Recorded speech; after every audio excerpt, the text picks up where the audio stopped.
If you like the story, you can support the author on Patreon. Link is in the description.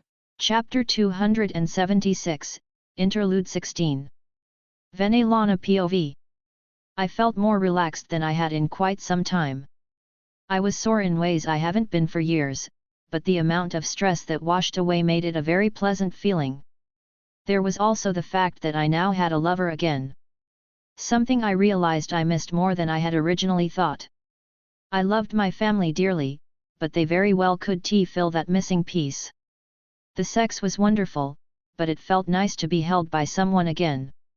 How lucky was I to finally find someone who wouldn't be detrimental to Sertska's position or use my own status as leverage. Not to mention he really hit all my buttons. A young, handsome, powerful man that came to my rescue. I simply couldn't let that chance go by. And I'll admit that it really made me tingle knowing I's doing naughty things with my grandson. Speaking of, I wondered if Wilhelm noticed that I left my panties on his bed for him. Should I send him a message and ask him to take care of them for me? How long should I wait before reaching out? I didn't want to come off strongly. I didn't know how the kids these days did things. Maybe I could ask someone? I doubted Rias would be amused by my attempts to further enhance my budding relationship with her nephew. Perhaps Akeno? It's not a secret how sexually repressed that girl was, so I don't think she would object. Which was strange considering how often Rias forget to put up a sound barrier around her room when she spent time with her queen. Not that there's anything wrong with that, it would be odder if she didn't spend quality time together with her queen. But just because I rode my grandson until my legs gave out didn't mean I wanted to hear my daughter getting spanked. There was a difference between them when I can still remember Rias running around and calling me mommy. And that brought up an interesting question. Wilhelm had an adoptive daughter, will she call me grandmother or something else since I will be in a harem with Yasaka as well?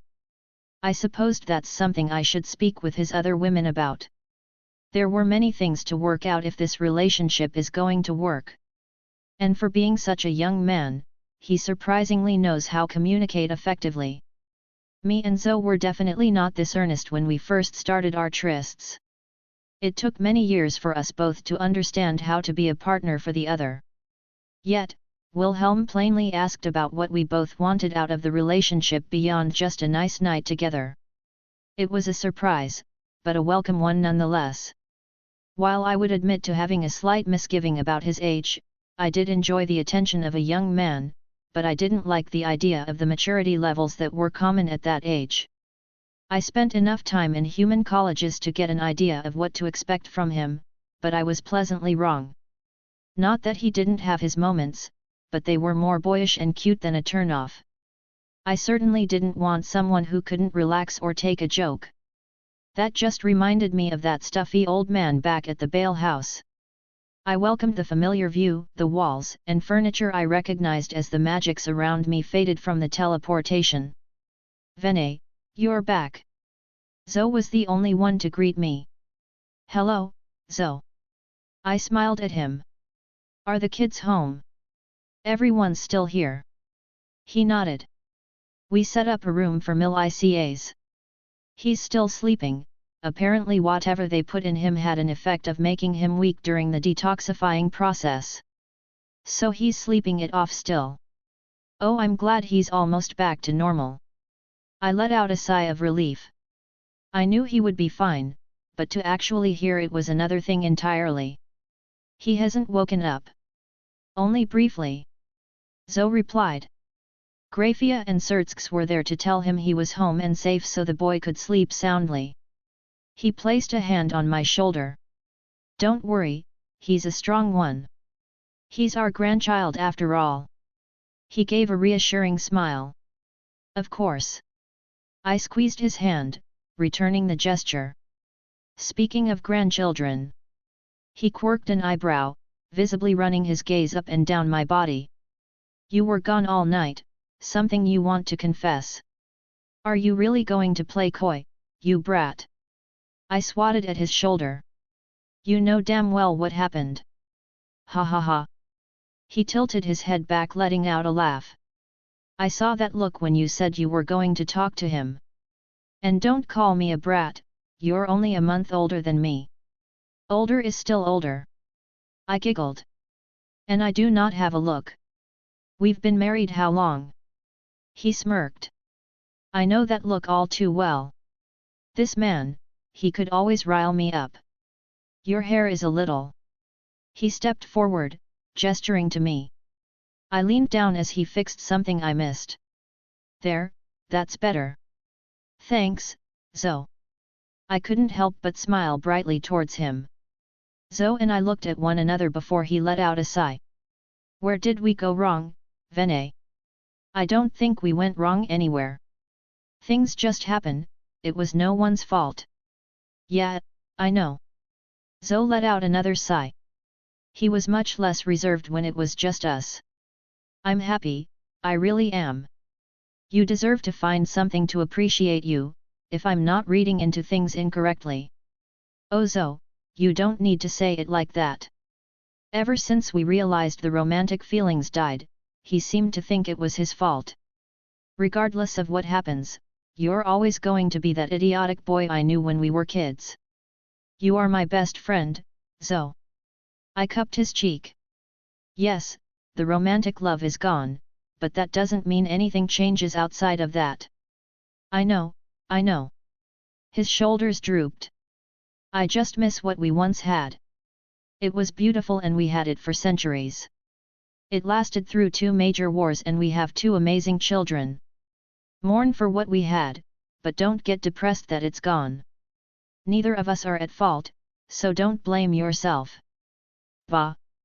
He grunted, straightening up.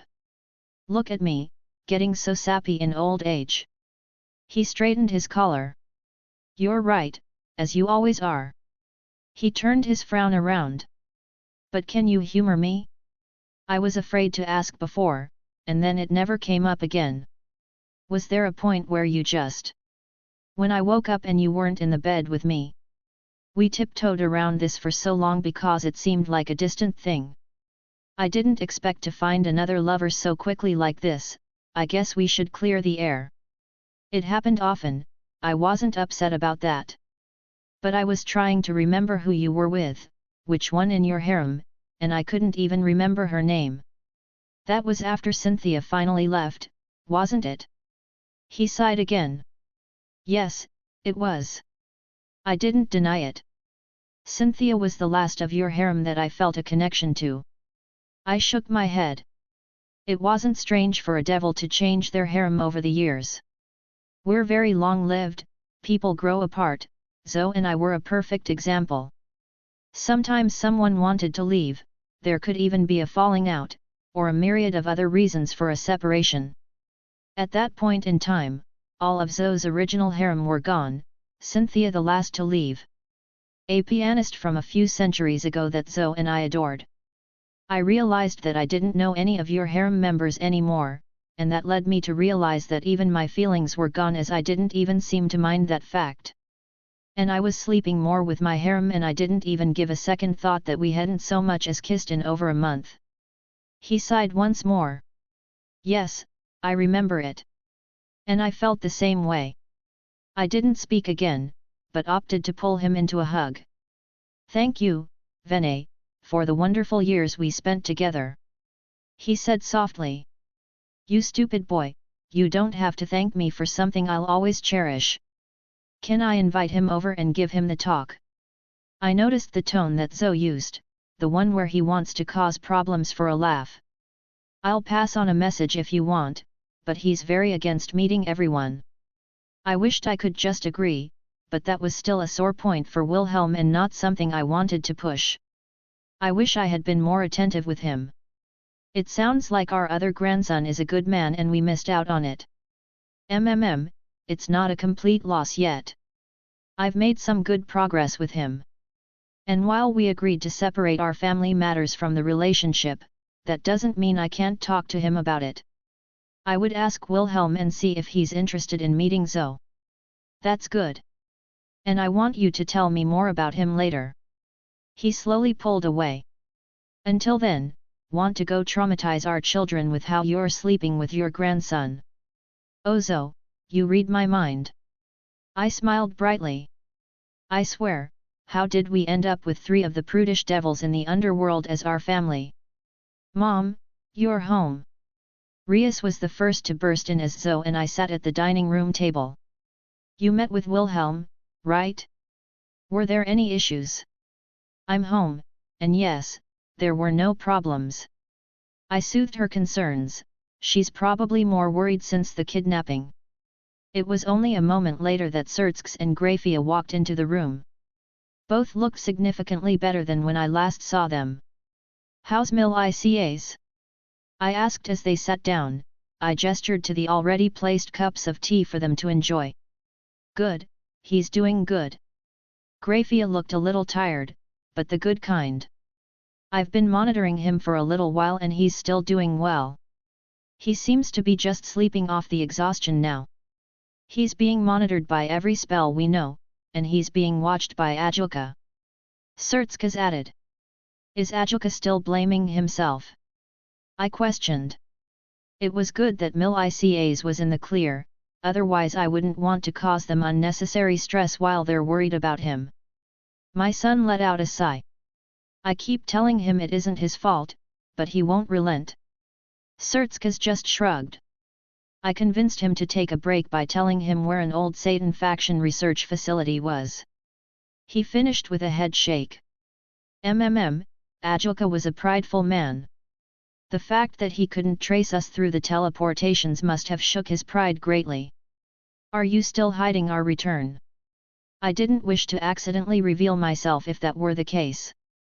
No, we announced your safe return not too long ago. Sertsks shook his head. We reached a point where we couldn't push any more without significant backlash. Unfortunate. I admitted. Not entirely. Grafia smiled proudly. I made an appearance of my own, and I happened to run into that Kateria Leviathan. And I had a lot of stress to work through. Oh my! I covered my mouth to hide my growing smile. I'm sure it was a very productive conversation you had. Oh certainly. My daughter-in-law replied.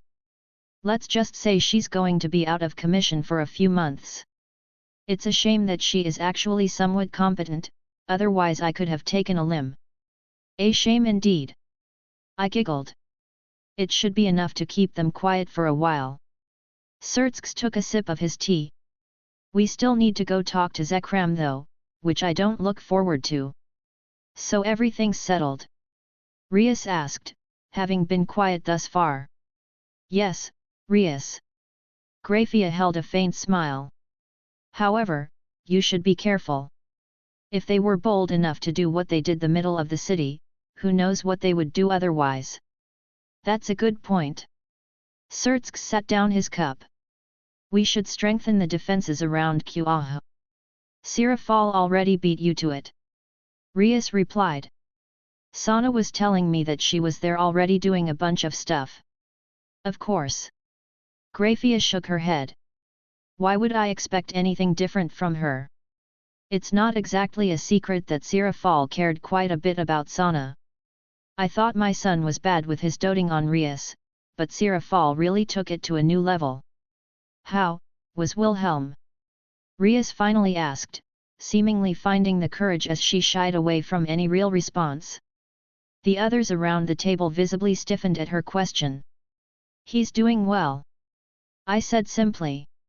I talked to him briefly and answered some of his questions. That's it. Grafia asked as well. Even Sertskas, while being silent, seemed to be listening intently.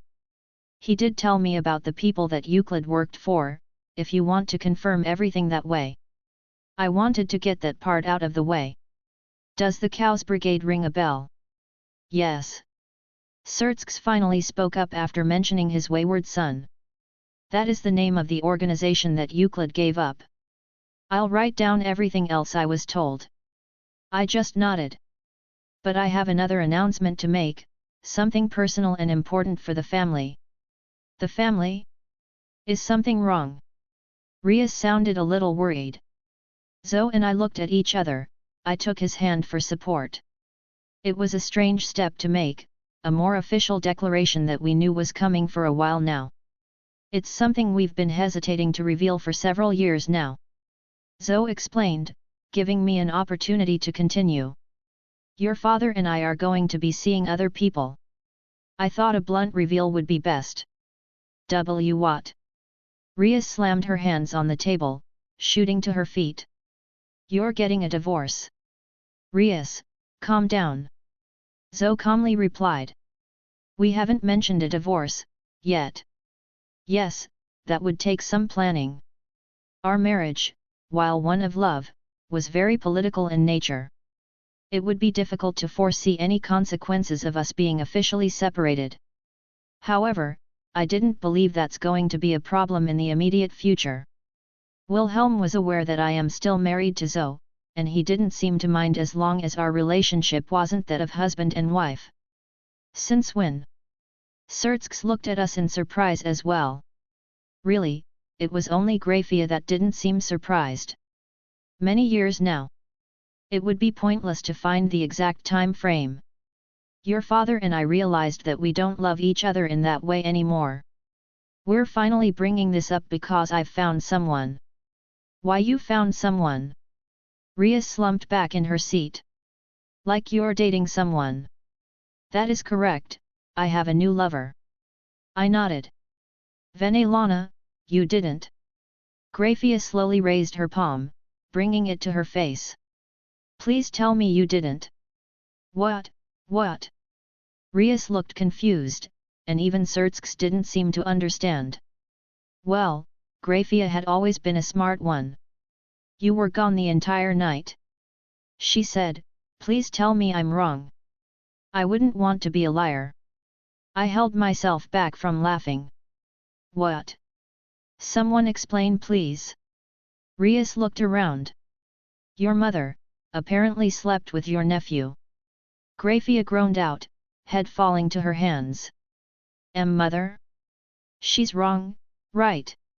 Oh no, that's definitely what happened. I smiled towards my daughter.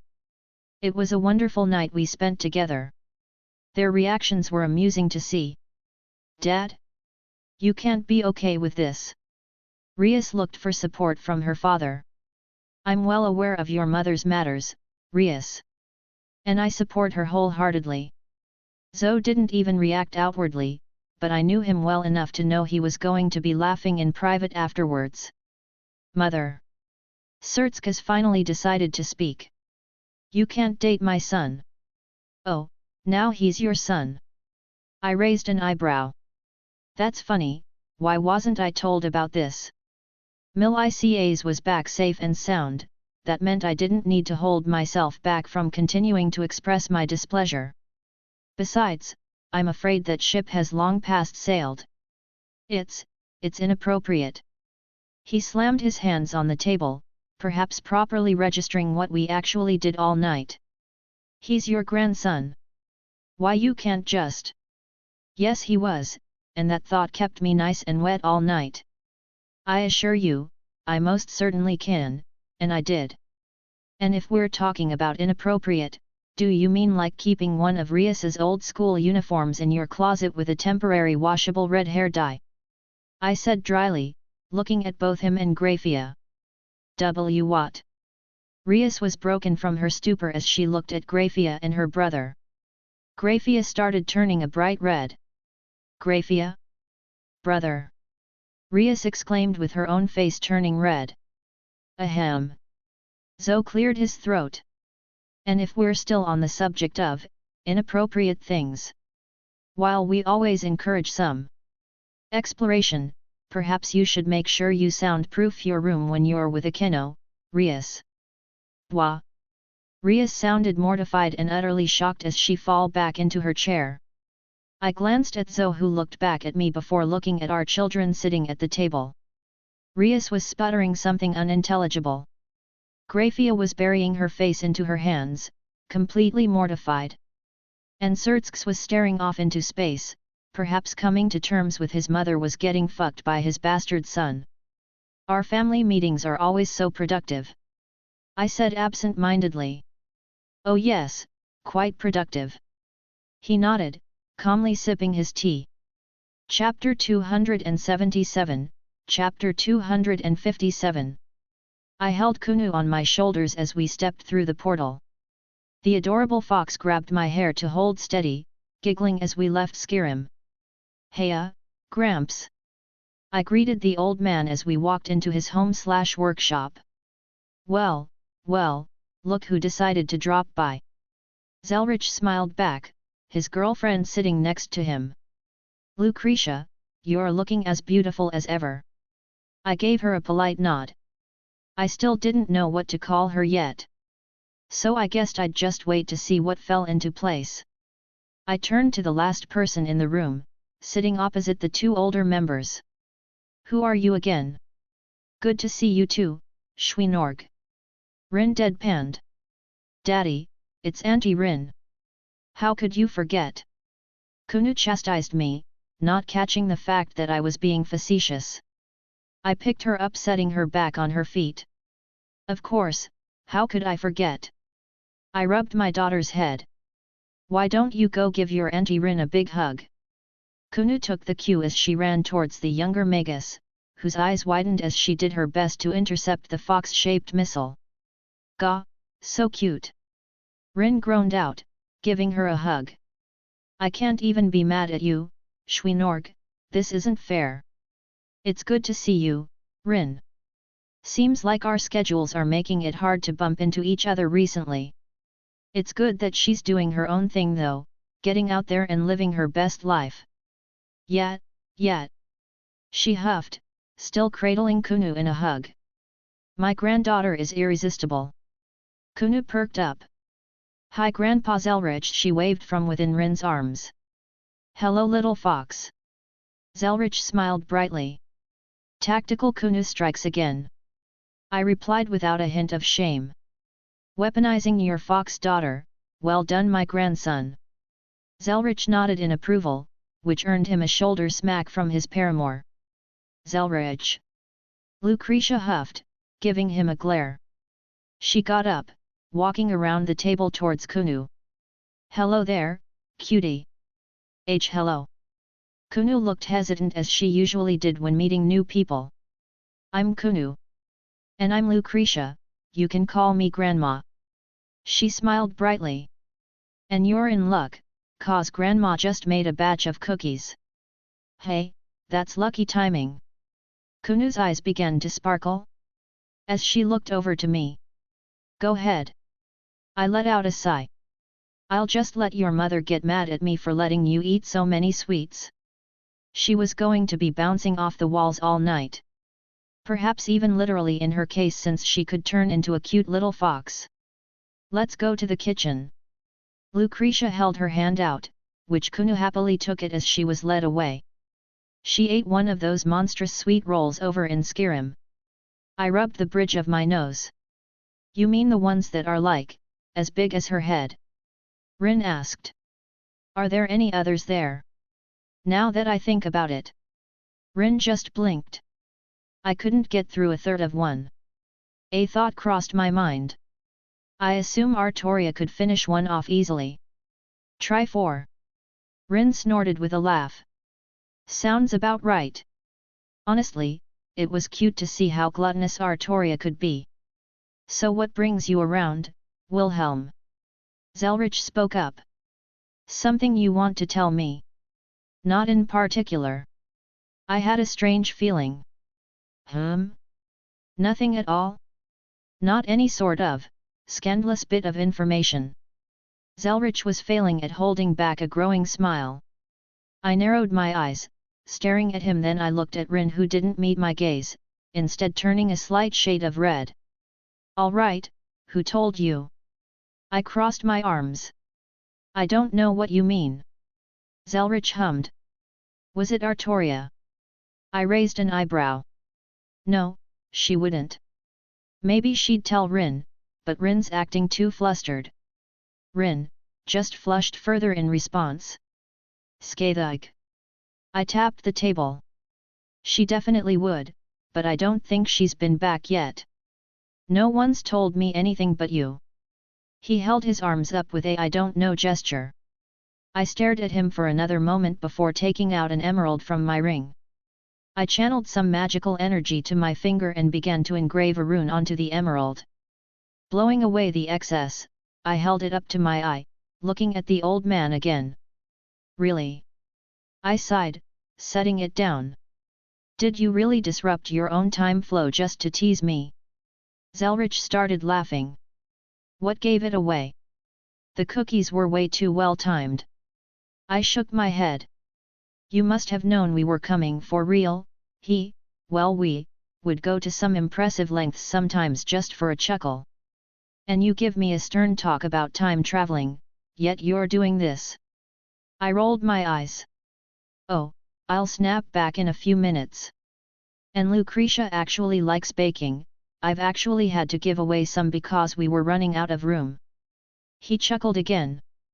And you darn well know I was speaking of true time travel, not merely messing with your temporary temporal alignment. I made sure to keep it a closed loop and with no causality disruption, so there's no issue. Ahoy! I crossed my arms again, giving him a dry look. You should take some stuff back with you, I'm sure the girls would love some homemade treats. Zelretch smiled warmly. If Kunu doesn't eat them all first. Yeah, the girls would love that sorta thing. Actually, that went double for Artoria too. Did you really bang your grandmother, Schweinorg? Rin asked, and weirdly, it didn't feel judgmental. The old man must have told her. Funnily enough, Zelretch didn't even bat an eye. Well, it seems pretty obvious that it wasn't really something that would faze him. If I wasn't stressing over it, he probably wouldn't care either. Yup. I wasn't going to be embarrassed by it. Why would? I waved my hand, creating an illusion of her image floating between us.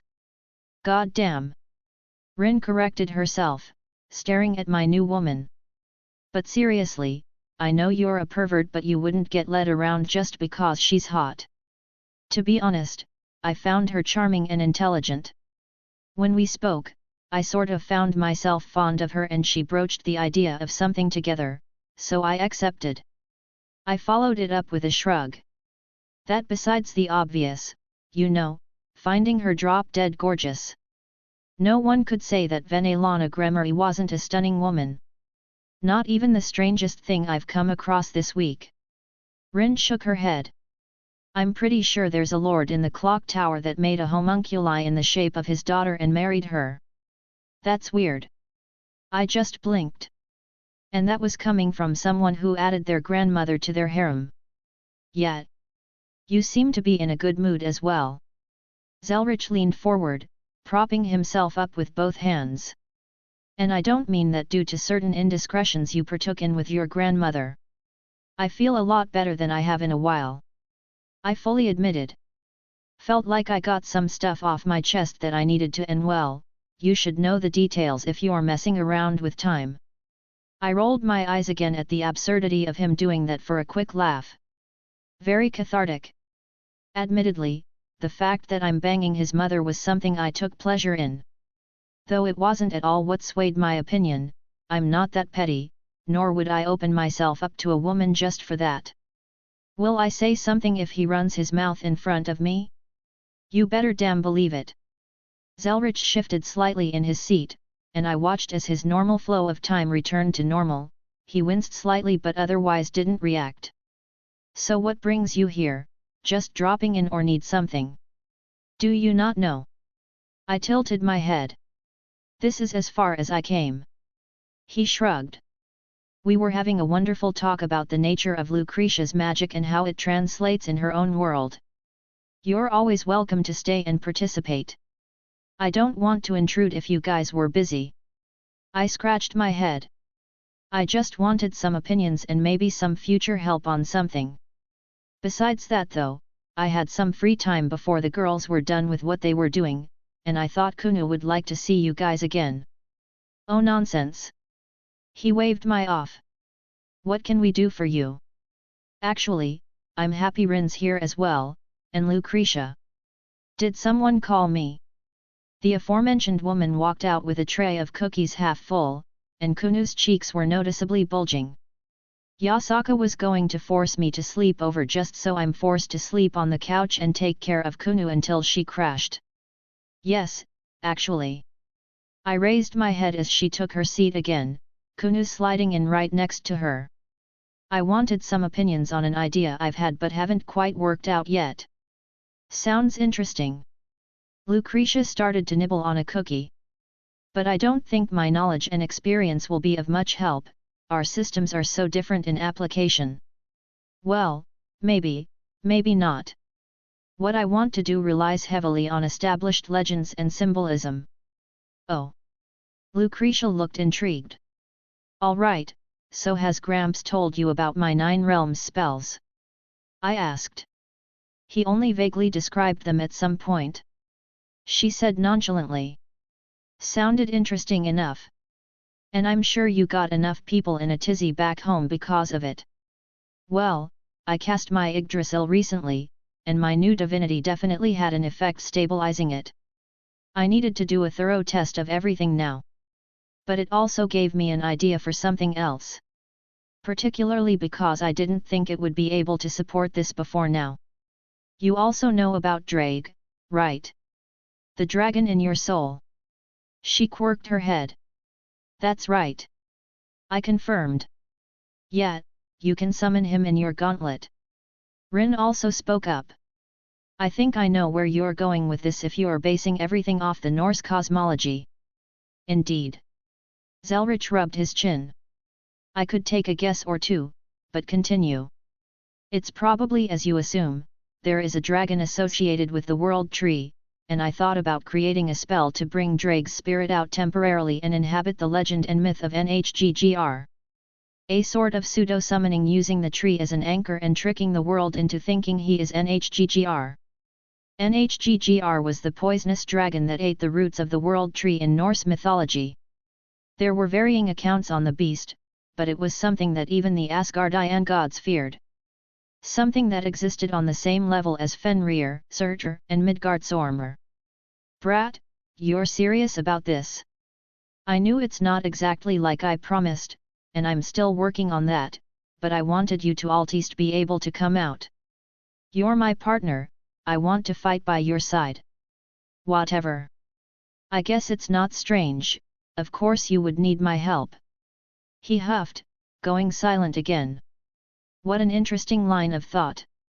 Zelretch genuinely looked intrigued. But it won't be easy, the boosted gear is supposed to be a prison. I know. I ran a hand through my hair.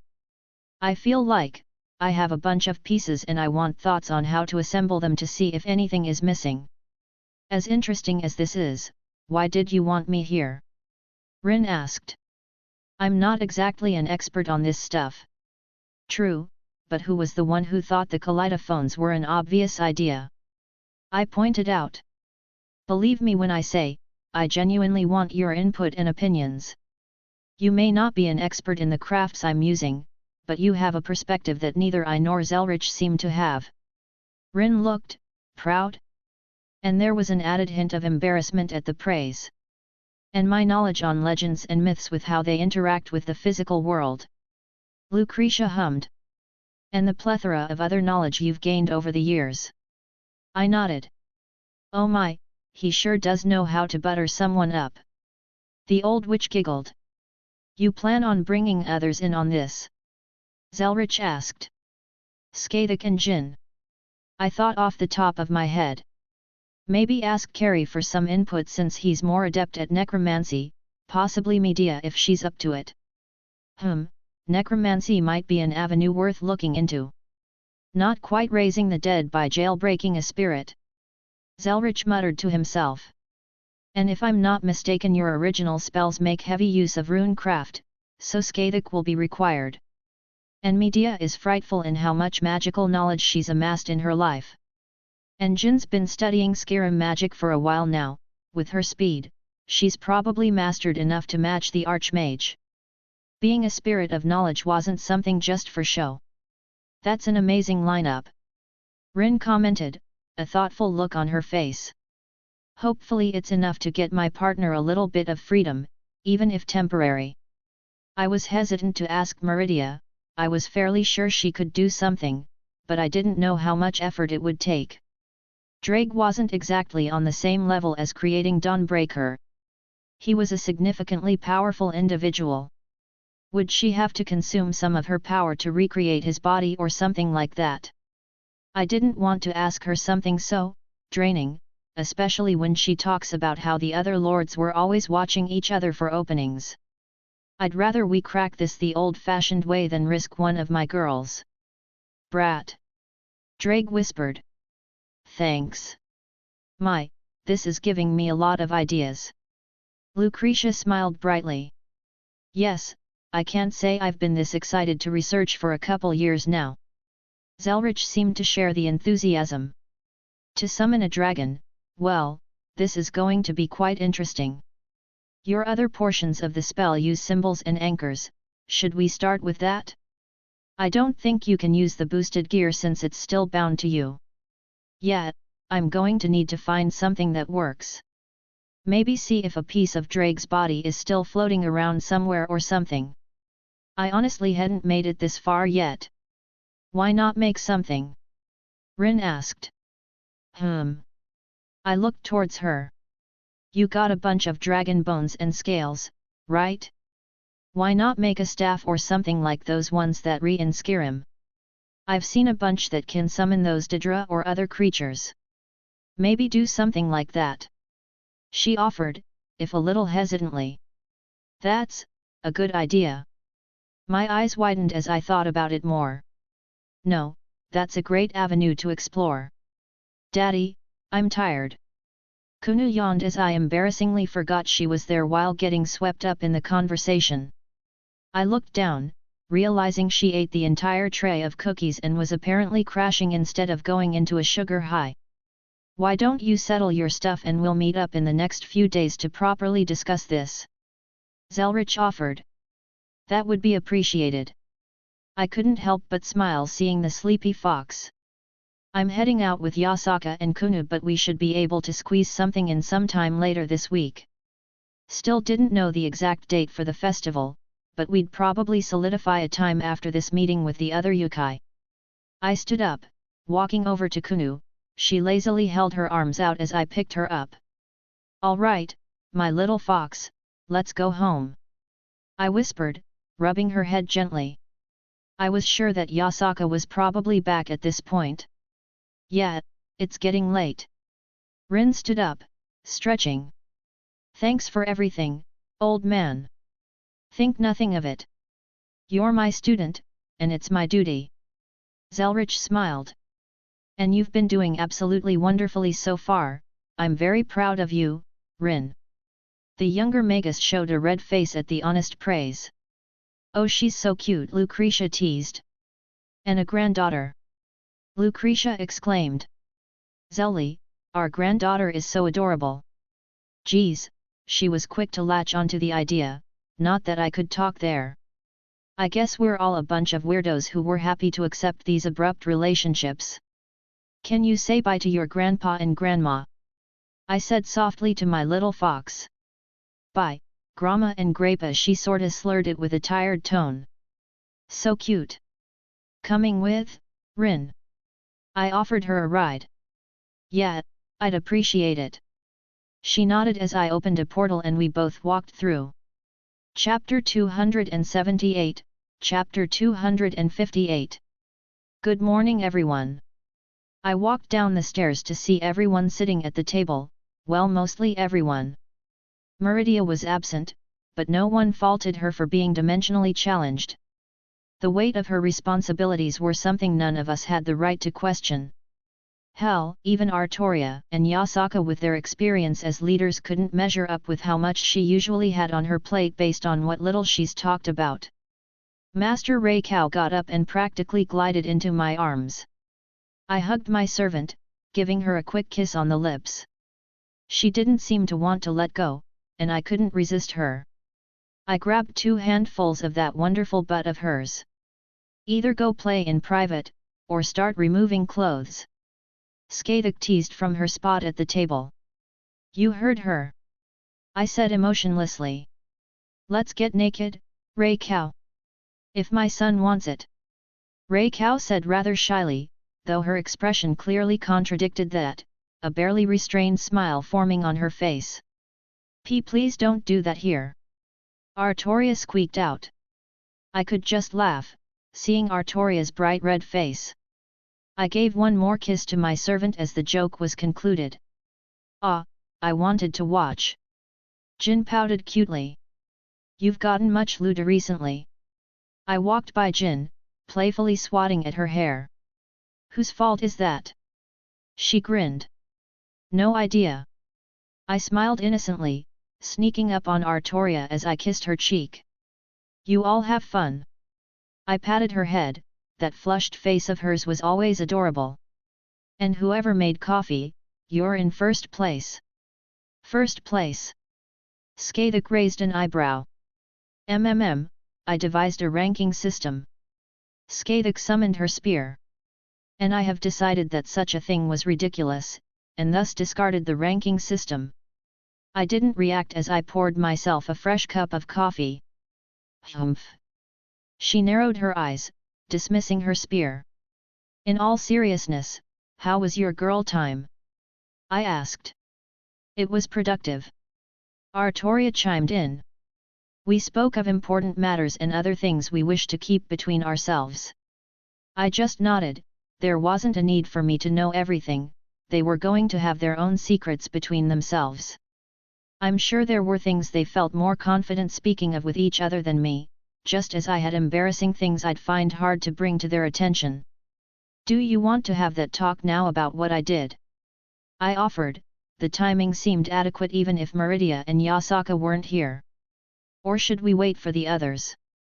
I believe Yasaka and Meridia shared similar thoughts and would not mind us broaching it. Artoria stated. Fetch me another cup. Skathik commanded, holding up her empty mug. I rolled my eyes, taking it from her hands. So, should I start? Then maybe add anything that I missed. Artoria tilted her head. I believe that would be a fine beginning. Sounds good. Jin nodded. Skathik just grunted, and Ray Cow slid in next to Artoria but was otherwise quiet in acceptance. All right, should I start off saying I realize my mistake? I set down Skathika's mug in front of her, taking an empty seat at the side.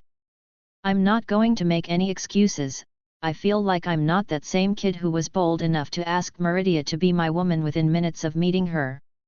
I paused for a moment, letting them all chuckle at the image they were surely aware of by now. Taking a sip, I took another second to enjoy the taste.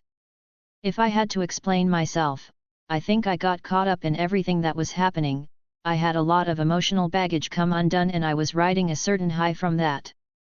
In addition to actually being attracted and interested in Venelana, that was enough to sort of fall into her rhythm.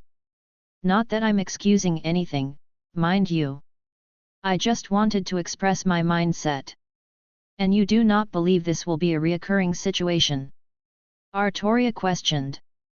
I will promise you all, as your lover, boyfriend, or any other titles you want to use for us. I swept my gaze around the room. I will be more responsible, and I won't act this way again. I am pleased to hear you say that. Artoria smiled faintly. I do not believe you would do such, but I wanted to be reassured with your sincere words. I will not raise a fuss at your romance of your grandmother. I understand that even if it was not a normal occurrence you would not have sought such skinship unless you desired her similarly as you do us. That's true. I nodded. I don't like one-night stand or anything like that. I will not be hooking up with anyone not in my harem. That does not mean we accept her automatically. Skathik spoke up. You have ignored many steps if you wish to juggle multiple women in your life, my student. I told you before, I expect you to be sincere and invest in each of us. I understand that we are long-lived and have our own duties, thus we do not spend every moment together, but that does not mean you are allowed to find comfort in any woman that you find attractive. Not that we think you would, Master. Ray Cow quickly added. We have decided to be vocal about our wishes as we have not spoken about them before. If you were needing comfort, I would have happily accepted you in every way. I am saddened that you did not come to your mother. I think she deviated slightly on that last bit from what they probably agreed to bring up. Reikau. I felt a twinge of guilt in my heart. I'm sorry, I rushed into something in my excitement and made you sad. I accept your apology, she said warmly. While I will happily accept you in every way, I do enjoy your other focuses on me, master. Ah, that was her way of saying she liked being treated romantically. Geez, she was so cute when she was like this, I just wanted to dote on her some more. And you, Jin? I turned towards my beautiful genie. Anything to add? It was important that I hear all their concerns. Not really, I agree with what they've said. I also don't think you would just start grabbing any woman who catches your eye, which you've proved to be true so far. Jin shrugged.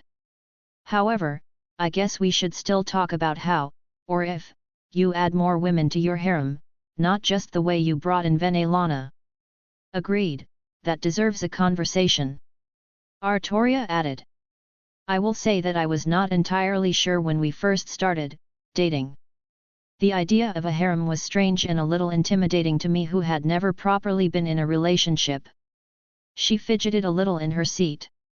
However, I have come to appreciate every one of your other paramours and enjoy spending time with each of them. I do not find myself jealous, and do not even see your gestures towards them as untold or unwelcomed. I am happy when I see you and the others smiling, sharing touches, enjoying each other's embraces. And I am comforted by the fact that you would likewise treat me the same way and they too would feel the same in my own happiness. Artoria expressed her sincere thoughts. She speaks the truth. Skathak crossed her arms with a slight smile on her face. I like all your other women, my student. I am fond of them and have no problems considering them my sisters in our strange union. Going to hug you both so much.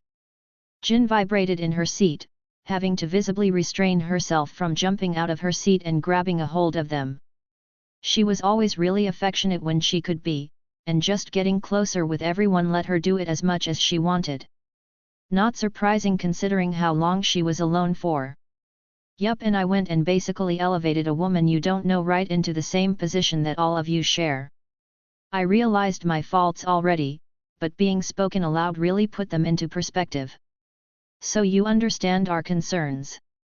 Artoria nodded again. We reached a consensus last night, we wish for you to consult with us before adding any more women to our group. That's completely fair and you shouldn't have even had to ask. No, Master. We also didn't say anything, it's important for all of us to speak about these things. Reikau spoke up as well. We are not upset, Wilhelm. Skathak also interjected. Merely skeptical and hesitant with what has happened. We are willing to make the effort if you are as well. I think that's a fair assessment, and I have no complaints. I didn't object to a single point they spoke about. It was healthy to voice our thoughts and for them to share their concerns. It's a cornerstone of any relationship that all parties needed to speak openly. Good. Artoria smiled lightly once more. We also discussed other potential women you are already talking to, such as this Salem. We do not object since you are not jumping straight into it like you did with your grandmother. She said dryly, perhaps trying to be a little sharp with her words even if she intended no actual harmful intent. Oh, they're going to poke at me for this forever. Oh well, I reaped what I sowed.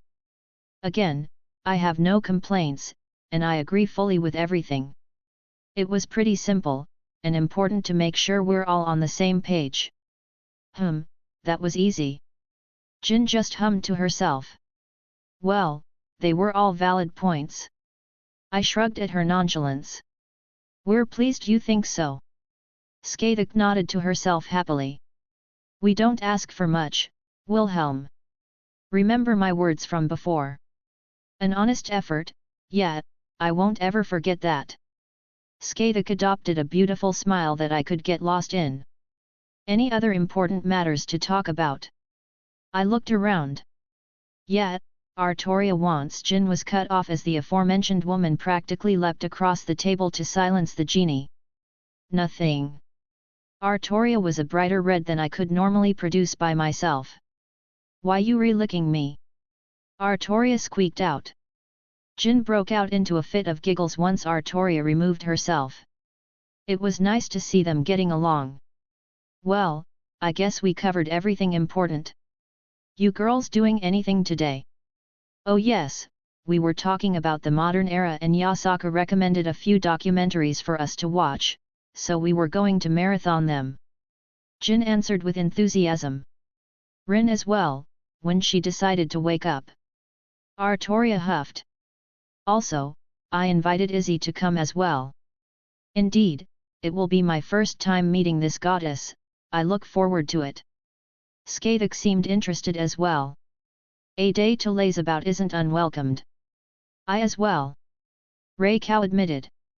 And I look forward to understanding this modern era more than my Grail knowledge has transmitted.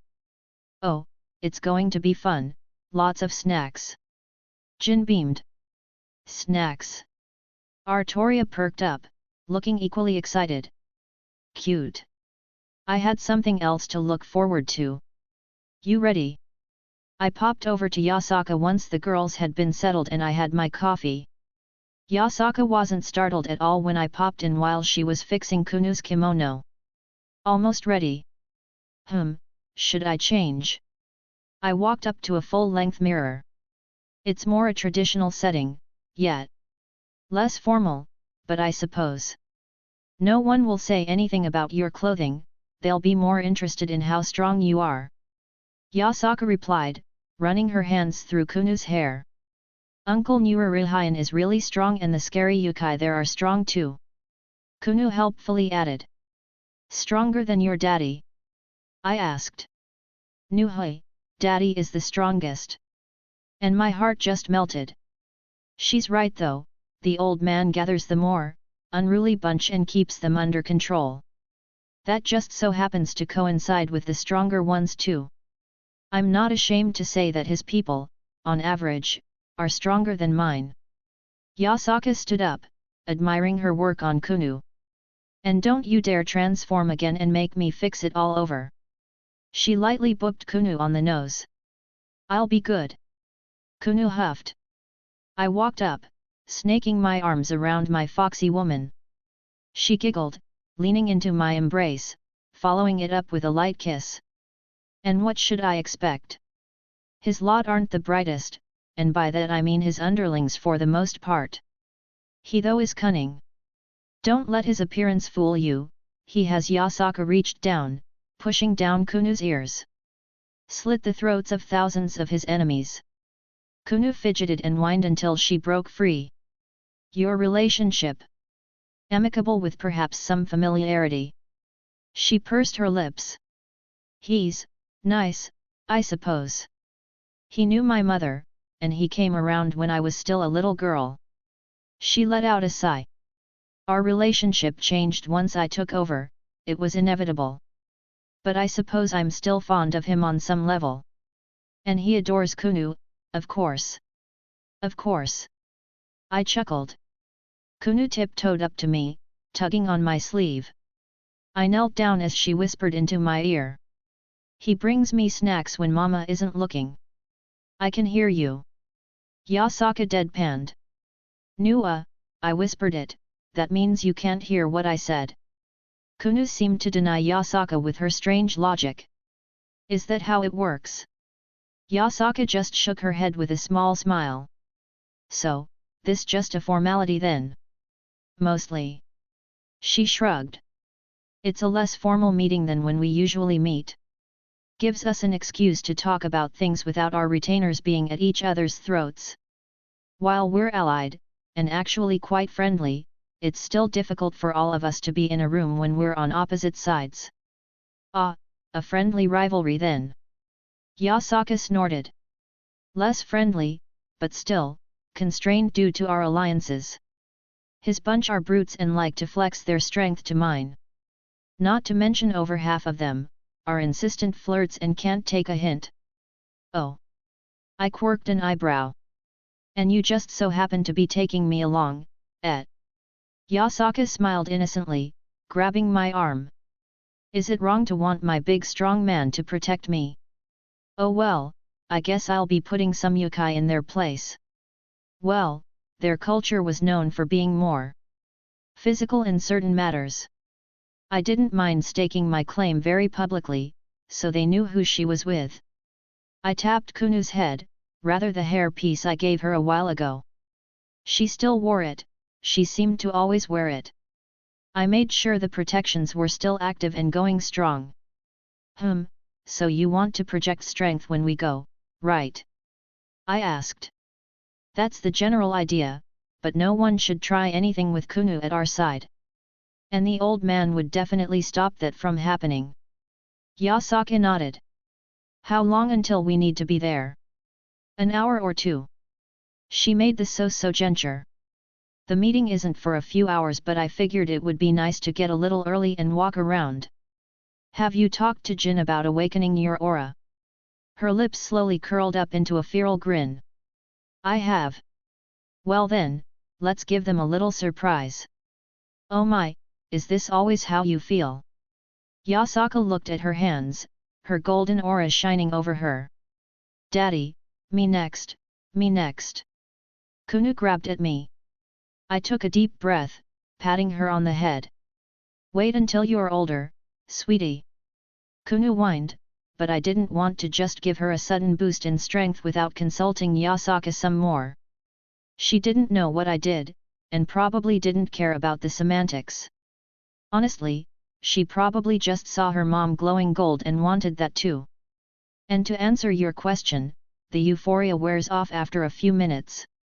I remembered when my aura was awakened, it was an intoxicating feeling. I already feel significantly stronger. She continued to admire herself. And it's a completely different feeling from Toki and Yujitsu, but so warm and complimentative. I feel like it won't conflict with anything I normally do. Well, it's the light of your soul, of course it won't be detrimental. I was also curious to see what her semblance would be. I thought I would need a little longer to recover, but I was standing firmly again after a few minutes.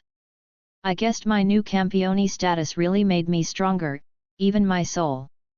I knew that was the case in a broad sense, but I hadn't really had the opportunity to meaningfully measure my soul since the change.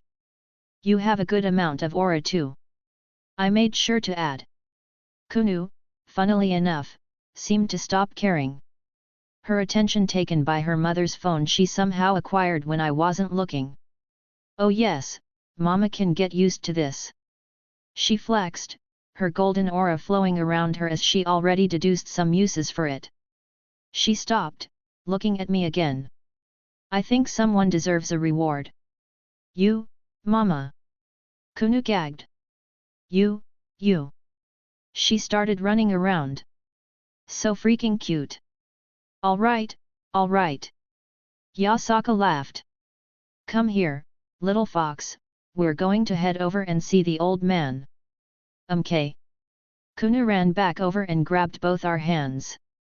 You have a teleportation circle. I have the coordinates. She raised her arm producing a magic circle. And I was reminded that she knew at least rudimentary magic here. She fired it up, enveloping us as I watched the space around us distort.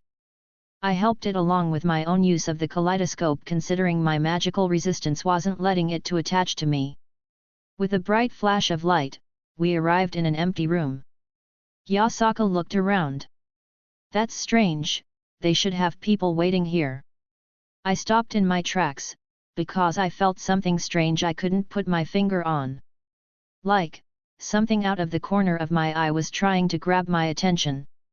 I narrowed my eyes as I summoned Mirage into my free hand. I turned to the side and swung it through the air, only to be met with resistance. Something invisible blocked it, a clear clank resounded in the empty space. Buahahaha! A voice bellowed out. A figure started to appear, as if the surroundings were peeled away from him, as if he existed there always and what I had seen was a lie.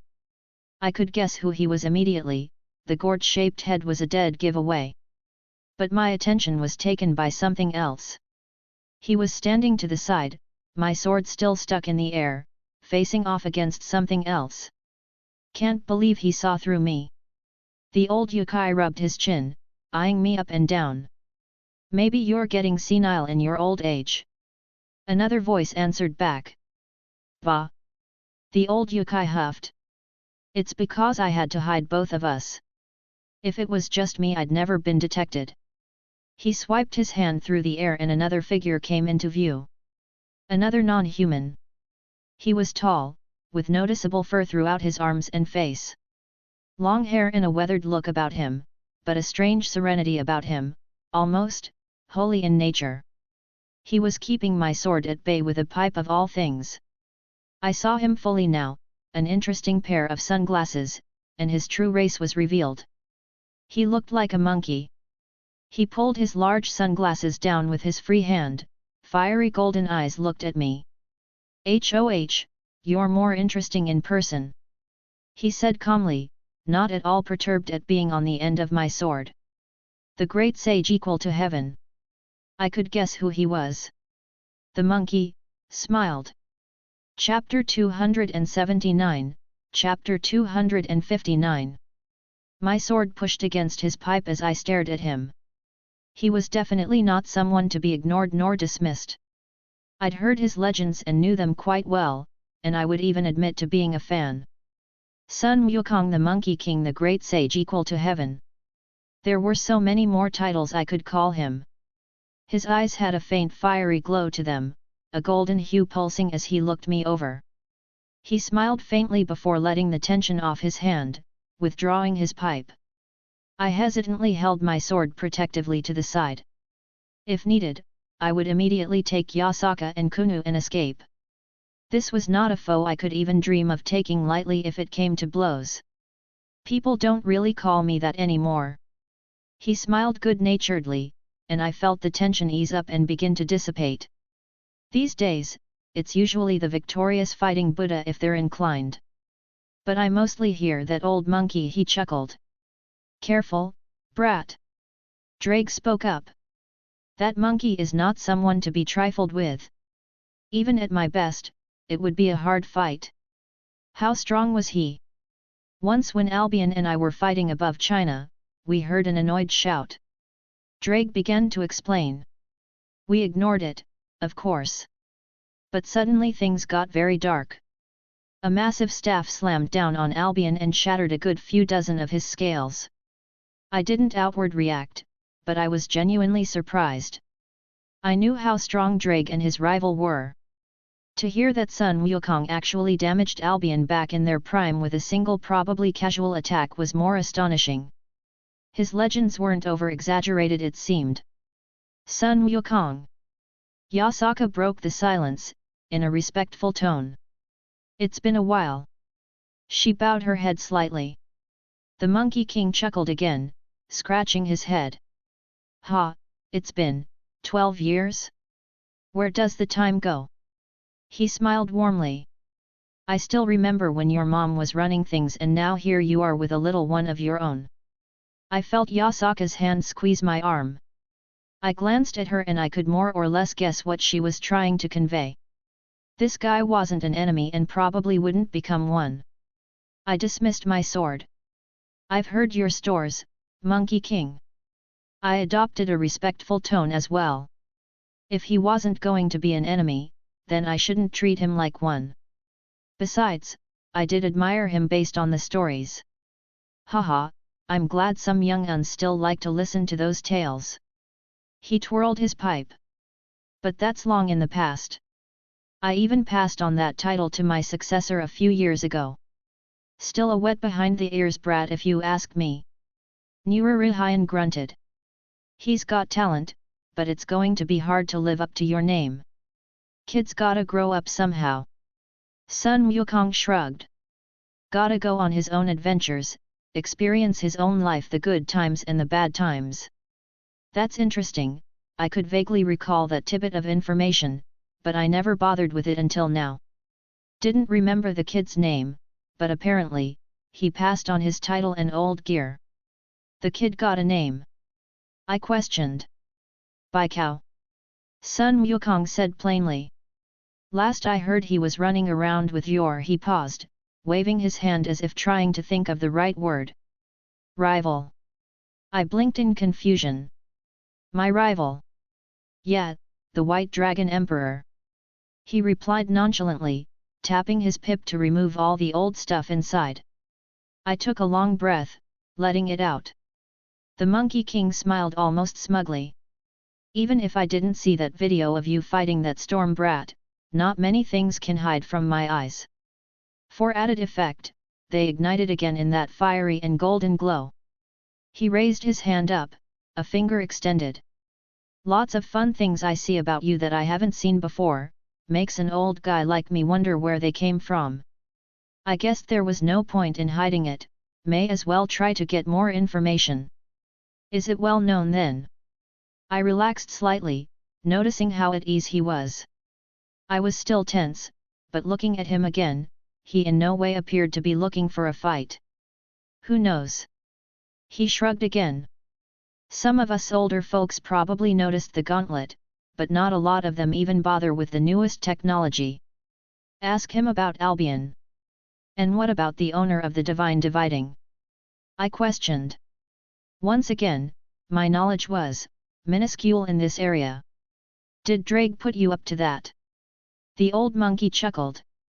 Still so obsessed with his rival. Fuck you. I'm sure he's cursing me right now. He is. I didn't deny. The money grinned. It's funny. What is? Fate. He still had that wide grin on his face. You both are half devil half humans, even if that's not entirely accurate for you anymore. He pointed out, making me twitch involuntarily. And you both loathe your families, of which, are each related to a Lucifer. If I wasn't so sure that other brat would utterly lose as he is right now, I would call it the perfect rivalry. Damn right, my host is way better than that white asshole. Drake snorted. I can't wait to see the look on his face when you wipe the floor with his pathetic wielder. Boosted gear. Various blessings, some strange power emanating from your soul. He paused, looking at Yasaka. That she also seems to have. And a bunch of other stuff, but the divinity is what really surprises me. Divinity. Nuraruhayan repeated.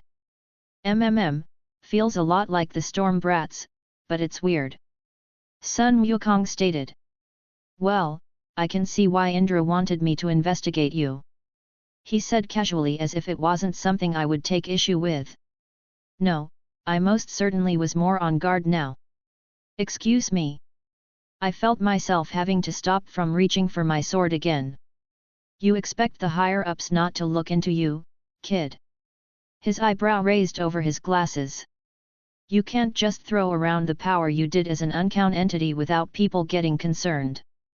So this all comes back to me fighting Susanoo. I let out a sigh. Really regretting my decision there. Well, then I remembered how happy Izzy was in those moments she spent with him, and those feelings diminished. Well, in my case, it's not because of that.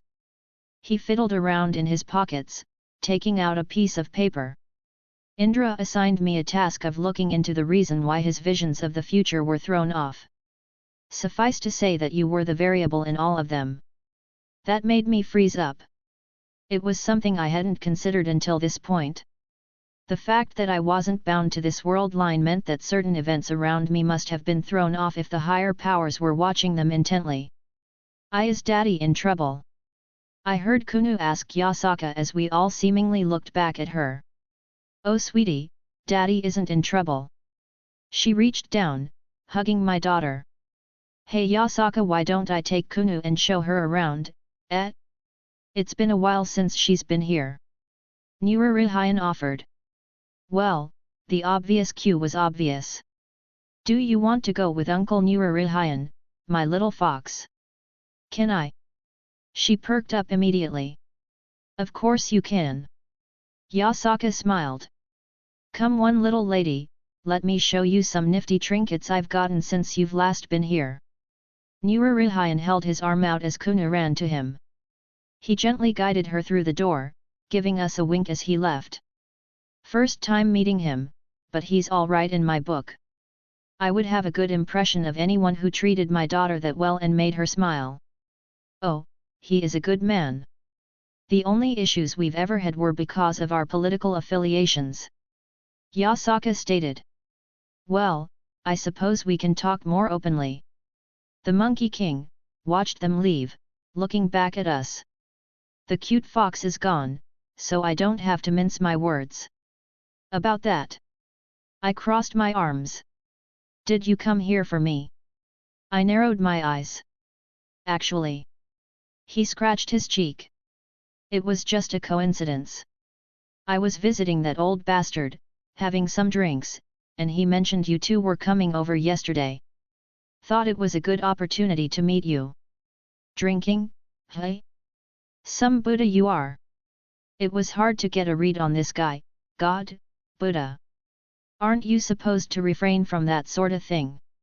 Don't I just have to confess my sins and apologize? He quirked a smile. No harm done. That's Christianity. I deadpanned. You're the worst Buddhist I've ever seen. The monkey laughed, the aura around him changed to something holy. Drinking, not drinking. Does it matter? One thought to be a Buddha, one thought to be a devil. I have Buddha in my heart, therefore, I am Buddha. He smiled, his radiance showing off brightly. That sounds nice, but I feel like you're just making excuses to keep drinking. Could be. He grinned, his Buddhistic aura abruptly vanishing. But we were talking about Indra and your seeming overturning of fate and destiny on a grand scale. Please, we both know that's just Sophie's trick bullshit. I couldn't help but roll my eyes. His future visions are nothing more than glancing at the myriad of possibilities that could occur. It's not my fault if he can't take into account other people are able to avoid such things. Oh ho! He rubbed his chin. Not a response I expected. Interesting, very interesting. You ever think about getting a teacher? He suddenly questioned. You're still pretty young, though older than you should be. His eyes flashed that fiery gold for a brief moment. I'm sure there are some things I could teach you. That took me by surprise if I were being honest. And I'm sure he could teach me many things, however. I already have a teacher. Well, it was worth a shot. He shrugged again. Where were we?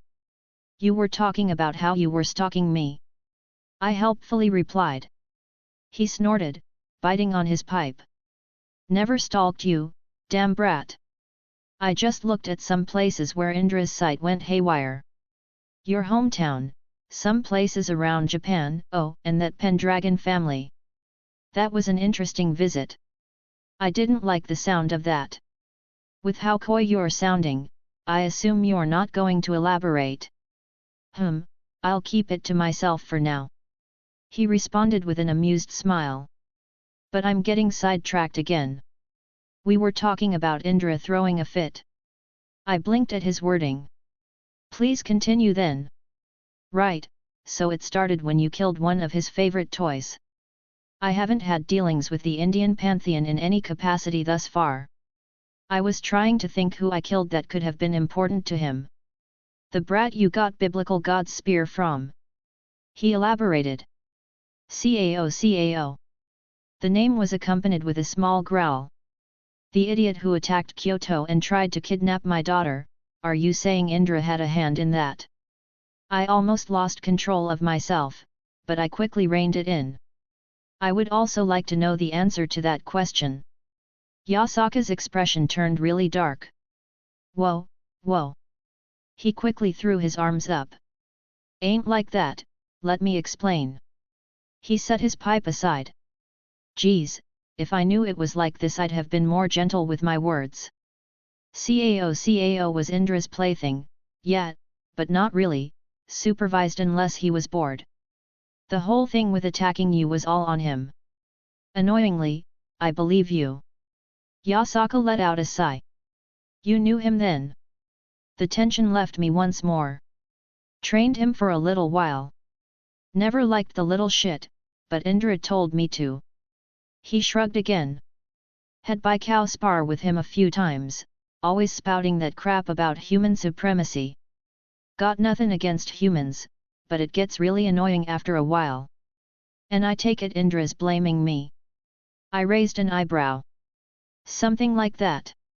He nodded. Gods hold grudges, he's not going to come here looking to smite or anything like that, but given the opportunity or you wander into his territory, he's going to be petty. Especially since Izanami somehow claimed CAO's soul. Hey! I didn't expect that either. I'd have to check with her afterwards.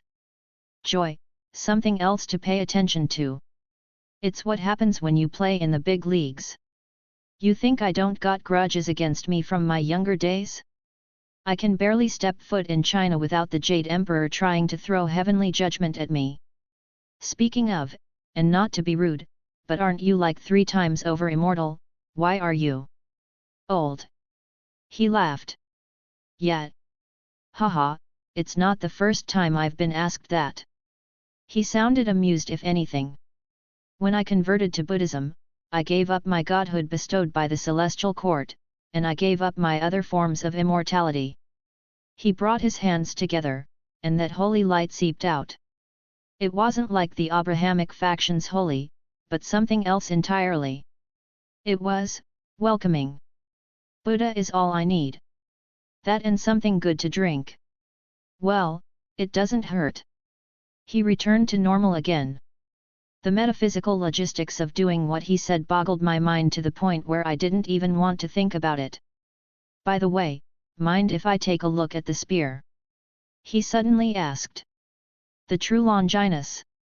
Yeah, I just wanted to see something. I mean, sure. I doubted he'd try to steal it from me, doesn't seem like something he would do. With a shrug, I held my arm out, letting the spear fall to the ground in front of us. He didn't move to touch it, instead, his eyes glowed from behind his glasses, then he threw his head back and erupted in laughter. I shared a look with Yasaka and we were both confused. What's so funny? And nothing. He managed to eke out between laughs. Oh merciful Buddha, the future is going to be fun. And I was confused. Was something wrong with my spear, or was I not privy to some kind of inside information or a joke? I decided not to dwell on it. With a wave of my hand, the spear returned to my storage. All right. He cleared his throat, settling down. There's a real reason I'm here besides just wantin' to meet you. The old bastard's going to talk to you both about it cause it's gonna concern ya at some point, but I figured I'd back him on it since we're friends. And I have a feeling I'm not going to like the sound of this. Yasaka sighed. Continue. She gestured at him. Sorry, it's not good news. He gave an apologetic smile. I said I was checking up on that Pendragon family, I snuck in during one of their meetings, heard some secrets. He shot a little smirk my way which annoyed me for some reason. But I wasn't the only one there. Saw one of them fae folk up on the wall disguised as a bug. Fairies. Yasaka furrowed her brow. That was in England, so it's not that surprising. What would they be doing all the way over here? They never come to Japan. The old monkey tapped his pipe. I think you both know the answer to that question better than I do. He chuckled. My mind immediately went to Artoria and I could put the sequence of events together. Motherfucker. I face-palmed. See, the kid gets it. Sun Wukong grinned. Artoria was not going to take this kind of news well. And I assume because it's being mentioned that they aren't exactly ideal guests. There's no sugar-coating it. Most of them are menaces that leave chaos and destruction in their wake, even when not trying. Indra and by extension most Pathians don't really care, but the humans and their followers often take the brunt of it. I heard a thing or two about others making preparations since they're popping out of the woodwork all over the place. I knew about Fae, they were not enjoyable. I knew about my world's Fae, not my birth world's. The rules were different here, did they serve a similar purpose, or were they some kind of eldritch monstrosities like some lore describes? Were the courts the same, or did the courts not exist? It's just one thing after another, isn't it? Yasaka groaned. Heard about some exorcists kicking up a fuss in my territory, now this mess. I reached out, grabbing her hand. Hey, you got all of us. We'll make sure nothing bad happens. I gave her a reassuring smile. Yasaka did perk up a little bit at that. I do, don't I? She smiled brightly right back. Ahem. Sun Wukong cleared his throat. Not that I don't find that adorable, but I was gonna head out. I'm already pushing my schedule to report back to the Lightning Head himself. Report about me, you mean? I said dryly. Them's the breaks. He seemed unconcerned. But, what I tell him is what I feel like, so don't worry. He'll be pissed at you, but he won't be pissed and paranoid at the very least. Gee, thanks. I sighed. Just what I need, another god whose shitlist I'm on. Seeing you like that makes me feel responsible. He sighed, rummaging through his pockets. Here, take this as an apology. He tossed something into my hand, and my eyes practically buggered out of my head as I realized what it was. Is this? Oh, you recognize it? Yeah, they're pretty tasty, should be a nice little treat for someone of your level too. He nodded, proud of himself at my reaction. A peach of immortality. I said the name out loud. You're joking. Yasaka brought her face up to it, taking a large whiff. It smells absolutely divine. Did you really just give me a peach of immortality? I looked up at the old monkey. Sorta. He made the so-so gesture. I take it you know about them then. The peaches that grow in the garden at the Jade Emperor's palace. There are supposedly 3 types, each gives 3,000 years of longevity when eaten. The first blooms every 3,000 years and is supposed to ascend you, and makes you stronger and faster. The second blooms every 6,000 years and is supposed to give eternal youth and inborn flight. The third blooms every 9,000 years and you become as eternal as the sun and the moon. I recited from memory. Or so I've read. The Monkey King laughed. The mortals have embellished them over the years. While they're pretty darn good, they aren't that good, otherwise we'd have ruled the planet long ago.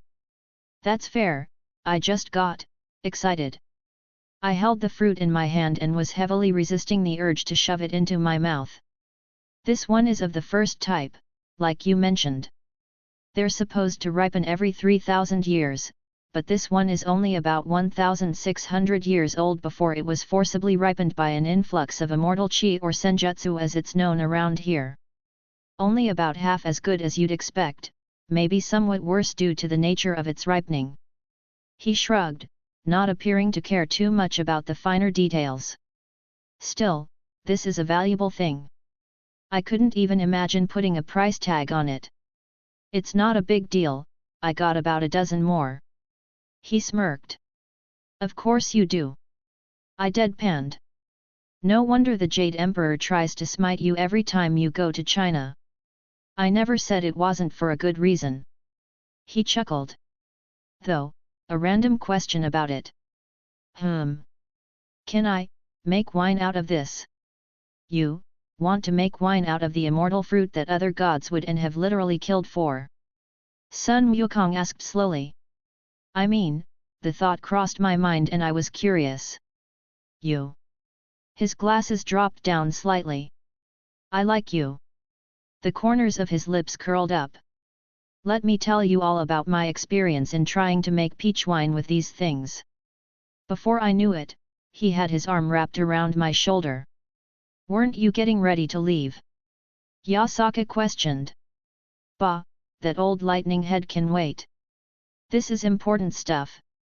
I'm still annoyed by some of the earlier things he said and hear implications. Not to mention the small amount of worry I had due the new information he revealed regarding the Fae. However, I can't say I disliked this Buddha. Chapter 280, Chapter 260 Yasaka and I walked into the main hall where Nururihayan held court. The Monkey King had left already after we chatted for a little while. It was odd seeing another god acting so nonchalant around me. Izzy was one thing, Meridia another, and even Pandora was an outlier due to my status, but he genuinely seemed like a good guy. I had a feeling he was like that to everyone unless you ticked him off. Well, I guess he's a Buddha, not a god, but that was mere semantics as far as mortal standards went. He was an ascended being far above a regular person. Definitely not how I pictured a Buddha to act, but at the same time, it's exactly what I would expect from the Monkey King who retired. The room itself was very traditional. Nururihayan sat at the top, elevated slightly above the ground to denote his status. There were many more spots set up all around the room, leaving the center as an open area. There was another spot at his side for Yasaka, I presumed, as a means of proper respect to a foreign leader. And Kunu was playing with the old man. Reminded me of when Kunu was with Zelretch. Have a good chat. The yokai leader glanced up at us. It was productive. Yasaka exhaled. Stupid monkey, he told you already, didn't he? Nururihayan grunted. Unfortunately. Yasaka nodded, walking over to her spot, and practically collapsed into a sitting position on her mat. I feel like I can't get a break. She sighed. It's not the worst thing we've had to deal with. Nururihayan also didn't seem too happy. I still think the devils and their evil pieces being created can't be topped. How chaotic did things become back then? He casually pulled at Kunu's cheeks as she giggled, suspended in air in front of him. No offense. He glanced at me. None taken. I took the seat next to Yasaka as she gestured. I wouldn't bat an eye if their faction collapsed. I'm only talking to one other devil. I shrugged, thinking of Venelana's smile the last time I saw her. Was it too soon to shoot her a message? Nor do I like those evil pieces, too easy to abuse. Abuse? He snorted. Let's not pretend like they took anyone else into consideration when they were made. Yeah, that's a fair assessment. Frankly, someone as smart as Ajoka Beelzebub, he couldn't have not guessed how they would be used. I've actually read a few papers published by him. Surprised to find out that there is a sort of magical academia out in the open between all factions. Obviously, everyone kept secrets, but research was sometimes shown off for various reasons. Had to remove too many of those annoying bastards when those things were first made. Came running all around here trying to fill their peerages.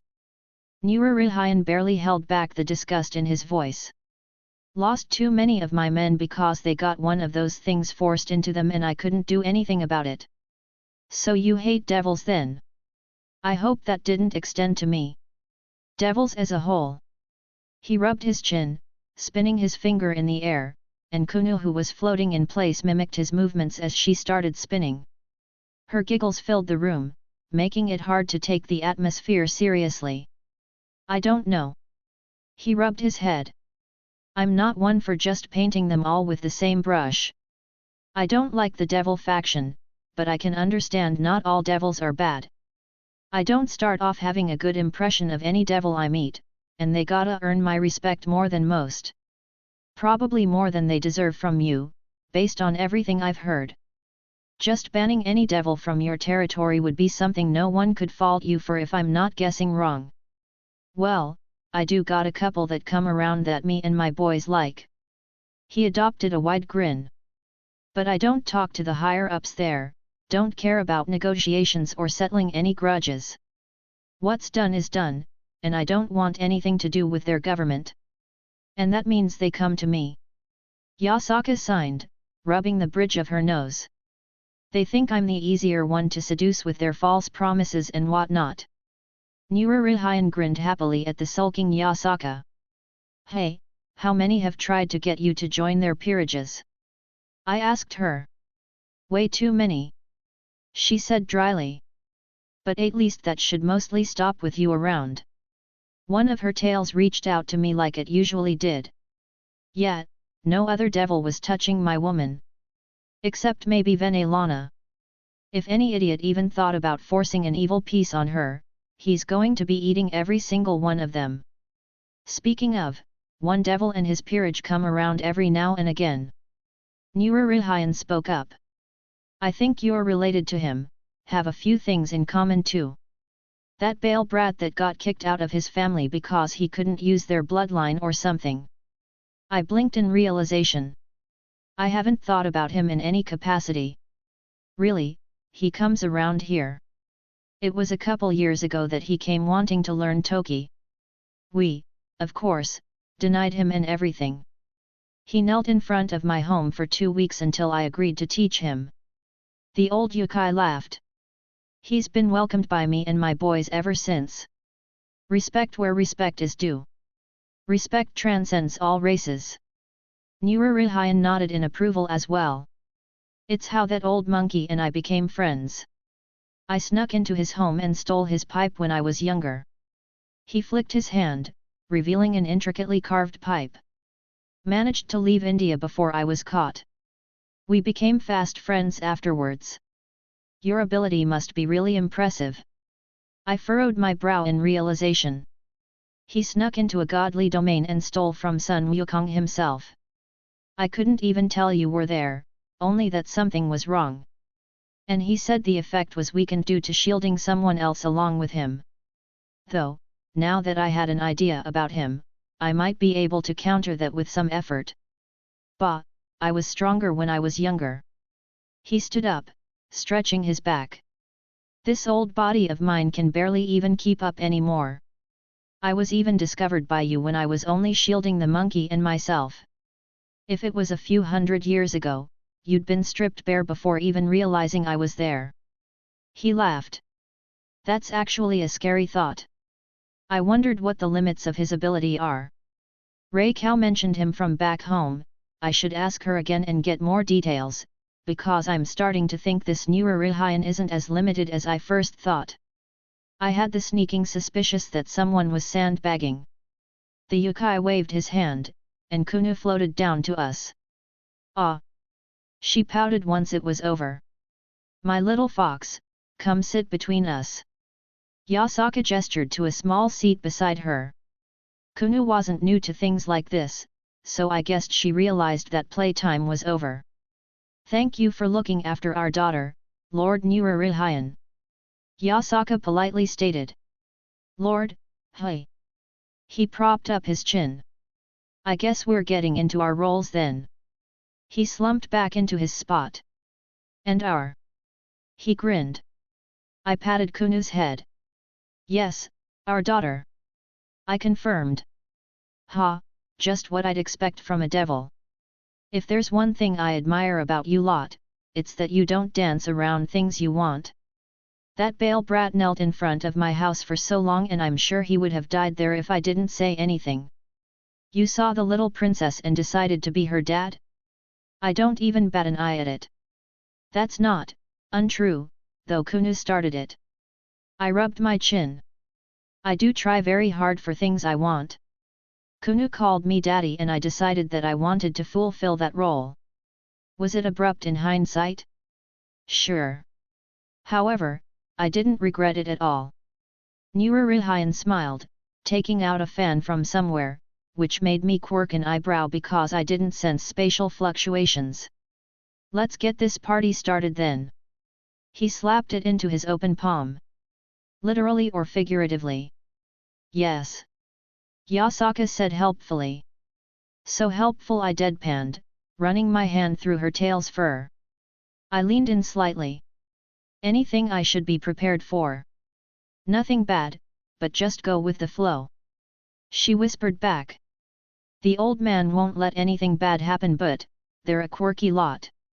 He took in the more abrasive yokai, the meatheads, the hotheads, and everyone in between. They idolize strength and are probably going to challenge you. A bunch of my boys are upset that Yasaka is finally off the market. He commented. Well, I guess I have to prove myself then. He leaned back a little. And being a half-devil probably doesn't help things. Most certainly not. But you're also welcomed by the old man and you're also my man. Yasaka smiled brightly towards me. Play along, but if anyone oversteps, I'll deal with them. Her smile turned feral. It did make my heart skip a beat, seeing how protective she was of me, even if I was stronger than her. Nururihayan swung his fan out again, and the doors slammed open. Many different figures began filing into the room. Every single one of them yokai and noticeably powerful compared to the average that I'd thus far seen in Yasaka's Kyoto. They were laughing and chatting as they took what appeared to be assigned seats around the room. However, I saw many taking glances at me, some not holding back the annoyance on their faces. Now that everyone was seated and I got a good look around the room, it reminded me of a Yakuza gathering. And considering the age and history here, it's probably where the whole Yakuza clichés came from. Following them, more people came in, plates of food were distributed along with jars of sake. The atmosphere lived up a little as they started enjoying themselves. I just looked around the room some more, trying to figure out what kind of yokai they were. I saw one tanuki, surprising considering they weren't known for being the physically strong kind. Maybe I misunderstood what they meant by strength? A lot of yokai don't have a type. Some are just created out of human imagination and other various emotions and brought to life. Some are inanimate objects that gain sentience over time or for some other random reason. Though many of the ones here did, or I noticed some feature at least. Along with the tanuki I saw at such a Gyumo a spider yokai. A kamaitachi, a sort of weasel with wind manipulation in its folklore. And even a couple tengu. And that was just scratching the surface, because there were a few dozen yokai sitting in here along with us. After a while, Nururihayan stood up, everyone quieted down at his sudden motions. All right, everyone's fed and decently drunk. There were a few cheers in response. So we all know it's that time of the year and Lady Yasaka from the other end has come over again. He gestured to her. And don't forget the little princess. He then gestured towards Kunu. Funnily enough, Kunu got more cheers than Yasaka. No one can resist the cute fox. But we got a newcomer this time around. And then all eyes were on me. Let me introduce him to all of you, Wilhelm Schweinorg. I'm sure many of you have heard some rumors and such. Well, he's here under the status of Yasaka's lover and Kunu's father. And now, they were glaring at me. I couldn't blame them either. Yasaka was a wonderful woman, but she was mine. Nururihayan glanced at me, and Yasaka sent me a look and I realized it was my turn. Anyone got a problem with that? I spoke up for the first time, sounding a little arrogant if I said so myself. Based on what I was told, I figured it was better to come off strong. Oh ho! Nururihayan grinned.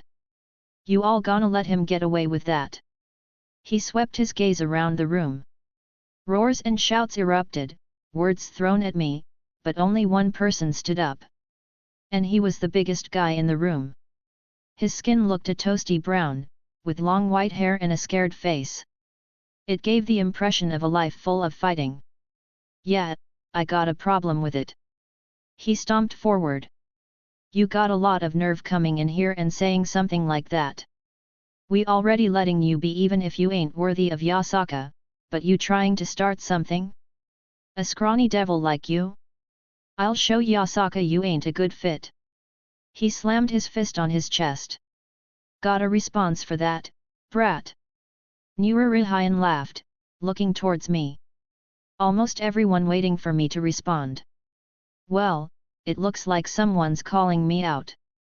I stood up, loosening my tie. How about we make it a little more interesting? I offered. Nururihayan quirked an eyebrow, still smiling wide. What you got in mind, brat? Nothing much, just a small request for the winner. Of course, if I win, it comes from you. I stated. Interesting, I accept. He slapped his fan against his palm. What do you think, Yasaka? Can your man win against my lieutenant? Yasaka actually looked bashful. I think she was enjoying this all too much. The fact that I was defending my spot at her side probably made her happy. I have no worries, my man is strong. Beat him up, daddy! Kunu shouted, making the room go quiet before laughter rang out. The big guy looked deflated at the words. Kunu scored hits even when she's not involved. Well, I didn't mind playing along like this. I wanted to get into Nururiha in good graces, make an ally hopefully and help things between the two factions. This felt more like a formality that the old man set up than an actual calling out. I rolled up my sleeves, meeting him opposite in the middle of the room. Rules? I asked. No weapons, no magic, no nothing but our fists. He smashed them together.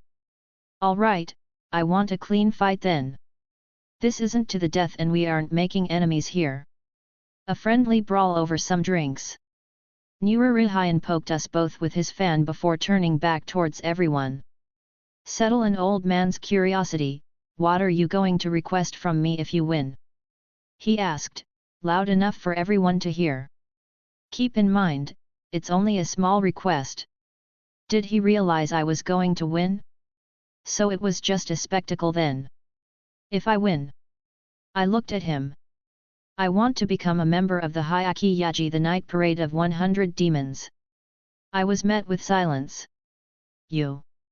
The big yokai raised his large hand, pointing at me. You want to join, why? Why wouldn't I? I quirked my head. I grew up Japanese, I've heard the stories, I lived the stories. Why wouldn't I want to join when I am presented with the chance? Call it a childhood dream. My mom did tell them to me when I was little, among other ones.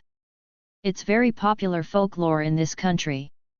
While I was never quite as fascinated like with other things, I still thoroughly enjoyed them. Can't say I'll be around all the time, but I'd love an honorary position. Childhood nostalgia reared its head again. It would also make good inroads with the group after proving myself and getting accepted. Should help Yasaka too in that regard, so it was killing multiple birds with one stone. Boss. The big yokai's posture changed. Let's change the rules. Nururihan's expression changed, though he didn't seem displeased in the slightest. I feel the same way. I'm gonna use my toki and yujutsu. Use whatever you want. The big guy stated, looking much more serious than he was before. Yujutsu, hey? It's the power inherent by yokai, like how demonic energy is inherent by devils. Yasaka doesn't use it much, specializing more in toki than the former. The big guy rolled up his sleeves, revealing many tattoos up his arms, and they began to glow. His toki visibly engulfed his body as well. I'm Aotab. I was born a spirit from a fire that ravaged a town 300 years ago. He introduced himself. I'm third seat to the boss. If you want to join, you're gonna have to get through me. It sounded domineering, and maybe even meant to be said to dissuade me. However, the look on his face, the anticipation, well, I believed he was expecting it. I rolled my own sleeves up, aura flaring and magical energy filling my body with reinforcement. It was a chance to see a yokai's abilities up front, and a powerful one at that.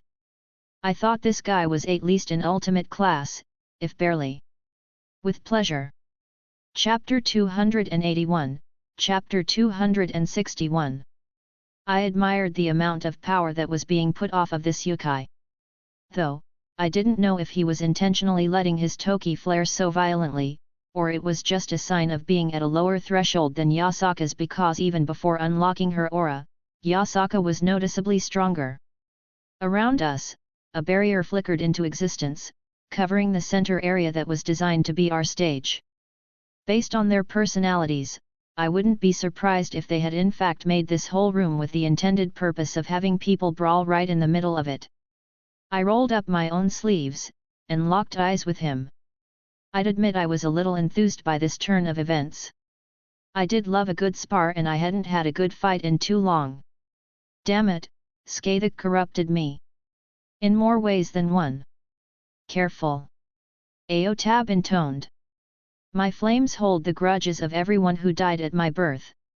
He gave a word of warning before said flames enveloped his fists more thoroughly. And they were not normal flames, even with magical senses/sight. They held a baleful aura to them, with almost a grey shimmer. I could feel it prickle against my skin. Interesting. I couldn't help but grin, raising my arms up, ready for him. Show me what you got. He didn't speak again, but he stepped forward and his massive fist swung down. The toki around it exploded, and the flames around it roared. I raised my arms up to block, my aura flaring up protectively as he made contact. I felt it and my feet skid across the wooden flooring as I found myself several feet back from where I started. He looked proud of himself, raising his fist up again. I clenched my hand a few times and looked at my aura where his flames attacked. They hadn't burned, they eroded. His flames managed to erode away a small portion of my aura on contact. How fun! I thought you were just a scrawny magician. He grunted. Guess you got some kick in ya. Did he not know I fought Susanoo, or was he just goading me, wanting me to go hard? Either way. I kicked off the ground, my own fist covered in my aura. He copied me, raising his arms up to block as I slammed my fist into his guard. He went sliding across the ground, sliding a couple more feet further than I did. He slowly lowered his arms, his glare making it through. There was a slight red spot where I hit him. I don't think this was so much about fighting as proving myself. His toki roared to life again, his massive body moved faster than it had any right to. Within the blink of an eye, he was already in front of me again, his fist flying down. My aura-clad left arm swiped up, knocking it away, and I followed up with my own punch right towards his face. He spun his body to the side, rolling with the blow, taking no damage. Instead of immediately turning back and throwing another fist, he continued in his motion, pivoting on his foot, his leg coming from behind, his heel aimed at my temple. It was an impressive display of maneuverability for someone his size. Right at the moment he committed to the attack, his cursed flames enveloped his leg. I ducked under the kick, the cursed flames corroding the air right above me and sailing off, slamming into the barrier. Rah! The large yokai let out a roar, regaining his original footing. A flurry of punches rained down on me. I didn't back down, my aura burst out to meet the intensity of his toki as I also began to throw out my own punches to meet his. They weren't mindless exchanges like what I had done with Susanoo to prove a point. No, we each sought the other's openings, deflecting and parrying any blows that would be critical. Within these exchanges I could tell that he was superior to me in unarmed martial prowess. I would admit it wasn't something I could claim mastery of or even much familiarity with. However, my aura and physical prowess were able to offset that advantage without pushing further into my own abilities. Just when I thought he was going to force a new opening, he instead jumped back, gaining distance. You fight well, devil. He spoke a smidgen of respect present. Humph, I should be offended you're not at your best, but I've been enjoying this too much. There was the making of a smile forming on his face. This has gone on long enough, take my strongest blow. I chuckled at his words. I'm better with my sword and magic. I freely admitted. Come, let me see your best, I'll meet it head on. Well said. He raised his voice along with another explosion of power. His toki was erratic before, but now, it was running rampant. His cursed flames also started lashing out uncontrollably. The tattoos on his arms, some sort of mystical enhancement or something, glowed with a monochromatic light. His toki and his flames suddenly jerked and were forced together. Behind him, they formed an image of a skull, and it let out a roar before it dispersed and gathered around his right arm. Damn brat, you're going to make me put effort into this. I heard Nurarihayan groan and felt the barrier around us intensify in power.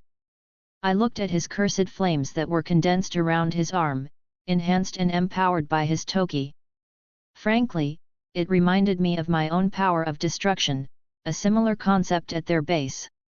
His corroded, mine destroyed. His flames certainly had potential to reach greater heights. Impressive, got a name for that attack? I questioned, mentally touching upon my spark of divinity deep within myself. Name.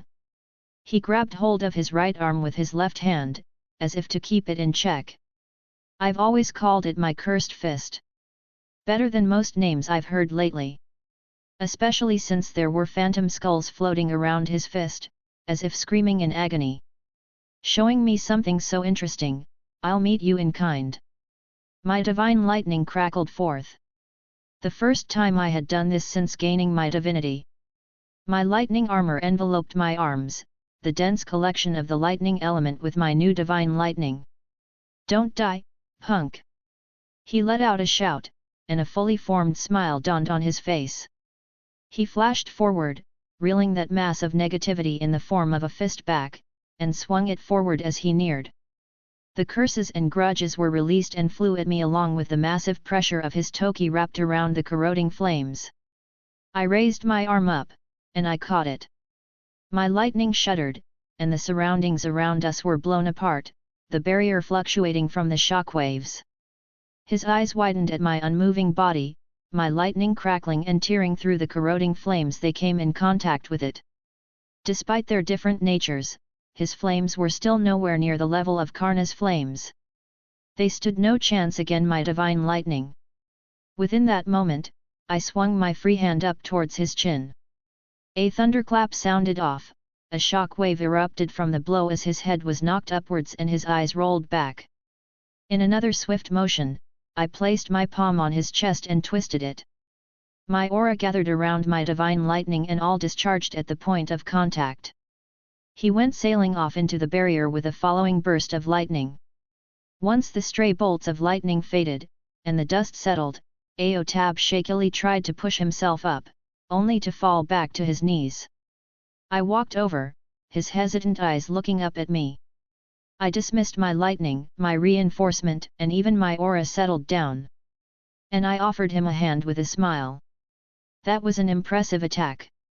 I wasn't trying to assuage any bruised ego he might have. I'd never seen a grudge used in such a way and was impressed. He was a fire spirit, a yokai who utilized the means of his own birth, the grudges and curses he was birthed by as a means of attack. The yokai looked at me, letting out a sigh and a small chuckle. It wasn't enough. He accepted my hand as I helped him back up to his feet.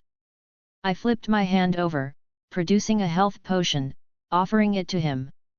He blinked, staring at it curiously, and took it after a slight hesitation. Though he did pop the cork off and down it without a second thought. Oh, that feels better. Your defeat wasn't unearned.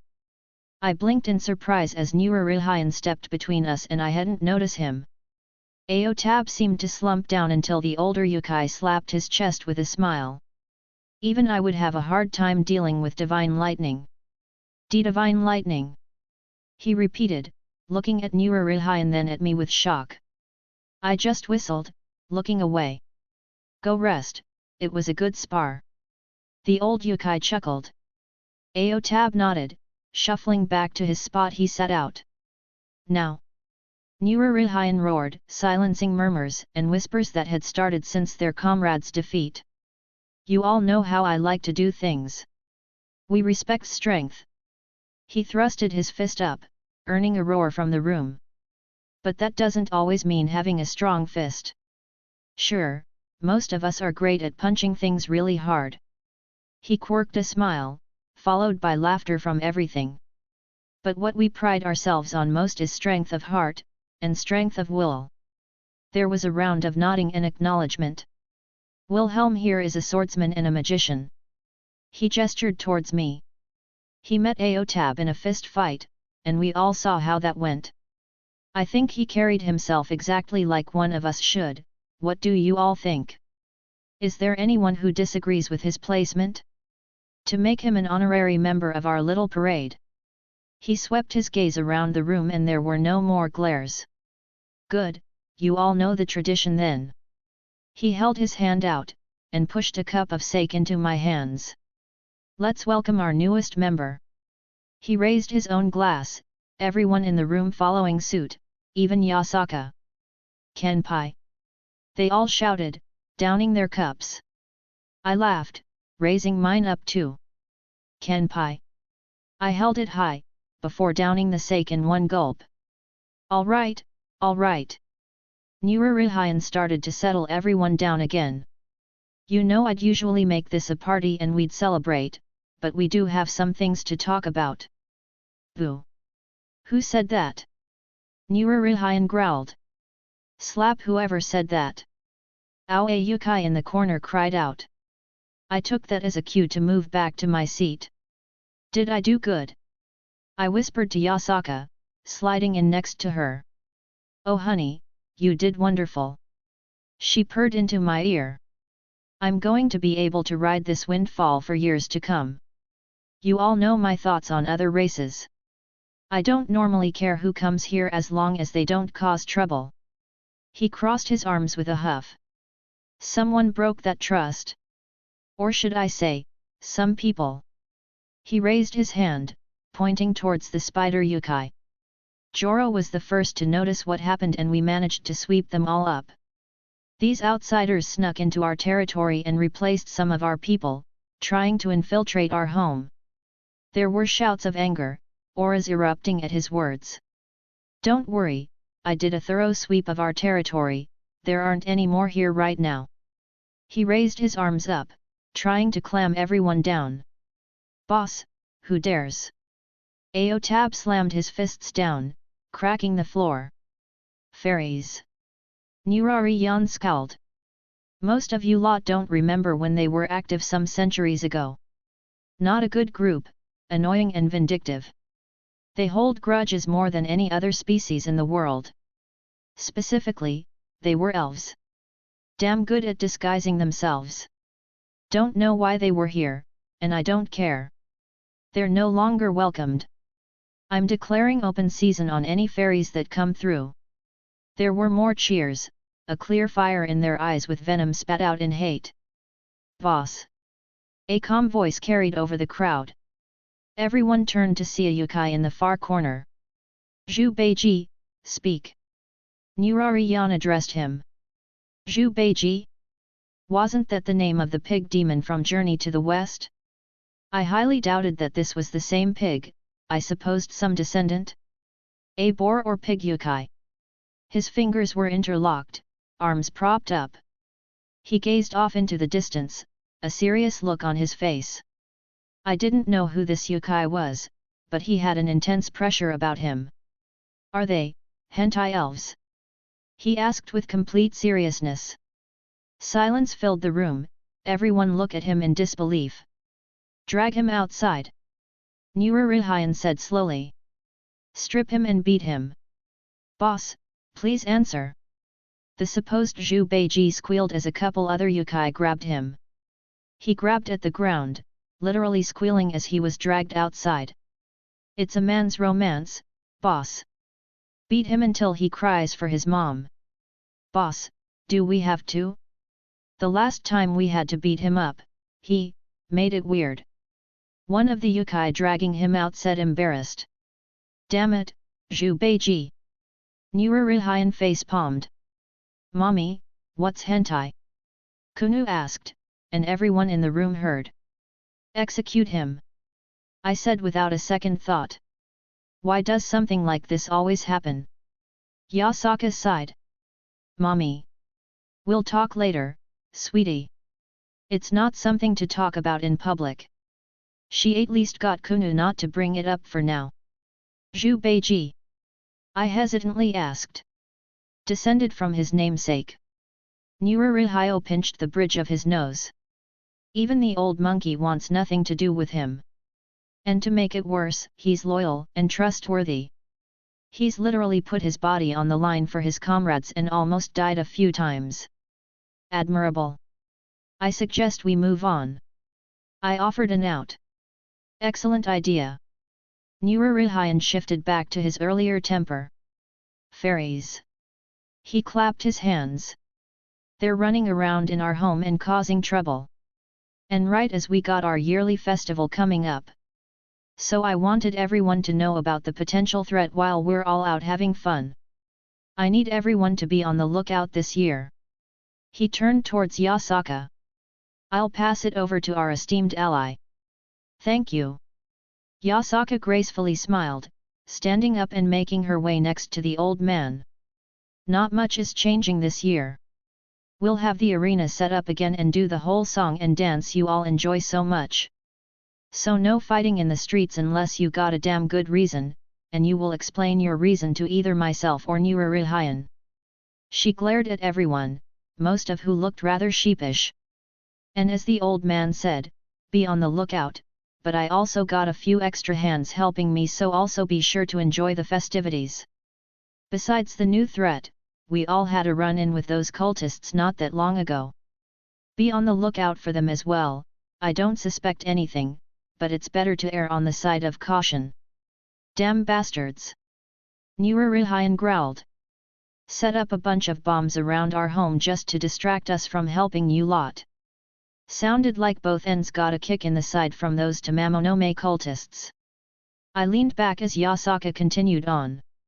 We have a few more details to work out, and the sooner we get them done, the sooner we can start the celebrations. It was fun seeing Yasaka in her element, being a leader. Watching her capture the attention of everyone, captivating them with her charisma. They weren't even her subjects, yet they hung on to her every word. I'm lucky to have such an amazing woman. And I was getting excited for our date that was coming along with the festival. Chapter 282, Chapter 262. Hey girls! I greeted Artoria and Reikau, who were sitting on the couch watching TV. Surprised, they turned from the cooking show they were watching. Wilhelm! Master! They both perked up upon seeing me portal into the room. I stretched with a yawn, taking an empty seat. Have you finished with what you needed to do with Yasaka? Artoria asked. Yes, I'm curious about the Nurarihayan here as well. Reikau sounded just as interested. Yeah, we were there pretty late. They were celebrating and we got swept up into it and only left when Kunu couldn't keep her eyes open. So I stayed the night over at Yasaka's. Fluffy tails were always nice to sleep between. Good news is, things are probably as good as they can get between both factions, and from what Yasaka told me, the festival is going to start at the end of the week. I look forward to partaking in the festivals. Artoria smiled warmly. It feels so nostalgic. Reikau looked wistful. And how was the other Yukai leader? He's an interesting character. And I can say for a fact that he's sandbagging around me and is much stronger than he lets on. His ability is terrifying and he snuck up on me several times without me being able to notice. Master, you should be wary of him regardless. Reikau warned, perhaps leaning more on her own experience. Yet, I remembered she said that our version could hide from the world if he chose. Time had no effect and such if he desired it. Fucking terrifying. Thankfully, I think this Nurarihayan is nowhere near that level. And there were no problems that occurred. Artoria asked. There was, but it's not something that needs immediate action. She needed to know, but I wanted to make her understand it wasn't her fault that this was happening. Oh, I almost forgot. I also met with Sun Wukong, the Monkey King from Legends. Reikau tilted her head. One in the same. I nodded. Long story short, apparently my actions have caused Indra some manner of annoyance since his clairvoyance isn't seeing me properly. Kind of funny considering he's Reiko's father.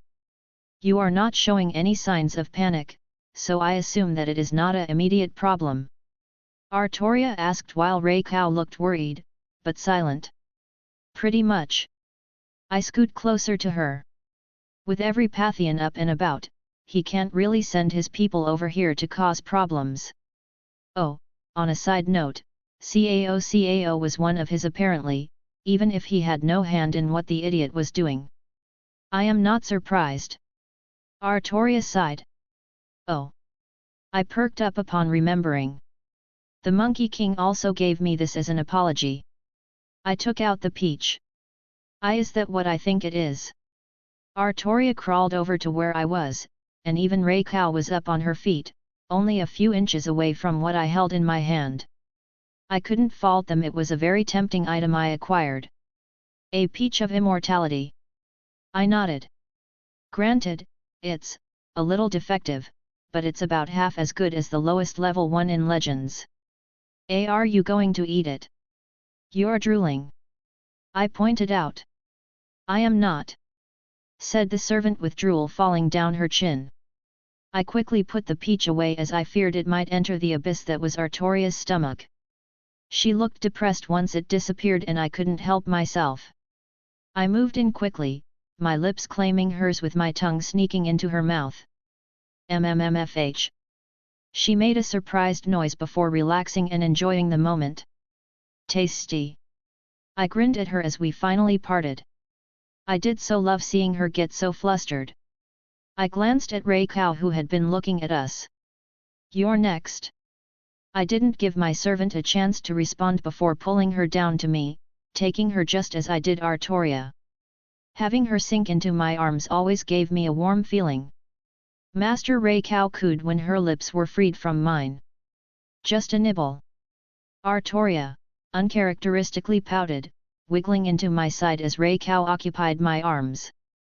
I have a plan for it, and you'll get to enjoy the taste still. Ooh! Her eyes sparkled. I'm going to see about adding it to a batch of materials and make a wine. I explained. I know you're not a big drinker but I do not mind wine.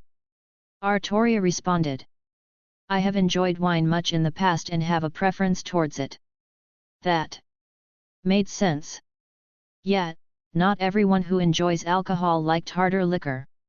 It's a work in progress, Mora thought really. I don't actually know anyone who has the knowledge on how to make wine from an immortal fruit. Maybe I should ask Izzy for advice? By the way, I kissed Rei Kao's nose. How was meeting Izanami for the first time? She was pleasant. Rei Kao responded with a smile. I can see why you are fond of her. It was amusing to see a goddess try her best to appear non-threatening. No longer hesitant about me being friends with her. I questioned. Izzy was a good friend of mine and I didn't want any contention there between them if possible. Rei Kao cutely shook her head. It was enjoyable seeing Rin stammer around her. Artoria giggled. The others also seemed to enjoy her presence. That's good. I wanted my women to get along with my friends. I did want to talk about other things, but for the moment, I opted to start exploring their bodies with my hands. And the looks they gave me certainly showed they had no problem with what I was doing. I do not know how you convinced me to do this. Artoria huffed, stepping through my portal. My charming smile. I offered as an plausible explanation. I believe it was the thing he was doing with his fingers. Rei Kao giggled. Do not mention that. I was swept up in the moment. Artoria turned a very bright red. I think your face was cute. Rei Kao smiled. And the sounds you made were also adorable. Rei Kao teasing Artoria, I didn't know I needed this as my life until now. Artoria could only just cover her face in embarrassment. But in all seriousness, you said that Rin was doing things in her workshop all day and you wanted to come along with me during my errands. Though, maybe there was some truth in Rei Kao's words. I didn't think she'd be bold enough to show off her panties to an audience when I got a little handsy. It just goes to show how comfortable Artoria had become with my other girls. She didn't mind me doing some light touching and letting another person hear her little moans. And Rei Kao, well, she had almost no issue doing lewd things with me if others were around. Well, others as in my other girls, I don't think she would appreciate being shown off to random people, not that I would want that either. Hell, that whole thing with Skathuk, she was very into it. Must we see her? Artoria huffed once more, seemingly calmed down, if still a little red. I like her. I shrugged. I think we're becoming fast friends. Very well. Artoria breathed out. I suppose I do not despise her. Who are we visiting? Rei Cao asked. You merely said you were running errands and asked if we wanted to accompany you. A servant in Artoria's war. I always was hesitant to reveal the identities of servants to other people, it was a personal thing in many circumstances. To know another servant's name meant you knew very intimate things about them by way of the Grail. Caster. Artoria said dryly. She is eccentric. I believe can I feel similarly to my own caster. Rei Cao sympathized. But why did you not deposit us at the temple where she resides? Artoria looked at me curiously. Well, I wanted a nice moonlit walk with two beautiful ladies. I shot them a smile. And admittedly, I do have things I need to reveal that concern us that Yasaka and I learned yesterday. I fear a sense of dread approaching. Artoria's expression turned serious. You danced around it, I can assume it involves me in some way as you have taken glances towards me. It does. I wouldn't hide it nor sugarcoat it. She was an adult, and I wouldn't baby her. The Pendragon incident had unforeseen consequences. Of course it did. Artoria groaned, rubbing the bridge of her nose. I am still dealing with issues that are accompanying that mess. Please, just be blunt about it. I wish not to be held under bated breath. The Fae had been moving since then. There was no more blunt way to say it than that. Nururihayan told us he discovered several Faeries that had replaced some of his people in secret. I assume that Yasaka is talking to the others and asking for help. Skathak should be knowledgeable on their ploys and magics to find any spies. At least, that was what I got from our talk before. But why would Artoria paused, a realization dawning on her. It's my fault. I used my noble phantasm, both of them, so blazingly. Perhaps, but no one's blaming you.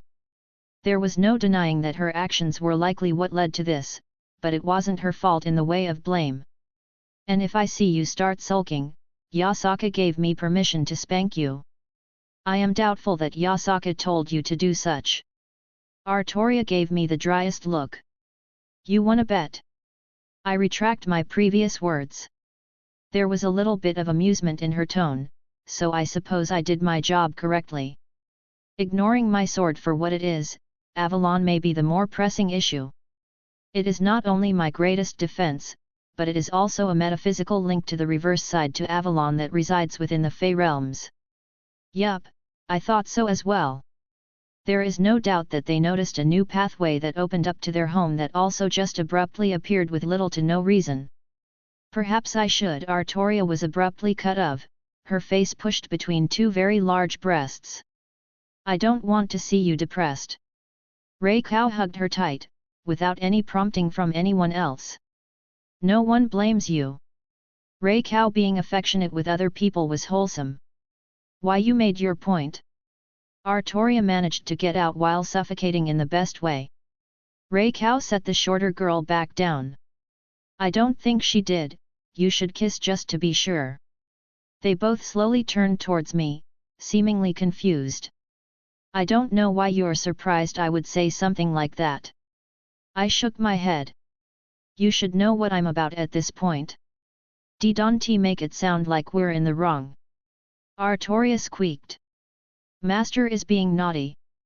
Rei Cao blushed a little. The thought of them making out was hot though. One day. Feel better. I bumped into my beautiful knight. I am mortified, confused, embarrassed, and still aroused. She added the last word very quietly. I do not believe I have room to feel depressed or upset right now. A job well done then. I said proudly. You are ridiculous. She huffed, barely hiding that growing smile of hers. If it makes you feel better, I'll be as ridiculously as you need me to be. I stopped my teasing and took her in for a hug without any lewd thoughts. She sunk into my arms happily, a content look on her face. Thank you. She said quietly. However, I believe we should meet the witch before she gets impatient and moves to us. That's a good idea. She'd probably be irate if we just lingered while not heading her way. Medea didn't like being forced away from her home. I snuck my hand over to Ray Cow's, interlocking our fingers. I didn't want her to feel left out. I was being affectionate with Artoria because I knew she would start self-deprecating otherwise. Though I could tell by the look on her face that I might have been overthinking things. Well, I didn't expect to see you again so soon. I recognized the voice of Assassin as we approached the steps of the temple. And the little lioness. Sasaki Kojiru. Artoria adopted a smile. It is nice to see you well. A respect between former enemies. And a new face. He looked towards my servant. It's an absolute pleasure to meet such a beautiful woman. My woman. I clarified, feeling a little possessive. Unfortunate. He gave up easily. Sasaki Kojiru, servant assassin. He held out his hand in greeting.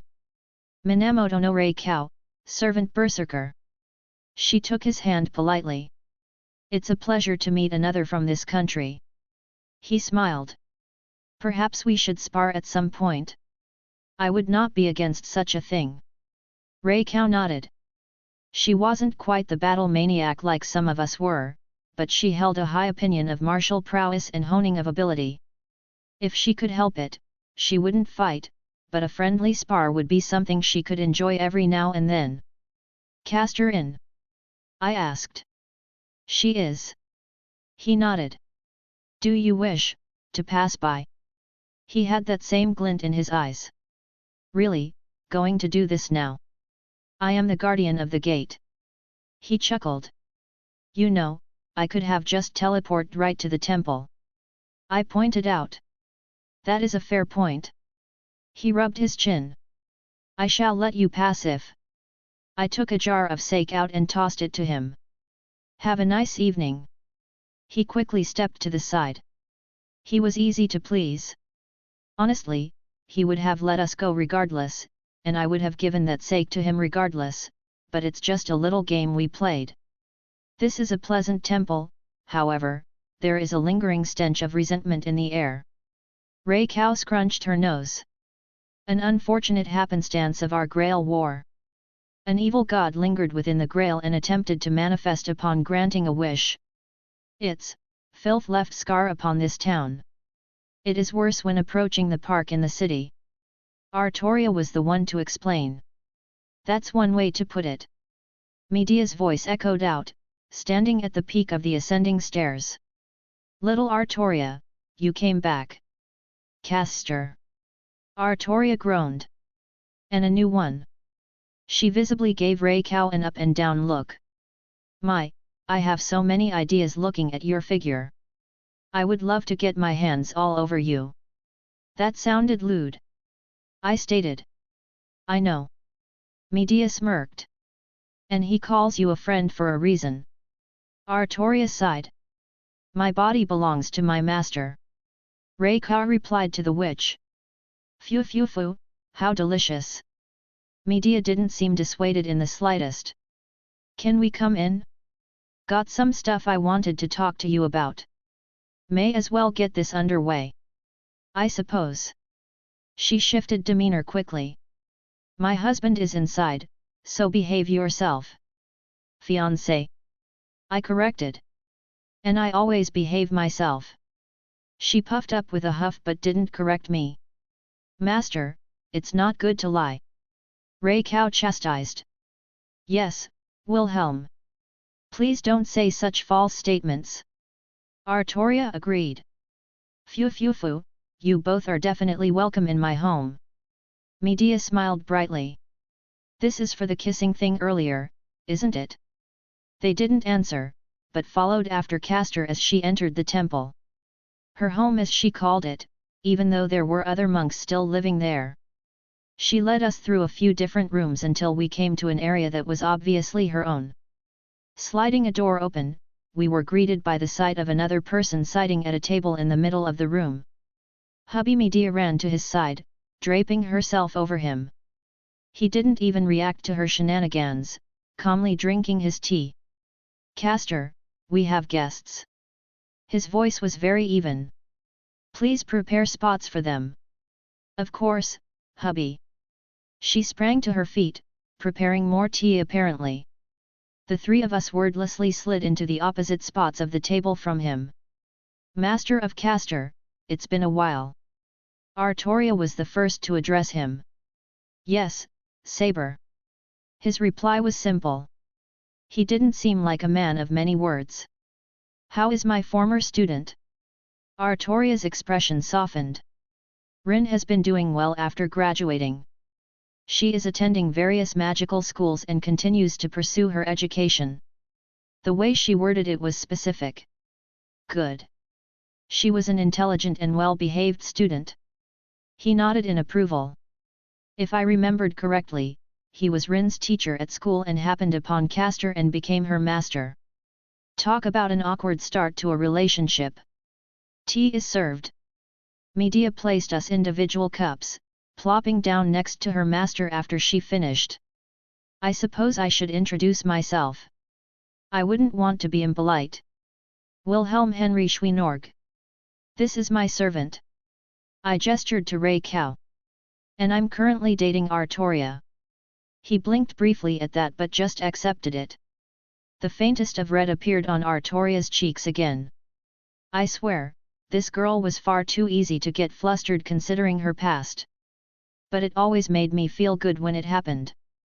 I am Minamoto no Ray Cow. She said briefly. I noticed that while her mad enhancement was gone and she wasn't dismissive of everyone but me, it still took a lot for her to care about other people outside of our circle. Greetings to your honorable self. He bowed his head slightly, an act of respect towards her. I am Sushiro Kyuzuki. Rei Kao looked pleased with that introduction, a little smile forming on her face as she gave him a polite nod. And I'm Medea of Kalkus. Medea sipped her tea. Now, introductions are out of the way, what ya want, brat? She was clearly talking to me. I wanted to extend you an invitation. You're finally getting married? Oh, I have so many wedding dresses for Saber to try on. She exclaimed. Castor. Saber squeaked. We are not getting married. Then I lost interest. Medea deflated. Just spit it out. Over in my birth world, there's going to be a celebration, a festival in a sub-dimension created for the yokai. I wanted you to come over with your fiancé and have fun. You're inviting us to a party? She questioned. You can look at it that way. Why? She looked at me skeptically. Well, first off, you're my friend. I held a finger up, and she scoffed with an arm cross.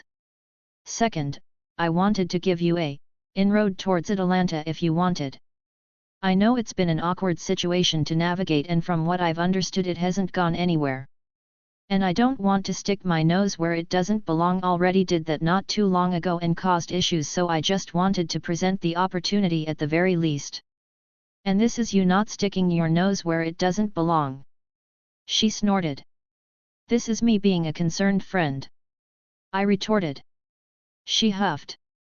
I don't need your help. Medea. Her master interjected. Behave. Mao hubby don't take his side. Medea whined. You have spoke of both Wilhelm and Atalanta on a few occasions. He closed his eyes, sipping his tea. Don't dismiss them out of fear. Hey, she told her fiancé about me? That made me happy to hear. When? She grunted. End of the week. I smiled much to her annoyance. Will it be safe? Kyuzuki asked. I am not knowledgeable about many things. But I do not have a good opinion of yokai based on stories. The leader there is Yasaka, a nine-tailed fox. She's also my woman. Not to mention some other familiar faces will be up and about. If some idiot attacks or does something stupid, I can't speak for them. But for the general populace, there are plenty of humans that walk around with no issue. Acceptable. He replied bluntly again. Fine, I guess we're going on a date then. Medea rolled her eyes and tried to sound annoyed, but it was failing horribly. Also, how would you like to get in a research project with me and some other people? It would be very beneficial if I had her help with our research. Research project? She tilted her head. What do you need my help with, boyo? Well, it's complicated and would take a while to explain. There are a few other people who will work at it from different angles, but for now, I would like your help crafting a mystic code with dragon parts. You want my help to create a mystic code with legendary materials? She said dryly. I suppose I could lend my aid since you would at least be working with something acceptable. And she wasn't totally salivating at the idea of working with dragon materials. The gods know you could use some real magical guidance. She added with a rather haughty tone. Oh, so that's how it's going to be, hey? Sushiro Kyuzuki. I looked towards him. Permission to give your fiancé a purely platonic hug. What? Granted. He replied. Hubby. Get over here. I stood up, arms open. Get away from me, you brat. She squeaked with a flustered look before teleporting away. There is no fighting it, Castor. Artoria calmly drank from her own tea, an amused smile on her face. Thank you. Kyuzuki's tone still never shifting, but there was a hint of appreciation to it. Castor pretends to be annoyed, she simply has difficult expressing her true feelings. He had the faintest hints of a smile forming on his face. It's my pleasure. I grinned happily, opening portal to where she teleported to. Real magical guidance, hey? Gonna bully a witch. Non-canon make gaining a system. You know, Drake, it's days like this that really make me appreciate life. I laid upon the grass lawn of my house, basking in the sunlight. Lazing around, those times are always enjoyable. Not a care in the world. I closed my eyes, letting myself drift off. I think I was about to fall asleep until something suddenly collided with me. I felt a sudden pain in my head, like someone jammed a Lego into my brain. What the devil? I shot up, looking around. What? What's wrong? I don't know, something suddenly hit me. Ding. What? The hell was that? New host found. Synchronizing system. Installing updated. Loading setting. Greeting, user. You've been chosen to be the next host to system January 2039. I opened my mouth and closed it again, seeing floating blue panels in front of my face. Yeah, no. I narrowed my eyes. Fuck off. Perhaps the host doesn't understand the opportunity he's been given. Uninstall. I commanded, seeing if that worked. Uninstall initiated, countdown to full removal in 30 seconds. 30. 29. Uninstall paused. System asks host not to make any hasty decisions. The system can provide the host with any number of boons. Oh. I quirked an eyebrow. This sounds sketchy as fuck, Drake stated. Yeah, my thoughts too, but let's shear it out. I waved my hands about. Oh great system, what exactly can you do for me, HMM? The system is glad you asked. Do you crave power? Do you know that you walk amongst the supernatural? Gods exist of every religion and mythology. Step out from beneath their shadow. Don't be a helpless chess piece in their games. The system will make you strong. I've killed gods. I'm pretty damn strong. Hell, the dragon in my soul can hear you. Do you wish to explore all of creation? To go beyond the mere stars, to seek out other worlds that exist beyond your own small world? With the system's help, you can visit other worlds completely different than your own. The system can take you to see things beyond your wildest dreams. I already do that. The system doesn't understand. I am a master of the kaleidoscope, the operation and manipulation of parallel worlds. I've gone to many different worlds at this point and continue to do so. I explained. The system has more to offer. Do you desire women? Let me stop you right there.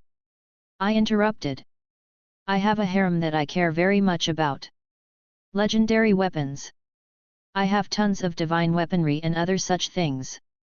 Spells. I can call upon the world tree through my own created spells. Not to mention I'm a user of primordial runes. Techniques. Learn to break the rules of reality by swinging a sword from an expert. System uninstalling resumed. Yeah, thought so. I laid back on the grass, closing my eyes. I ignored the countdown, and continued to enjoy my lazy day. Chapter 283, Chapter 263. That was pleasant and far different than I had expected. Ray Cow commented as we arrived at our second destination. Media isn't that bad, Artoria just holds grudges. I do not hold grudges. Just how you aren't competitive. I raised an eyebrow. I am also not competitive. She puffed up. I merely have a strong desire to win when competing. So, you're not upset anymore that I cheated on our first day in that axe-throwing contest. You admit you cheated. She jabbed her finger at me in righteous accusation. I turned to Ray Cow. Exhibit A. Artoria reddened and turned away with a huff. She calmed down and looked around. What happened here? There is a lot of destruction. Our war. Ray Cow replied. This is where Master destroyed Assassin's noble phantasm. The first time using my Yggdrasil. I admired the landscape. There were craters and scorched earth all around. Luckily it was deserted without anyone nearby except for the Ygmalenia family. It seems the large pieces of her fortress have been cleaned up. Ray Cow swept the horizon. How long has it been since we have last been here, Master? Ray Cow asked. Should be about 2 months. I tapped my chin. I wanted to give them time to get their stuff together before looking for a status report. Status report. Artoria faced me again. Did I not mention it? I blinked in realization. I sorta am sponsoring and or rather subordinated the Ygmalenia family after the war. They were going to be snuffed out after the Mages Association got done with them, so I stepped in and offered them a way out with conditions. You have subordinates now.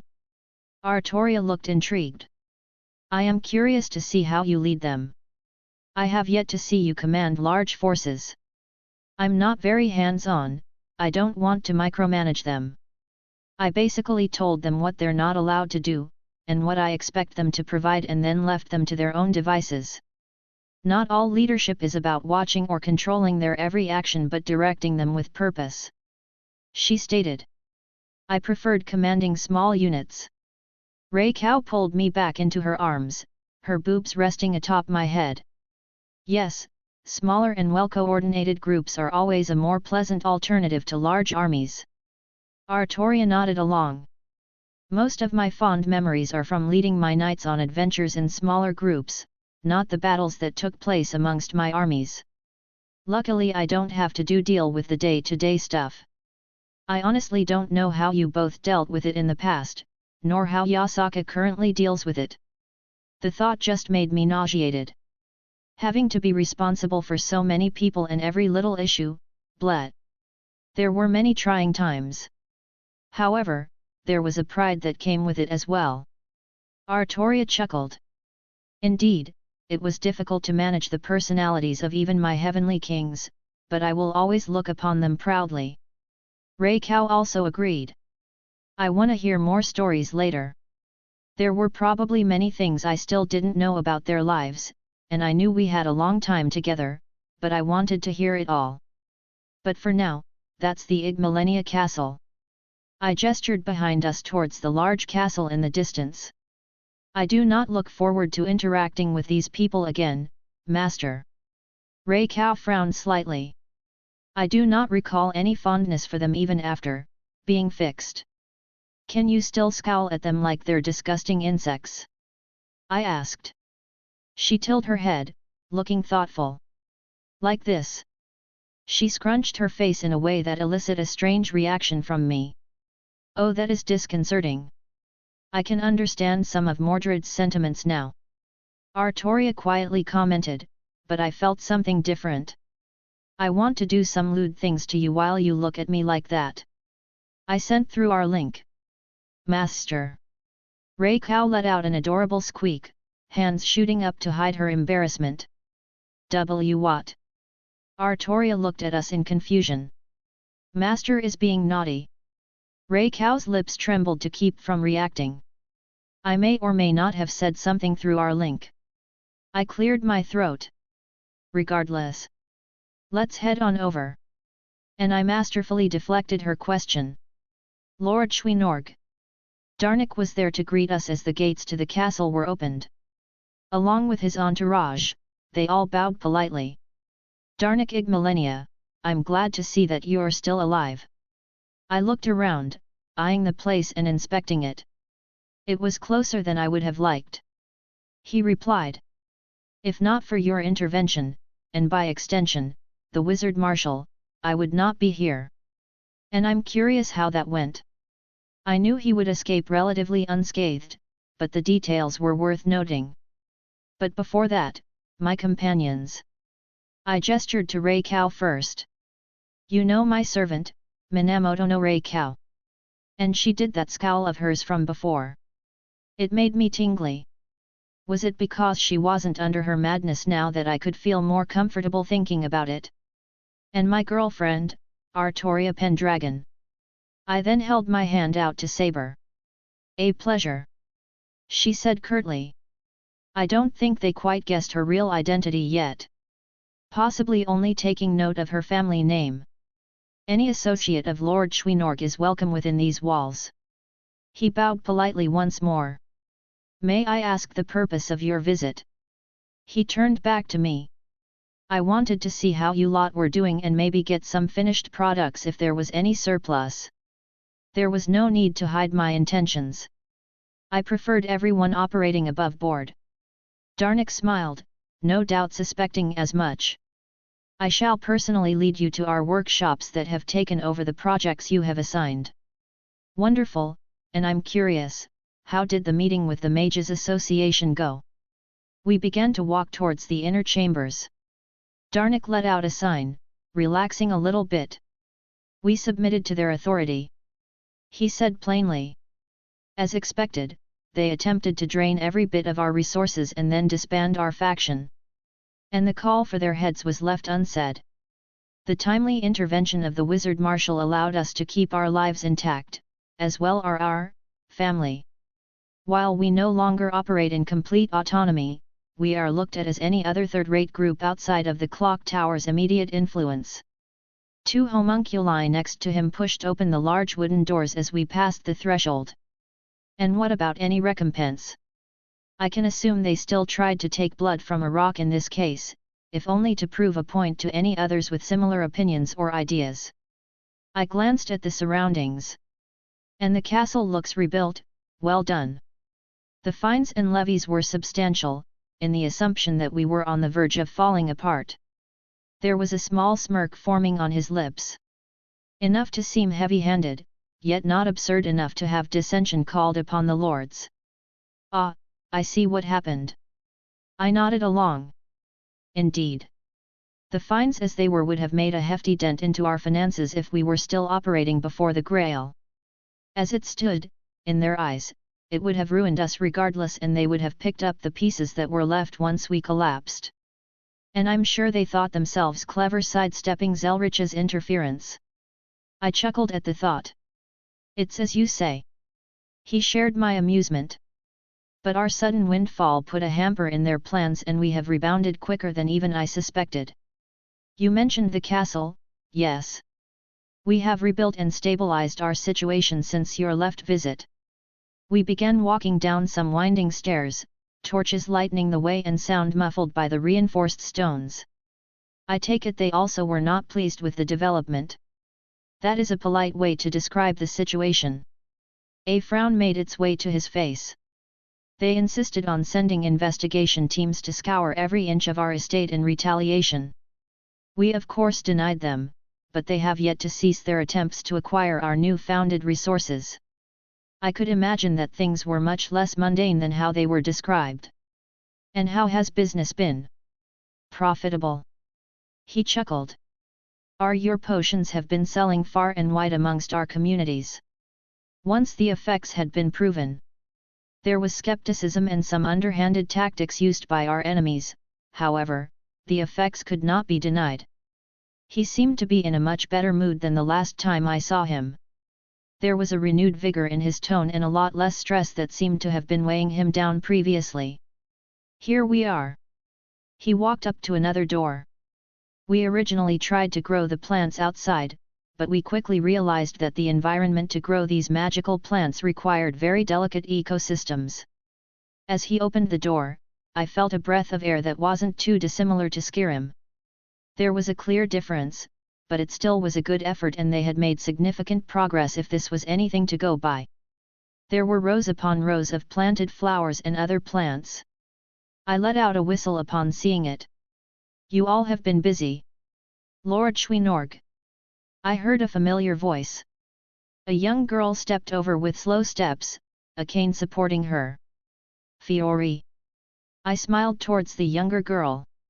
She was up and walking, with assistance, but walking all the same. You're doing much better. Why yes, it's all thanks to your help. Her eyes shined brightly. I've been taking care of the garden. She held her arm out encompassing the nearby plants. Well done. I couldn't help but pat her head.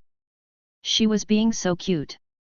Fiori, give him a status report. Darnik finally spoke up after a moment. Though, his tone was rather soft compared to what I previously remembered. Yes, of course. She perked up. As you can see, we successfully planted the majority of samples you provided. The ones you called blue mountain flowers and purple mountain flowers were the easiest to get to take hold. As expected. I rubbed my chin, walking up and inspecting a couple. They grow like weeds where I found them. I plucked it out, getting a good look at its health, its roots, and looking for discrepancies. What ones are giving you problems? Unfortunately, we've had trouble with quite a few as well. She responded with a hesitant tone. Nirnroot as you've called it, no matter what we've done, we can't get it to take hold in any soil. Unfortunate, but not unexpected. You're not upset? No. I blinked. I didn't expect everything to transfer in a 1-to-1 ratio. The fact that you all have come this far in such a short time isn't anything short of excellent. She let out a relieved sigh. Also Red Mountain Flower is having difficulty and we don't know why. By all looks it should behave the same as the other two of a similar name. That's interesting, I'll want to see your notes later. I nodded along with her report. Continue. Going by the names listed in the books you provided, the others are Blister Podcap, Bog Beacon, Mora Tapinella, and Creep Cluster. She listed off, fingers extended as she went through the list. I believe I see a correlation, all of those seem to have the primary effect of restoring magical energy. Yes sir, that's the conclusion we've come up with so far. She agreed. Hey, why aren't they taking here? Is it something about the world that rejected the concept, or are the conditions just impossible to simulate growth? So mana potions are off the table, I presume? Why yes, sir. She nodded. Well, they aren't my main focus anyways. I shrugged at the new revelation. And how has the production of potions come along? That isn't my area of work, sir. I can give a report, if you desire, Lord Schweinorg. Darnik stepped in. Otherwise the one heading the alchemic portion of our family is, Gords. Oh. I remembered him, yet, didn't feel like being in the same room with him if I could help it. Proceed then. Right away. He bowed before going on to report. We have a few samples in here if needed, shall I begin my report? I don't need to verify for the moment. I waved him off. Just an update for now. Very well. He nodded. Our most obvious accomplishment in this new field are the production of health potions. Based on the sample you gave us of that completed product, we have been able to thus match roughly 88% of effect. Impressive, your family just continues to show its brilliance. It was important to praise them since I was sorta their boss. Yes, we have an almost 70% creation rate of each potion. Based on projections, I believe we will reach 90% in less than 6 months. He continued. As for other potions we have achieved some success in, these stamina potions so aptly named are more difficult, but we have cracked them only 2 weeks prior. Unfortunately, we are still experimenting with the creation phase and thus only have confidence in a completed product around 20% of the time. Impressive once again. I know I didn't give you all much in the way of direction, and yet you've carved out a production method in such a short amount of time. And the fact that they'd already started a small farm to keep up with their own demand. There were clearly bounded fields around the room to help stimulate the growth. I could only imagine the trial and error that went into figuring out each individual plant's needs. I thank you on behalf of the Ig Millennia for your kind words. He dipped his head again. We have also started experimenting with other potions but achieved little success. Merely a handful of completed products that we have attributed to unique circumstances or just luck and have been unable to replicate it with any certainty. I have complete confidence that you and your people will be able to achieve the results we both want in time. I wanted to reassure him that I wasn't here to pressure them any further. Their results were already extraordinary compared to what I expected. And what of the finished stock do you have so far? In total, our percentage, the Wizard Marshal's percentage, or your percentage, Lord Schweinorg? He asked for clarification. I suppose Zelretch already told him of our deal, not that I cared. Just mine, what you do with yours is your business and what the old man does with his is his own as well. He appeared happy with my mentality. Calculating the share you proposed to us, you should have about 1,200 health potions available and around 100 stamina potions. I opened my mouth and closed it again. I was expecting a 20th of that amount. Darn it. I clasped his shoulders. Well done. I'm very happy with your results and with your family so far. Thank you, Lord Schweinorg. He barely held back his happiness. I reward my people, darn it. The share you're getting is payment for your hard work, but I want to reward you all separately. I mentally shuffled through my storage, deciding on what to give him, and saw something I thought/figured they would be quite pleased with. With a gesture I deposited a small pile on bones on the ground. I believe you all can do quite a bit with some dragon bones, yes. His eyes widened, and even Fiori, who had been quiet, looked like she was about to fall over. I believed some of the homunculi who were staying out of sight also went stiff. Dragon bones. Darnik repeated. Admittedly, they were used in a ritual to create an undead bone dragon, so they're a little worn in a sense. Necrotic energy had seeped into them after so many years. But dragon bones are still dragon bones. And it's not like I don't have quite a bit more and with access to an even further amount. I am unable to express my thanks for this gift, Lord Schweinorg. Darnik bowed again, but it felt more genuine this time. I hope to live up to your expectations. He was really good at kissing ass, hey?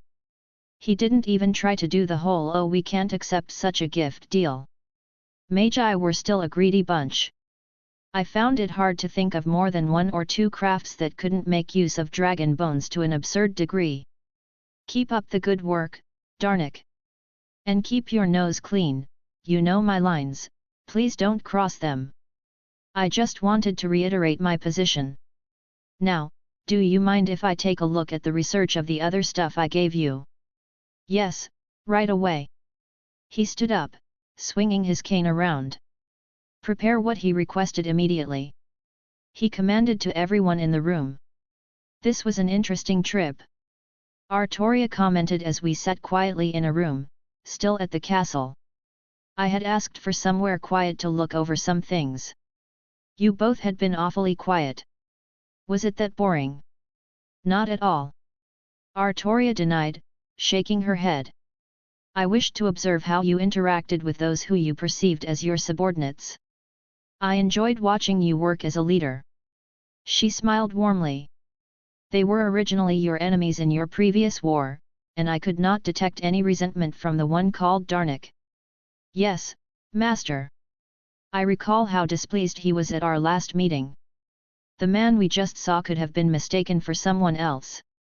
Ray Cow also added. Well, that could be attributed to having just lost the war and had to settle for a consolation prize. However, it appears they've hit quite the windfall. I didn't even bother asking them about their finances, it was their concern, not mine. I only cared that they continued to provide my share of potions and such.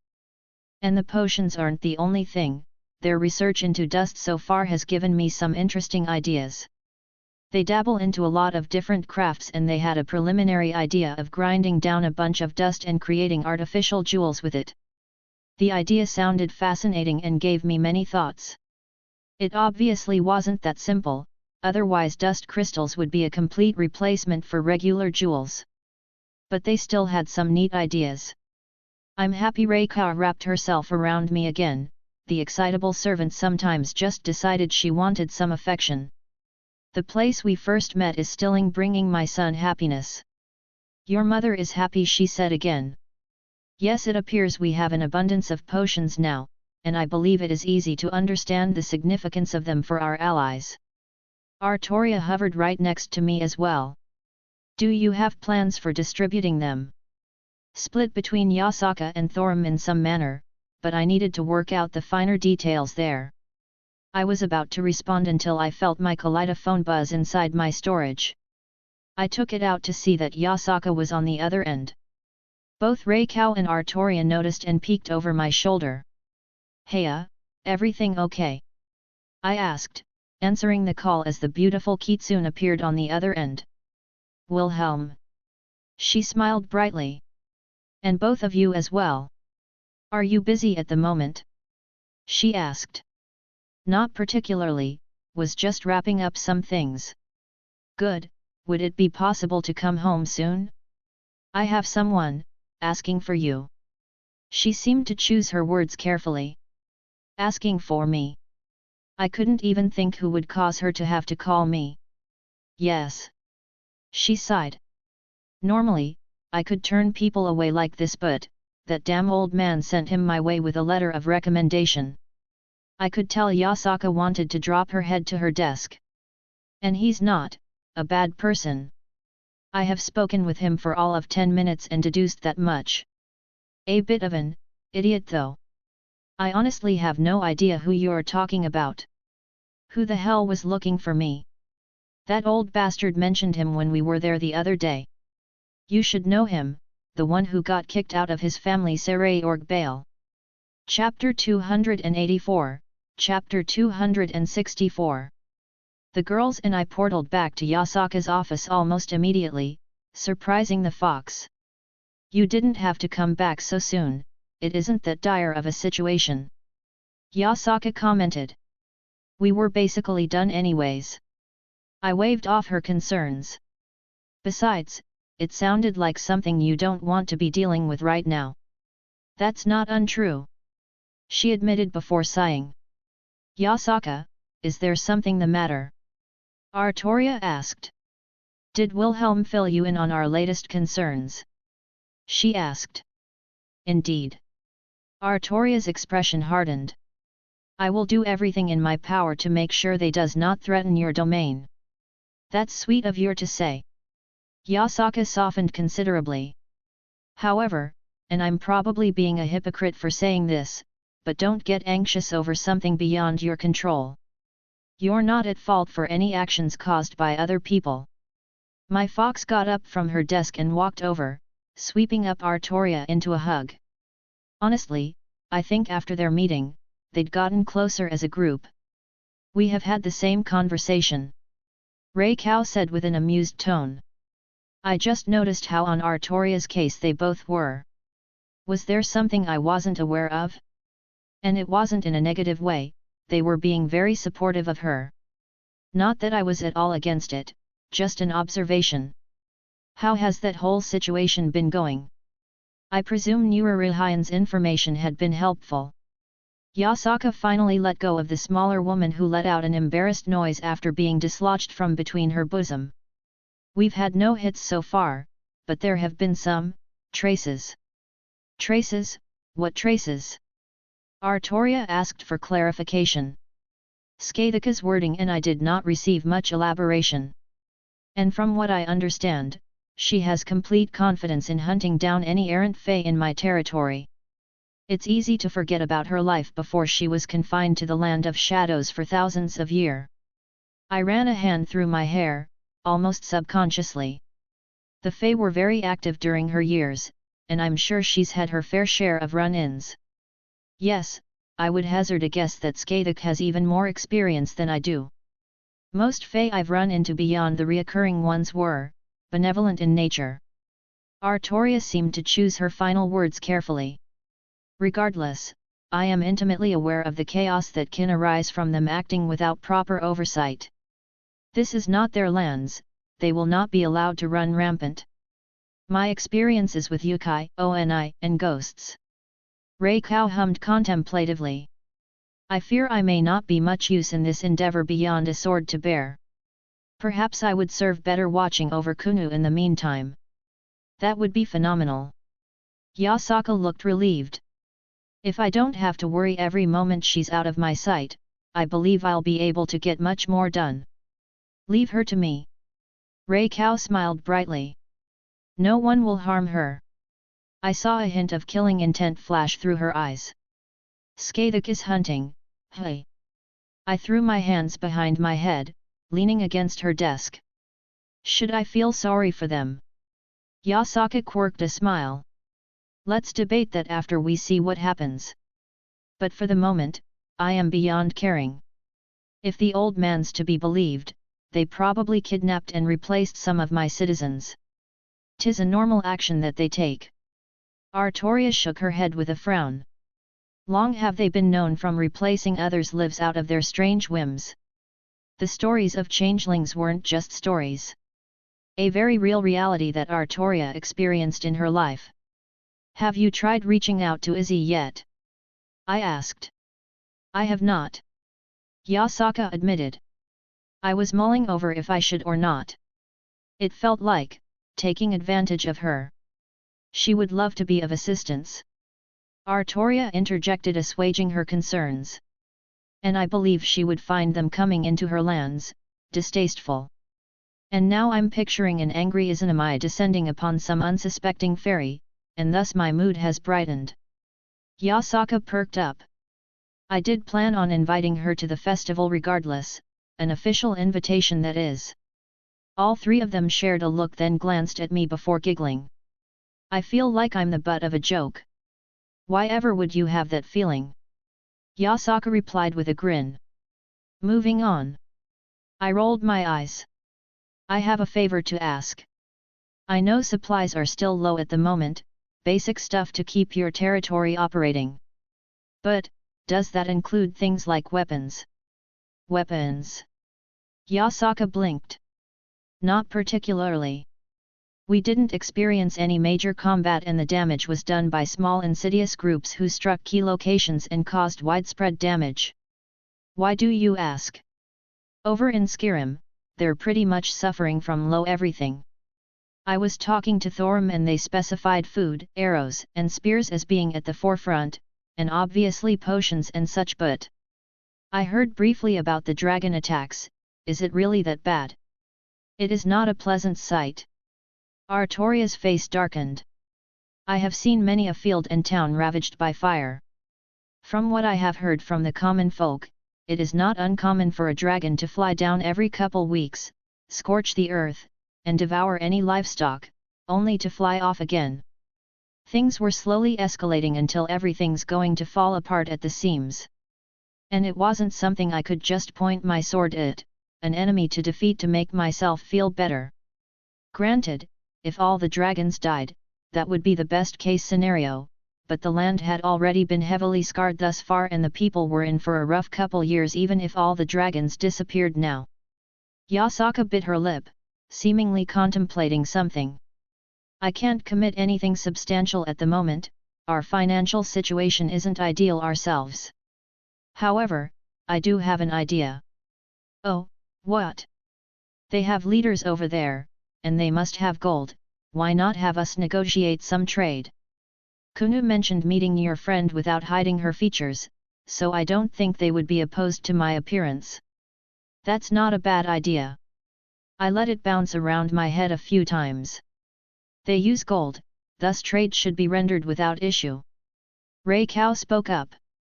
The nature of this world makes acquiring resources easier, thus cheaper as well. Yet, use their money to buy food here, with a profit even, and help them out. I nodded along. Everyone wins. Yasaka smiled. Jarl Balgruaf was a very practical man, I didn't think he would dismiss her if both I and maybe Thorim were at her side. And I had no doubt Thorim would be at my side in doing so if I asked, even if it wasn't for helping them. Funnily enough, while the financial situation for Skyrim also wasn't ideal, the biggest issue was finding the resources to actually purchase. From what I've been told, they were having to look outside the province and that was taking a toll on costs. I was already planning on alleviating some of the stress off them, gathering a good chunk of things they need. But, I can only keep donating so much, they need a sustainable supply and supplier. I can't keep hopping back and forth as a delivery person. Let me work out some details on my end, see if I can make this a reality on short notice. I can't promise anything until after the festival, but if you're up to it, take me to talk to some of their leaders afterwards. Yasaka asked. At the very least, we can make a deal in the short term. I planned on helping Thorim with something afterwards anyways, it'll be a good opportunity to bring you along. Oh, delightful! Yasaka happily clapped. And I wanted to see another world anyways, this is going to be exciting. Well, beyond Meridia's realm I presumed. I didn't know if they explored her home that much. Before I forget, I do have a delivery for you as well. I took out a crate of health potions and set them on the floor. More where this came from. The Igmalenia family is finally paying off for me lending a hand. Oh wow! Yasaka's eyes widened. These will be put to great use. How many am I getting? I was going to give you 800, if that's okay. Wilhelm, that's more than enough. She stepped forward, being the one to steal a kiss from me. I admit to sinking into her embrace, enjoying the softness of her lips on mine. My man is so dependable. She smiled brightly, breaking the kiss. I don't even blink anymore when Yasaka's tail finds my waist, wrapping around me. The remainder I will give to the college over in Skyrim, let them handle the distribution. I ran a hand through her fur. I also have some other miscellaneous potions they were able to recreate, so I'll give you the first pick of those as well. About 500 to the Archmage to do as he needs, which should help, even if only a little bit. A temporary measure for sure, but a much-needed reprieve I could imagine. So, Saray Orgbale, what can you tell me about him? I'd rather not go in blind and wanted to shift the conversation. Too much dreary talk for the eve of a happy occasion. I know the basics, he doesn't have the power of destruction and he was kicked out of his clan. Yes and no. Yasaka hummed, the other girls looking mildly interested. It's not a wrong assumption to make and most people believe so as well. However, he was only kicked out in all but name. He was shunted off to a far corner of their territory along with his mother and then neglected and bullied by the rest of the family. Have you looked into him before? I questioned, because that was a bit more in-depth than I had assumed. I thought I would just be getting some rumors. When he started popping up in Japan every so often, yes. I do keep an eye on what goes on in the old man's territory, just as he does mine. Yasaka gave a small chuckle. I should also mention that his mother is currently sick and unconscious. Oh geez. I let out a sigh. Sick mother, kid disgracefully kicked to the side. I ran a hand down my face. The parallels are startling. The only thing missing is him being a half-devil like I am. Yes, I was surprised when I realized and compared him to you as well. Yasaka said quietly. Are you okay? I can send him away if you want. I'm fine. I waved her off. I'm in a much better place than I was years ago. Something like this isn't going to set me off or get any kind of meaningful reaction anymore. I can't say I'm happy about dealing with more devil stuff, even considering the other day. I think I had mentally separated Venelana from devil society as a whole in my head. We talked about my desire not to consort with her side of the fence, but I knew I would inevitably be drawn into some things as a result of our relationship and my parentage. Besides, I couldn't help but let out another sigh. Nururihayan gave him a letter of recommendation, right? Basically asking you not to kick him to the curb.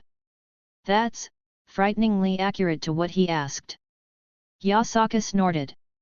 I don't want to sour any relationships you have. And I think I won some brownie points when I was over there, so I'd rather not ruffle any feathers. I can't deny that I'm a little curious as well. The old man even seemed to have taken a liking to him after being so blunt about his distaste for devils. And I didn't believe Nururihayan was the type of person to not know which lines to not cross. I had no doubt in my mind he knew all the available information about me before I went over there. At least what he could gather outside of our circle. Master, would you like us to accompany you? Rei Kao asked. I pursed my lips as I mulled it over. I would feel more reassured if you were watching over Kunu. I slowly smiled towards my servant. I knew Rei Kao adored Kunu just as Kunu did Rei Kao. I will depart immediately, Master. Rei Kao stated, taking it as a sort of order. She wasted no time on niceties, she headed out the door and assumedly towards my daughter. Well then.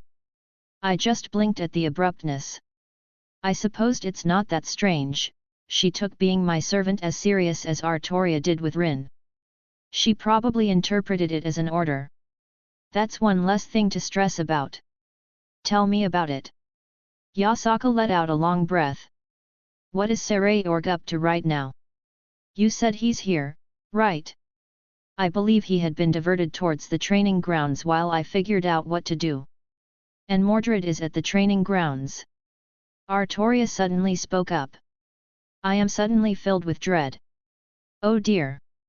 Yasaka blinked. I did not think of not, and the others may be there as well. And from the few things Nururihayan said, he's an idiot that likes to fight, right? The look on her face pretty much said everything. Artoria and I walked towards the open training area at a brisk pace. We expected conflict, brawling and the like to be taking place, and while that was in fact happening, it was not what, or rather with who I had expected. Arrows were flying non-stop, to the point where it took me a moment to settle everything that was going on in front of me. I noticed Sarayorg out of the corner of my eye based on his description, and he was, standing off to the side, staring at the same scene we were. I think those were his peerage members standing alongside him as well. There were also people I recognized. Mordred was standing in a daze, watching as well. Along with Arthur, Fei, and even Achilles. But most importantly, get back here, you disgusting creature! Atalanta screamed, releasing another barrage of arrows towards someone I didn't recognize. Her target was a man, young adult. His age was ambiguous. He had dark orange hair, a medium height and a strange jewel on his forehead. Nay, nay, nay, can't touch me, he danced around the barrage. Or so it looked at first glance, and actually, a good portion of the arrows were deflected before they could make contact with him. It was like they couldn't hit him for some unknown reason. The arrows infused with magical energy exploded against him, yet he still remained unscathed. Let's test that. She growled, aiming her bow up into the sky and gathering a significant amount of magical energy. I knew what was coming, well enough that I was about to reach for my sword, except someone beat me to the punch. Come on sis, that's too far. Achilles was grabbing at her hands. She growled again, but dispersed the gathered power, slacking her grip. Okay, I'm going to need an explanation. I spoke up, gathering all the attention. And you should know better than to use that in a place like this, Archer. I narrowed my eyes. To her credit, she looked a bit embarrassed, her ears flattening. I would have controlled it. She didn't meet my gaze. Explanation, now? I demanded, looking around. Yasaka wasn't here and I would be damned if my woman was disrespected like this literally in her home. He walked up and sniffed my butt. She hissed, stabbing her finger in the air, pointing towards her previous target. I looked towards the unknown man. I said, you smell familiar. He shrugged as if it didn't matter. Good, too. How dare you? She hissed again, pulling her bowstring back, only for Achilles to sort of wrestle it away from her grip. That kid seems familiar to me. I just can't place it off the top of my head. That's possibly concerning. Oi! I turned to look at a voice shouting from the other end of the courtyard. The one I recognized as Sarah Rorgbale addressed me apparently. He had an intense aura about him, and a strange look of resolve on his face. He took hardened steps towards me, staring intently. I didn't waver from his gaze, feeling oddly competitive. He didn't stop until he was about a foot away from me, only being slightly taller as our eyes practically met at level. I could feel his toki begin to seep out and it was heavy. I let my own aura flicker, my magical energy escaping to match his.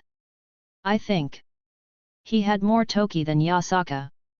Not to say he's stronger than her, it's sorta like magical energy in that aspect, more doesn't equal strength, though it certainly helped. No, I think it was still a bit more unrefined compared to her. However, it was a startling amount. Join my peerage! He suddenly shouted. The tension evaporated immediately, and his expression was replaced with a goofy smile that could match Thorim's. I honestly didn't know how to respond, though a significant portion of his peerage facepalming behind him did resonate with me. Chapter 285, Chapter 265. Scathing POV.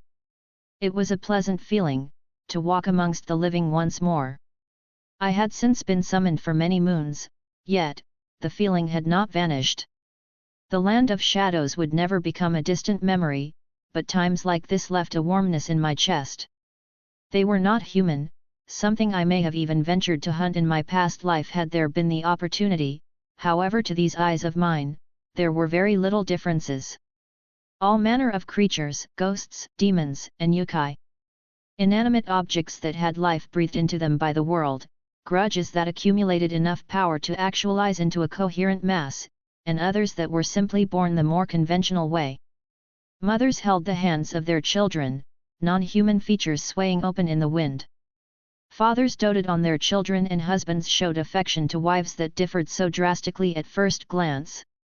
It was odd to see so many differences, yet no blatant distaste among the inhabitants. I was not unused to non-humans. Many different peoples had lived among the lands I called home. However, rarely did they coexist in such a peaceful manner, especially in such confined settings. I remember even Sedentak causing wariness among many common folk due to his divine nature. Though I suppose it was not the same. They all were welcomed under the umbrella of being yokai. A common title to draw them into a sense of community even if they did differ so wildly between one another. Regardless, I could not help but enjoy this place, to accept it as an extension of my home. My student's home, my home was placed here, thus I believed this place to also be under my protection. And now I had a woman to call a sister whom ruled over this realm, and my interest in keeping it cleansed of filth had increased. I can understand the difficulties that come with leadership, I believed most of Wilhelm's women could. For someone like me who had thus walked away from such nobility and responsibility, I sympathized with Yasaka. I cannot comfort her in the same way Wilhelm could, and while I did take up the same guard that Reikau had in the past of Kunu, I did not have the same gentleness that the children would appreciate. Nor was I able to provide her with resources she would desire for her lands. To render my aid, I believed I only could rely upon my spear like I had done so much in my life. I ran my hand along the side of a building, allowing my magical energy flow out. A frown made its way to my face. Soma. I called out lightly. The guard of Yasaka immediately answered my call. Yes, Lady Skathuk. He appeared before me, shadowing me along with several more members of the guard. We are close, I have found traces. I revealed to him. A mark left behind, I have rendered it inert for the time being, thus we will not be revealed. I will tell my men, teacher. He bowed. I twitched slightly upon him calling me that, but I couldn't deny the title from him and his people. I had spent many days at this point training them and a small bond has grown. If I may ask, why did you request me? He asked, just before departing. I did ask for him by name, along with a handful of others to accompany me. I appreciate your talent, Soma. It was simple enough. I have never trained a man who dedicated his life to guardship. As Yasaka is someone who has become important to me, I will forge you into a warrior accomplished for such a role. This involves sniffing out potential threats before they could move. I will impart my knowledge of Fei in the hope of him learning for the future. Now, place your hand here and close your eyes to focus. I grabbed his hand, gently placing it upon the stone structure. Spread your toki out, but keep it restrained once you notice the irregularity. He listened, as a good leaner does. He was hesitant, but I watched as his energy started seeping into the structure and he almost recoiled once he discovered what I had made more apparent by my own efforts. What is this? His eyes snapped open. I let out a small sigh. A sign of Fey activity, a common action among many of their number. They have laid claim to this building in accordance with their own laws and customs. What you sense are their magics that have intertwined with it. Soma looked offended but kept himself from acting out. Good, a cool head was required for this line of work. Lady Yasaka has not spoken of any allowances. I refuse to acknowledge this. Yes, I felt the corners of my lips curl up. It is as you say. Unfortunately, they believe their own laws supersede that of any lands they walk upon. It is why you must be cautious of accepting any debts or favors from one of their kind. A geese is forced upon the recipient if they are not strong enough to resist. I assume I am not yet strong enough? He asked. You would be correct in this assumption. A geese, it is a difficult piece of magic to maneuver around, even if you are stronger than the one who initiated. There are many ways around it, but they require predetermined knowledge of the one you are seeking. The most accessible solution would be to simply not speak but write down your words. A verbal acknowledgement is often required for a geese to take hold, but not always. Names have power, remember this in all things. Writing your name on a parchment will often be enough to elicit a reaction from similar magics. I did not think I was required to elaborate as the concept of contracts was one known. Wilhelm's race was one such notable example of a species that thrived off them. I will take your teachings to heart. He bowed his head. A polite one as always. Not to mention his eagerness to learn anything I deemed to teach, a truly pleasant experience. Good, now call the others. He put his fingers to his mouth, silently whistling. A sound that I would have to take a secondary measure to hear as it was beyond normal hearing. 4 more guards appeared beside him, bowing their heads respectfully. We await your orders. They intoned as one. Do not speak unless I give you prompt. I commanded. Otherwise you may follow my lead. I am not in an official position of authority here, thus you are all acting as extensions of Yasaka. I am merely lending my expertise on this occasion. I wanted them to understand that I would not be holding their hands at every moment during any continued threats in the future. Seeing their hardened gazes, I believed they understood my intent. Now, can anyone tell me about this building?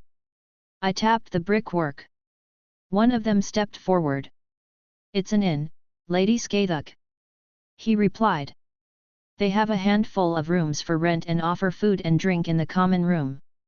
I nodded along. The concept was not one foreign to me, as I had patronied many similar establishments. Speak your experience here. I told him to elaborate. I've been a couple times, mostly due to their good prices for decent food and drink. The place had been owned by the same family for a few decades. He looked contemplative, as if trying to remember some information. That is enough, let us enter. I ushered them forth, walking to the front of the building. Placing a hand on the door, I cast a quick spell before pushing it open. We were greeted with all eyes looking upon us. A noticeable bar was in the corner, with the kitchen behind it. A half-dozen patrons were spread out across the tables and a few waitstaff served them. However, my eyes were not fooled. The wisdom and sight I had gained from Dunscath could see through the illusions. My spear appeared in my hand and I slammed it against the ground. By orders of Yasaka, you all are to relinquish yourselves to her custody pending an investigation. I sent a wave of magical energy forth, distorting the glamours they wore. Every person inside was of the Fey folk. And apparently, even they can look shocked. But resist, if you prefer, I would much like to exercise. Wilhelm POV. An awkward silence filled the area. Join my peerage. He repeated, as if that was the proper thing to say in this situation. No. Damn, all right. His shoulders slumped, before perking up again. How about a fight? Also no. Oh. I just stared at him, not knowing how to respond again. But I guess I didn't need to, as a blonde woman from his peerage ran up and smacked him upside the back of the head. Idiot! She barked. Did you forget what we talked about a couple hours ago? She began to berate him. Haha! I couldn't help it. Zelretch threw his head back, laughing happily. He seemed unconcerned that she continued to hit his shoulder. He was strong and I acted without thinking. She turned to me. I'm sorry for him, he was not supposed to ask you that. She dipped her head. I think someone else is owed an apology more than me. I crossed my arms with a frown. She furrowed her brow, reaching her hand out and created a black portal-like sphere in the air. Suddenly, another opened up below that orange-haired guy that pissed off Atalanta. Interesting. Hey, why'd you? The strange guy was abruptly shut up as the woman lifted her leg up and slammed her foot down on his head, pushing his head into the ground. We sincerely apologize. She spoke again, grabbing Zelretch and pushing his head down. She lifted her foot up, and smacked the other guy again, pushing his face further into the ground. I'm sorry. He mumbled out, barely audible from how far his head was buried. I let out a sigh, rubbing the bridge of my nose. Humph, just keep him away from me. Atalanta huffed. Zelretch scratched the back of his head. Haha, sorry about him, he's usually more behaved. Why are you here? I decided to cut right to the heart of the matter. If Atalanta showed any further discomfort than just annoyance, I would have not been so quick to gloss over that little bit. I wanted to meet you. He smiled brightly as if it were the most natural thing in the world. The woman at his side sighed again. And to clarify, we were not coming here to recruit. She glared at Zelretch again. Not to mention, his peerage is full, so he couldn't add you even if we all wanted. Oops. He chuckled, somewhat embarrassedly. And we told Lord Nurarihayan that we wouldn't try to recruit while visiting. I got swept up in the moment, I'm sorry. Zelretch dipped his head of his own initiative. I just wanted to visit my cousin though. He regained that dopey smile of his. Technically a first cousin once removed, but I'm willing to bet he didn't care enough to know that difference. And the sincerity in which he said that, was it strange that I actually believed him? How am I supposed to even answer that? I felt really conflicted right now. I would have usually told someone like this to fuck off, but he's so. He reminds me of Thorum. I think Artoria noticed my hesitance because she was standing over me almost protectively. The woman next to Sarayorg nudged him with her elbow. Introduce everyone first. Oh, right. Sarayorg took the cue. I'm Sarayorg Bale. We haven't met before, but I'm your cousin. He shot me a thumbs up. The woman next to him let out a sigh. I'm his queen Koisha Abaddon. She said politely. Oi, guys, come introduce yourself. Sarayorg shouted to his peerage who were still standing to the side. I could only shake my head at his inability to read a room. Either that or he was masterfully destroying any tension that had built up. Greetings to you, good sir. A man in a full set of armor was the first to offer an introduction amongst them. I am Sir Beluga Furkaz. I serve my liege as his knight. A true knight. Artoria spoke up, looking at him with an inspecting gaze. Why yes, my lady. He smiled. I do not denote myself as such just because of the peace I was gifted with by my lord. I have held my lance since I was but a boy and squired under a reputable knight in my youth. Artoria seemed impressed. I don't think she expected a devil to be a proper knight. Well, someone won brownie points with her. A devil knight? Didn't think that was a thing. Mordred walked over, seemingly more interested now. I believe knighthood transcends race. He chuckled. As long as one holds to their oaths and lives up to their own honor, a knight they are. Well said. Artoria nodded, summoning her own armor around her. I greet you, Sir Beluga Furkaz. I am Artoria Pendragon. Mordred Pendragon, yo. Mordred said much more casually.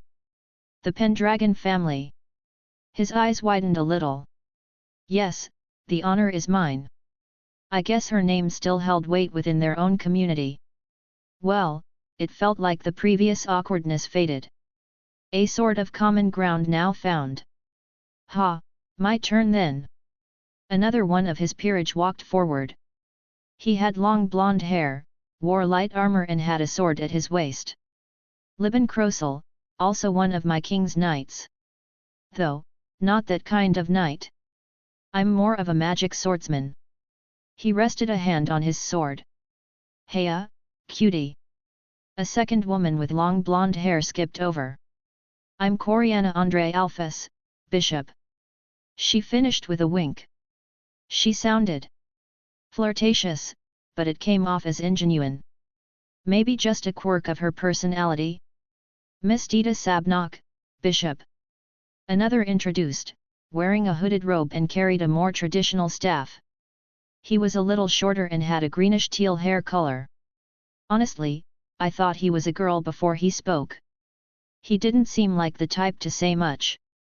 With heavy steps, perhaps the most eye-catching member of his peerage joined them.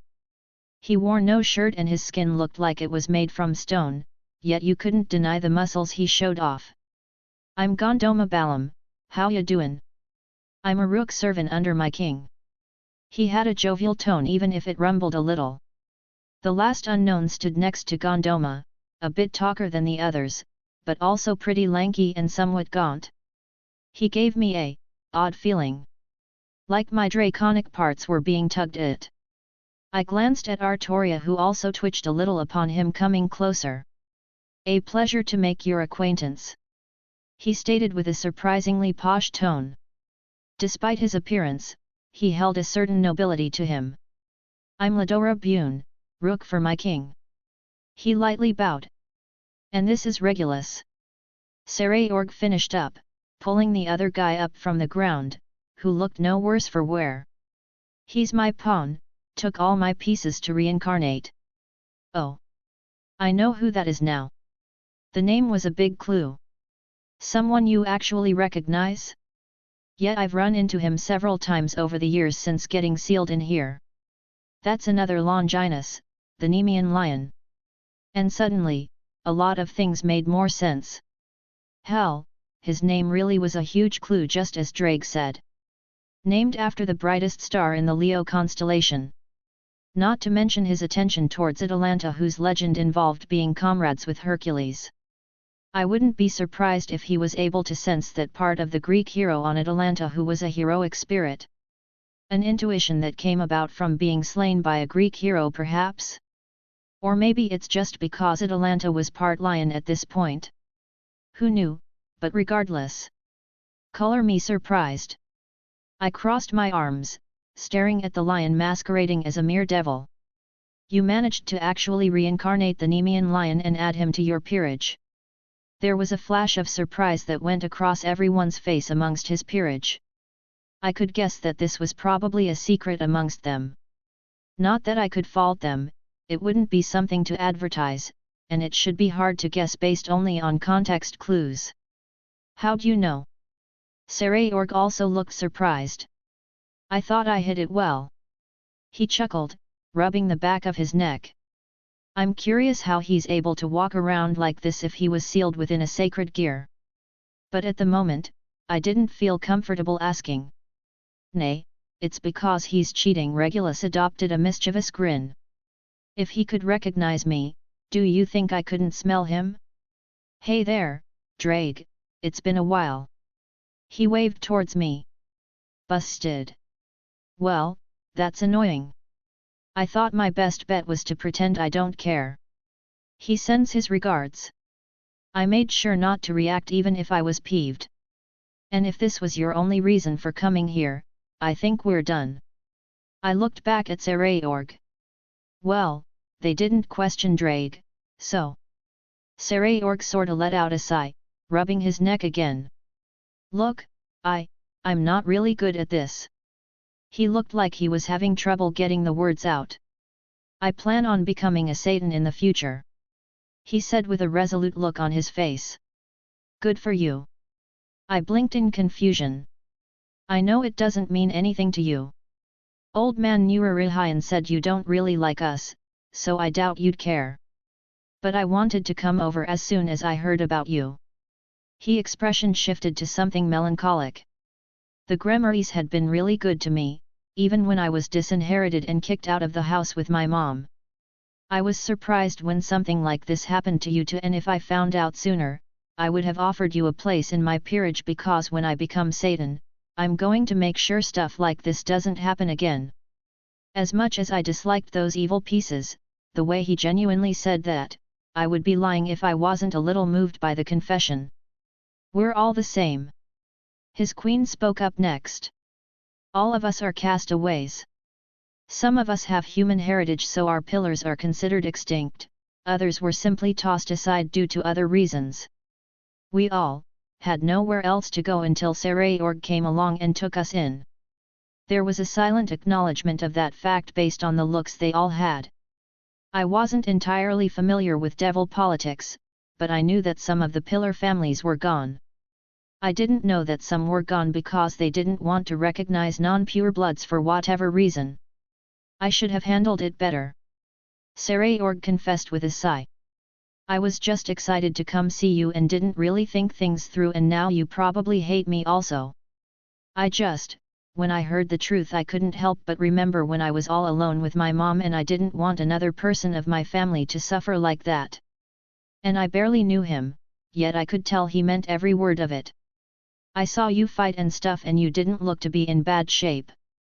I guess at the very least, I just wanted to come and see if you wanted to be friends. He wasn't really good with his words, it came off kinda awkward, but the intent was what mattered. And I don't think he had a deceitful bone in his body. Which made it all the more annoying that he was tugging hard on certain heartstrings of mine so easily. Old man Nurarihayan said to come over because the festival was starting in a couple days and I wanted to fight in the small tournament they do. He didn't have the same fire in his eyes that he had a few moments ago. I'll see you around, I guess. He forced an awkward smile. Gods damn it. I let out another sigh, knowing I folded so easily. You got a devil phone. Chapter 286, Chapter 266. Oh boy, the last couple days had been chaotic. I had been running around helping Yasaka prepare for the festival, along with everyone else. Skathak found a Fey hideout in the middle of Kyoto, that was fun to hear the details about. She's been sweeping the city every day since and hadn't found much else. Thankfully, iron bars were the perfect cages for them. Sarayorg also suddenly barged into my life, which was unexpected. I gave him my number and I guessed I accepted something akin to friendship from him, or at least a beginning. I didn't want to get further involved with devil nonsense beyond what I already had, but that guy had some crazy charisma. And it didn't help that he came off as a genuinely good guy, and that made it hard to continue being standoffish. Well, he didn't seem at all like a bad guy, so I wasn't too worried. He seemed genuine enough in just wanting to meet and such. I figured I'd just wait and see, give him the benefit of the doubt till after talking to him for a little bit. I tapped the table I was sitting at, 2 coffees sitting in front of me. I reached out, taking the one closest and took a sip. I peered out the window and saw a person walking into the coffee shop, the person I had been waiting for. She smiled upon seeing me, walking over and taking a seat across at our small table. I got what you asked. I pushed her cup forward. Thank you. Venelana took it happily, immediately taking a sip. Just how I like it. So. I fingered the rim of my coffee cup. How have you been? A little sore. She gave a mischievous grin. I did not blush. But otherwise, I've been well. She giggled at my reaction. Mil-ICAs seems to be doing well also, and that's been my main concern. I've been through many battles and have almost died more times than I can count. I was always worried much more about him. Can devils even get? I paused for a moment, trying to word this correctly. Mental issues. Oh yes, though it's not as common, I believe. Something about us just makes it more difficult than humans, however it's something that does happen from time to time. Devils simply have a higher threshold before such things can affect us. She took another sip. Maybe our longer lifespan offsets it. A divergence in mentality brought about due to our different perspectives on what we consider life. I mused aloud. That's an interesting thought. She perked up. I admit it wasn't something I've truly considered before. But my first guess would be the presence of our demonic energy and our inherent nature to be sinful, to a much greater extent than normal humans. The idea that something is bad and we can't mentally handle something is offset due to us being preconditioned to sinful behavior. Sinful nature, yet. I tapped my chin.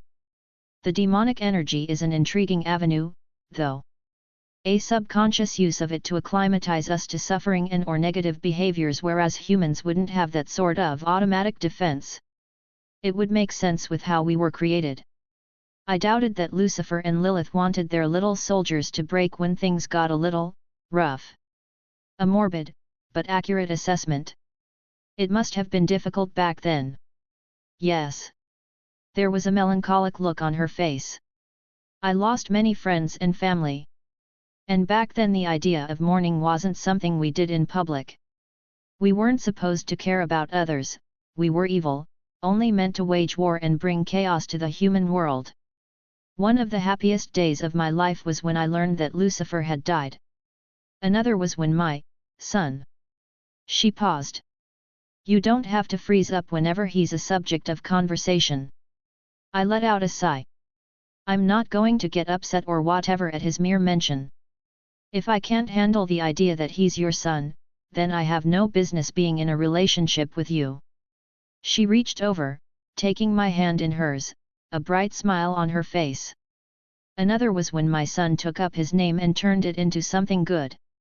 I'm sure the old Lucifer is rolling in whatever ditch he was thrown into at the thought of what we had become, and it's wonderful. I couldn't imagine growing up and living during that era. I rubbed her hand and looked down at it in realization. You took your ring off. I thought it was appropriate, considering. She giggled rather cutely. I didn't want you to think you're just a replacement for Zoe. I never thought that. I replied. I can understand the relationship you have with him is deep beyond just a husband. I can't fathom the bond that's been forged through centuries of being together, nor would I ever try to come between that.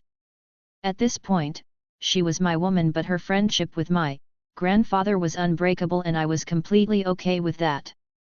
Scathach often talked about Seton Tat, a former lover of hers. I never once was overly jealous. I thought it's simple nature to be on some level jealous when someone you care about speaks about a former love, but it's not something that weighed on me in any meaningful way.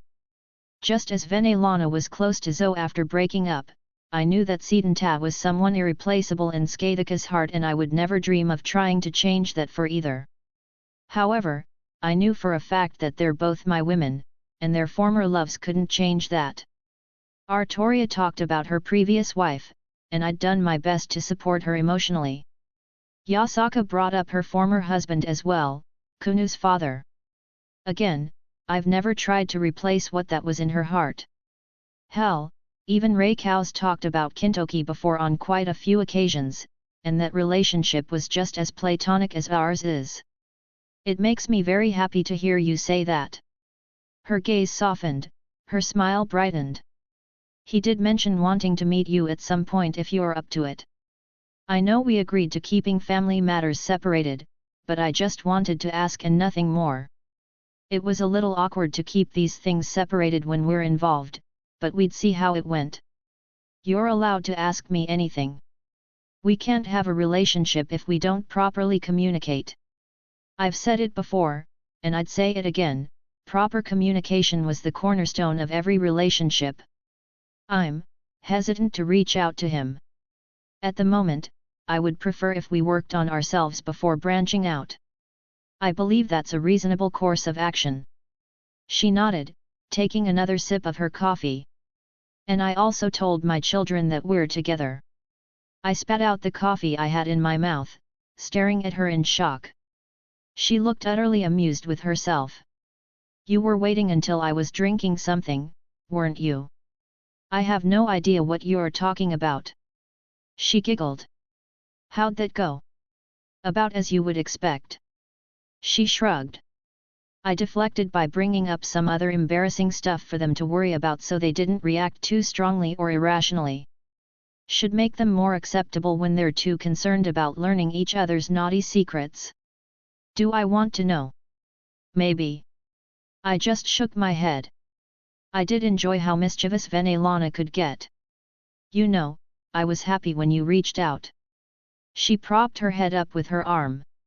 I was a little unsure of if I should have or not. I'm not up to date with how people in this era go about these sort of things.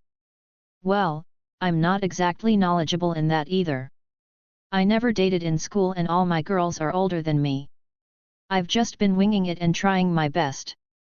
I couldn't help but chuckle at the absurdity of it now that it was spoke aloud. And I did wait longer than I perhaps should have to reach out again. I admit that there was a little tension in the harem due to how I handled things. Oh dear, I hope I didn't upset anyone. No, the fault is laid solely at my feet. I quickly disabused her of that thought. I handled things poorly and their concerns were completely understandable. We had a talk and set boundaries, and how to go about such things in the future. The more you talk about them, the more I can't wait to meet them. She looked relieved that nothing negative happened. But for now, you haven't told me how you've been doing. How's my grandson been since I've ridden him all night? At least this time she didn't wait until I was drinking again. You make it hard to not want to immediately go for round 2. I grumbled. You wanted to take things slow. She giggled. But I'll take pity and send you some pictures if you want. That's what they do these days, right? Send nudes. She clearly knew what she was talking about, but was playing coy just for a laugh. What a horny woman. Oh dear, you discovered that well enough already. She smirked. But in seriousness, I want to hear about your time thus far. Anything interesting happen? I met Zelretch the other day. I leaned back in my chair, crossing my legs. I'd say that was pretty interesting. Really? She blinked in surprise. I could have sworn devils were not allowed in Kyoto at the moment. At least, I heard that they were being turned away right now. That's accurate. Yasaka's still unhappy with Okada and what he did. Venelana sighed, rubbing the bridge of her nose. If it makes you feel better, I was also upset and made him very uncomfortable when he was bedridden. I believe I spoke about all sorts of things he didn't want to hear. That does in fact make me better. And now I knew she'd get along well with many people I know. I think it says something about me that I find that part of you attractive. The part of me that likes to how do they say it take the piss out of people. She smirked. I snorted, holding back a laugh. Yes, just like that. Can I guess the other parts of me you like? She very blatantly bounced her chest in front of me. Well, I'm pretty sure that's obvious from the other night. I pointed out. Oh, believe me, it was. She giggled again. So what's this about Zelretch? That boy is such a sweetheart, I hope nothing happened. God, he really is. I admittedly was a little standoffish when he came, but by the end, I gave him my number and sorta accepted a friendship with him. Yup, that sounds exactly like him. Venelana let out an exasperated breath. And did you just invoke his name with no recoil? She looked surprised. Oh. I blinked in realization. I suppose I did, I guess I'm not too concerned about it anymore. I followed with a shrug. I know my son and Ajoka can do the same, but even I can't do that. I'm fairly sure the old Lucifer also couldn't do that either. It makes me wonder just how strong you really are, and she sounded very aroused by the idea. Devils and their strength fetish. Wanna hear about Zelretch or flirt some more? I asked. If we flirt any more I don't think I'll be able to hold back myself. But I'm also really interested in Zelretch, no one really knows what he gets up to. You know, he's the rising star amongst the younger generation, undefeated in all his rating games thus far. Outside of those events he just disappears when he isn't at home. I don't really think it's a secret, and I doubt the higher-ups in your government don't know. I ran a hand through my hair, admiring those beautiful purple eyes of hers. But he's well known around Nurarihayan and his yokai. I went there the other day and met the old man and spoke a little bit. After that, Nurarihayan basically asked Yasaka not to kick Zelretch out and let him stay for the festival. That explains where he learned Toki, or got so good at it I suppose. It wasn't really a secret that he had been training his body so hard beforehand. Venelana had an aha moment. And I forgot that they have that celebration every year. I've actually been to one in the past when Yasaka's mother was still in charge. Yup, it's a bit more hectic since the attack not that long ago. I've been running around helping her set things up to take off some of the pressure. Oh, I could imagine. At the risk of putting myself where I'm not yet wanted, anything I could do to help. The offer is genuinely appreciated, and I'll pass it on to Yasaka. How sweet it was for her to offer. However, I think we have everything sorted at this point.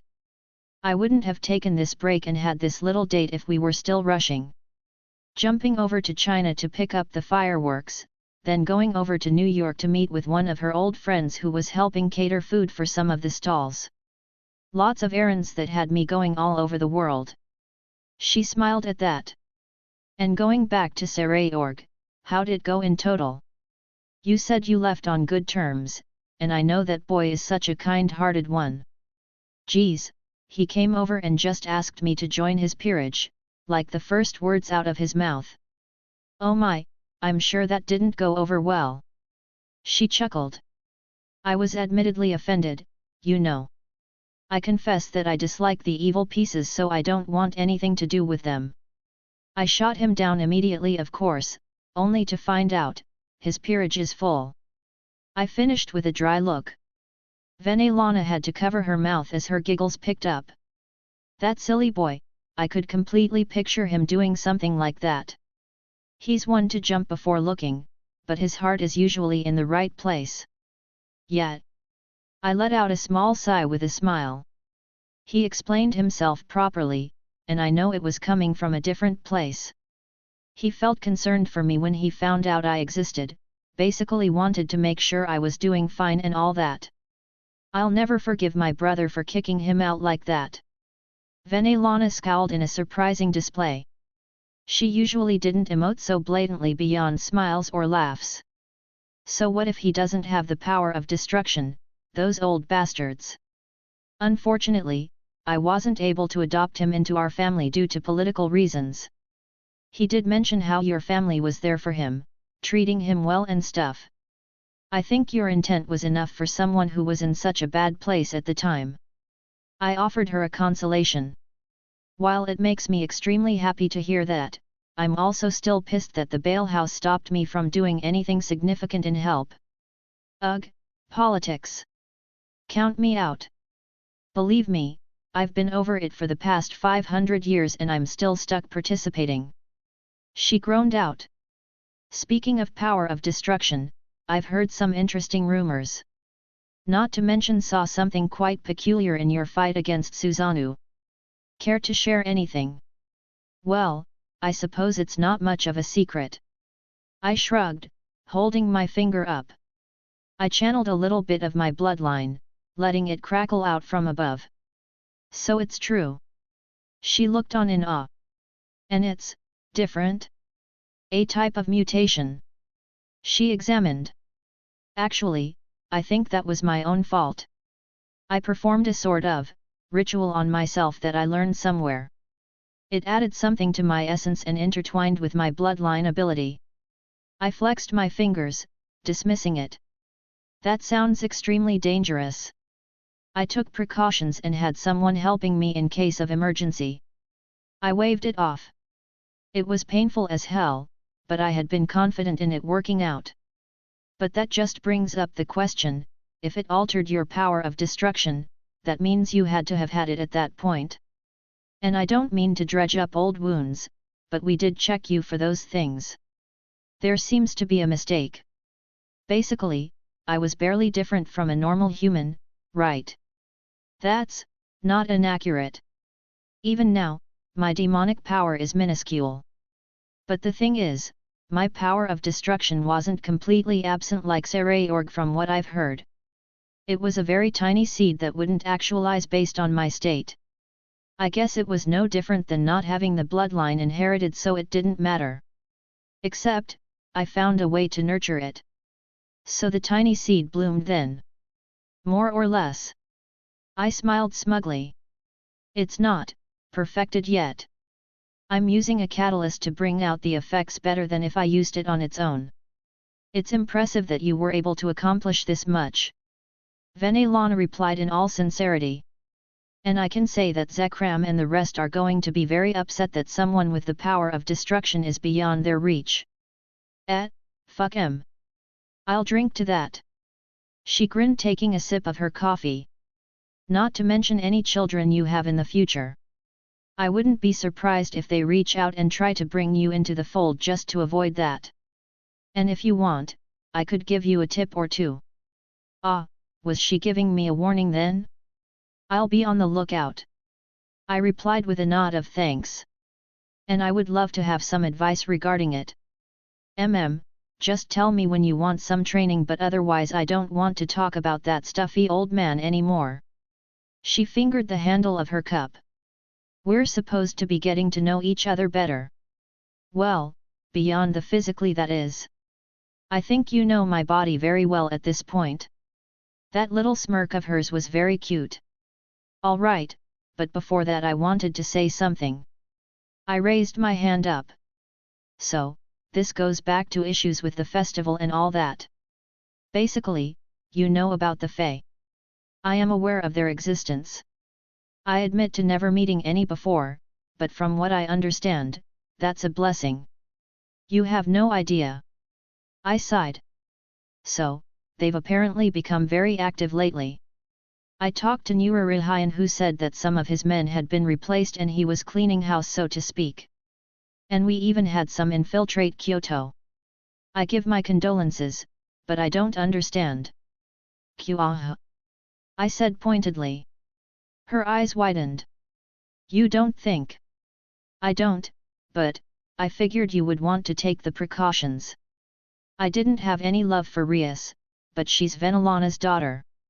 If Venelana was to be my woman, that meant I had to take responsibility and protect her interests as well. Thank you, truly. She said quietly. I'll be sure to have Kua checked by Ajoka. I don't believe they can escape his meticulousness. Have one more thing. This is just something that I had on hand and modified based on others I've given. I withdrew a bracelet from my ring, not dissimilar to the ones that I gave my other girls. Perhaps it's a bit early for this, but she had been kidnapped once and I wanted to feel more at ease. This is for you, if you want. She took it silently, inspecting it. You made this for me? Yes. It's beautiful, thank you. She said softly. I tried to make it fit her style more. It's not a normal bracelet, is it? I have space folded and anchored onto it. Basically, it has its own room connected to it that you can take stuff in and out of if you channel some magical power into it. Oh my, how wonderful! She experimented, taking in her empty coffee cup, and setting it back out. How convenient! Also, you see that little orb on the bottom? I pointed to her hand where she immediately put it on. Shatter that orb if you're ever in trouble. No matter where you are, I'll come.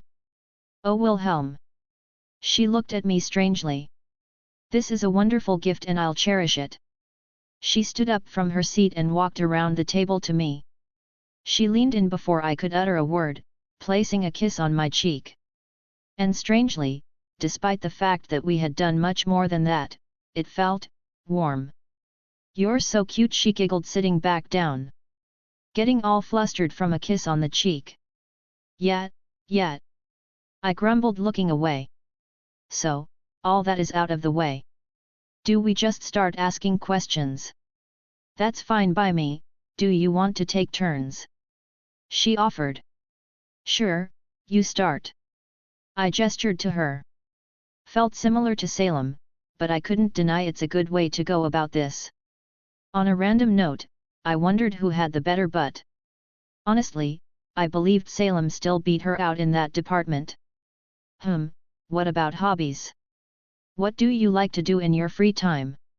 She asked. Oh, that's an interesting one right off the bat. I tapped my chin, thinking it over. To be honest, I've been running around so much since I left. I thought she knew what I meant by that. I haven't had much time to develop many hobbies. I can't deny my love for the theater, but I haven't gone to see anything in so long. And if I had to point at something and call it my favorite thing to do, well, I think I enjoy magical research the most. Really? That's surprising. She responded. Then again, I have heard that you're quite skilled in magic, among other things. What's your specialty? You skipped my turn, that's 2 questions. I chuckled. But if I chose a specialty, I suppose it's lightning, and runes. I let some of my lightning dance between my fingers for added effect. Should have guessed based on what you said before and what I had seen when you rescued me. She smiled. All right, ask your question. Music, what's your preference? Oh, now it's my turn to be interested by the question. Venelana let out that adorable giggle. I love music in almost all shapes and forms. Modern rock to classical, I think it's all a tale of beautiful evolution through history. But if you forced me to choose a specific genre, probably classical, even if that's a very large umbrella we're talking about. I just realized, you lived through all the greats, hey. Oh yes, those were wonderful years. She cupped her cheek, a nostalgic look on her face. I even had some vague memories from Zelretch of him seeing some of those musicians. I do have one question that's been eating at me ever since you rescued me. She finally snapped out of it. Oh. I wonder what she was going to ask about my swords? Maybe my magic? I wasn't entirely sure yet what I wasn't comfortable with sharing, if I were to be honest. I had a strange relationship between trust and attachment. That cute little rabbit familiar you had. She smiled brightly. Oh? Oh. I quickly brought out the most magnificent rabbit ever to exist. I held him high up into the air. Behold! Sir Wigglesbottom Fluffy Tail Octavius Benedict III, Crown Prince of Emerald Kingdom. Duke of Carrot Island, General of the Northern Armies, Lightning Born, the Devil Slayer. I would attest that he deserves the title of Devil Slayer after his wonderful performance before. Venelana blinked, gazing upon brilliance. Or just Sir Wiggles. I set him down on the table. He hopped over to Venelana, cutely twitching his nose. Did you really name him that? She giggled, picking him up. Yup, and I add something new every time I introduce him to someone of significance. She was immediately taken with him, as was tradition. My turn, is it? Sure, go ahead. She started playing with her new favorite rabbit. So, this is more of a random shot in the dark kind of thing based on what you told me before. But, do you have any experience making wines? Chapter 287, Chapter 267. I leaned against a table, looking at the portal in the corner of my workshop. I wasn't alone, I was flanked by both Skathik and Jin, both of whom were patiently waiting as well. They weren't the only ones either. Jin was off to the side, standing near both Zelretch and Lucretia. We were all gathered here for the same reason, and our last member was just now arriving. Am I late? Medea walked through the portal, the kaleidoscopic colors fading away after a few moments. Yes. Rin replied. You're not. I decided to interject. Did you invite me right into your workshop? Medea looked around at everything we had gathered. Isn't that a little too trusting? Medea, I don't call you my friend just for the hell of it. I rolled my eyes at this point. Besides, if I couldn't even trust you this much, how could we ever work together?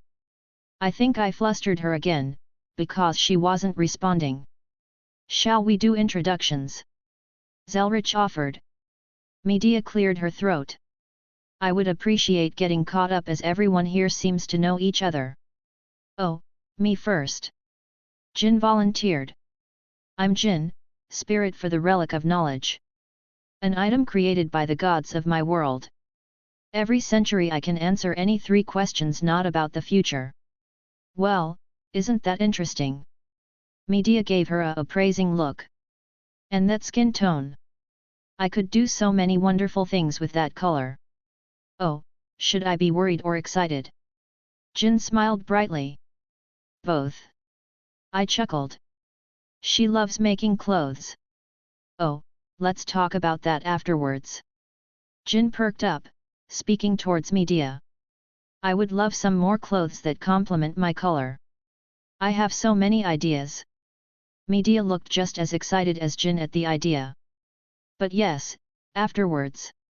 She calmed down. I suppose I'm next then. Skathik stood up straighter.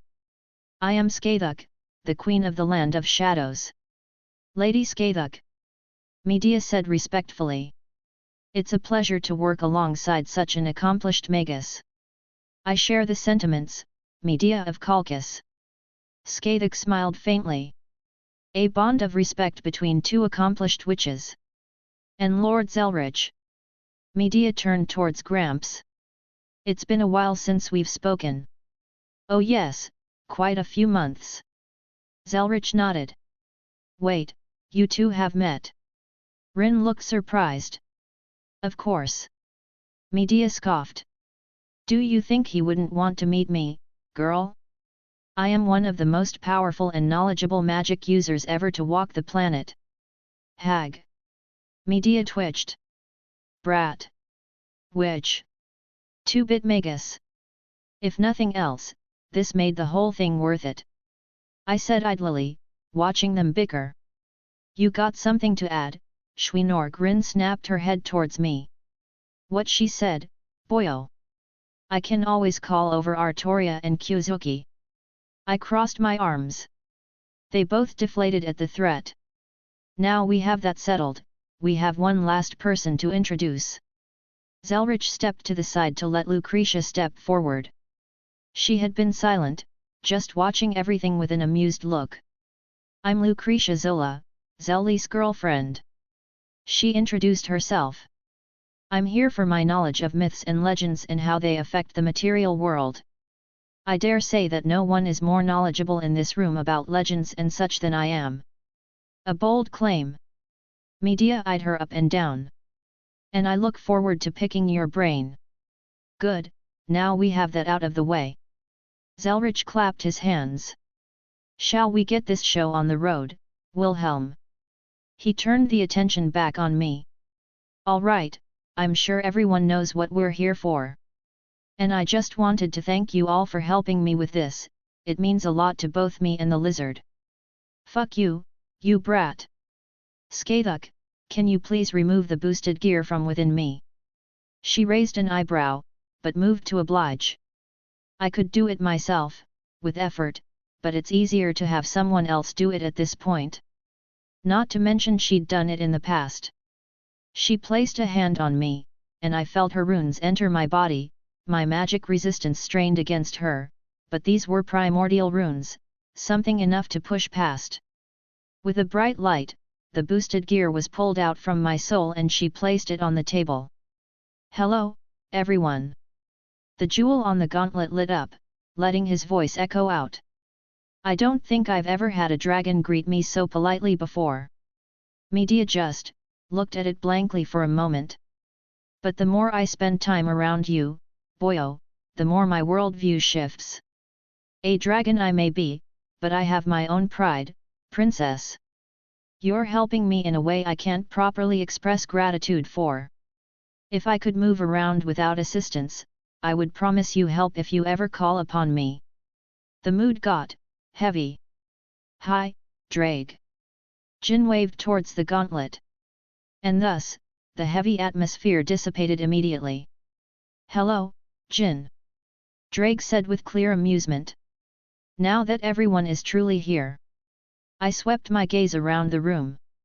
And it still felt weird to have Drake gone after having him and me for so long. So, I'd like to say the main goal is to free Drake at some point, but I'm not aiming that high for now. The purpose of this get-together is to theorize and perhaps outline a proper spell to pull his spirit out and create a facsimile of NHGGR for him to inhabit based on the legends and myths.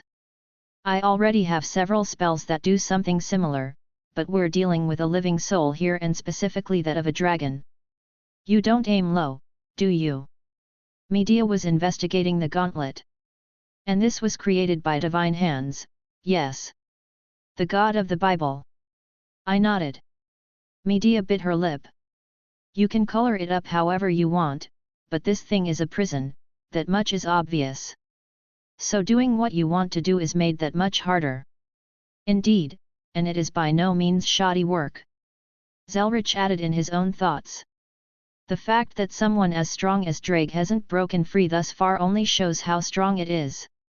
Adding to the jail-breaking aspect, why Drake Gotch is not a particularly popularized name in legends and myths compared to most other tales in arose from the region.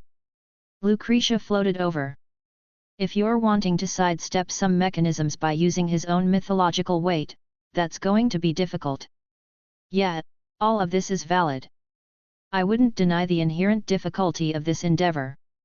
However, we also have quite a few tools to work with. I gestured towards a table set to the side. A plethora of dragon bones and scales, to start off. And that's where you wanted me to come in. Medea went to examine the materials. Can't say I'm not excited to work with this stuff. Yup, my first idea, which was given by Rin, was to have a staff made based on the same concepts that are prevalent in Skyrim. I pointed at the younger Magus. If you would, Rin. Right, I picked out a handful that I thought would work best. She waved her hand, depositing a little under a dozen staffs onto the empty table. Each of these are slightly different, but they're all operating under the same principle of summoning some kind of entity from somewhere. I also got a few empty ones for reference. Well done, Rin, these will be quite beneficial. Zelretch took to inspecting them himself. I can see some interesting ideas that went into the concepts here. I've read up enough on these things, so I know quite a bit. Jin walked over, picking up a staff and running her hand along it. They do actually summon, I wanted to clarify that. There has been some theories that they simply created a fake replicant or some other nonsense. But no, it's basically a specified teleportation linking to the recipient. However, the process is one worth investigating due to some of the entities existing in non-corporeal state and gaining a solidified body upon the summon. Yes, these might form a good basis for crafting this mystic code. Medea looked pleased. But I believe we're still missing many things here. We're not done. I chuckled. This is just one portion of what's going into everything. Yes, if I know my student well enough, the structure of the spell will be held together by runes. Skathik spoke up once more. I can't deny that your primordial runes have much better staying power than my divine words. Medea admitted. And they have more significance to the spell itself. Lucretia added. The dragon we plan to make a facsimile of for Driag is centered to Norse mythology. The runes passed down from Odin, tied to the world tree itself, will be a most wonderful link. It's unfortunate we aren't able to get a piece of the actual tree. Maybe. I spoke up, having everyone turn ot me. I mean, I know Izzy is enemy, maybe I could reach out to some Norse gods and see about buying a branch or a leaf. The world tree was both a metaphysical concept and an actual tree. Obtaining a branch or a leaf wasn't so simple as going to one of the 9 realms and seeing a big tree to pluck them off of, but it wasn't impossible. A worthwhile avenue to pursue. Zelretch stated. I'll see about that later, let's focus on this for now. I waved my hand dismissively.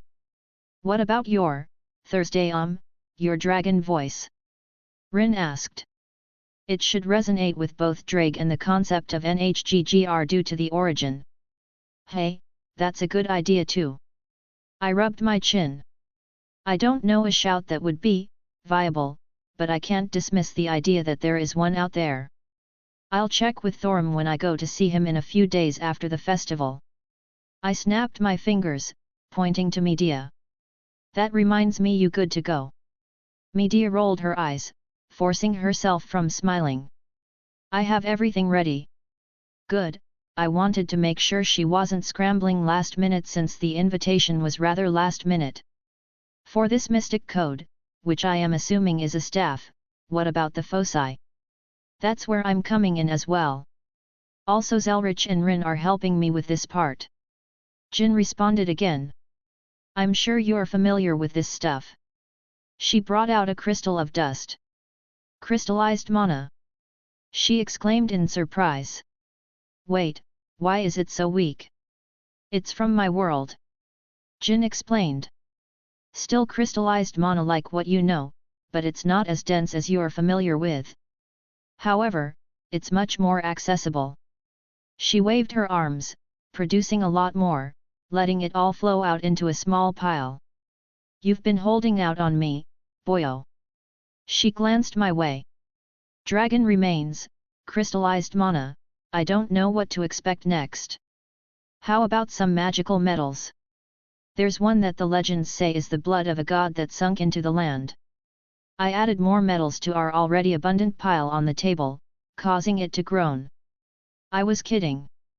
She huffed, but still inspected everything new I added onto the tables. According to legends, ebony was the blood of the god that created Nirn. If you want to use this crystallized mana, we refer to it as dust. Dust then. Medea corrected.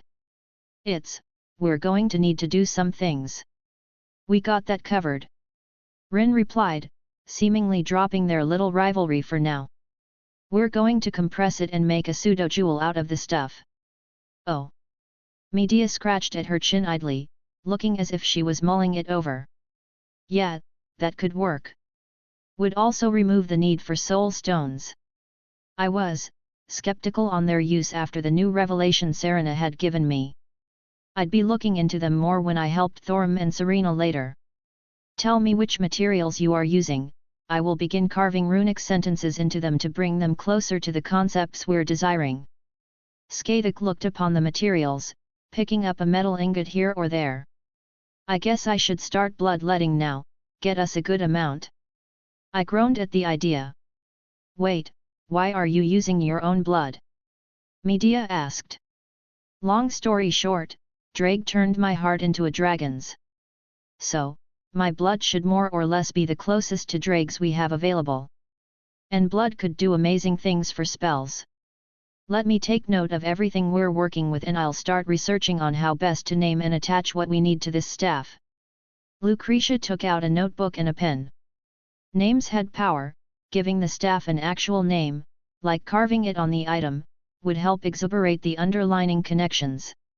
All right, we all have our roles, let's get started. I clapped my hands happily. It wasn't going to be easy, but damn if we all didn't enjoy this kind of thing. Make System Chan and the unsuspecting Pyrrha. Pyrrha Nikos POV. Woo. I wiped the sweat off my brow, relaxing as I sat down and took a sip of my bottled water. It had been another good day of training, I was following that woman's instructions still and I felt myself getting better at a noticeable rate. I wonder if Wilhelm will be surprised at how strong I get when he comes back. If we fight, could I beat him now? Even if I can't, I want to at least fight him once. I'm still upset that we couldn't have our match. Well, even without a fight, I hope he comes back soon. I wouldn't mind spending more time with him, it's fun, having a friend. I miss him. Ding! What? I suddenly shot to my feet hearing a strange sound. New host found. Synchronizing system. Installing updates. Loading settings. Greeting, user. You've been chosen to be the next host to System January 2039. What in the brothers' names? I looked around but there was no one around me. Don't be alarmed, user. I'm speaking to you inside your head. Wah. Allow me to explain. I am a system and entity that helps facilitate its hosts' growth through the use of familiar mechanics such as video games. Am my growth? Talking in my head? Is someone playing a prank on me? No prank, Pyrrha. I'm here to help you. How? Do you want to get stronger? Stronger. I felt something in my chest at that. You can help me get stronger. I can.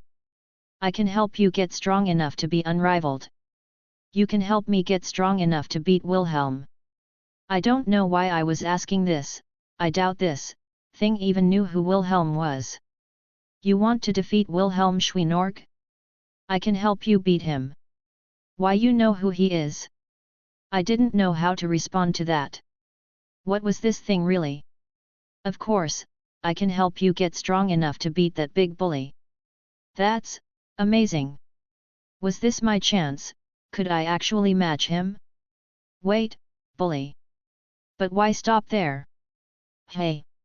Tell me, Pyrrha, how do you feel about Wilhelm, Wilhelm, well, he's my friend. Friends are nice, ever think about being something more than friends? More than friends? Like, a girlfriend. I barely squeaked out that last word. I mean, it's not like he isn't handsome, and funny, and does things to makes me happy. He's strong, and I enjoy spending time with him, and he doesn't care about my fame.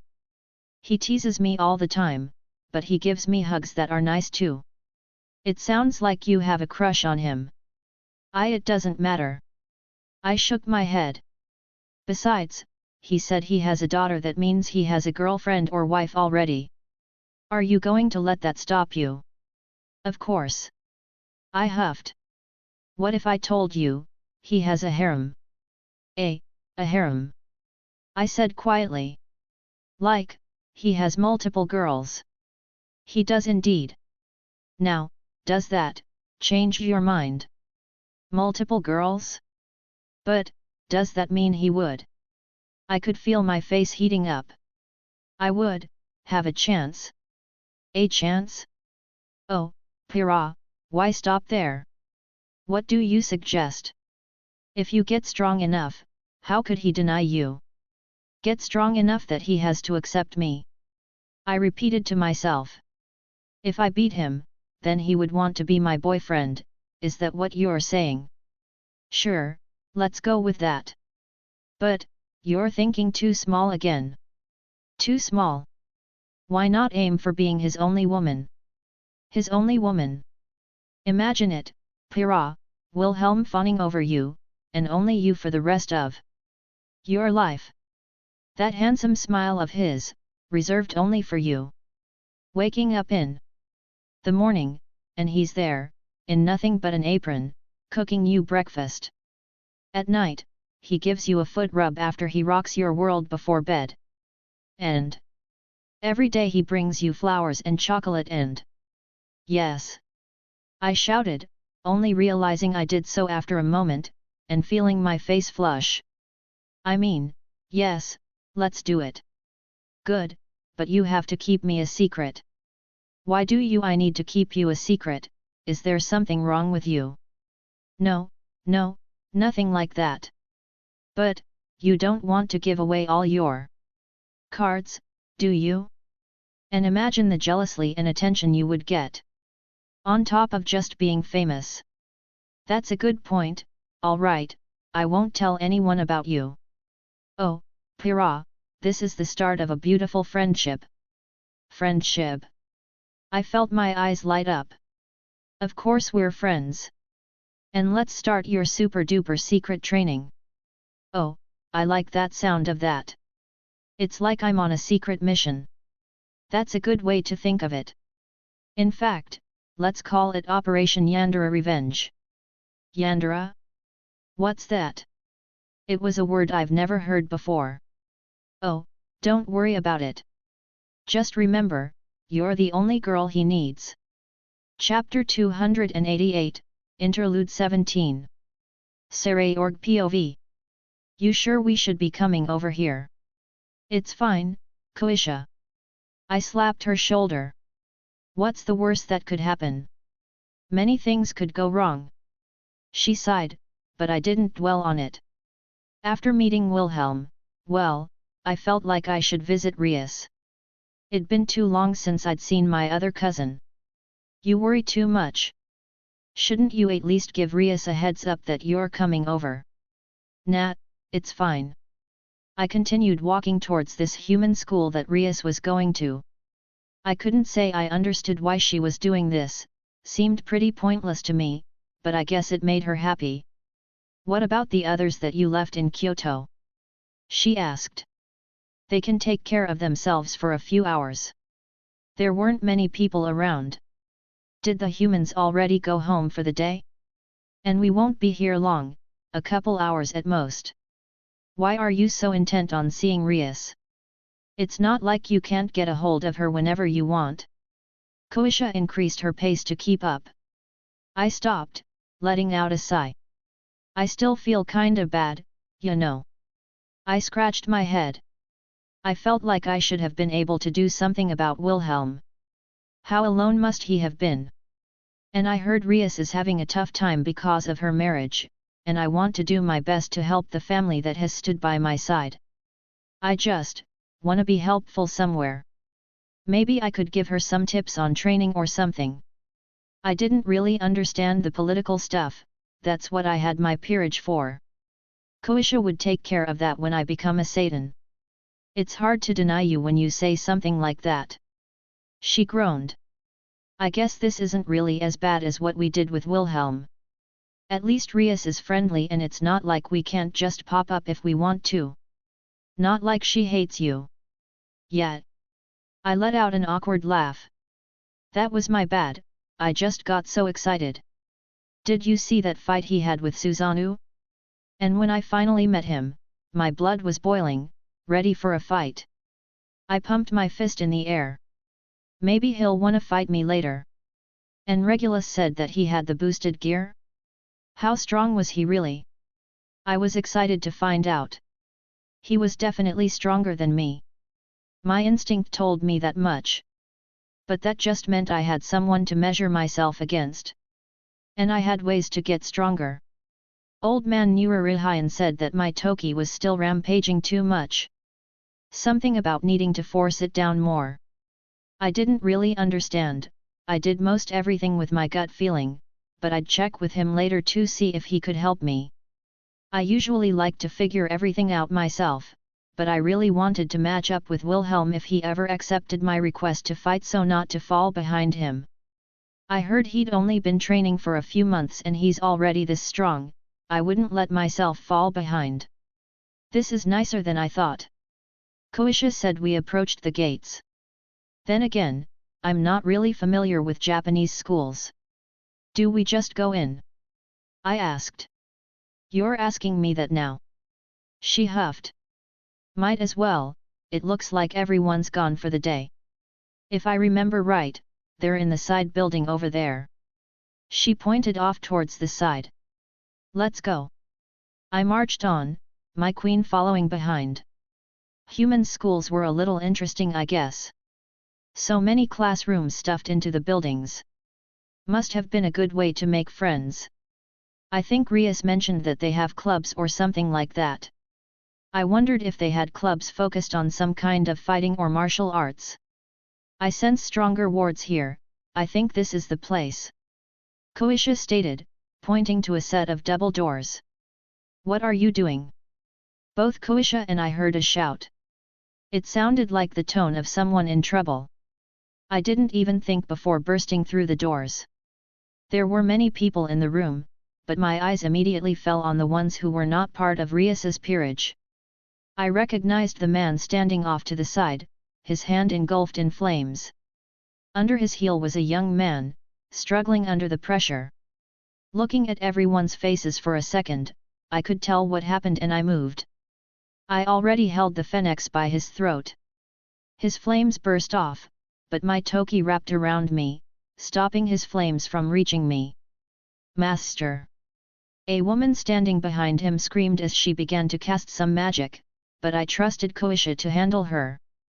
Her signature black spheres ate the magic circles the unknown woman had created and my queen slammed her to the ground, sealing the woman with Koisha's own magics.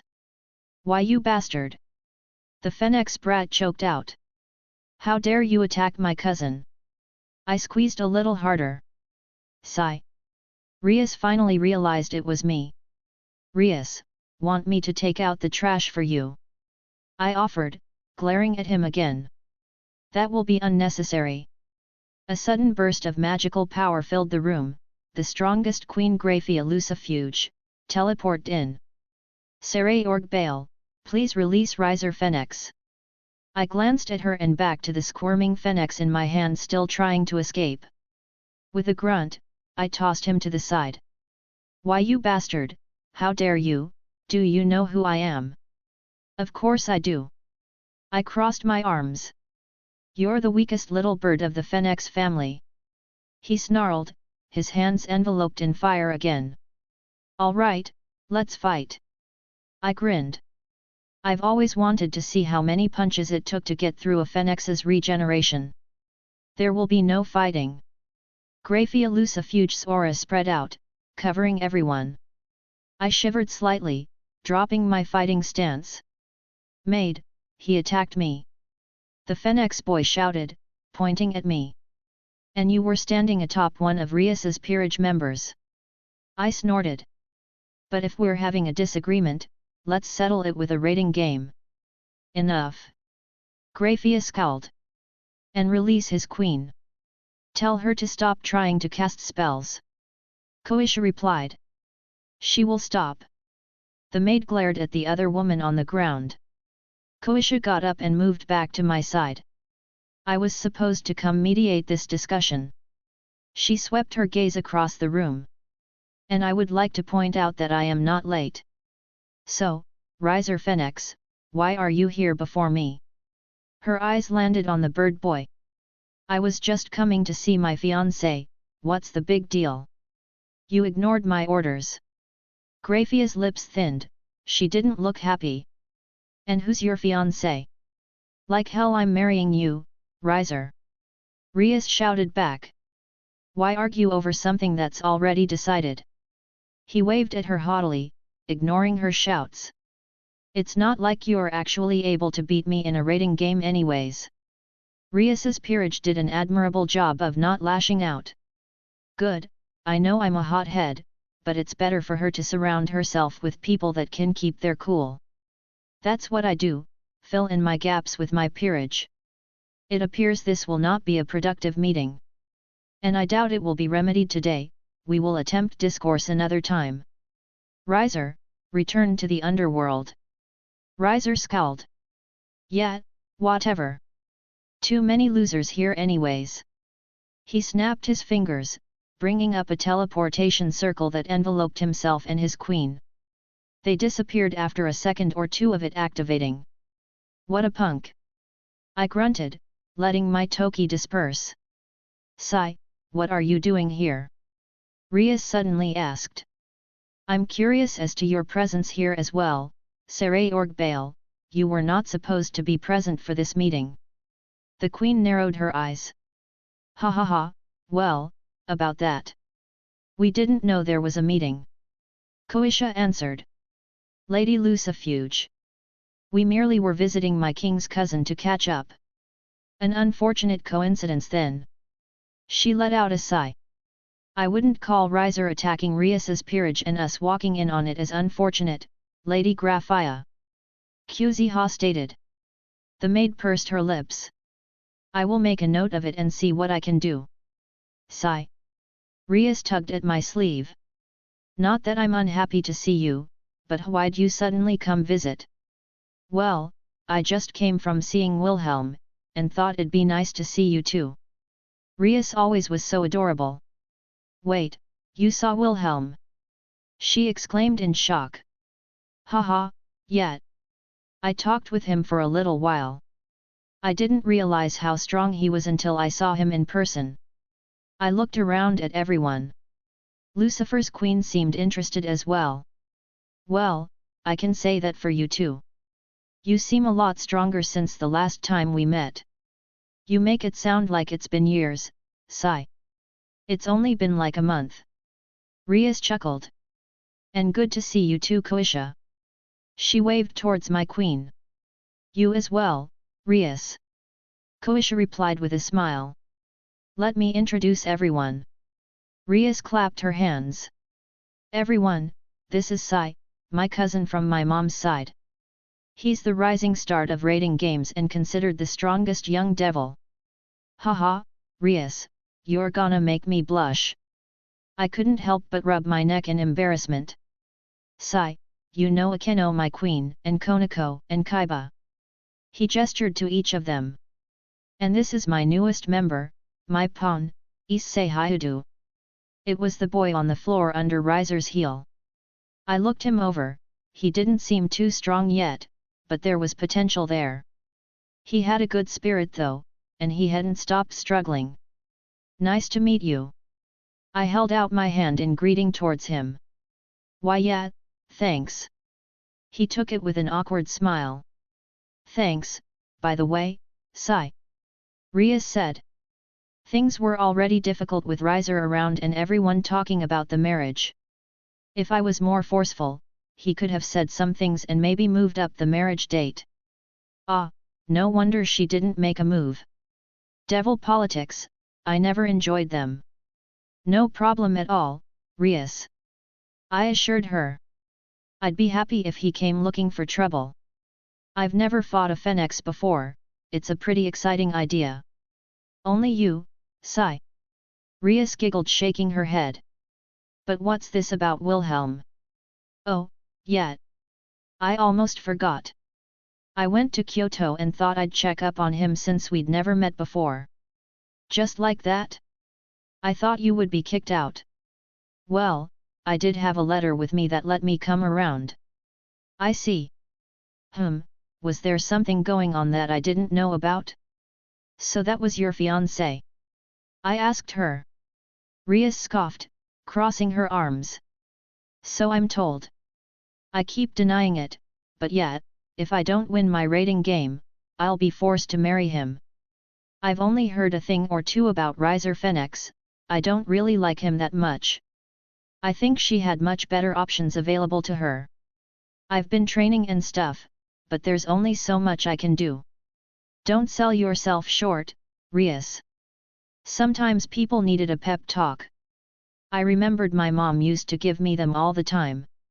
You're much stronger than before. Keep going like this and you'll get there.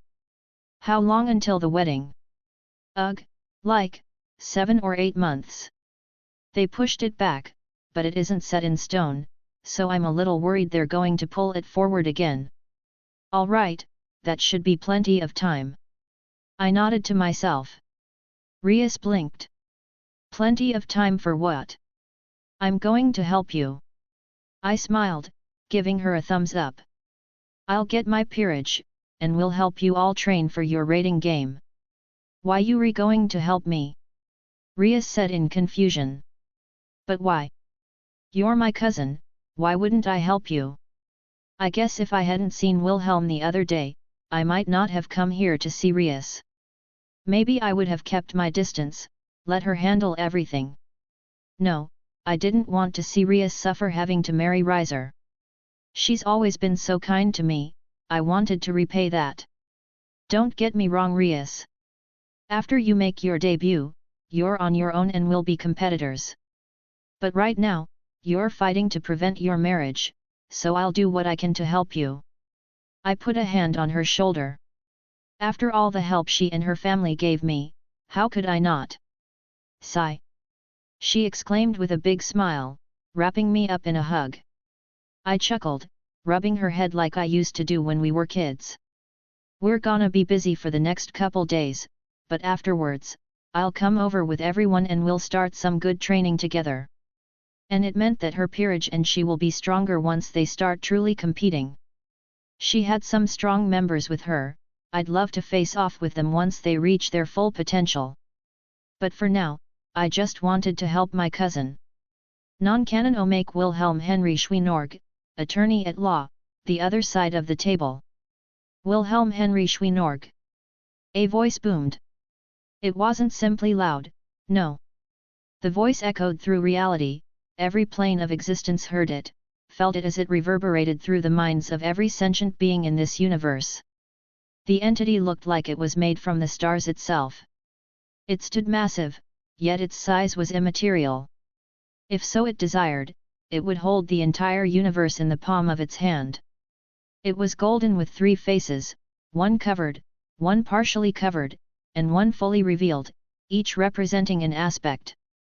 To what do I owe the pleasure, O great living tribunal? I said with no small amount of sarcasm. It shrunk down, still massive in scope, but I didn't need to tilt my head 90 degrees to look at it. You stand accused of many crimes. It no longer boomed, yet its voice was still so loud and authoritative. I plead innocence. I said immediately. And I can prove it, if you remove these handcuffs that are stopping me from using my magic to run away. I smiled innocently, shaking my cuffed arms. Don't know what they're made of or what effects were forced into their creation, but they were somehow stopping everything I had from being brought to the surface. I was effectively neutered. You have yet to hear the list of crimes. Fake news. Insolence. Another voice boomed, appearing next to this universal entity. This new one looked different, yet its power was enough to make me almost turn to dust from its mere presence. It seemed to be intertwined with the universe as a whole. Eternity. It smiled brightly. So good to see you again. The personification of the universe. Outsider. Your chaos ends now. It raised its hand up, probably to smite me, but nothing happened. He will be judged accordingly. The living tribunal spoke, indicating that I was currently protected. Neat. Nice cock. I smirked. Eternity scowled. Eternity was the literal makeup of the universe, its body was made of the very galaxies and stars that existed within the expanding infinite. A reflection of everything that is. If you looked around him, you could even find your own solar system with some effort. He pissed me off once, so I got my revenge. It was a harmless prank. Some people just can't take a joke. I may or may not have used some very volatile cosmic powers, if only temporary, to move around a thing or two. When you give bad people phenomenal cosmic power, they tend to just keep being bad. Good people, much the same, except they usually turn bad in the end. Me? Well, I drew dicks on people way before I got my hands at universe-altering power. No life was harmed in my efforts. On the bright side, we can say for sure he's a man. Yes, the shining galaxies that made up his new cock. Honestly, he should be thanking me. Over the course of the next few moments, many more cosmic entities emerged from the void of creation. Every single one represented something crucial to the continued existence of the universe. The living tribunal waved its hand and reality shifted. I stuttered in place as I realized I was now standing in a literal courtroom, the living tribunal in the judge's chair, and all the cosmic entities minus eternity in the jury booth. Said representation of the known universe was serving as the prosecution. We will proceed with the trial in accordance with the defendant's understanding and experience. The living tribunal stated. Ho ho. I eyed eternity from the side. And here I was worried. Eternity didn't design to give me a response. Very well, I assume if we're playing ball the way I'm familiar with, then I get representation. I asked. Correct. Good, good. I stood straight. Then I choose to represent myself. Denied. He interjected. The defendant will not be allowed to represent themselves in this matter. Crap, well, contingency time. I nominate Sir Wiggles as my. Denied. He said. Creature named Sir Wiggles Bottom Fluffy Tail Octavius Benedict III, Crown Prince of Emerald Kingdom.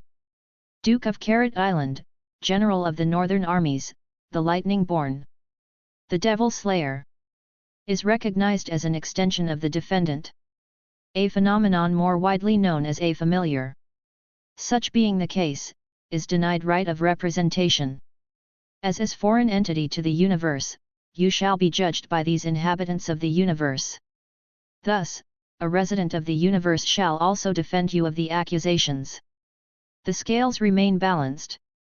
Fuck. Then who the hell am I supposed to get to defend me? Searching for suitable representative. The judge's eyes glowed bright for the briefest of moments. 17,495 plausible beings selected. 17,494 denied request. Final representative questioned and accepted offer. With another burst of light someone appeared in the courtroom. I had to shield my eyes for a moment as the light died down. I finally saw who stepped out, and my eyes widened in horror. Oh no. Oh yes. He smiled wide back towards me. I am so very pleased I have this chance to pay back all that you've done for me. The sarcasm dripping from his voice. Loki. I whispered the name that filled me with utter horror. I would call Karma a bitch, but I'm fairly sure she's judging me from the jury bench right now. Chapter 289, Chapter 268. In hindsight, I probably should have asked for a more detailed explanation of the festival. I said as I adjusted my yukata slightly. I was just so focused on helping you get everyone prepared, among other things, that I just kinda assumed it would similar to what I am familiar with. I suppose I should have explained it in more detail as well. Yasaka was fixing her hair in the mirror. I'm so used to everyone around me knowing everything about it, I sometimes forget how little you know about our culture and customs. She spun around, posing. How do I look? Absolutely stunning. I don't think I could have peeled my eyes away even if I wanted. If I didn't know how much effort she put into looking this good, I would have torn it all off right there. Funnily enough, she looked a little bashful. Her usual mischievous demeanor was nowhere to be seen. It's been so long since I've had a date like this, it's making my heart beat faster hearing such simple words. Why are all my girls so cute? Just one of many more in the future.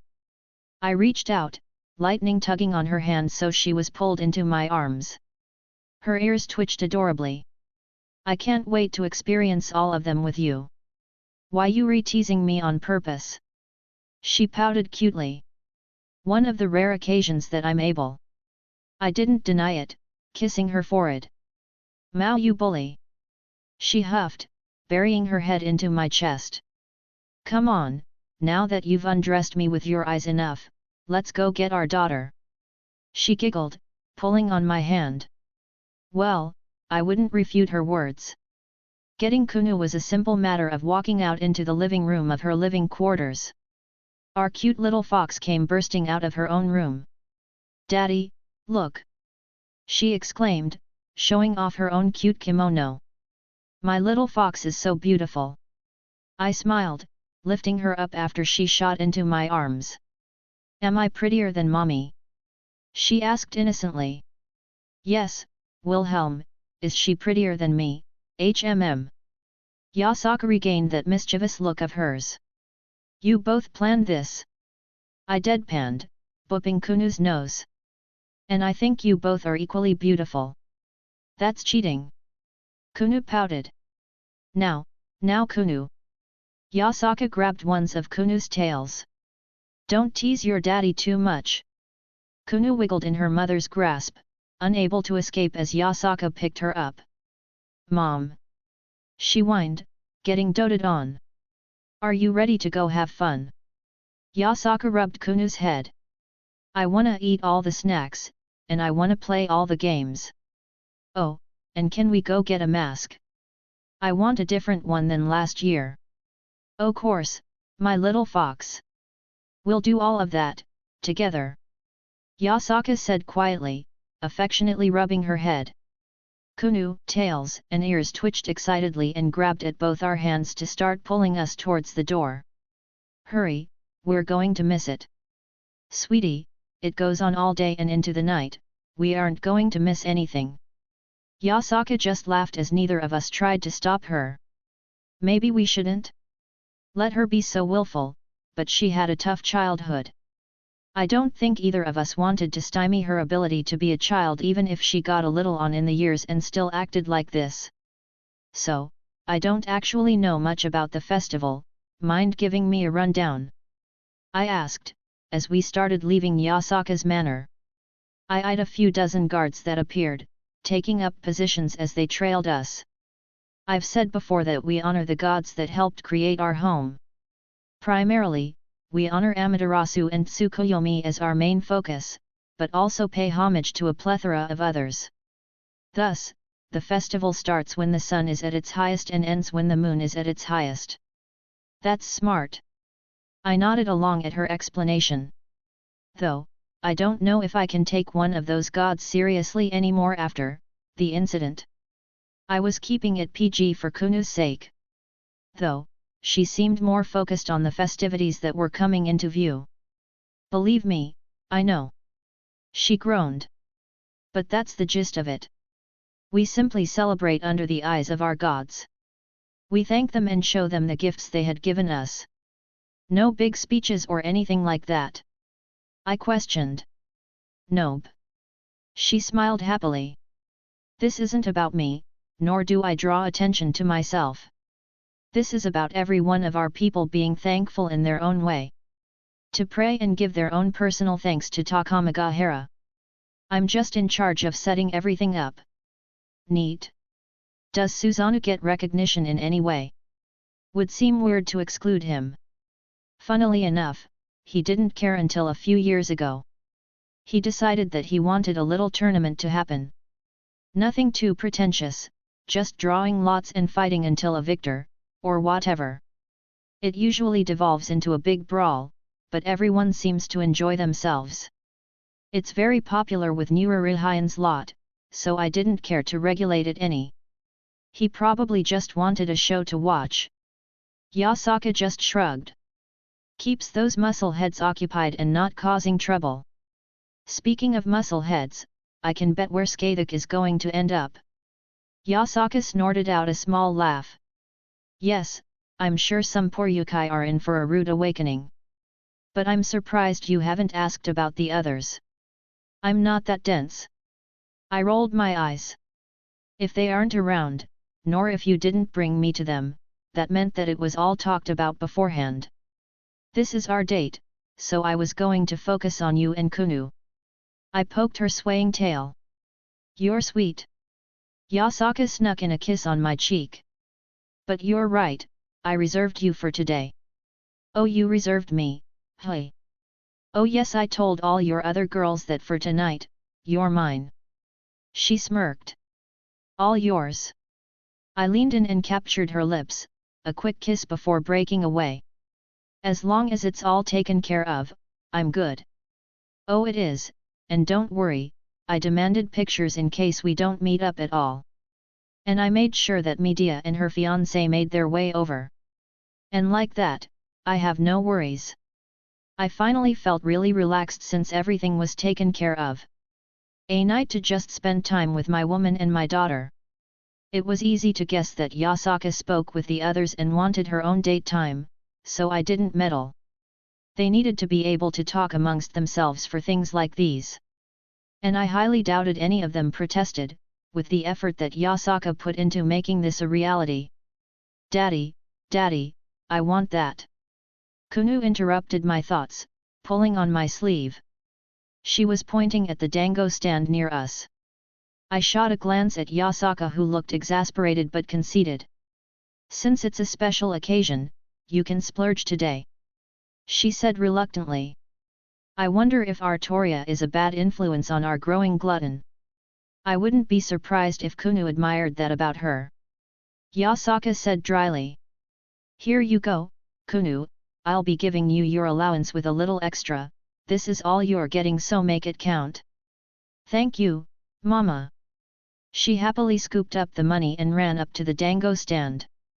You know she's going to run out in like an hour, right? Oh, I know it. And neither of us are going to be able to resist giving her more when she comes at us, looking depressed that she ran out. Without a doubt. Okay, just wanted to be on the same page. We shared a look before breaking out in a little laughter between us. Oh, some familiar faces. Both Yasaka and I turned towards the origin of the voice. I recognized the owner immediately, but was more surprised by who stood beside him. Aotab. I greeted the large yokai walking over, and my gaze landed on the woman next to him. Enrikarikudu. It's been a while. The master of assassin of Black Jack the Ripper. Brother, it's good to see you again. Aotab smiled brightly, slapping my back after he walked up. You know my girlfriend. Was he calling me brother now that I was an honorary member? Regardless, I was surprised by the other revelation. Girlfriend. I blinked in surprise.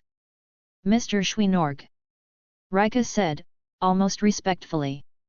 Ha ha ha, yeah, we met when she came around the place. One thing led to another. He scratched his cheek a little embarrassingly. He's surprisingly a big softie. Rika giggled. I was taken back since the last time I saw her she was extremely on edge. And I owe you an apology. She dipped her head. I was, not in a good place the last time we met. You were very kind to me and did me a favor I can't ever repay. Thank you. You were stressed beyond belief, I hold nothing against you. I made sure to reassure her. Curious how openly you're talking about such a thing. I'm guessing by Aotab's expression that he knows then. Yasaka's lips thinned. Oh, I hadn't even focused on that. She told me. He said simply. I haven't told anyone else, even the boss. He finished with crossing his arms. We were getting serious, so I wanted to be honest. She said quietly. And he could tell that Jackie wasn't exactly normal. We were born practically the same way, of course I could tell. He nodded. Hey, I guess they did have similar origins, though Assassins was dialed way up. Is that why you stepped out to challenge me? I asked. Ha, something like that. He said sheepishly. Boss asked a couple of us and I volunteered. He wanted it to be all clean like and not cause any messes, so to smooth over the talks and stuff. Rika told me some stories and I wanted to see for myself. And you really didn't tell the old man? Yasaka eyed him suspiciously. Of course boss asked me some questions, but I told him it was a secret not mine to tell. He crossed his arms, blowing air out of his nose. A man's allowed some secrets, I told him. Geez, I don't think he has a deceitful bone in his body. A big soft idiot like Thorum and Sarayorg. Please don't be upset with him. Rika said softly. Stop. I interrupted, smiling warmly. I'm happy you've found your own happiness. Could I really be upset about this situation? If she was in a meaningful relationship, she had the right to not keep anything from her significant other. Thank you. She bowed her head again. Mommy, look what I got. Mama, I got you some. Almost simultaneously, two little girls came running up to us. Kunu, sweetie. Jackie. Both women held their arms out, their daughters running up to them. There was a strange silence as we all looked at each other. Don't hurt mommy. Jackie glared at me. Don't talk to daddy like that. Kunu huffed. Though, Jackie looked less murderous. And not like it was hidden below the surface, she felt significantly less malicious. I'm Kunu. We're Jackie. Both mothers set their daughters down. Do you want some dango? Kunu offered. Jackie nodded, taking a stick from her. You can have one of our taiyaki. The two little girls exchanged snacks, silently nibbling on them as they sorta glared at each other. Do you wanna go play some games? Kunu hesitantly asked. Mommy, can we? Jackie looked up to Rika. If it's okay with her mom. Rika seemed unsure and looked towards Yasaka. Well, my instinct weren't blasting me to keep her away from my daughter. Why don't you take Sir Wiggles with you?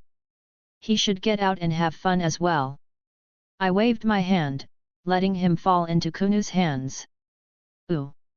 Jackie's eyes lit up. Just stay where we can see you. Yasaka gave her blessing. Follow me, I saw a game over here I wanted to play. Kunu grabbed Jackie as the two ran off, rabbit on top of the fox's head.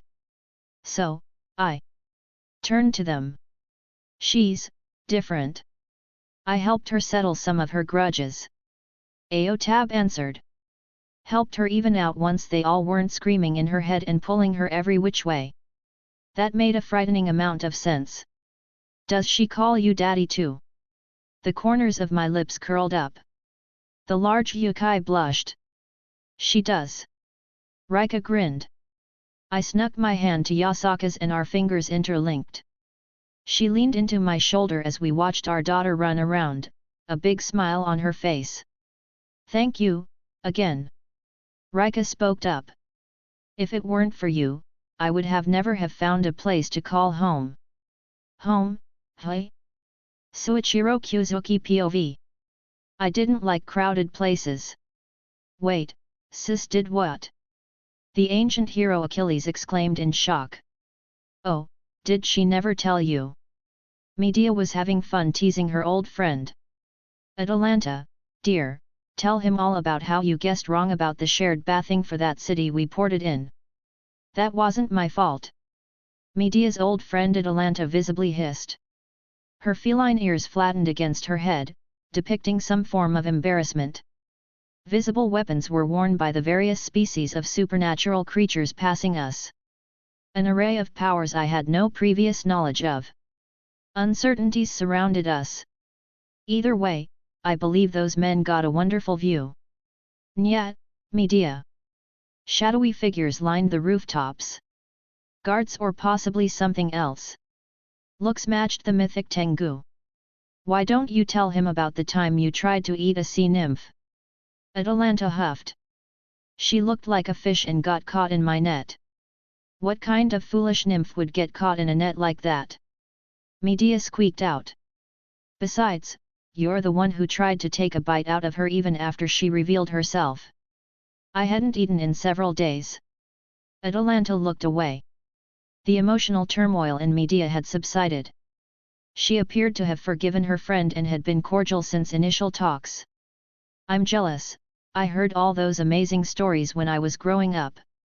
Achilles threw his arms behind his head. I feel like missed the best generation. Don't be so quick to judge, boyo. For every fun story we have, there were another 100 days of sailing miserably at sea.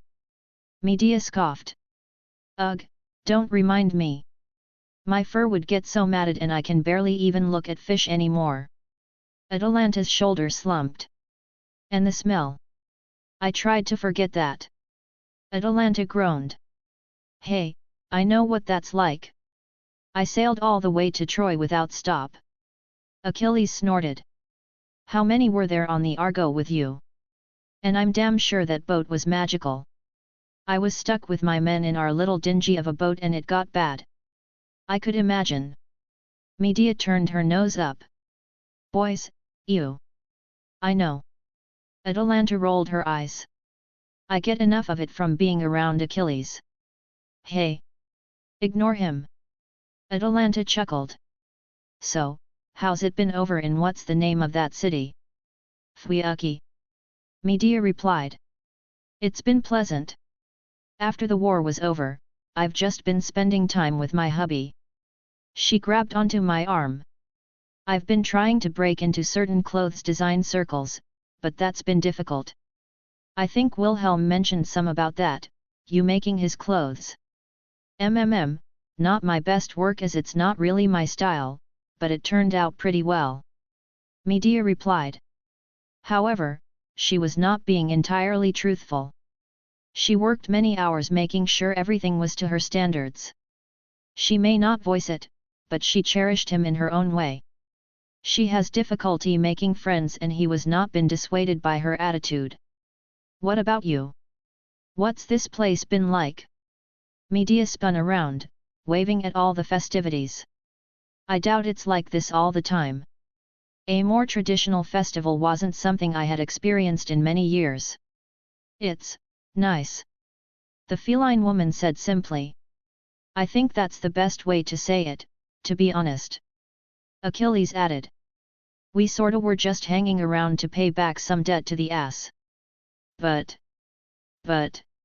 Atalanta cut in.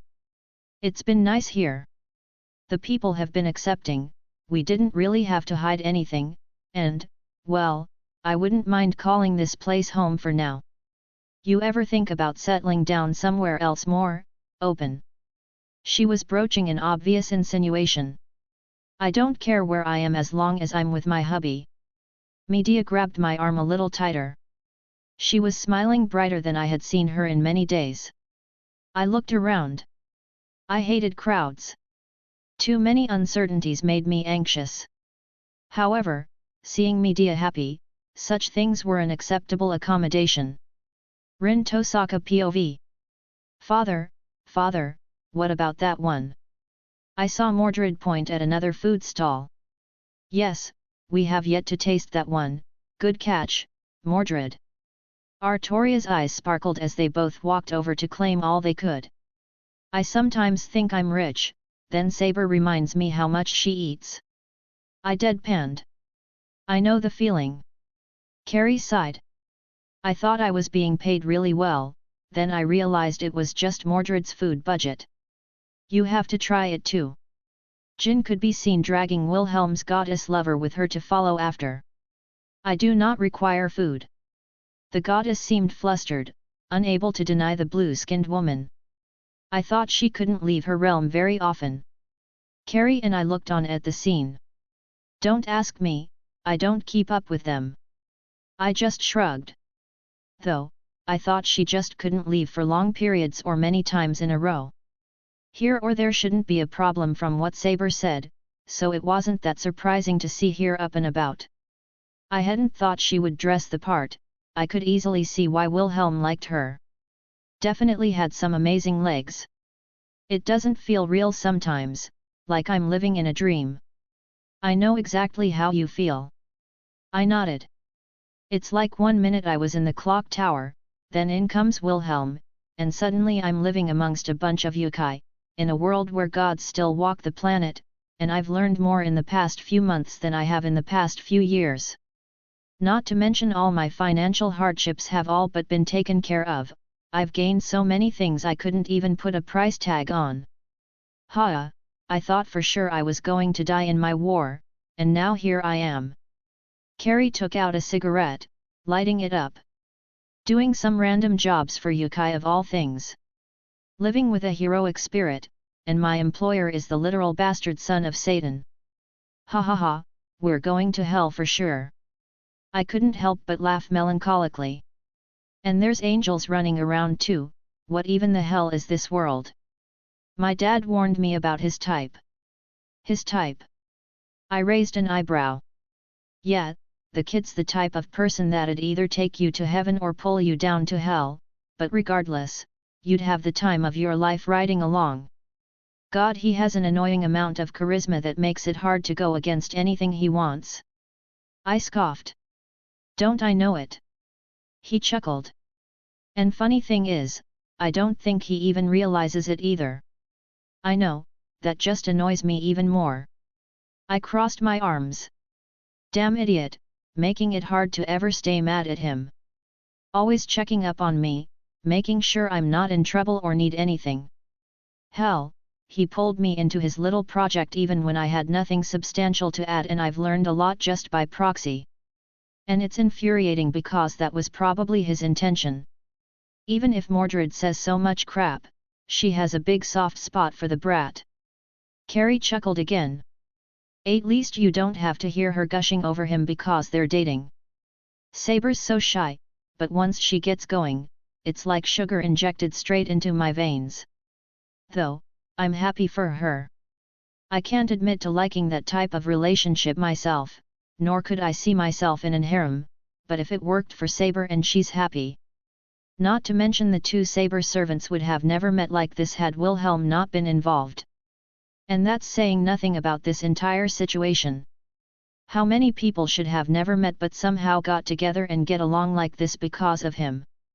I met Izanami, that should say it all. And she was fucking nice. Oh, and she had an obvious crush on Wilhelm as well. Heaven or hell, but fun all the way, yeah. I can't even refute those words because I've been happier in these past few months than I have in most of my time since my parents died. It's not a bad place to settle down. Carrie took a seat on the curb, blowing out some smoke. Don't have to hide your magecraft, got jobs if you want, and people that are pretty nice. Oh, and the leaders look out for us. And it's not the clock tower. If I had a drink, I'd raise it to that. Carrie laughed. I don't miss all the annoyances that came with that place. It was an objectively amazing facility for learning, but the stress that came with it was excruciating. I didn't realize how bad it was until I started attending the College of Winterhold. I'll admit that the college wasn't up to the standards of the clock tower, but it was enough for me right now. I was learning tons of things I otherwise wouldn't be. And I could always go back there if I wanted. The old man was there and everything. It's just hard to explain. Even back in Fuyuki, before I summoned Saber, my home felt so cold and empty. I was only dedicated to perfecting my craft and raising the Tosaka name again. Now though, I'm light years ahead of where I was back then, but at the same time, I'm happy. I guess I didn't really realize it until this moment. I looked up at the sun moving towards the horizon. Yeah, this place makes for a nice home. Reikau POV. I should have expected this turn of events. Once the moon rose, the yokai began to party harder than they had before. Once there were less children active, the more adult activities took precedence. I was a little saddened that Master was not here at my side. I wished to be held close on this pleasant evening. However, I knew that Yasaka wished for her own time alone, and it was completely fair that she got such. We had ironed out the details. I would be making my own move at a later date. I wished to acquire Wilhelm for my own purposes for some of our own alone time. Is there no one else? Skathika's voice rang out, her demonic spear slammed to the ground in the middle of the arena that had been set up. There were people carrying away the victim of her latest fight. I had been accompanying her thus far through the festival, we had been having a wonderful time exploring. I don't know why, but I believed I was closest to her out of Master's other women. Perhaps it was due to the intimate time we both shared with him? I felt a little kinship with her. This Skathik has drank every challenger under the table. Now I ask of you, am I going to become uncontested in battle as well? She once again shouted out across the area. Yes, we had partook in some sake and Skathik was taken in by a challenge by some of the more foolish younger yokai. I watched it with amusement when she continued to drink through all of them even as their elders challenged her as well. And now, she was reigning in the arena they had set up. I think there was supposed to be a tournament, but she simply started beating up everyone and rousing the ensuing crowd to come challenge her. Yasaka spoke of it before, to keep the more wild yokai from starting problems during the festival. To focus them in one place and control it here. I believed it was a smart decision, I knew firsthand out of control these yokai could get. By this point, she had worked through several dozen challengers, and I believed that none would answer the call. I too wished to partake in more of the festivities. I was not one for deadly conflict, but I am also a warrior and enjoyed crossing blades. I locked eyes with my harem sister, her smile widening as she realized what I was doing upon my approaching the steps to the arena. I shall accept your challenge, I declared walking into the open area. It's Big Sis. Big Sis Ray Cow. Big Sis, kick her butt. Yeah, beat that old hag. Skathik looked confused at that, glancing at the source of the voices and back to me. Phew, those are the children from Kunu's school. I sent them a wave. I had spent many a day there during my duties to Master's child. I was keeping her safe while she was away and by extension, I have spent much time with the other children. It seems I finally have a worthy challenge. Skathik twirled her spear, taking it back properly into her hand. Shall we give the crowd a show? She grinned. I did not mind any more. This Minamoto no Rei Cow shall face you, Skathik of Dun Skaith.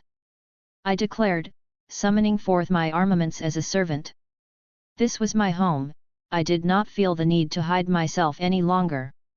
Even if there were reactions to my name, I did not feel any conflict within my heart. Why, hello there, ladies. A male voice interrupted us as we were about to battle. I recognized it from a meeting a few days prior. Sasaki Kojiro. I stated his name, all eyes turned to him. Room for one more. He grinned, hopping up on stage.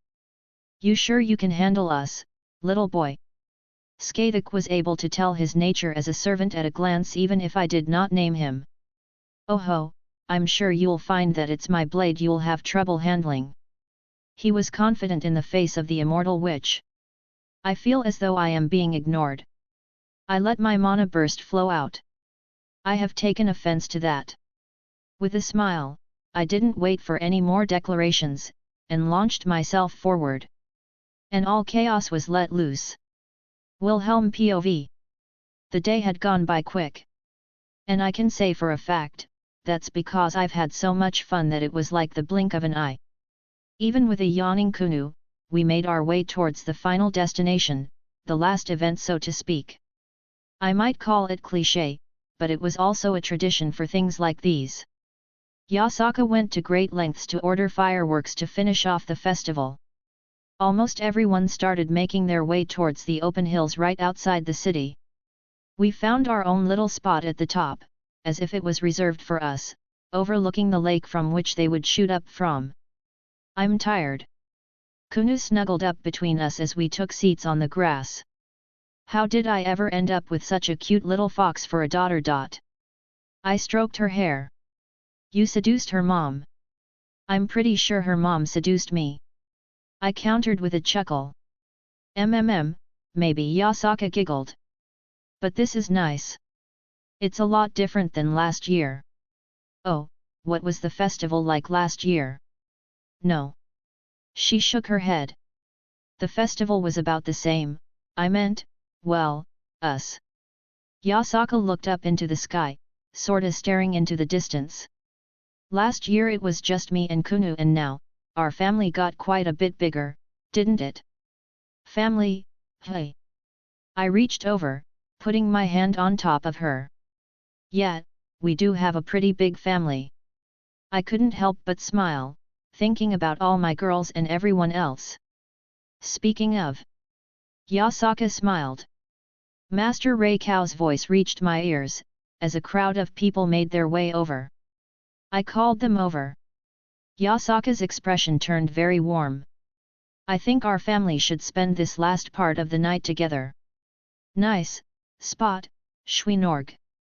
Rin plopped down a few feet away. You look good, Rin. I admired her kimono. Hey, if you're going to gawk, do it for your girlfriend. She nudged Artoria. Do I like good? Artoria asked. You look beautiful. I replied without hesitation. Ugh, flirt later. Mordred huffed. Yes, we all look good. Skadik laughed. Let him take us in some other moment, I believe we are to witness the last moments of this gathering. I glanced at Meridia as she also came by, that smile of hers that formed was always heart-stopping. Jin pulled her along so cutely, I wanted to tease her, but I refrained. I'm glad she decided to come too. Media rolled up with her own group, saying their greetings and such. All right, everyone, it should be starting soon. Yasaka made sure to quiet everyone down. Moments later the first one shot up into the sky. An explosion of color that filled the otherwise dark night, the shape of a flower forming. Many more fired off, taking all kinds of shapes and forms. Religious symbols for their gods, popular figures in myths and legends, and even random shapes or items. I saw two swords burst into existence, swinging at each other before dissipating. Magical fireworks, they were pretty damn cool. It would have continued on like this had something not grabbed nearly all our attentions. A big explosion of color lit up the sky, and it took the form of a face. And not just any face, because almost all of us knew this particular one. Is that? Rin trailed off. I do believe it is. Artoria confirmed. How in the hell? I stared on in shock. It was Zelretch's face. Should I be impressed or scared? Yasaka giggled. Daddy, it's Grandpa. Kunu tugged on my sleeve. How did Grandpa's face get up there? I have no idea. I stared blankly, only for something to catch my eye off in the distance. I could have sworn, for a brief moment, I saw Zelretch and Lucretia holding hands. Well played, old man, well played. I had honestly no idea what lengths he went through to leave the world line for even a short period at this point, but kudos, he likely did it just to mess with us. I just opted to laugh at the absurdity. It was hard to believe, that not that long ago I didn't even have anyone important in my life, and now look at me. For the first time since my mom passed, I had somewhere I could call a proper home. One of the happiest moments of my life thus far. How far have I come since awakening my memories? Love you mama, love you daddy. Kunu mumbled, seemingly closing her eyes as she nestled between us.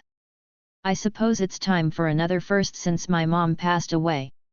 I love you too, my little fox. Insert Yasaka lewd here. Chapter 290, Chapter 269. Here we are, everyone, Skyrim. I happily declared as everyone filed out of the house.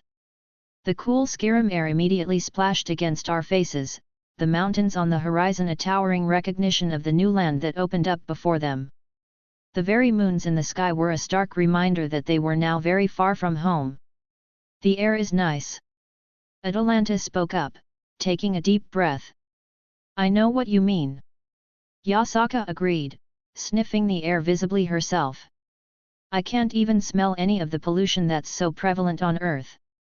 I think I'll be able to make a lot of progress on my senjutsu if I cultivate it here. Hey, that's not something I considered before. It feels oh so similar to my era. Medea added. The mana or magicka as you said its call here is so much denser. Yup, even Medea wanted to tag along. Her master was right by her side, I believed they said he took a vacation. Though, even the stoic man looked rather intrigued and had a rare expression of interest as he gazed around.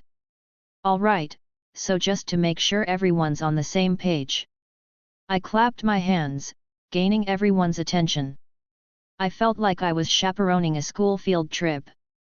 So far, we have Rin and Artoria going to the College of Winterhold, anyone else going that way? Yet, me and the necromancer are following along too. Mordred grunted. I shouldn't have been surprised that Mordred wanted to follow along with Artoria. I was glad they were getting along so well as you could expect them to, I guess. There was still some awkwardness, but they seemed to enjoy being around one another. While I am at the college I might take some jobs so we can get some money. Carrie nodded. We did talk about that, good. The Archmage was still probably running around trying to keep everything together. While Carrie didn't necessarily have the same kind of firepower most of us could bring, he's experienced and could easily handle most jobs they needed a hand with. Us as well. Medea spoke up once more. The majority of the reason I wanted to come was to see this college for myself. Might learn a thing or two while I'm here. I shouldn't have expected anything else. Noted, I'm sure they'd love to have you, Medea. Of course. She preened. I want to follow along for now. Atalanta quickly said. We haven't had much opportunity to spend time together. It should be a moderate trip from what I understand, I would enjoy spending it with you. She glanced at Medea. Afterwards, we can go our own ways depending on what we want to do. I guess I'm following along with them for now, then. Achilles rubbed his head. I don't want to stay at a stuffy school for too long, though. I was just going to pick a direction and start going. Sasaki said with a chuckle. I have no destination in mind, I shall see where fate takes me. Well, alrighty then. I shrugged. So, you all have your bracelets. I swept my gaze around, looking at all of them. I made sure they all had their own versions of the storage bracelet. They each got a little orb on them, if you get in trouble, break it and it'll alert all of us and act like a beacon. Thought what I did for Venelana was practical in more than one application. Also, you all got a general map. I made sure to stuff one of those in all their bracelets. And a bag of Septim's gold coins, their currency here. It should tie them all over for quite some time, though if they wanted any more money for anything, they'll have to earn it the old-fashioned way. A wonderful gift, thank you. Sasaki looked like he was investigating his bracelet, discovering how it worked with relative ease. You didn't need to do this, boyo. Medea sounded uncharacteristically gentle in her words. Just something to get you started or if you didn't want to stick around for all that long. I waved it off. Otherwise, you'd be stuck asking Rin for money, and I don't think you would want to do that. Does the poor witch need a hand? Rin's face quickly twisted into a malicious grin. And I suddenly have no reservations. Medea quickly changed her tune. Well, I'm sure the trip up to the college would be entertaining with both of them within reach of each other. For some reason, they opted for the long trek, should be a couple days walk if they took it slow to take in the sights. I could understand that, they probably wanted to do some sightseeing and whatnot. It's not every day that they get to visit a totally different world. Alright, Artoria, you're in charge. I designated her right off the bat. She quirked a little amused smile. I shall endeavor to ensure no trouble arises. Unlikely, but I shall hold out hope. The Archmage was probably going to develop a drinking problem once they're through. Stay safe, enjoy your time. I stepped in, wrapping my arms around her. Artoria's bright smile was always something that could make my heart flutter. I will surely. More bonding time with Mordred, I'm sure she's looking forward to it. Make sure Mordred specifically doesn't cause trouble. I glanced at the scowling knight. Oi, you got something to say, dandy man? Mordred huffed. I chuckled, kissing Artoria's head. Humph, let's go, father. Mord pursed her lips. It'll be like old times, traveling the land and helping the common folk. She slowly adopted a smile. Indeed, I too look forward to it. Artoria shared the sentiment. Come, Rin and I know the shortest path, however it is littered with all manner of dangerous creatures. Oh! Achilles perked up. Dangerous creatures?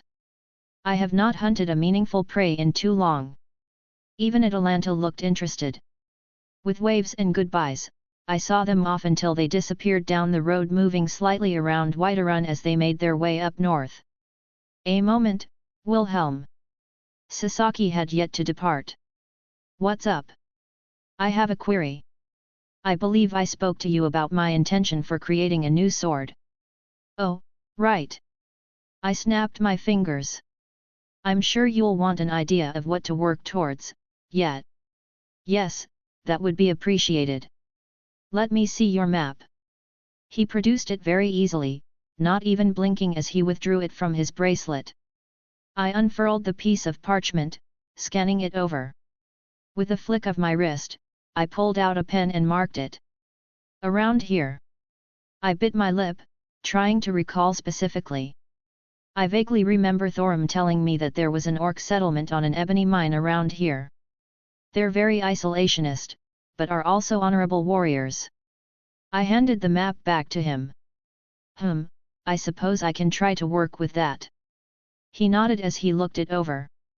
He turned around a few times, trying to adjust his sense of direction. An ebony, is it? You mentioned that metal before. Yeah, legends say that it's actually the blood of a god or something. I waved my hand flippantly. Regardless, it's a very good metal, enough to go toe-to-toe with a noble phantasm and not outright break like your sword did. Intriguing. Assassin smiled. Any other things I should be on the lookout for? Honestly, most metals here are pretty darn good. You got the obvious things like iron and steel, but they have large variety of magical metals with various properties. That being said, there's a smith that lives here at Whiterun named E. Orland Greymane, so once you get some stuff, head over here and ask around. You can drop my name if you need to, I got some pull in this town. Wonderful, thank you. What are friends for? I smiled. Indeed. The corners of his lips curled up. Friends.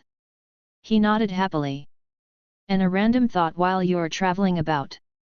If you hear any mentions of dead walking around, I suggest dealing with them. It would make a certain goddess happy, and that might lead you to an unsacked tomb which could be filled to the brim with treasure.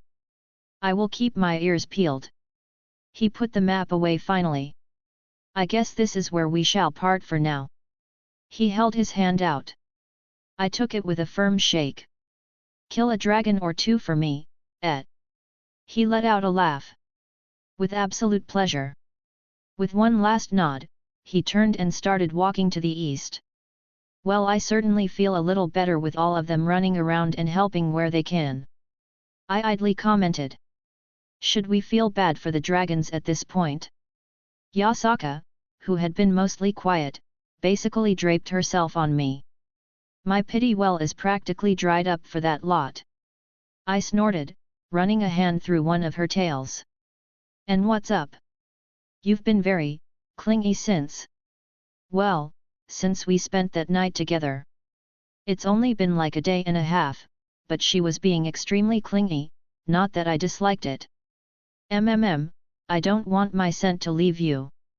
She practically purred in my ear. We don't have to go to Whiterun immediately. I offered. Her smile turned feral as she started dragging me back into the house, her kimono was tossed to the side before we even crossed the threshold. Yasaka held onto my arm as we walked down the road towards Whiterun. You know, you're probably going to want to let go, lest the people here judge you rashly and not give you the proper respect you deserve. I know. She squeezed my arm. I'll present myself properly when we get close. I just want to enjoy this for now. Cute. I wouldn't stop her even if I didn't want to enjoy this. How many times could she just relax and not worry about anything? Reikau was with Kunuz, so we both felt good about that. And Skathik was keeping an eye on Kyoto for other miscreants. It'd been a little quiet and that made us anxious, but there wasn't really anything we could do about that. Jin was over at the college, doing her job. She took that very seriously and I had no intention on disturbing that aspect of her life. It was good that she found somewhere to acclimatize to. I wanted all my girls to have a life, to have things outside of just me. It might sound a little arrogant, but Jin was attached heavily to me and basically submitted herself to me upon our first meeting. I wanted her to have things to do. Reikau as well, and even she had found things she enjoyed doing. Yup, it seemed like they all did at this point. Almost abruptly, Yasaka let go, straightening herself. That cute and affectionate look of hers disappeared and she looked rather serious now, though still a bit regal. This is the city then? She asked as we approached the walls. Yup, Whiterun, a nice city that I've come to adore. I nodded. Noticeable damage to the walls from nearly every angle I can see. She inspected everything intently. You were right, farmlands have been ravaged quite thoroughly, nothing will be growing there for a long time. A lack of traffic is a little concerning due to the nature of this kind of city. At this time of day, I believe we should see people coming and going more noticeably. Dragons have everyone spooked. I think they're all still bunkered down for the moment, trying to wait out the storm. She hummed to herself. Perhaps devising some strategizes on how to negotiate with the Jarl. And you can help me meet this Balgruaf without issues. I think he'd be ecstatic to see me again. It's been a few months since I've been in his keep, and he was trying desperately to keep either Thorim or I close at hand. So not a foolish man then? Not someone with more swords than brains. He's definitely a warrior, but he's an adept leader and know how to play the political game. It didn't take long for us to approach the large gates. As we got closer and I could see the faces of the guards, I relaxed upon noticing one of them. One was the guard with the scars on his face. Well, look who it is. I greeted them with familiarity. Red Dragon Emperor.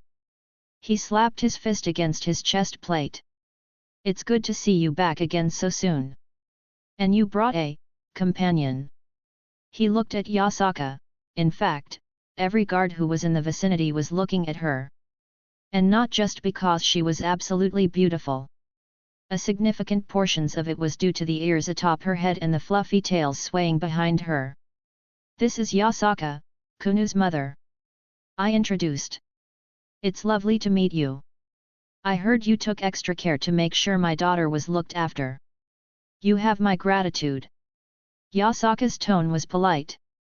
The guard broke from his stupor. 'Tis just my duty, ma'am. He recovered easily. I guess after seeing me with Jin, a woman with fox ears and tails wasn't that strange. Hell, they knew I have wings and didn't say anything. Is Thorim around? I seemed to ask this every time I came. The Dragonborn is currently in Helgen, methinks. He looked thoughtful. I heard that he was over there checking on some bandit issue, should be back before nightfall. I see. I nodded in thanks. Can I ask a favor? Do you think you can send a runner to the Jarl, tell him I want a meeting? A meeting with the Jarl? He blinked. Of course, Red Dragon Emperor. I could see him smiling under his helmet. The Jarl expressed sadness that he missed your last visit. I will send a man there to warn him of your arrival. He gestured to another man who ran over and whispered in his ear. A moment later, that guard ran off further into the city, assumedly towards the Jarl. "We'll make our way up there in a few." I waved towards the guard. "Of course, and welcome to the city, Lady Yasaka. If you find yourself in any trouble, my men will assist as best as they can," he stated. "I will thank you in advance." Yasaka smiled evenly. Once we walked a little inside, Yasaka turned to me with a little grin. "Red Dragon Emperor, hey!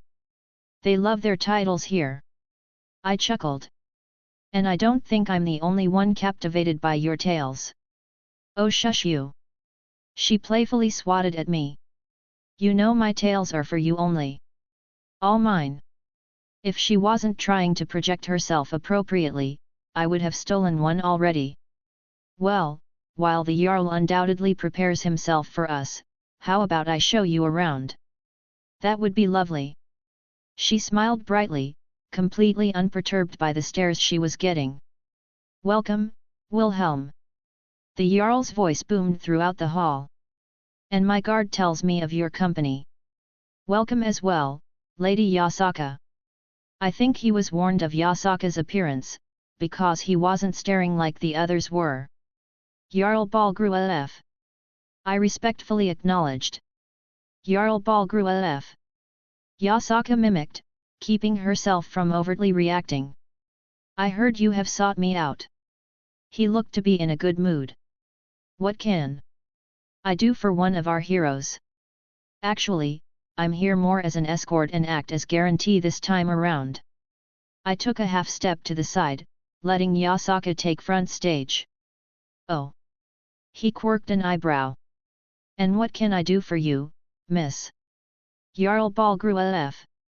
Yasaka's expression shifted slightly as she addressed him. "Allow me to introduce myself properly. I am Yasaka, leader of my own people who are known as Yukai." "Yukai?" He repeated the word. "I'm sure you noticed my features." She let her tails extend outwards. I did not wish to be rude." Yasaka let out a giggle, but it was different from her normal ones. "I take no offense at the question, I'm sure I look quite strange to you and your people.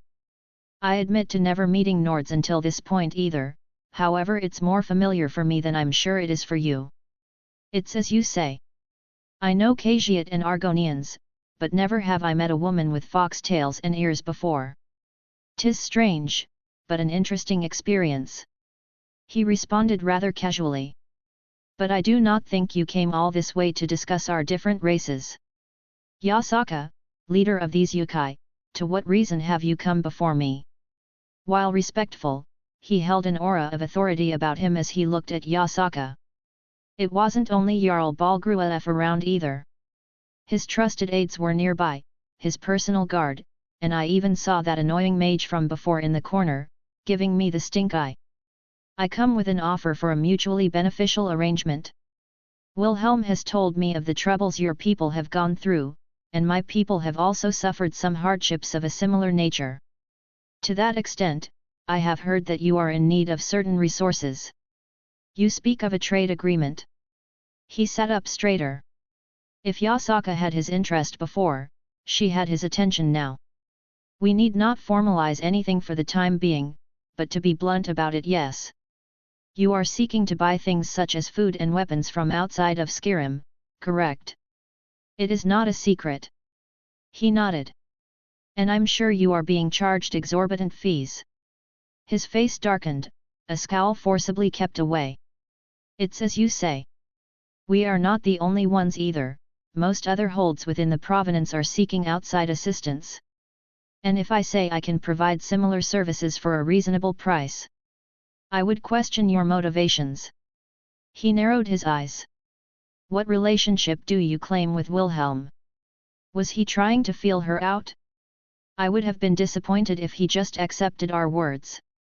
He seemed like a much more thorough man than that." "I am his woman," she said without any hesitation, making the Jarl blink in surprise.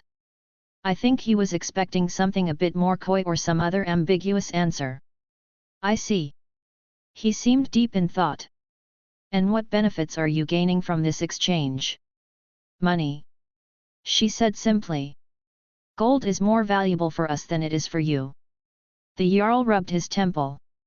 And you are upfront about such a thing because we have no way to make use of such information. We do not know from which place you hail, only by what you have spoken thus far.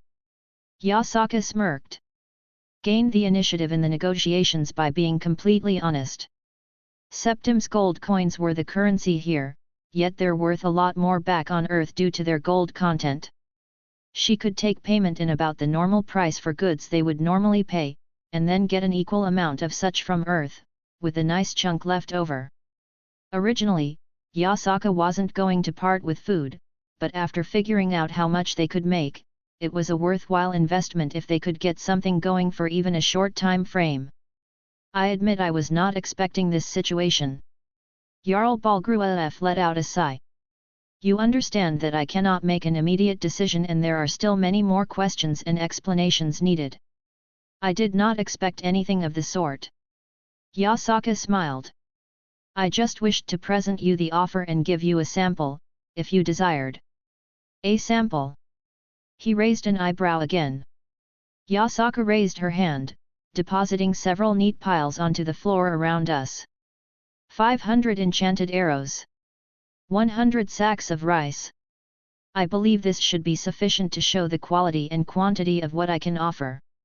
That got their attention. While it wasn't a substantial amount when speaking about the populations shared between them, it was still a good chunk of goods to just drop on them. Frankly, Yasaka's giving them an offer they couldn't refuse. It's exactly what she said before, a win-win situation for everyone. But just as they couldn't refuse it, they also had to deliberate on everything. There were many logistical issues to work through.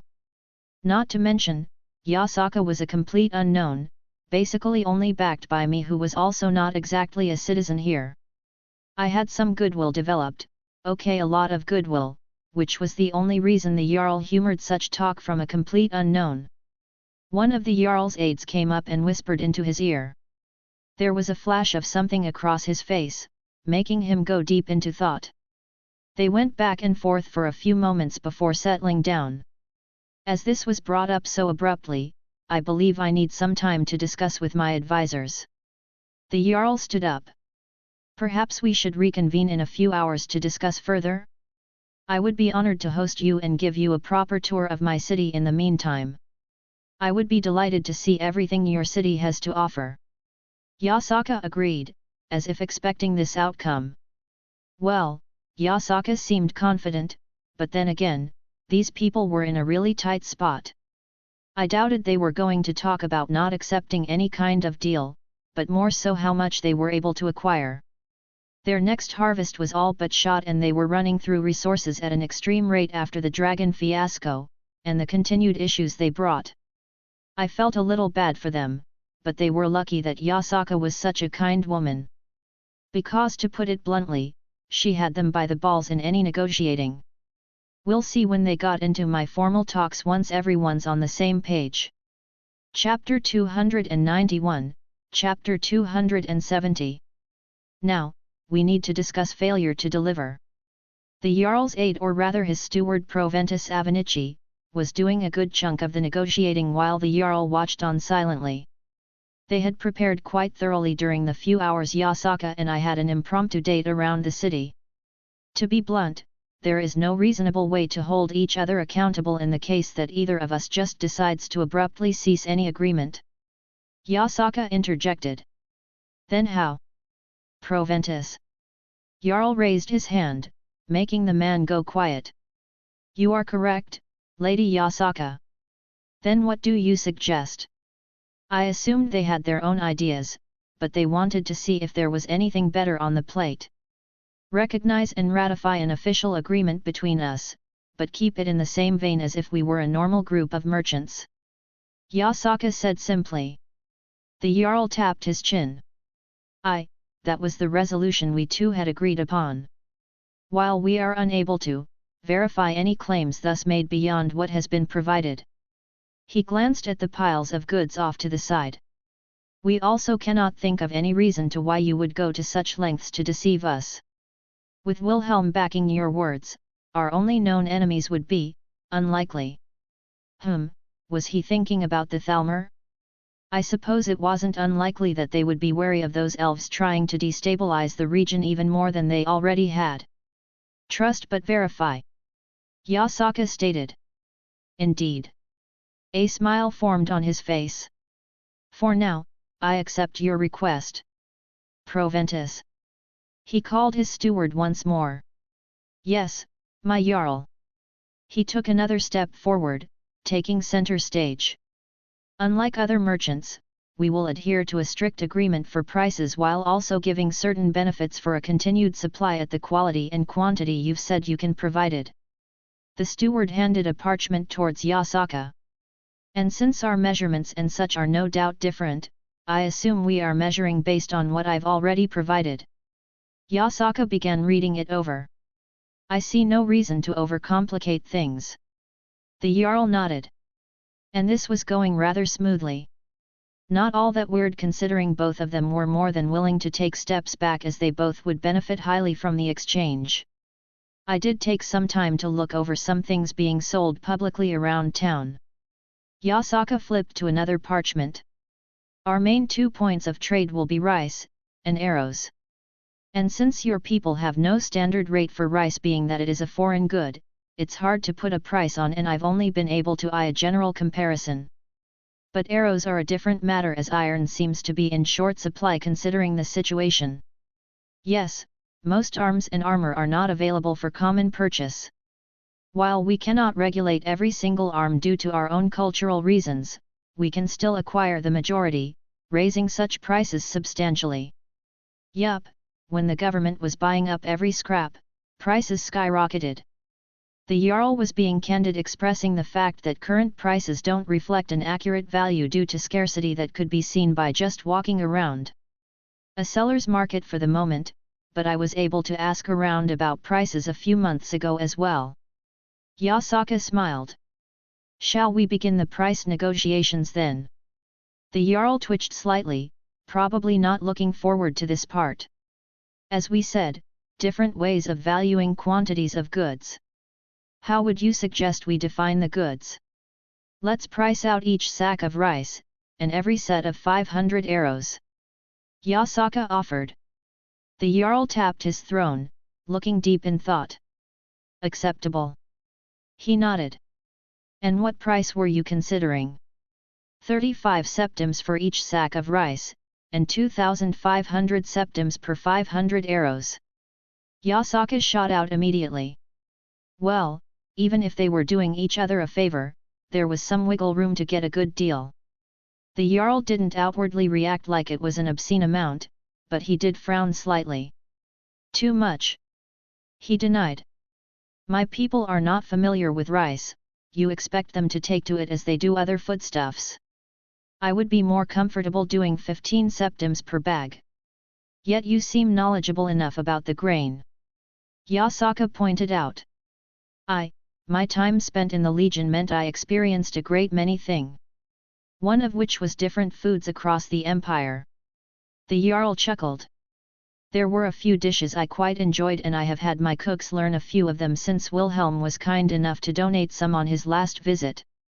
Oh yeah, I did do that. I'll pass on some recipes if you want.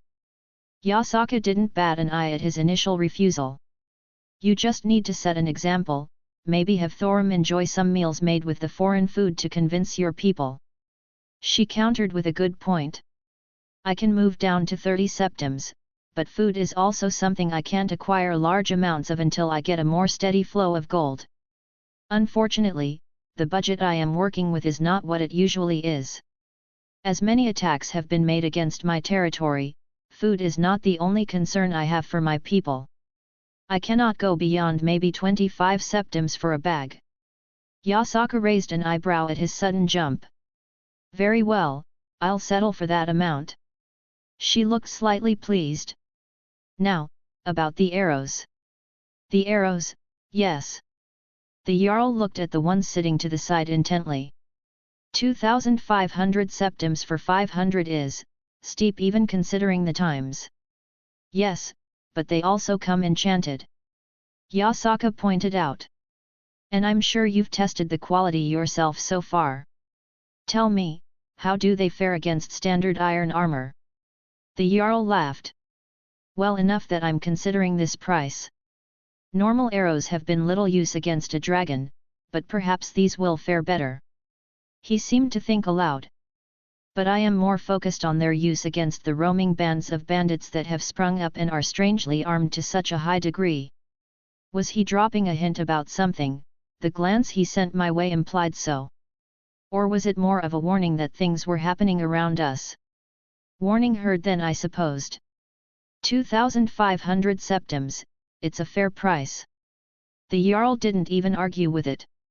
Enchanted goods were at a premium right now, and I could guess that arrows were not something people focused on to enchant. I will have my steward write up the appropriate documents and consider this batch as the first of hopefully many. I'm pleased we could reach an agreement. Yasaka smiled warmly. Even if this arrangement may not last more than a few months. You are correct.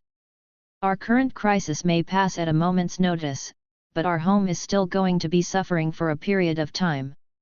Shall we agree upon terms for when either side wishes to end the agreement? As I said before, neither of us can hold the other accountable, but there's no reason to make enemies. Once the dragons were finally taken care of, they could both focus on rebuilding. A year down the line, would they need something like this? Maybe food and stuff, but the need for arrows would slowly fall to the wayside. I agree with the thought. It seems we're both in a difficult situation based on our current crises, but I doubt either of us wants to become overly reliant on the other. Perhaps a warning several months beforehand that either side wants to end the trade? It gives times to prepare in advance. A fair offer and one I cannot refute. The times are turbulent, so we cannot predict such things in the future. The Jarl stood up from his seat. Let us begin drafting the required documents then. They were really amicable about everything. I let out a yawn, walking down the streets of Whiterun. Yasaka was still working out the finger details with the Jarl, and I was basically unneeded there. I wasn't really concerned for her safety or anything like that. I don't think anyone in that building could harm her, and I knew Meridia was keeping a watchful eye. And she knew how to get home, so she basically shooed me away at some point. I'm sure she wouldn't want me hovering nearby while she sits and negotiates for hours. I still stayed until someone came and gave the Jarl the heads up that the Dragonborn had returned. Not surprising, he probably made sure to keep up to date on every one of Thorum's movements. I couldn't even fault him for it either. Thorum was the best deterrent they had at the moment, both for dragons and any other people who wanted to cause issues. I weaved an illusion around myself, just a basic one that would break on even the mildest of hits. But it would serve its purpose. I caught all the eyes in my walk towards the Horvaskr. I was dressed in a pretentious black hooded robe and matching black leather armor. Pointed ears visible to anyone who looked at my face. Raising my foot up, I kicked the door open, grabbing everyone's attention inside. "I've come for you, Dragonborn!" I shouted. There was a moment of silence as everyone seemed to process that a supposed Thalmor had just kicked their doors open and demanded one of their companions. I couldn't hold it back and started laughing to myself, the illusion breaking easily. "You bastard!" Ela was the first to growl. "My friend." Thorum started laughing as he came to give me a hug. "You fooled me." "Hey, Thorum." I patted his back in a quick hug. There were a round of shouts at me, all in good nature as they settled down. "Milk drinker, I ought to wring your neck." Ela was still huffing. "Oh, come on. Like any Thalmor would have the balls to walk into here like that." I rolled my eyes. "Bah, even if that's true, you're still an ass." She snorted, though there was a slight smile on her face. "My friend, what brings you back so soon?" Thorum asked. "Is it time?" "Yeah, I brought Yasaka around Kunu's mother." I explained. "She's setting up a preliminary trade agreement with him, so that should help a little bit around here." "That is wonderful news." Thorum's signature big goofy smile spread across his face. And I settled things on my end for now, so I had time for the thing we talked about before. As I said the words, Serena joined Thorum at his side. If you wanna get started, I offered. I have no matters that need my attention. Thorum nodded. Yes, I believe the sooner the better. The vampire added. I wouldn't fault her for being impatient, it's her mother we're going to save. Right, well we need to do some experiments first and I need to investigate the spot you spoke about. Going to rescue the vampire's mum? Ela asked. She was the only inner circle member still hanging around right now. I'll hold down the fort while you're gone. The way she said it, I kind of felt bad as if she was getting left out. I have a favor to ask, while I'm away. Yasaka's still around, and you should know she's not exactly a normal sight for everyone here. Think you could watch out, make sure no one gives her a hard time? I'm sure the guards spread the word around themselves, but I want someone I can personally trust to watch over her. Leave it to me. She lightly slapped her breastplate. If we got someone helping us with the crap going on, it'd be poor on us if she got caught up in anything. I should figure out something nice to go do for her. She wasn't exactly a friend in the same vein as my others once were, but she'd been very nice to me and pretty much had my back since day one. Maybe I could give Thorum some tips on awakening someone else's aura? I gave her a nod of thanks before opening a portal to Harkin's old castle. Shall we? How convenient a method of travel. Serena looked around at the half-ruined keep. My friend. I have not heard of such a method beyond teleportation, but such a thing is outlawed by the Empire. Well, it's a good thing it doesn't operate under the same principles, thus isn't affected by that particular law. I chuckled. I remembered being a little hesitant about that myself, but no one said a word. Hell, I doubted they would even if I were blatantly teleporting anyways. I assume you've looked around since the destruction then. I kicked over a stone piece. We have. Serena squatted down, picking up a cracked mirror. I had to see it for myself once I heard. And I did look through many things to see if I could find a trail that my mother left behind. And you said you found some clues in her old workshop. Was that the term they use? Yes, I found her old research and found some things that led me to the conclusions I told you about before. She turned to look towards a certain part of the castle still standing. Luckily it was still there. She chuckled mirthfully, eyeing the wreckage.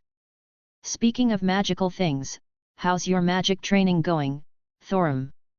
I asks as we followed behind Serena through the maze that was this destroyed structure. Higher level spells are still difficult for me. He rubbed the back of his head. But I have practiced my restoration magic as often as I could, helping out locals who have been hurt. That's right, he was having trouble with restoration. I'd love to help you where I can. I also had some thoughts about the Thursday I wanted to run by you when we had some time. Among some other things I wanted to talk to you about. I looked to the side to see a very creepy painting of Harkin. With a flick of my hand, I set it on fire. Better than he deserved. Serena scowled, eyeing it ashes with annoyance. What did you want to discuss, my friend? Thorum asked, decidedly not poking at that little Tibet she just let out.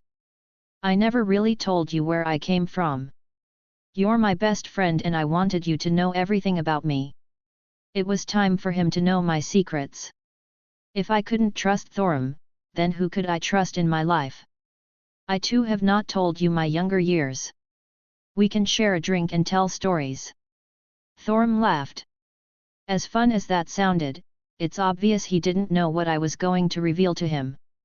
Even Meridia was shocked by the revelations. I think it was the first time Meridia ever felt small. And thinking about my cute goddess, I couldn't help but rub the ring of Cagiat on my hand. Even if its effects no longer worked on me, it was a gift from Meridia, thus I would always cherish it. Maybe if we ever have a child in the future, I could give it to them? Here we are, Serena declared, snapping me out of my thoughts. Though, there isn't much to see. She waved her arms around. Yet, what should have been an inner room in the castle was now only about 2.5 walls, with most of everything that had once been inside broken apart. There is not much left, but Thorm stopped, looking at me as I put my hand on the ground. Something here is strange. My friend, did you discover something? I snapped my fingers, causing an explosion of wind to burst out below, knocking away all the dust and grime that accumulated. Looks like the remnants of a spell circle. They were faint, but the markings left on the stone had burned into the hard surface. There were very tiny traces of lingering magical energy that, if you squinted, could form a circle of some sort. Though, most of it was destroyed through the passage of time, and my own hand made it worse. How did I miss that? Serena groaned. Rather easily, I wouldn't have noticed either if not for my experience in sensing the fluctuations of spatial turbulence. Or rather the telling signs of spells that involves teleportation. This spot had definitely been used to invoke some manner of teleportation, and it was not a simple one like going from here to Whiterun. No, it was powerful, and clearly tore through the boundaries of Nirn. Either a Daedra was summoned from Oblivion, or someone teleported to another realm that lies within Oblivion, and based on what Serena told me, one answer seems more probable. Well, I interlocked my fingers, stretching my arms. Let's get started then, shall we? Do you require any aid from us, my friend?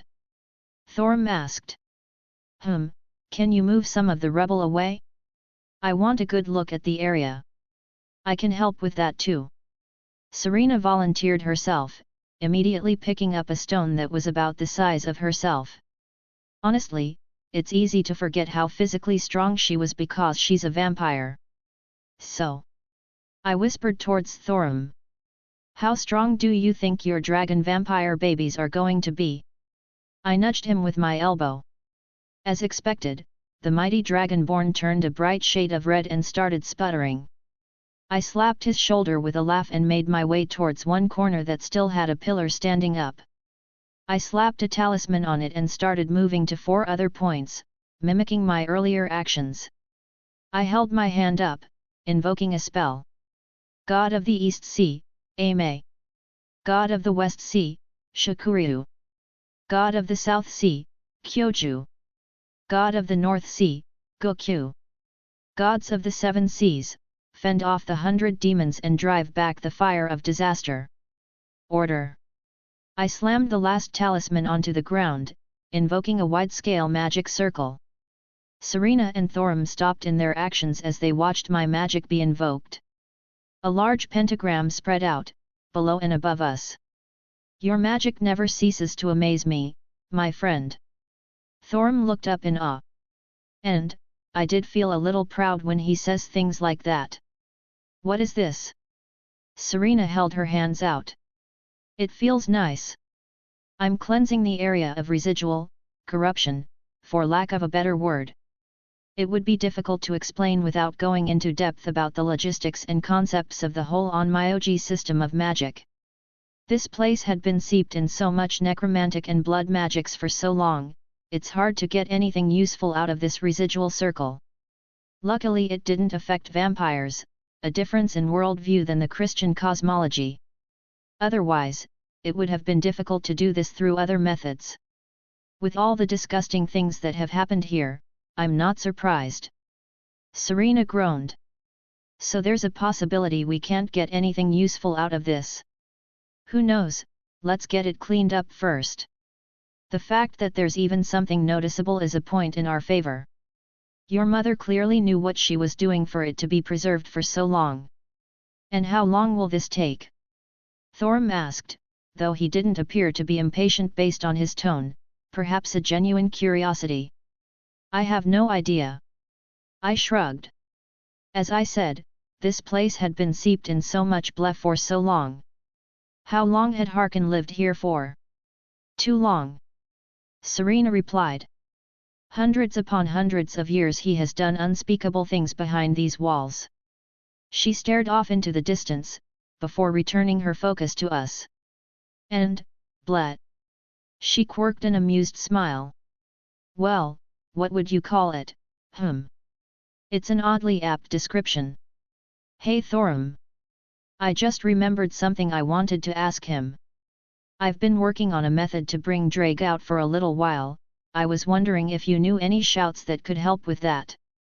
The efforts everyone made the other day had borne some fruit, but all we had at the moment was a prototype. A staff created from dragon bones and other materials, a core composed of condensed dust to form a jewel-like structure. An obscene amount of runic sentences carved into a large portion of the staff itself. Primordial runes were required, and we bound it all up with Lucretia helping devise a name to bind it together for Drake. Basically acted as one of those staffs that Rin brought along, but specifically for Drake. Just needed to test it soon. But I needed an opponent worthy of testing it on, or at least someone I really wanted to flex on. I think Drake would be fine with either. A shout to summon Drake. Thorum repeated. I do not believe I know of such a thing, my friend. Perhaps the Greybeards would know? I have gotten far better at the Thursday in recent time, maybe we could create one ourselves. Oh, that's an idea. I rubbed my chin. I hadn't thought of that. It's already difficult enough for me to learn shouts that are already established and what they considered beginner. The fact that Drake was in my soul was helping me cheat in this specific circumstance. Just as I couldn't have Medea just teacher me her divine words, I can't just learn the Thursday normally. Hell, compare Thorum's shouts to mine and mine would come up short in comparison every single time. Regardless, I paused looking up at the sky and saw my spell fizzling away. Put that on the shelf for now, time to get to work. I took our mirage and slammed it right down into what I thought was the center of the old magic circle. I pressed my hands against the eye that was embedded on the hilt. The calculations were done in a blink of an eye, and a large illusionary circle appeared above the eye as I used my hands to expand it outward. All right, I got a good idea of what your mother did. I inspected the dimensions and layout of the magic circle. While it wasn't a school of thought I was overly familiar with, it overlapped with a lot of things I could be called an expert in. Can you find her? Serena was already at my side, staring at my illusion intently. I can trace back the source. I leaned my head forward, spinning the circle around for another look. We're a bit lucky you stumbled upon what you did. After I destroyed the castle, well, I don't think even these traces of the magic would have lasted another few months. The castle was what held it all together for so long. The castle probably had a lot of magic woven into it, the circle no doubt was anchored to the foundation itself. The link, if it were to be called that, was thin, but present. The thinning of space between 2 points led me off Nirn and to a point in Oblivion, not too dissimilar than going to Meridia's realm. Mirage began to light up as I focused on it and used the residual magics and what remained of the spell circle to facilitate a similar casting. Slowly, a portal began to open up in front of us, different than the one I usually did. Amazing as always, my friend. Thorum exclaimed with glee. Let us. I yanked him back as he was walking right towards the portal. Don't just walk into magical effects that you have no idea about. I deadpanned. Is it not the entrance to this soul cairn? He looked confused.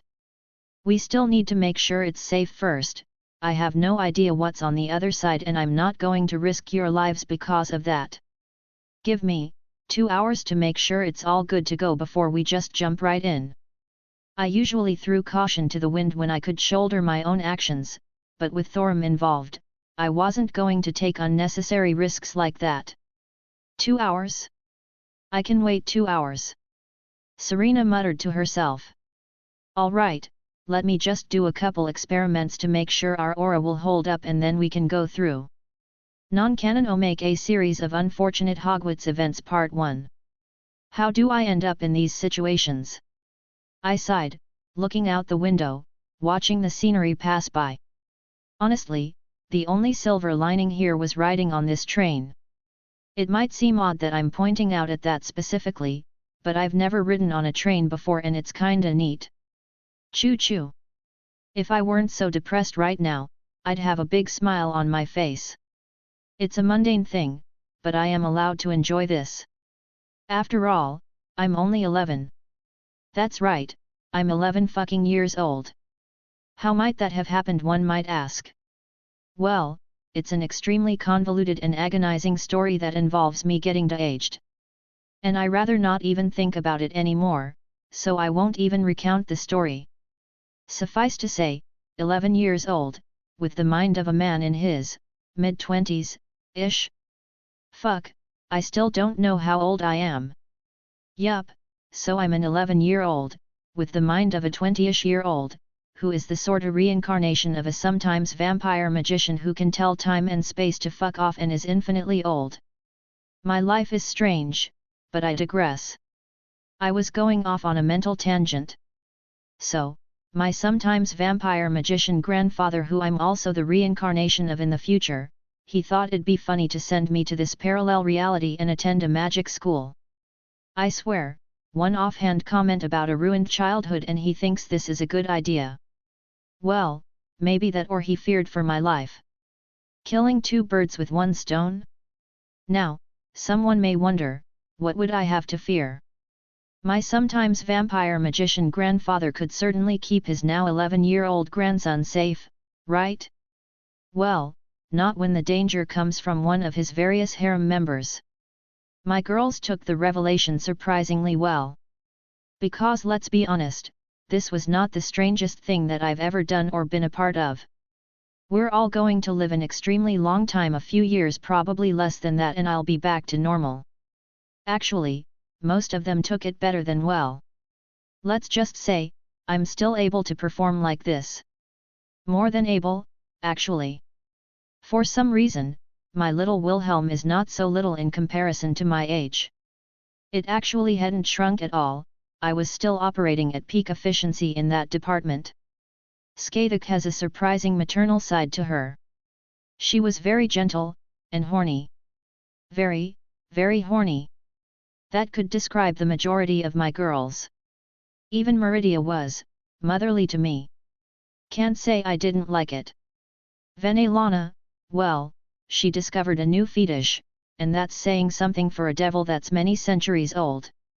Really, the only one who had a problem doing lewd things was Yasaka.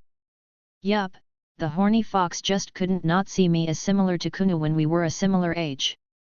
Hell, even Salem was enthralled. Who knew that the Queen of the Grimm was into Big Dick Shota? She didn't even complain when I flipped her dress up and spread those big cheeks of hers in the middle of her throne room. The Queen of the Grimm usually huffs and complains when I take her in the rear, even if she's as much into butt stuff as Jin is. But in this circumstance, she practically encouraged it. It was all quite exhilarating and peaceful. That was, until the Ray Cow Nation attacked. Her motherly and lustful aura went into overdrive. I wonder to this day if her mad enhancement was forcibly returned at the sheer happiness she exhibited at my newfound state. Honestly, I think I spent more time with her sitting on my face rather than not once she found out. And wait, why am I upset about this? I mean, yeah, it was a little excessive, but it's not like I couldn't keep up. Hell, she was the one usually out of it by the time we finished. I guess it was getting out of hand and she pretty much kept initiating at every free moment we had. How many times did one of the others walk in on us doing the deed or something lewd in the middle of the house? Yup, it escalated quite a bit. Which I'm still not really against now that I think about it. I have a very high libido that lets me keep up with the fact that I have a harem of beautiful women, most of which have a high sex drive as well. And at this point in my life, pretty much all my girls had teamed up at one point or another. There wasn't really any awkwardness when they came in to see Ray Cow bouncing up and down on me in the middle of the kitchen. So why exactly am I fretting over Ray Cow being overly lustful again? And how did Zelretch convince me that this was the best answer to escaping a lustful Ray Cow? Seriously, how the hell did he convince me that I had to escape a horny Ray Cow? I would have lived between those amazing thighs of hers and been happy about it. I've made a terrible mistake. I realized my error immediately. Are you okay? I turned to see a boy standing the door of my train compartment. You just said how do I end up in these situations and stared off blankly for like 5 minutes, then just said you made a mistake. I blinked in realization of where I was again. Sorry, was having an inner monologue about a poor decision on my part. I quickly regained my sensibilities. So, who are you? And Neville Longbottom. He said rather meekly. I was wondering if it was okay for me to sit with you. Sure, come on in, Neville. I smiled towards the kid. He seems like he needs some company. Thanks. He ducked his head, sitting opposite of me. How timid. He kept taking peeks at me when he thought I wasn't looking. Reminded me of my younger self with how he was acting. Hey Neville. Why yes. Let's be friends. I held my hand out to him. If I was going to be stuck here like this, I was going to make the best of it. I would start by taking this Neville under my wing. I'm sure the next few years of this Hogwarts is going to go smoothly. Chapter 292, Chapter 271. The portal in front of me pulsed as I withdrew a piece of rubble I had placed/dipped into it. I wrote down a few notes for later reviewing before storing the rock into my ring. Alright, good news, I was pretty much right on the money with our aura. I clapped my hands, gaining their attention. Thorm hopped off the large stone, coming down next to me. Serena had been hovering nearby, a visible anxiety on her face. It is safe then? Thorm asked. Well, safe is relative. Keep your aura active and all that. If things look too dangerous, we may need to evacuate in a hurry. While I felt confident in fending for myself with my Campione physiology and magical resistance, I wasn't going to risk it if I didn't have to. Honestly, if it weren't for the fact that we were going to find Serena's mother, and Thorm was being very adamant about this, I would have taken much longer to scope things out. Where we're at was basically we won't die from just stepping in there. That and the fact that Meridia hadn't come to smack me upside the head for even considering going there. I considered getting her involved, but I doubted she wanted anything to do with Serena or her mother considering they were vampires. Alright, be ready for anything, I got no idea what's on the other side besides what you've told me. I rubbed my storage ring and withdrew Dawnbreaker, clutching its radiant warmth in my hand. I watched Thorm's aura flare up around him protectively. Again there was that strange dragon-like appearance that definitely wasn't normal of how aura should work. Serena's eyes glowed slightly, as if she were ready to cast a spell at a moment's notice. With you both at my side, I have little to fear. Thorm said warmly, easing the tension. He had that big goofy smile of his. Alright, let's get going. I put a hand on his shoulder. I'll go first. Thorm nodded at me. We will be right behind you, my friend. And thank you, Wilhelm. Serena had a rare smile on her face. She tended to keep herself from reacting overtly, but there was a genuineness to her. I'm glad she apparently opened up more, especially around Thorm. I would endeavor to tease him more after the matter was settled, especially when Serena's mother was in earshot. As was my duty as his friend. Without another word, I stepped through the portal. Immediately, a deathly air slammed against me. My aura sprang to life, forcing away the malicious energies of this place. I paused to look at my surroundings just for a moment, and my eyes widened at what I saw. I felt a strange sense of unease, as if something was staring right at me. I flicked my hand, 4 talismans appearing between my fingers as I threw them to 4 corners of the area around the portal. The sapling hides in the tree's shadow. The earth is overlooked by the heavens. The wind leaves no traces. And the fire fades from memory. I invoked my spells. 4 elements concealment formation. A bounded field actualized through my Onmyoji arts.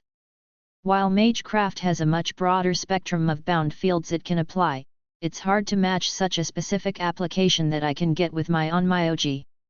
It's a rather intricate concealing bounded field that should hide the portal from most general prying eyes. I didn't know what was lurking around, and I didn't want any wayward nasties to just mindlessly escape this place through a portal I created. Meridia would be most upset with me. This. Thorim stepped through, having a near similar reaction that I did. This place feels like death. Serena even shuddered. And that was coming from a vampire. This place reminded me too much like the Land of Shadows. The vehement hatred that I felt, I think it was directed at me due to being a living being. I imagine that Thorim felt something rather similar at this moment. Even without this oppressive feeling, this realm did nothing to make me feel at ease. There was absolutely no life within this place, a cursory glance could tell me that much. A baleful purple hue invaded every corner, an aurora of necrotic energies hung overhead. It wasn't just that either, even with my status elevated above most mortals, I felt a sense of disorientation. Like my perception was being thrown off as I was not welcomed in this realm. I was within someone else's domain, and I was most certainly not welcomed. There were buildings in almost all directions, a strange mist disrupting a clear view, but I set my eyes on the largest. Chances that your mother is over there. I raised my finger up, grabbing their attention. You mean the towering citadel that seems to be pulsing with an unholy energy that makes your skin crawl from just looking at it? Serena asked. Yeah, that one. Unfortunately, hi. Well, let's get a move on then. I didn't want to spend any more time here than I need to. This place gives me a bad feeling. Thorim pulled Graham from his back, holding it tight in his hand. I reached down and took a handful of the sand, sealing it away and putting it in my ring. Never knew if I would have a use for it, but at the least it would be an interesting thing to experiment with later. Look out! I heard Thorim shout, my head snapping up in time to see him cleave a wraith in two with Graham. The spectre dissipating at the singular blow. There's more! Serena hissed, her hand erupted with her blood magics. Several blood spears flew out, sailing through the air as they impaled a few more spectres that came flying over the nearby hills. I let go of Dawnbreaker, letting it soar through the air and cleave through the remainder. A bright light enveloped them and destroyed their forms permanently. Annoying! I muttered as my sword returned to my grasp. I must thank you again for this sword, my friend. Thorim relaxed once the immediate danger passed. 'Tis not my first time fighting a foe that normal steel would not work on, yet this blade has remained true. Serena swept her gaze around but also relaxed a little. It is a good sword, I can't remember seeing one that could match it even in my long life. And I'm sure its previous owner would be thrilled by your usage. I smiled warmly at him. Well, the original Siegfried that is. He was a pretty swell guy, I'm guessing that his counterpart was too. For the Empire. A battle shout grabbed our attention again, a spirit or something came charging at us, a cracked and broken sword in hand. It was nothing more than a vague purple silhouette of a person in some rusty armor. Another one, I put my hand up, stopping Thorim. I walked forward, in front of his charge. As he got closer, I stepped forward and wrapped my hand around its neck before I lifted it up and slammed it into the ground. Damn elf bastard, the Empire will never fall! It roared, squirming in my grasp. We're not elves. I looked down at it. I will avenge my brothers. We're with the Empire. I raised my voice, trying to see if it would react differently. There was no visible response, no indication of any true intelligence. My friend, what are you doing? Thorim and Serena walked over. I wanted to see how much of the person here remained. I shook my head, stabbing Dawnbreaker down, ending its existence. Its ego had been completely eroded. It was nothing more than a blank soul living through remnant memories. I stood up again, looking towards the citadel. I was starting to put some pieces together. And I did not like what I was seeing. Ruhoar. I glanced to the side to see a giant of all things staring at us. It let loose a roar of some kind as it came barreling at us. Thorum, with Gram in hand, charged at it as well. The spectral creature swiped its oversized arm down at Thorum, but he ducked under it, slashing at the thing's legs, cleaving them from its soul-based body. The remainder went tumbling into the dirt and Thorum leapt up, slamming his sword down into its back. The spectre dissipated without much more fanfare. "Have you noticed?" I glanced at Serena. "Yes, it became obvious now." She nodded. "Noticed what?" Thorum asked, returning to us. "So far, only me and you have been the ones targeted." I let out a sigh, brushing the dirt off my pants. The Solitaire, the giant, and even the spectres, they never specifically went towards her. It could be coincidence, but I find that unlikely. "We should keep going." Serena ushered forward, and we happily obliged. The desolate landscapes seemed to continue forever. I didn't know if the citadel was actually in walking distance or not. Maybe it was simply there and how much we moved didn't really matter. As we moved onward, the rhythmic sound of metal hitting metal sounded out. Maybe we were drawn to it, but we altered our course slightly to find the source. There was a large silhouette of a man. He sat at an ethereal forge, slamming a ghostly hammer upon an equally ghostly piece of metal. "This will be my greatest work." I could hear him mumble, never stopping in his actions. I walked up to the spectre again, inspecting what he was doing. He didn't even look up as I glanced over his shoulder, as if my existence was completely irrelevant. No matter how many times he swung the hammer down, the metal never changed. I reached out to touch him, but my hand just went right through. I let out a sigh, taking out a talisman and pushed it into the ghost's body. Its body began to glow bright and it looked like a flicker of life returned before dissipating. To be honest, I didn't know if that actually put the soul to rest or not.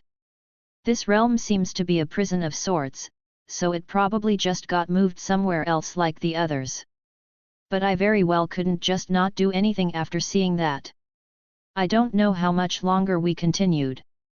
Various undead creatures would pop up occasionally, but there didn't seem to be any guiding hand to them. There were times we avoided them, times where there seemed to be a flicker of life in their eyes and they didn't want to be involved with us, or times where we just were unlucky and walked into their paths. After what seemed like an eternity, we finally came upon the building we sought after. However, I had the sneaking suspicion that something had allowed us to simply walk over here. Not that something like that would have stopped me if I didn't want it to, but it was something to keep in mind. I think. Serena jerked to the side, as if something was calling to her. Me and Thorum shared a look, following after her. Serena's steps picked up as she almost broke out into a sprint. "Mother!" She suddenly let loose a heartfelt shout. Thorum and I stopped a few feet away. Serena slammed into a barrier that surrounded a woman I had never seen before. Though, many of her features were similar to Serena's. "Maker, it can't be, Serena." The woman put a hand on the barrier, looking at Serena from within. "Is it really you? I can't believe it. How do we get inside? Are you stuck? Do you need help?" The usual stoic Serena devolved into a worried little girl in front of her mom. It was kinda sweet to see, ignoring the circumstances. "Serena, my daughter." Her mom sounded, happy with a mixture of sadness. "What are you doing here, child? Please don't tell me your father found out where I am." "No, no." Serena moved her hands up, wiping away some stray tears. "He's dead." She let out a chuckle. "That bastard is finally dead." "Dead?" her mother repeated. "How did he die? Who killed him?" "That's..." Serena turned towards us. "It was, my friend." She gestured to me. I waved, not really knowing what else to say, partly because of the fact that I noticed she had a goddamn Elder Scroll on her back. As if that didn't complicate the situation even more. Those things were dangerous. I knew Jin guarded hers religiously, speaking a few times of how dangerous it was. Not that I needed to be told, I was well aware of what that kind of knowledge could do to a person. These mortals. Her mother furrowed her brow. Serena, it's no time for jests. Tell me truthfully, does Harkin know my whereabouts? She speaks the truth, Lady Zelretch. Thorim stepped forward. I guess that's her name? My friend was the one to lay low that villain. And who are you? She narrowed her eyes. Serena, why have you brought these outsiders here? She snapped back to her daughter. They're helping me free you. Without them, I wouldn't have been able to find you. It might not be the time or place, but my duties as Thorim's friend required it. He is the Dragonborn, I declared, gesturing to Thorim. Destined to slay the World Eater himself. Gotta make a good impression on his girlfriend's mom. Dragonborn. Zelretch exclaimed, though it was not the expression I was expecting. I thought some kind of surprise and interest maybe. Perhaps giving him another evaluating look, but no, she looked a bit frightful at the declaration. Mother, what's wrong? I thought we would have more time before he appeared. But if you say he is Dragonborn, then I have no doubt he is already aware. You are correct. A voice boomed out as a massive figure descended from the sky, landing upon the walls above us. Dragon! Thorim hissed. Dovahkiin! The dragon replied, with a noticeable lack of hostility. It looked around, eyes even landing on me for a moment with a confused look before returning to Thorim. Ziu yu fent tin vake ko jor, it spoke rather softly. I shall speak in mortal tongue. It seemingly corrected. Greetings, youngest. Honestly, it sounded a little amused. Giving the dragon another look, he didn't look too good. Like, its physical form was basically a zombie at this point. What is wrong, youngest of father's children? It lowered its head. I speak in a tongue more familiar to you. I never actually spoke to a dragon before without it trying to kill me. Thorim scratched his head. The dragon let out a mirthful laugh. Yes, our siblings are a vicious lot. But they have not taught you the old ways? It seems that many things have changed since my imprisonment. We would fight over any slight, but it was not the only means of battle. Long have we sought to battle our voices as well, to challenge each other in a verbal battle. I am Dernevier, youngest. Remember my name. He added with a hint of pride. I shall remember it. Thorim was still weary, but wasn't twitching towards his weapon at least. Dernevier then, for what matter are we speaking and not battling? Do you hold Zelretch prisoner? Amusing, would you fight me for the spawn of Malag Bal, youngest? The dragon chuckled. I am a guard, but I am also a prisoner. For she exists as my key to escape this realm, but I am bound to guard her as long as she lives. The ideal masters, they tricked him into guarding me, not knowing I was immortal. Zelretch crossed her arms. As long as I live, he can't leave. And I can't leave. She flicked the barrier in annoyance. A guard, hey? And since we've made no effort to free her, that means you aren't obligated to attack us. I stated. The dragon turned its head back to me. Yes, strange creature. Just as the masters of this realm bound me through deceit, I too will only follow the exact wording that bind me here. Well, I could read between the lines easily. If Zelretch was gone from here, he would be free. He was more or less asking for our help. It is a moot point. Zelretch spoke up again. They personally saw to my imprisonment. This barrier is beyond my means of breaking. And such a mighty dragon is also unable to break through. Thorim questioned. Have you not noticed, youngest? Arthur's Daum is weakened within this realm where father's influence is minuscule. The dragon replied. Does time not hold a bearing here? Interesting to know. So what are we supposed to do? Serena frowned, looking a little frantic. Mother, how do we rescue you? I do not know, child. Zelretch said quietly. Perhaps it is best that you leave and forget about me. This place is not somewhere you should stay. If the ones who imprisoned me get their hands on you. How heartwarming, but I have an alternative. I interjected, walking towards the barrier. Thorum, do you think you can handle your big brother up there? I glanced at the dragon.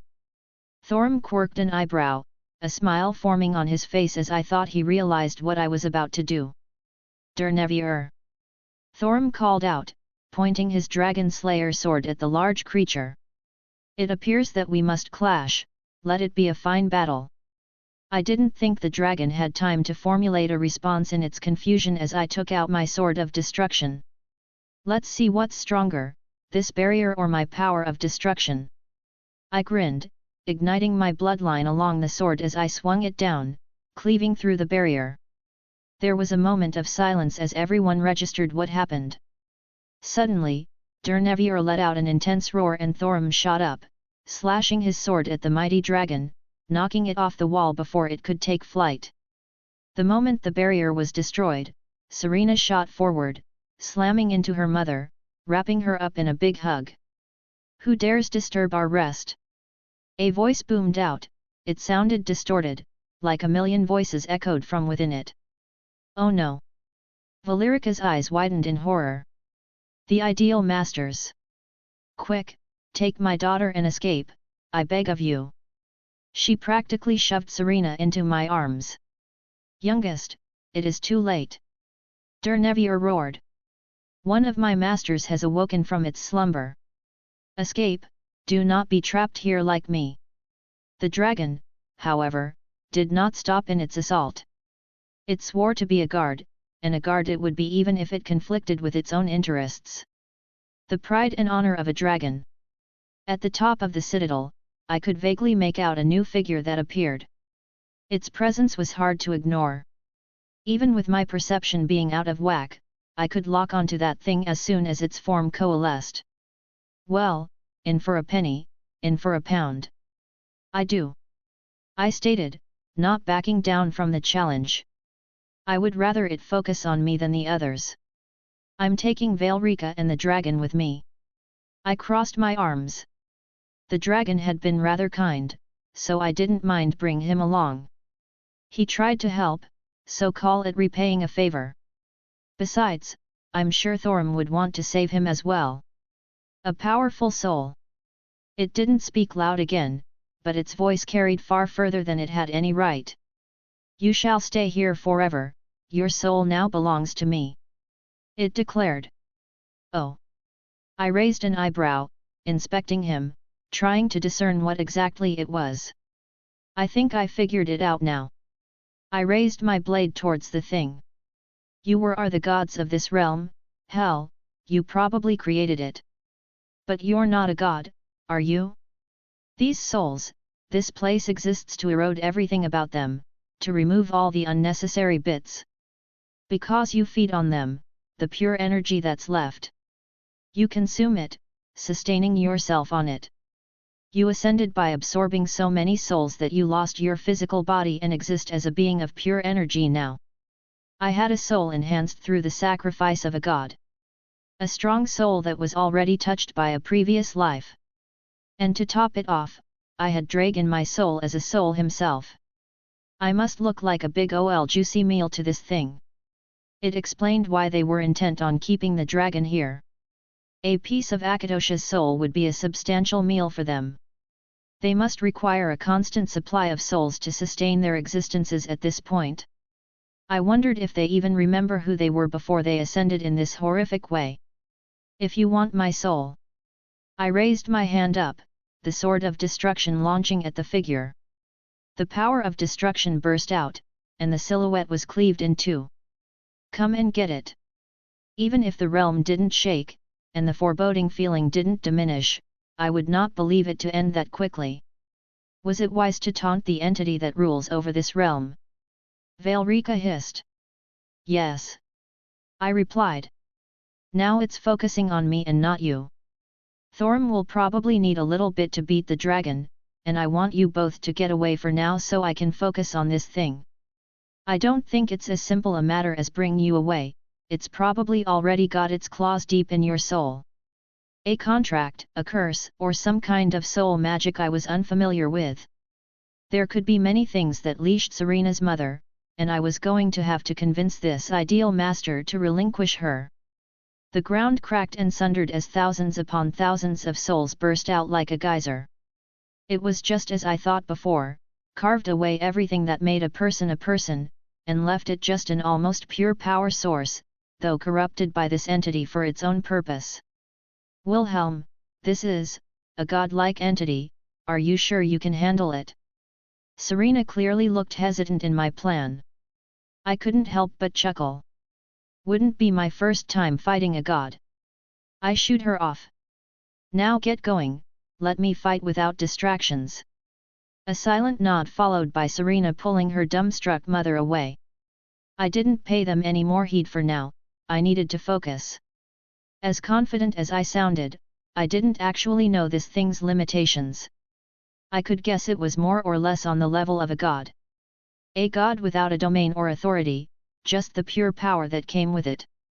The souls didn't stop rushing out, they filled the sky and circled around above before finally slamming down on the ground. They all seemed to come together, forming one giant mass in the familiar shape from before. The former silhouette that the ideal master used, though a similar hate to Susanoo when I fought him back in my birth world. I wonder if it was just a common method to use when you had obscene amounts of power at your disposal. That purple, baleful, aura formed a coherent mass quickly. Made up of an uncountable number of souls that bared right down on me. Surrender yourself! The mass exclaimed through a myriad of voices. And I will let those others walk free. Trying to bargain, hey? Or maybe an intimidation tactic?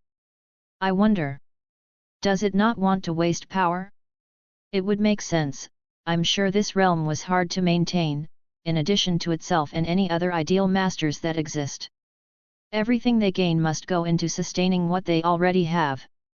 They pretty much locked themselves into a cycle of trying to keep themselves alive.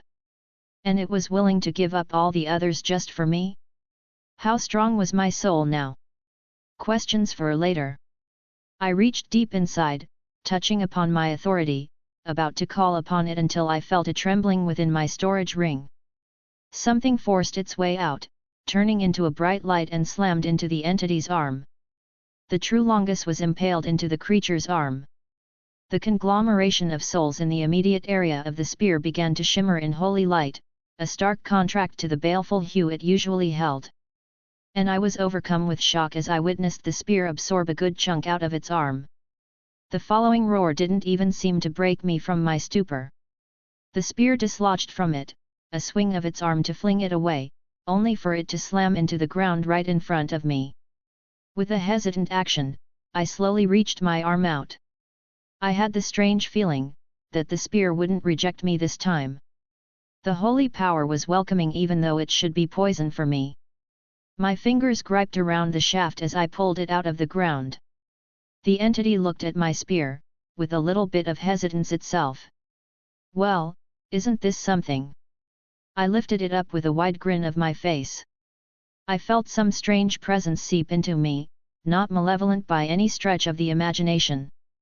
Words entered my mind, a feeling of warmness that touched upon my own soul. A realization dawned on me of what was happening, and the ramifications that it held. But I would dwell on those later. There were 4 words that the spear was practically screaming in my head, asking for my help. And I was more than willing to oblige. True Longinus, Balance Breaker. Chapter 293, Chapter 272. True Longinus, Balance Breaker. I invoked with the spear's blessing. The holy power from within the god-slaying spear exploded outwards, enveloping me.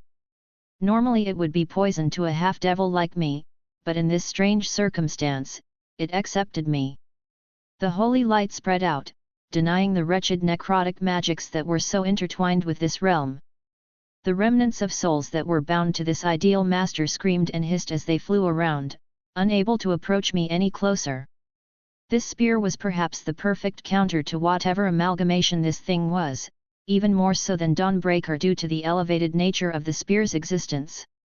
I loved my sword dearly, but I wouldn't lie and say it was stronger than the spear of destiny.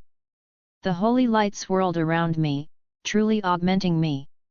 Wings burst out from my back, 12, large, white wings made of pure holy power.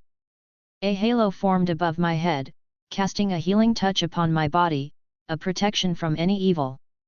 Holy Spear of the Pure White Knight. I breathed out, saying its full name for the first time. The real balance breaker for this spear, not the thing that CAO used. It was amusing, balance breakers were called bugs in the system, not something that was supposed to happen. However, this spear was the exception. This spear was the only sacred gear that he intended a balance breaker for. Or rather, the equivalent of whatever he would have named it. And this was the first time it had ever come out. It was normally supposed to pull upon the system of heaven to power it, but with him dying, things fell apart, barely held together. The main functions of the spear went dormant and only subspecies balance breakers would be something that users could actualize. Which made it all the stranger that I was able to call upon it, being out of reach of heaven's system. There was only one explanation, and the implication left me hesitant. The one who created the system of heaven. Convince me, I said quietly. All three factions entered a strange state of relative peace even if it isn't official. I rarely care about things outside my reach, but any issues that involve them will inevitably consume the world. Convince me that I'm not condemning an uncountable number of people to death. A faint voice entered my ears. Peace. It felt warm. I'll believe you for now. I let out a breath again, spinning the holy spear in my hand. The holy light cascaded out from it at my every movement. It wasn't the time to get distracted. This thing, what I thought before was correct. Holy power burned through my pupils, I could see things more clearly than before. I see your true nature. I lifted my spear up, addressing the monstrosity before me. Submit. 1,000 different voices boomed at me, clearly not giving up even after my little display. We are gods here. It held up its hand and a spell circle formed. A massive amount of power gathered at the precipice and was unleashed in a condensed burst. Necrotic energies intertwined with the pure mass of soul power he had accumulated. My new wings ignited with a fervor of holy light, a star that had erupted within this bleak landscape, the void of death filled for the first with true light since its inception. My spear gathered the holy power and shot forward, extending towards the oncoming torrent. The necrotic powers were torn asunder where my spear pierced through, searing right into the heart of the spell and through the hand of the monstrosity once more. Again the spear devoured a chunk of souls that were within reach, to the point where the amalgamation staggered backwards, the spell of his veering off into the distance, tearing through the fogs and alighting the horizon with destruction. Magic! I let out a laugh, taking to the skies, my 12 wings slicing through the air allowing me to take flight. A god does not use mortal magic. The wretched thing's arms were swinging up towards me as I weaved between them, the wailing of souls flying by. Raising my hand up, I forced the holy power into shape spears condensed and fired off into the massive body. It launched its own attacks in response, necrotic imitations that collided with my own spears. However, the majority of mine flew true, searing into the mass and dispersing souls that came in contact. It reeled back, an amusing flash of annoyance radiated from its face. I stabbed the spear forward, slicing into its body, carting away more of these souls that were nothing but leftover husks. The true Longinus continued to drink them in happily and I didn't care to stop it. Though, every so often, I saw what looked to be one turn bright and fly away. An actual semblance of self that still remained within the flickering soul. The massive body of the creature shuddered as souls were torn off, reshaped into wraiths that filled the sky. They screeched in an unholy chorus, coming right at me. I spun my spear again, a mental image of Skathak burned into my mind at how she handled her own spear. I was about to unleash an attack until I felt myself shudder. My eyes blinked uncontrollably as I looked up to see a massive hand that tore through the void and lashed out at me. I quickly moved to block, but nothing happened. The hand disappeared as if it was never there. The wailing wraiths regained my attention. My other swords flashed out, slicing and stabbing through the air at the wraiths that descended upon me. Each of them was more than capable of dealing with such insignificant undead. The monstrosity didn't move, as if waiting for something. I felt a sense of foreboding and my instincts flared up.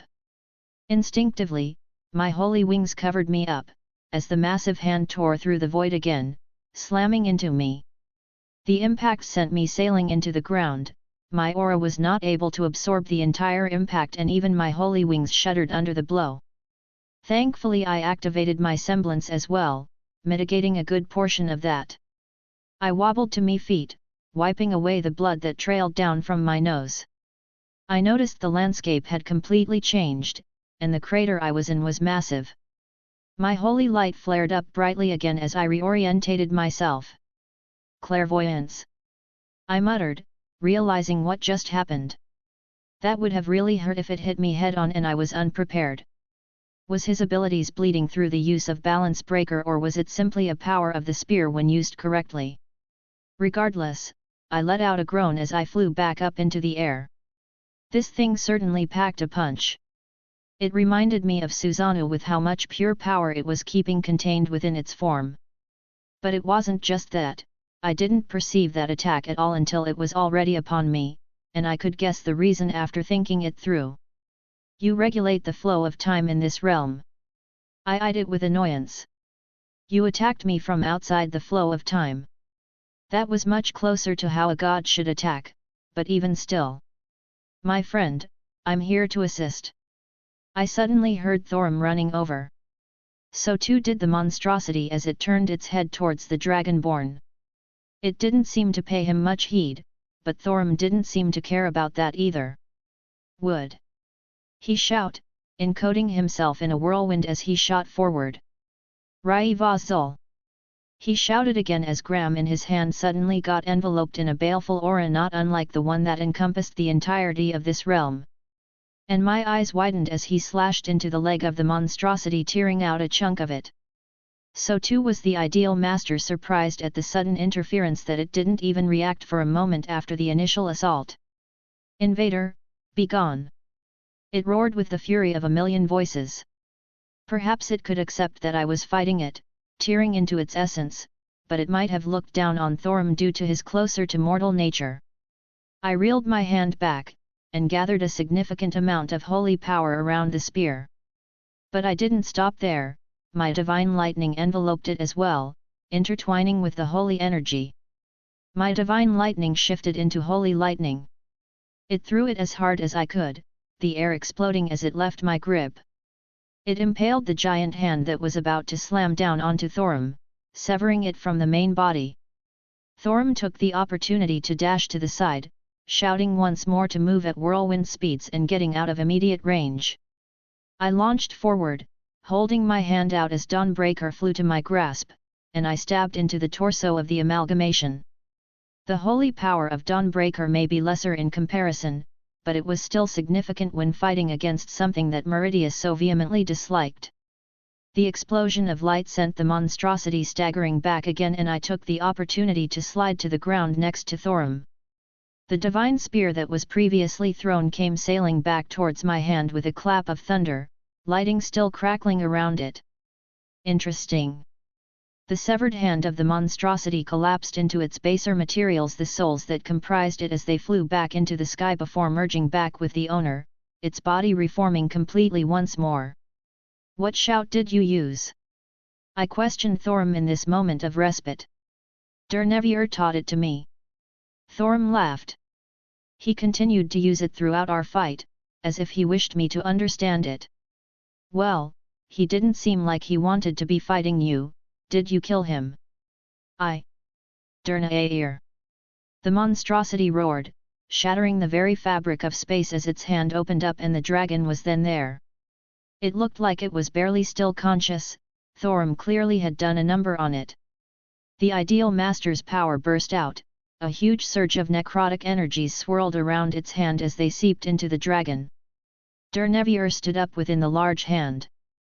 That baleful energy filling its body to the brim, visibly flowing off every pore, every hole and opening on its body. Its eyes glowing bright with a purple hue, and every movement it took left a necrotic miasma in its wake. Dernevier roared as it looked down at us. I don't think its mind was the same as before. Can you take him? I asked Thorim. Yes. He nodded. Are you sure you can handle this ideal master? You took a hit earlier. Ah, he saw that? This thing, it's a necromancer that got its hand on too much power. It fights like a necromancer and it's trying hard not to use too much power. I explained. It must be difficult to sustain its existence in this elevated state without a constant source of souls to feed on. Not to mention it probably stayed in a state of hibernation most of the time. This realm they set up as sort of an automated collector so they didn't have to waste energy. But even this required a significant amount of power to keep going. How long in its existence had it actually fought something that could fight back? The massive amalgamation of souls lifted its hand into the air, and the realm trembled around us. The cracked ground shuddered, and 4 large obelisks shot out of the earth. They were disgusting in nature, faces decorated every surface, ethereal limbs trying to escape from the monstrosities that held them. I could hear the wailing of the damned souls. The obelisks lit up with a surge power, necrotic energy crackling off in every direction as a weight descended upon us. I felt my aura start draining at an alarming speed, and I realized what their purpose was. My holy power exploded out again, covering me and dispersing the effect. I looked at Thorim, who frowned as well. Blessing. I blinked, hearing the faint word echo in my head. I reached over, placing my hand on his shoulder, and a holy light flowed out onto him, and he visible perked up. Well then. Thank you, my friend. He beamed. I shall handle Dernevier once more. His aura flared up, and ethereal wings sprouted behind his back as he took to the air. I didn't know he could do that. Why can't my aura do that? Thoughts for later. I trusted Thorim and didn't pay him any more heed as he clashed with the dragon again. Drag! I shouted, waking up the lazy dragon as the gauntlet appeared on my hand. About time. Even if I have to share this fight with that damn spear. I'm also a little curious about it. Let's do this, brat! Boost! I called out as my overall aura increased twice-fold. My eyes glazed with my newly acquired holy power, and I felt another similar sensation as before. Images filled my head, a peek into the future. Even if my perception was still thrown off by this realm, I could predict it. My true Longinus shot out above, piercing through another falling hand that hid outside of the regular flow of time. Throughout this, the amalgamation wasn't sitting idle. The obelisks shifted their effect, they all shot a beam of light up into the air, all forming a cage of souls that descended upon me. I see, these aren't just random constructs you made. I pulled out the staff of Magnus, runes flowing around me. Just an upstart necromancer with too much power on your hands. These aren't pillars, they're your foci. Even in this state, you can't control so many errant souls without help. Die! It roared once more. The cage of souls started to contort around me. Let's trade! I declared. Thor's hammer. My own spell was unleashed above. Thundering clouds forced into existence as a giant of holy lightning was coalesced above it. A massive necrotic shield wailed into existence, covering the monstrosity as my spell slammed into it. The pillar of divine lightning fought against an impossibly large amount of souls gathering to ward it off. I clicked my tongue, seeing that it held firm even against my divine power. Souls were something that existed at a very high state of existence, they could contend with divine power in the end. It was just a matter of bringing enough to bear. With a grunt, my spear lashed out, tearing through the cage he tried to trap me in. I took the opportunity as it was warding off my spell to shoot forward. My holy spear shot right into its chest again, grabbing hold of hundreds, if not thousands more souls that were sucked up into the spear. Enough! The thousands of overlapped voices sounded out and the giant collapsed into a cyclone of souls that spread out, enveloping the entire area in an impenetrable wall.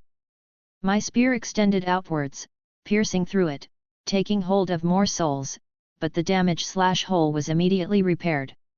How many souls does this thing have? Even Drake sounded annoyed. It's been alive for how many years? Millions upon millions probably. I glanced at Thorum to the side. I put the staff of Magnus away and took out Geebalg. I aimed for a moment before throwing it as hard as I could, nailing the dragon right in the side, making it stagger in its movements. Thorum saw, and took the opportunity to gain the advantage. Without a second to think, images flashed through my mind again as I quickly let myself fall downwards. A massive baleful hand sprung out from the cyclone of souls that still persisted. My wings flapped as I dashed to the side, another near miss. I looked up and several more lashed out at me as I dodged to every side. The onslaught didn't cease in the slightest. Similar spells to the one he used in the beginning would fire off from a random spot. I was forced to bring the spear up to block it as predicting it wasn't going to be a reliable option. Boost! I called out again, my speed increasing as the true Longinus sprang out at every opening, drinking in more souls with every movement. Even my swords were sent outwards, sweeping through the air to take down any kind of undead that were being summoned. Souls literally dripped to the ground, raising all manner of undead creatures that sought to attack me. Wraiths, ghosts, skeletons, and a plethora of ones I couldn't be bothered to acknowledge. Just how a necromancer would fight. Whittle down an opponent with as minimal effort as possible. Draining energies were coalesced and ripped through the air from the vortex, beams of necrotic power slamming into me as I tried my best to defend from every angle. My spear would shoot off at the source, taking away more souls, but there was never an end. Even adding a volley of spells, divine lightning arrows numbering in the hundreds, did nothing to distort this continued vortex. Little by little, my holy power would run out, my aura would start to deplete, and even my stamina would start to peter out. And I would admit, the continued use of the spear was draining. Perhaps it was because I, as a devil, was not meant to wield holy power, but it was taking its physical toll. This is getting us nowhere, it's intentionally dragging it out and only responding when I present an opening. Its strategy wasn't exactly difficult to see through. My gut was telling me that dragging this on for a substantial amount of time would be very bad. Despite how I was countering its existence due to the nature of this holy power, I didn't feel comfortable continuing like this for much longer. It was warm and welcoming, but at the same time, it sort of felt wrong. Should I use your true power then? I looked at the spear. Cao didn't understand the real secret hidden inside the spear. And I guessed none of its previous users did either. I vaguely recall the ability the spear had, Truth Idea, or so it's called. The concept that God's dying will would be invoked and judge the user and whoever his opponent was. No, even that was incorrect. That was a unintentional side effect of what happened to Heaven's system. A consolation prize. The reason that Cao could create so many abilities with his balance breaker, even if he used outside items. The spear always had a singular ability, besides the obvious manipulation of holy power. Its true power was to invoke miracles. I only learned that after using this balance breaker. Let's test that then. I gripped the spear tight, dodging out of the way of another necrotic limb before it dispersed back into souls and rejoined the vortex. Weak. Another faint voice entered through my mind and I paused in my actions. Ha! I let out a long breath. Too weak to attempt such a thing, huh? Or rather, you don't want me to expend that much power you just accumulated. Alternative. Again, another faint voice, but this one was followed with information given to me and I couldn't help but laugh at the thought. If the people back home could witness this. I laughed, as my swords rejoined me. How ridiculous is a miracle that this is a worthwhile alternative. Well, not my concern. Then I'll use one of your techniques. I briefly wondered if this was the result of the god from my home dimension interfering last time. The amount of holy power flowing through me reached its apex. I wasn't sure if I could handle any more even with the help of the spear. I ascended as high as I could go before those obelisks and the vortex of souls tried to stop me. This would be the third method of creation that I've dabbled with. The 5 elements of the Eastern creation myth. The tree of beginnings from the Norse cosmology. And now, that which brought about the birth of creation from nothingness. An obscene amount of holy power flowed out of the spear as it gathered around me, shaped and focused with a purpose. And so the Lord saith, "Let there be light." 3 words that flowed through my mouth had enough weight to them that my very soul trembled. Even my nature as a campione felt the pressure imposed by them. 3 words of power that were definitely not meant to be uttered by a mere mortal. Chapter 294, Chapter 273. The bleak sky shuddered. The aurora of baleful and necrotic power dispersed at the mere mention of the words. A torrent of holy power swirled above. No, it wasn't mere holy power anymore, it was something more intricate. It was the very light of creation manifested from the biblical God's authority. The antithesis to this realm. Where one promoted and nourished life, the other corroded it all away and subsumed what was left.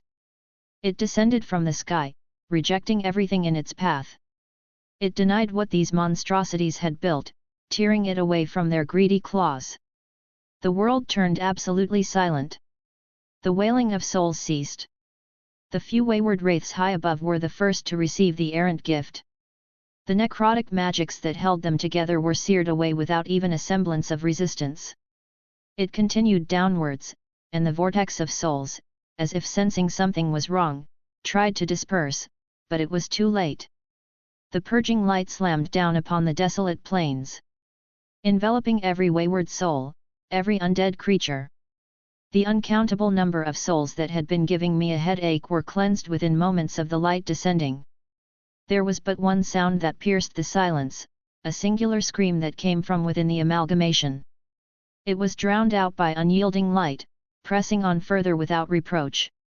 The obelisks alighted with baleful runes that appeared down the side, a plethora of necromantic effects burst out, but they were all shunted upon colliding with the light of creation. The light was both destructive and welcoming. I felt safe within the pillar that descended from the sky, just as I knew that Thorum too would be safe from the wrath of life that was called upon this monstrous plane of existence. The light lasted but a blink of an eye, though it felt like an eternity. When it finally began to fade away, I felt my wings flicker briefly, as if they were losing strength. I could tell that the balance breaker wouldn't last much longer. Much like my first time with Drake, so too was this one, forced and as such took a lot more out of me than it would otherwise. I slowly descended to the ground. Upon looking up, I noticed, the sky was empty. A lifeless void now hung above where the baleful array of colors used to be. So too were the vortex of souls no longer rampant, though not quite gone. The spear vibrated in my hand, and it erupted in another light, sucking in all the cleansed souls into it.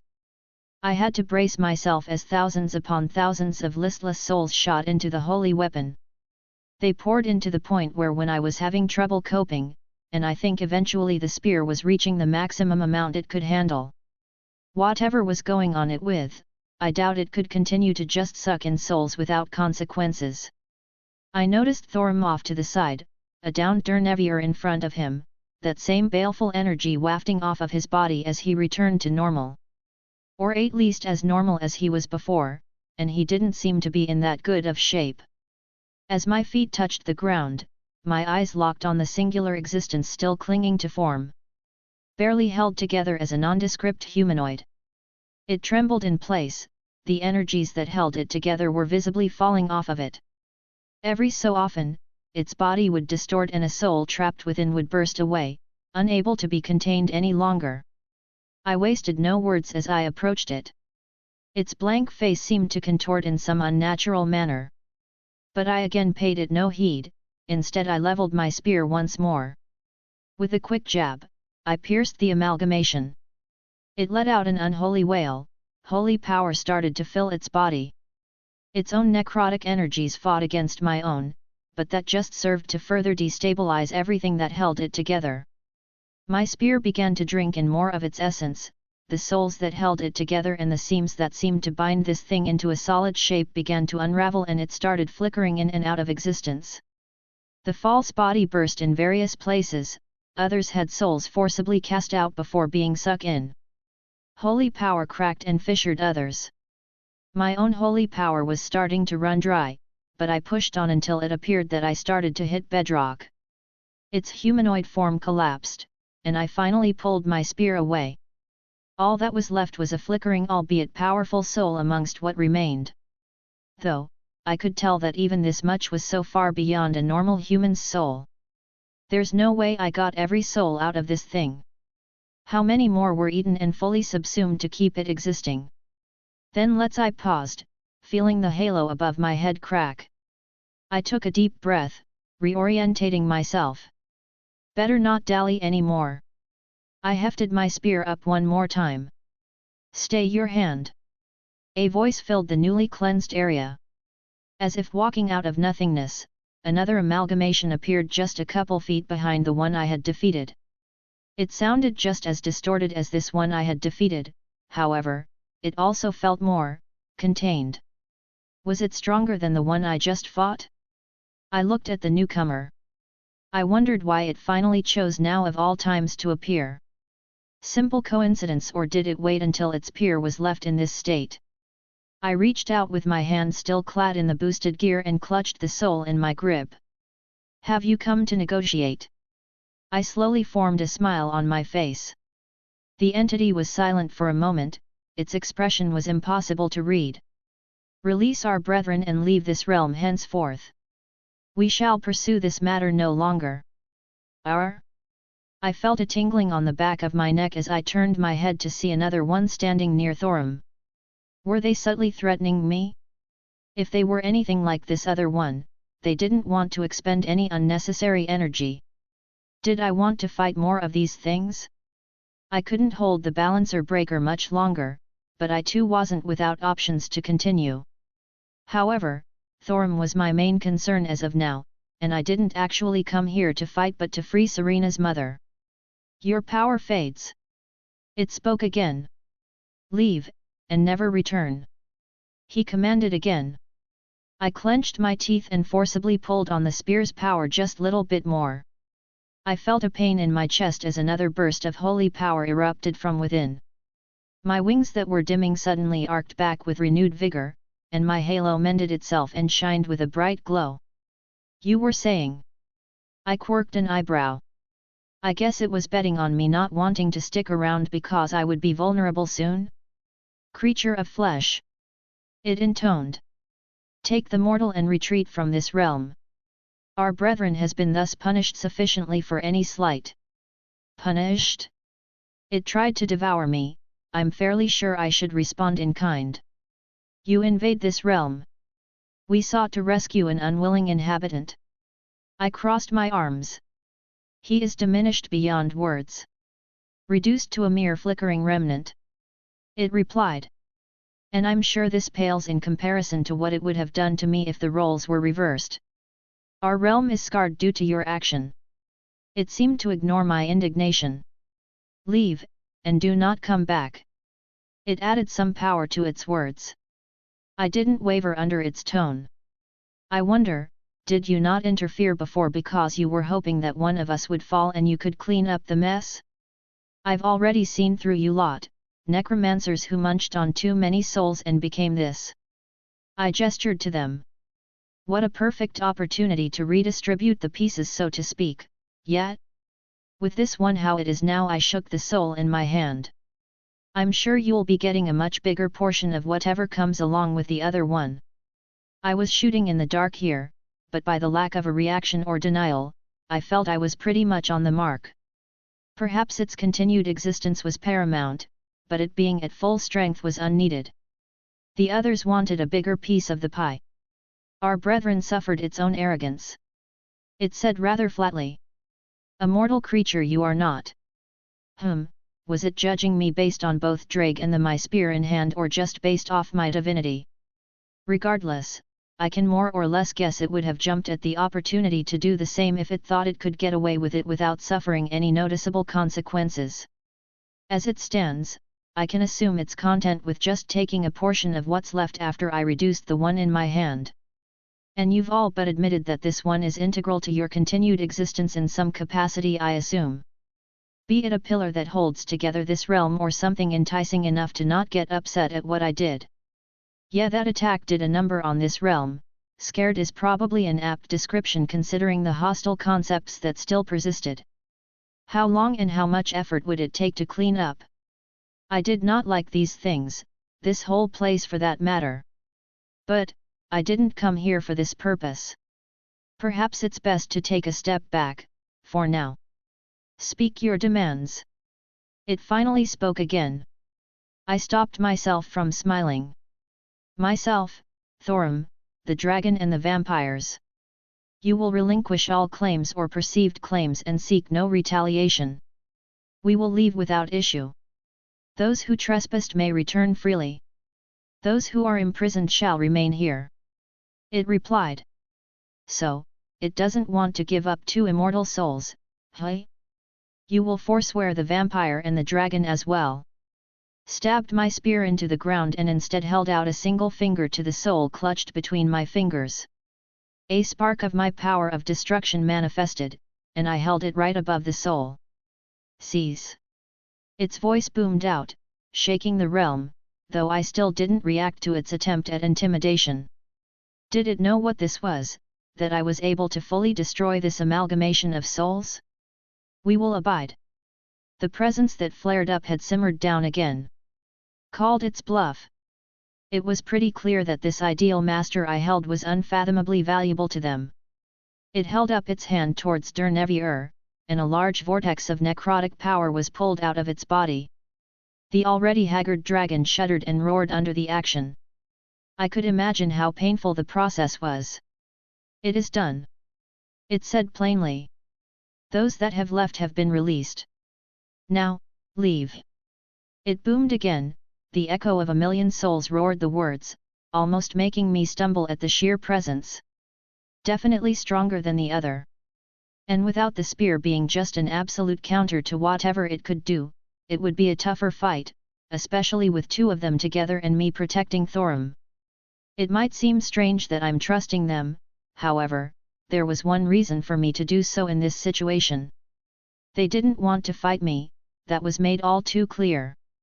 Don't make me come back. I replied, tossing the remnant towards the other amalgamation. Well, I never said I wouldn't actually come back later. Thorim. We heard Serena's shout as I pulled all of us through a portal right where we entered it. She came running over, wrapping her arms around the big oaf. I am fine, Serena. He chuckled, happily accepting the hug. The look on her mother's face was amusing. I glanced at Dernevier, who looked up at the sky. I guess it would captivate one who had been trapped in the soul cairn for so long. Though, he was not in good shape. I opened my mouth to say something, but all that came out was blood. My wings dispersed with a flash of light and the halo above my head shattered. The spear fell out of my hands as I covered my mouth with my hands, feeling blood start flowing out my throat. Wilhelm. Thorim rushed to my side. What's wrong, my friend? I coughed blood a few more times before waving him off. I am fine. I reassured him. I guess, even with the spear letting me use its power, it's still holy power and I'm still a half-devil. Perhaps forcing that last bit at the end pushed me over the edge? I'm not burning from the inside out, so I know this wasn't intentional on the spear's part. However, this holy power left traces and it's running around my body. I would have to sit down and deal with it later. You are substantially in my debt. I whispered, putting the spear away in my ring. Acknowledged the voice entered my ears, but it felt even fainter than before. I'm guessing it wouldn't be active for a while, either using too much power or needed to digest everything it just gained. I'm fine. I squeezed Thorm's shoulder. Just pushed something harder than I should have. I wiped the blood away from my mouth. What happened? Serena finally asked as I steadied myself. Yes, how did you escape from one of those beings? Valerika added. My friend here defeated that supposed ideal master. Thorm boasted. What? Valerika shouted in shock. How is that possible? He also demanded the release of Dernevier and yourself from the other's grasps. Thorm smiled rather proudly. That's impossible. Valerika breathed out. The ideal masters would never negotiate with someone beneath them. Let alone one of them being defeated. He speaks the truth. Dernevier's voice rumbled, if a little haggard himself. I have been freed from the grasp of my previous master, so have you. I watched as one of my wardens was brought to the lowest point before being erased, only saved from its brethren's interference. Valerika's expression changed. I could imagine the kind of relationship her and Dernevier had, spending so much time together in the soul cairn. A friendship that amounted out of a shared loneliness perhaps? Regardless, she looked at me with a strange expression. Then, Harkin is also gone. She said quietly. Yes, mother. Serena said warmly. We're free. No more father, no ideal masters, and no threat of a looming apocalypse that we have to hide away any longer. Valerika's mouth abruptly clamped shut as she began speaking. Her eyes widened in terror as everyone else also turned towards someone new who had just appeared. Even Dernevier looked terrified upon the new presence. I think Thorm too looked timid. Really, I was the only to smile brightly as she took a few steps forward. The others slowly stepped back, giving her a wide berth. Why must you always return in such a state? Meridia said softly, walking up to me, ignoring everyone else. It's not as bad as it looks. I smiled. And it was actually true this time, just some minor issues. She rolled her eyes, producing a cloth from somewhere as she began cleaning the dried blood from me. Hold still. She let out one of her adorable huffs. People are watching. I said quietly. She doesn't usually let herself be seen like this. Humph. She didn't stop doting on me. It is no secret any longer. I shall act how I wish. I'm not a child. I grumbled as she continued cleaning me up. Then do not act like one and let me cleanse you. She let out another cute huff. You have dry blood on your face. I will have you presentable. I rolled my eyes, but didn't stop her. How often does she take the initiative to act like this? Did I do good? I asked, knowing she had been watching over me. Yes. She held the smallest of smiles. That wretched place will take a while to repair itself. And that abomination will be suffering for many years to come. Should I have dealt with the other ones? She paused in her actions. No, I believe you made the correct choice. As much as I abhor those upstart necromancers, they have support from other places. Support? I blinked. I suppose I did consider something like that. They pay tribute to other lords. If pushed further, they would have sought interference. Meridia explained. That makes sense. I nodded along. Otherwise, why would they have been left alone for so long? They were in no way close to your level of power and I assume the others by extension. Humph. Of course. She puffed up happily. I let myself lean into her bosom and I could feel her fingers run through my hair. I could tell she was really happy right now. You have some of this light still within your body. She whispered. It is being eroded away without going too rampant, however, I can remove it immediately if you prefer. Ah, well that certainly fixes that problem. That would be appreciated. My Meridia is so cute. I loved when she worried over me. There was no visibly phenomena, but I felt a little strange for a brief moment. It is done. She said gently, slowly removing herself from me. I only stepped away for a moment. I must return. Then I'll come visit you after dealing a couple more things. Very well. She tried not to react, I think, but there were the makings of a smile forming on her face. Before I depart. She turned her gaze at the very quiet dragon that was trying very hard to make itself seem small. You. She addressed it. It was kind of funny to see a dragon bow its head like this. Child of Akatosh. Meridia intoned. Your body is deteriorating. You will not last past a few more days.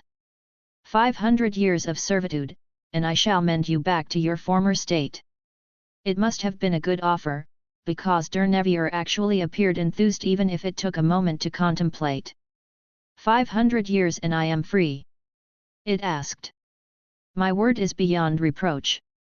Meridia said firmly. I accept. It bowed once more. Very well. Meridia waved her hand and the dragon was consumed by a burst of light and disappeared. Is he? I have taken him to my realm.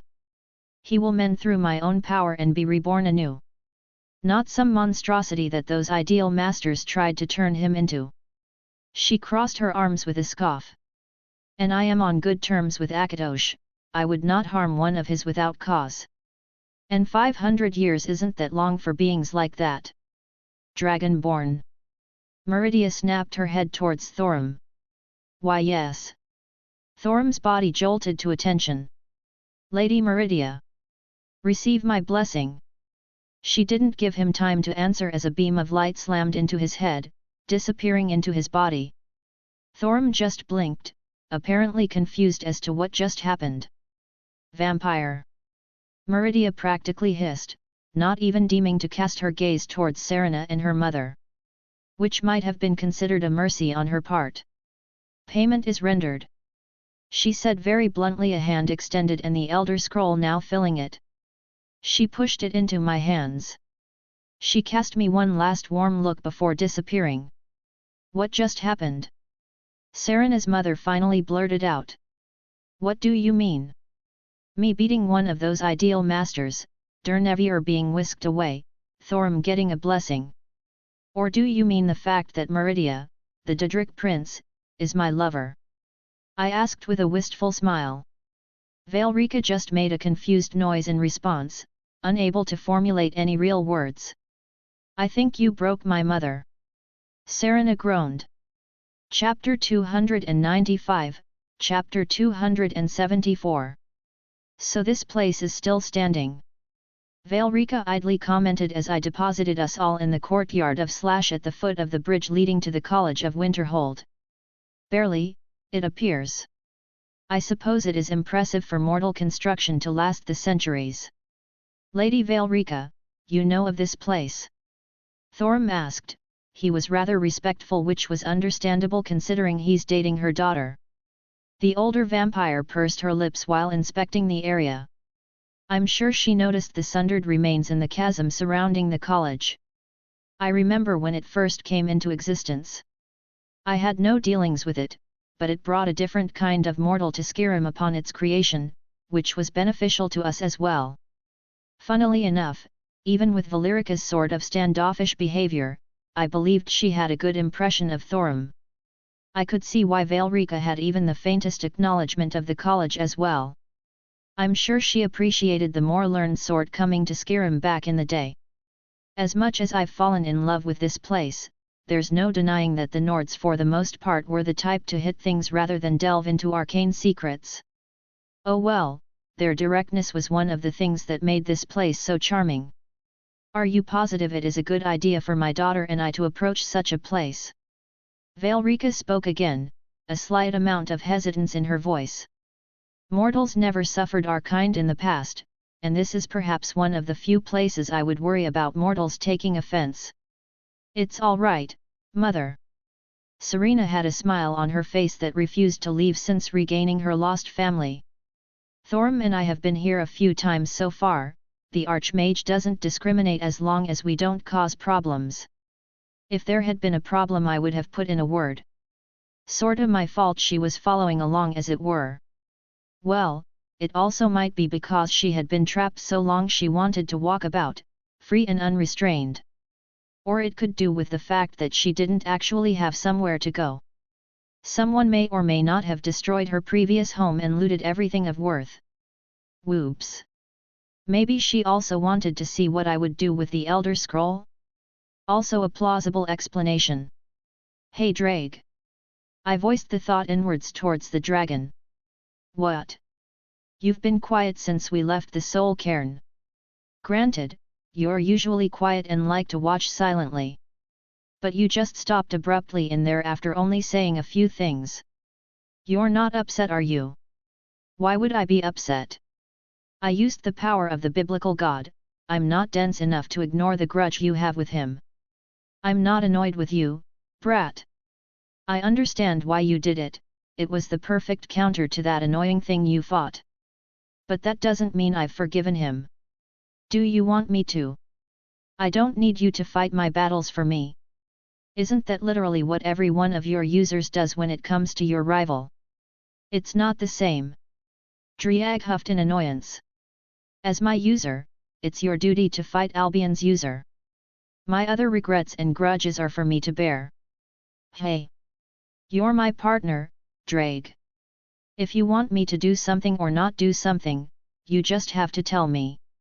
I still felt like he didn't like me using the spear due to Big G's presence. Just find a good opponent to test the staff on. Drake grumbled. I wanna stretch my wings. You got it. I couldn't help but smile.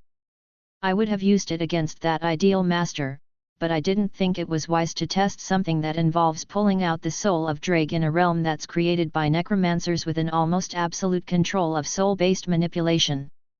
Honestly, there was a combination of factors that made that fight easier than it should have been. It was throwing around raw power on the level of Susanoo, yet it was so constrained. The biggest facet was the fact that its weight didn't match up to a real god. I almost wish they weren't disgusting abominations. I'd have loved to talk shop with them. It seems empty. Velrika commented as we began walking through the outer courtyards. Well, yes, they're mostly. Serena blinked, as if realizing something. I forgot we haven't told you what has been happening. What's wrong? Is something wrong? Velrika asked. Lady Velrika. Alduin has returned, and the dragons have risen with him. Skyrim is in a bad state right now, the college is doing what it can to help out, many of its students are running around where they can. Thorim added. The World Eater. Velrika pursed her lips. Of course. She let out a long sigh. If it isn't one catastrophe, it is another. It appears that our world is constantly teetering on the precipice of destruction. A new voice appeared. I curled my lips up as I saw the others jump at the Archmage's entrance. Archmage. I greeted him with a smile. Wilhelm. He smiled brightly right back. It's wonderful to see you returned. Things have become somewhat quiet, so I anticipated your eventual return with the chaos it usually brings. With such heavy expectations like that, I'll do my best to live up to them. Please don't. He quickly corrected.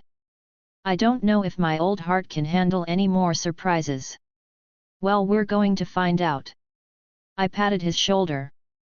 Wanted to tell Thorim a few things, and I think you should know too. The Archmage sucked in a deep breath.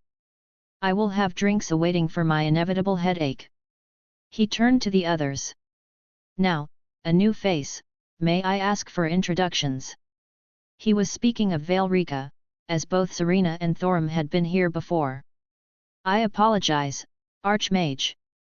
Thorim bowed his head. I hope I am not overstepping by bringing. The Archmage raised his hand. None of that. He lightly chided with a chuckle. I have said before, all are welcomed here if they abide by the rules. You have my gratitude, then. Velrika spoke up. As far as introductions go, I am Serena's mother Velrika. She introduced herself, in a mildly polite tone. Zelretch. The Archmage repeated. Yes. The same Zelretch who wrote that enlightening book on the uses of blood magic in conjuration rituals. Was that one of the ones I looted from Harkin's library? Zelretch blinked at that. Yes. I wrote a book like that many centuries ago. It's an honor to have such an accomplished mage visit my college. The Archmage's eyes shined brilliantly. If I may be so bold, what business do you have for this visitation? Zelretch scowled slightly. I am merely accompanying my daughter for now. Perhaps a mild curiosity, as I remember the founding of this college many years ago and never had the chance to see it for myself. I graciously open my doors to you, Lady Zelretch. The Archmage bowed his head. Oh, well, I'm flattered by the reception. And the look on her face seemed to align with her words, shifting quite quickly away from her previous annoyance. I don't think she's used to non-vampires being so accommodating. Hey, old man, who's here right now? I asked once their little conversation finished. Quite a few of your friends still remain. The Archmage answered, easily guessing my thoughts. I believe the ones named Achilles and Atalanta are the only ones who have departed. Oh, I hope Skyrim doesn't burn down. I mused. My friend, are these the ones you spoke of? Thorm slapped my shoulder, with a laugh. Yeah, I brought them from my home. His smile was always so contagious. Yes, quite the colorful array of people you've brought this time. The Archmage hummed. The majority whom are still here should have left the lecture on advanced alchemy some 20 minutes ago by my estimate. It's only a matter of finding where. Cafeteria. I interjected. Of course, I don't know why I even considered differently. He sighed. You spoke that young Artoria does not practice magic, however, I am inclined to believe sorcery is at work with how much food disappears into her stomach. I guess you haven't seen Mordred yet either, Oh no, I have. He shook his head. Which leads me to believe that it's a hereditary magic. And I have not yet been convinced otherwise. Oh. I clapped my hands. Before I forget, I got a bunch of health potions and such for you to distribute. The Archmage blinked as if remembering something. Oh, yes. Jin spoke about that. Any little bit would help. How many did? 500 or so. Well then. They're slightly worse than a normal one, about 90% efficiency in comparison. The people I have who started mass producing them are still working out the kinks. I rubbed the back of my neck. If they're not good enough. No. The Archmage quickly disabused me of that notion. Wilhelm, this is a wonderful windfall that should alleviate some pressure we've been facing. Health potions are already in very short supply, this should give us some breathing room. Why, I have some plans coming to fruition soon that should somewhat make up for the lack of ingredients readily available. I was worried about what to do in the intermediate, but this will help immensely. Are you sure? I mean, it sounds like a lot on the surface, but that's not even enough for every soldier and guard at Whiterun, let alone to distribute to every hold in Skyrim. You're thinking about it the wrong way. Most health potions are saved for the truly dire wounds that require immediate treatment. Healing magic is good, but it's not perfect, and masters of it are even more scarce than the dwindling supply of health potions we have. Most who can perform the arts can't do much more than mending minor cuts or stop bleeding. A couple dozen potions sent to every hold will keep a couple dozen people alive almost guaranteed. I guess I can see his thought process too. Rationing and selective use to ensure the best of the best remaining in fighting shape. Commanders, top-tier warriors, they're getting a health potion guaranteed, while the grunts make do with traditional medicines or healing magic when it's available. I'll pass the stuff over to you before I head out. I am very thankful, Wilhelm. You've been an amazing addition to the college, and I'm continuously proud to have you as one of our students. I opened my mouth and closed it again, as it was hard to respond to that. I felt a little embarrassed when he spoke so genuinely about me. My friend is admirable. Thorm gave that big goofy smile of his. Come, Wilhelm, speak of the battle we just fought. Your duel with that ideal master is worthy of song and praise. Pardon. The Archmage interjected. Did you just say you fought an ideal master? The Archmage blurted out almost uncontrollably. Oh, sounds like he's heard of them.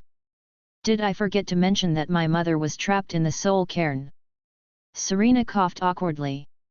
Damn it, Wilhelm. The Archmage rubbed the bridge of his nose.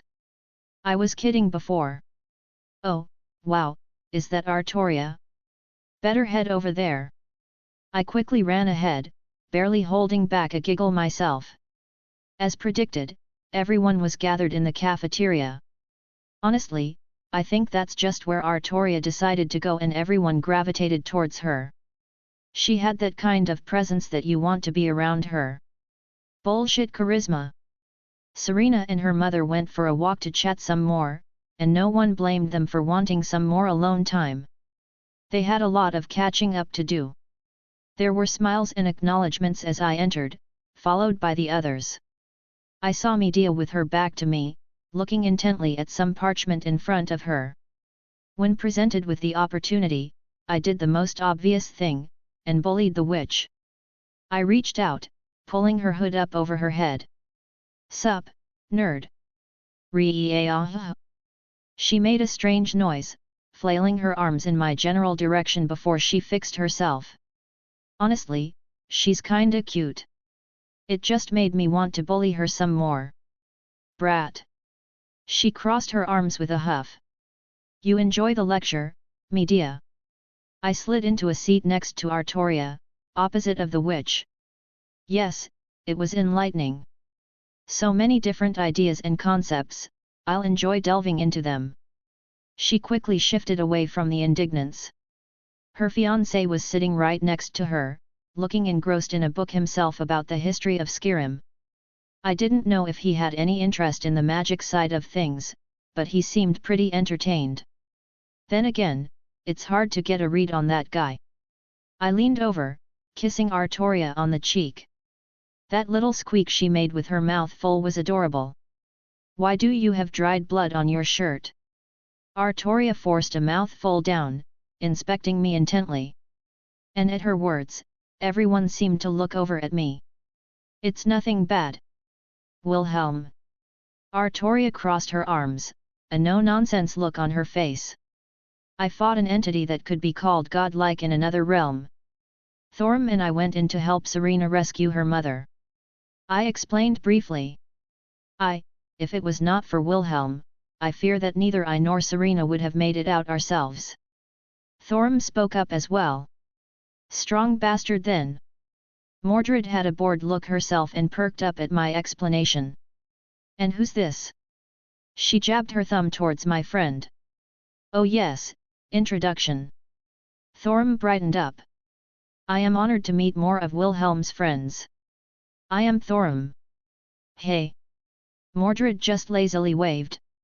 You seem pretty strong, up for a spar. Thorm let out a chuckle. I would be honored. And I do believe myself strong, though watching Wilhelm's fight, I have much to work on. Spar later.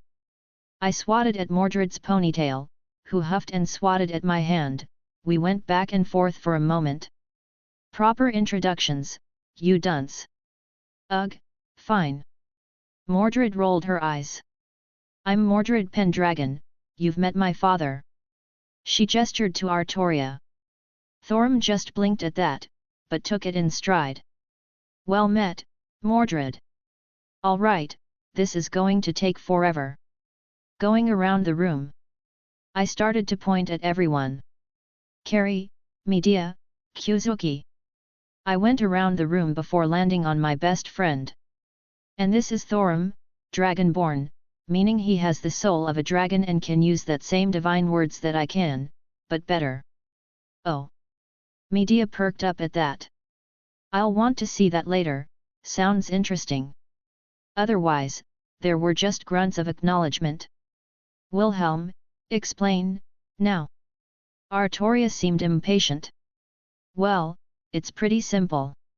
Some entities created some realm in oblivion that is mainly used to steal souls for themselves. Valrika Serena's mother was one such soul.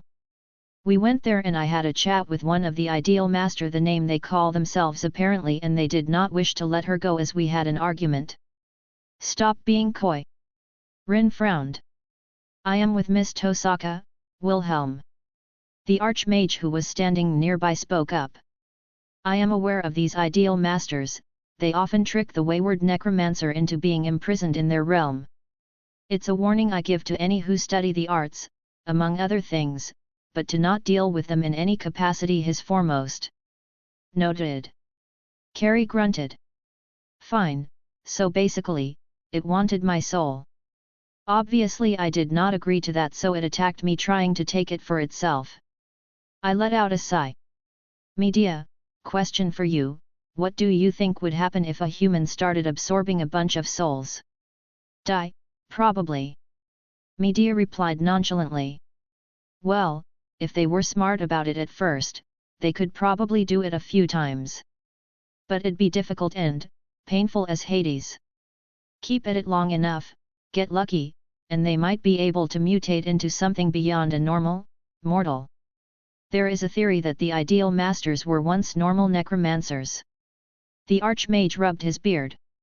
Though any real records are lost to time. After having experienced them, I can say that they're ascended beings that came about by taking in an uncountable number of souls. You. Medea reeled back. How did they survive the soul degradation? Just taking in one soul would be in conflict with your own. Even on the off chance you survived, it would be a wound to your being, you would be a shade of your former self. Your guess is as good as mine. I shrugged. But from what I gleaned, they were very accomplished necromancers. The whole realm contained nothing but undead and spirits. The ideal master that I fought was basically nothing but a conglomeration of souls whose entire purpose was its own continued existence. Its own continued existence? Rin questioned. Well, consider this. I waved my hand, producing an illusion of the ideal master. You ascend beyond a mortal shell, becoming nothing more than a soul-based form that has millions of other souls within yourself. You keep taking in more and more, growing stronger and stronger. Eventually, you reach a plateau where it's difficult to get noticeably stronger through the same method, to the point where you notice you start rolling backwards. Suddenly you focus everything on sustaining what you already have. Yeah, I get it. Rin finished for me. Fascinating. The archmage muttered. No wonder there are so many stories of them stealing souls and tricking others into their domain. Meridia said that they pay tribute as well. I waved my hand, dismissing the illusion. Otherwise the Daedric lords wouldn't let such a juicy meal go. Makes sense. The archmage nodded again. And this foe was difficult for you to handle? Artoria asked. It was intent on wasting the least amount of power possible. And it fought like a standard necromancer for the most part. Then how were you wounded? She pulled at the blood stains on my shirt. That's more of my fault. I coughed awkwardly. I used the spear, yes that spear, more than I should have. Holy power in my body beyond my limits. I see. She let out a breath. I assume you are not in any pain or danger at this point? Nope. I shook my head. And Meridia made sure to cleanse any remnants inside my body. Good. She seemed pleased at that. I thought you couldn't use that spear though. Rin tilted her head questioningly. Big G let me have a go. I chuckled. What?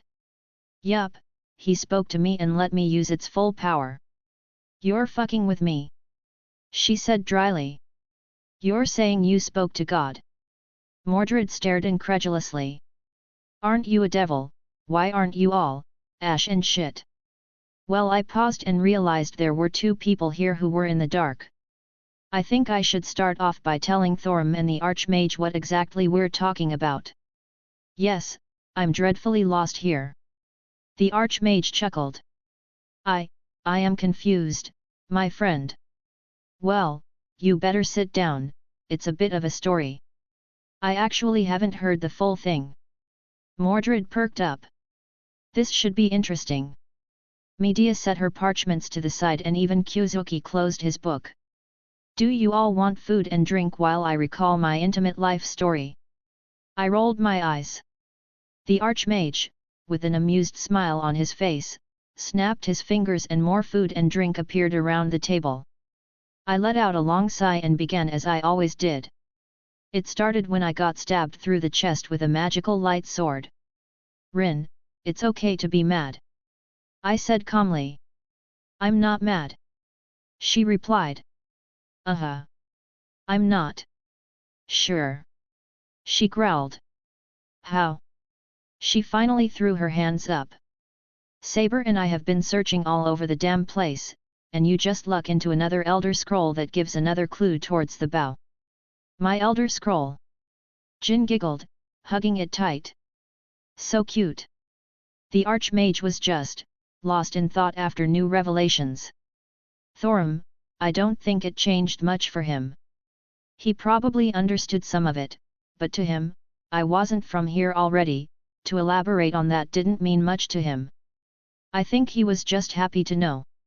And Jin came in like a wrecking ball after finding out I had another Elder Scroll. At that point Veilrika and Serena finally came in, and saw her tear it open and read it so plainly. That made Serena's mom have another existential crisis, because it was not something even an immortal vampire like her could do without suffering consequences. It's call skill, Rin. I adopted the most smug look I could muster. Rin's head dropped to the table in defeat.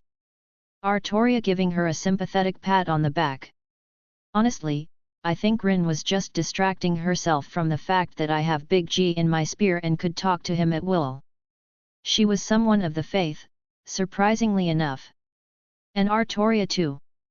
I asked her about that a while ago and she said something to the effect of my faith is my business alone. Not in a dismissive way, but more in response to me being a devil and if that would be a problem for her. Regardless, it seemed we're a step closer to finding that divine bow, and I wanted to reach it first just to lord it over Rin. Well, I'd leave Rin to wallow in her defeat. I got up and walked over to Thorim who was a little quiet. Maybe it was weighing on him more than I thought? My friend. Thorim said kindly as I sat next to him at the side. Thorim, you okay? I asked. I shall be fine. Merely. Lots of things happened today, hey. I leaned back with a chuckle. Yes. He shared my reaction.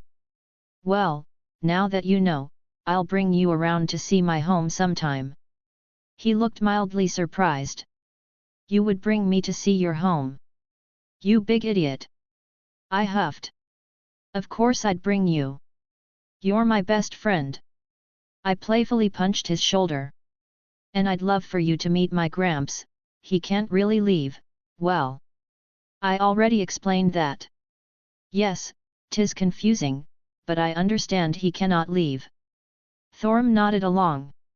I admit it is hard to wrap my head around. Well, in all honesty, does it change much? No. He blinked in response. It does not. He smiled brightly again. You are my friend, the same as you were before. No matter what strangeness happens between us, that will not change. Now that I know your secret, could you perhaps tell me the full story of this blade you gifted me sometime? Oh Gram. I eyed it on his back. Yeah, I'll fill in the gaps. I meant what I said before, I think the original wielder would be proud that you're the one who has it at this point. I nudged him with another chuckle. Thorim laughed again, before going silent as he watched Veilrika and Serena happily chatting off to the side. Thank you, Wilhelm. If not for you, I do not believe I would have seen Serena this happy. Bah, don't say that. I grunted. There's no need for thanks between friends. I know if I ever called on you, you'd answer without a second thought. I was lucky to have him with my friend. She is beautiful though, I can see where Serena gets her looks from. Thorm blushed a little. Serena inherited her beauty from her mother. I had a thought, the corners of my lips curling up. Thorm, my friend. I slapped his shoulder, leaning in. I'm going to teach you a magic word from my culture. A magic word? Thorm repeated in interest. Where I come from, it's known as Oyakadon. I said in a hushed tone. Oyakadon, what's that? Thorm repeated, louder than I think he realized because a good portion of people in the room had their eyes snapped towards us. A good amount of people here apparently knew what that meant. Shwinorg. Rin spoke up, narrowing her eyes. I quickly got up from my seat. Well, I do believe it is time for me to skedaddle. Off to Meridia's realm I go for a visit, then back to Kyoto. Shwinorg, get back here! I heard Rin shout as I quickly escaped from the room. Chapter 296, Interlude 18. Sasaki Kojiro POV. What a wonderful day! How long has it been since I'd left the temple, the festival notwithstanding? Though, that was quite the event as well. I was able to cross blades with such renowned figures and even held my own. As confident as I was in my sword, it's good to know that even my existence as merely a wraith was acknowledged through battling more servants. And that one young man who arrived in the middle of our fight and jumped right in. He shouted happily even as he got a thorough thrashing by Skathuk. It's nice to know that such people still exist in the modern era. The festivities themselves were relaxing as well. I could scarcely recall attending an event like that even in my life if I pushed past the false idolization that the Grail forced into this vessel. A world full of yokai, how amusing! I would very much like to go visit it again sometime. Really, I enjoyed all these new experiences. I had no complaints on how I spent my life atop that mountain, perfecting my sword, but to see new places had its own charm that can't be compared. Are you deaf? I was broken from my idle muse as I looked at the people surrounding me. They wore some rather impressive-looking armor, but they were splattered with dry blood stains and I could guess that it did not come from any game they hunted. We said, take off them fancy clothes. I apologize, but I do not find men favorably in that light. It was flattering that they were so forward, but I simply prefer ladies. Well, I didn't think they took my rejection well, because they got angry and charged me with weapons drawn. We'll carve up your body and take all your money from your corpse. I stepped back, a blade narrowly missing my neck. Oh! I realized my error.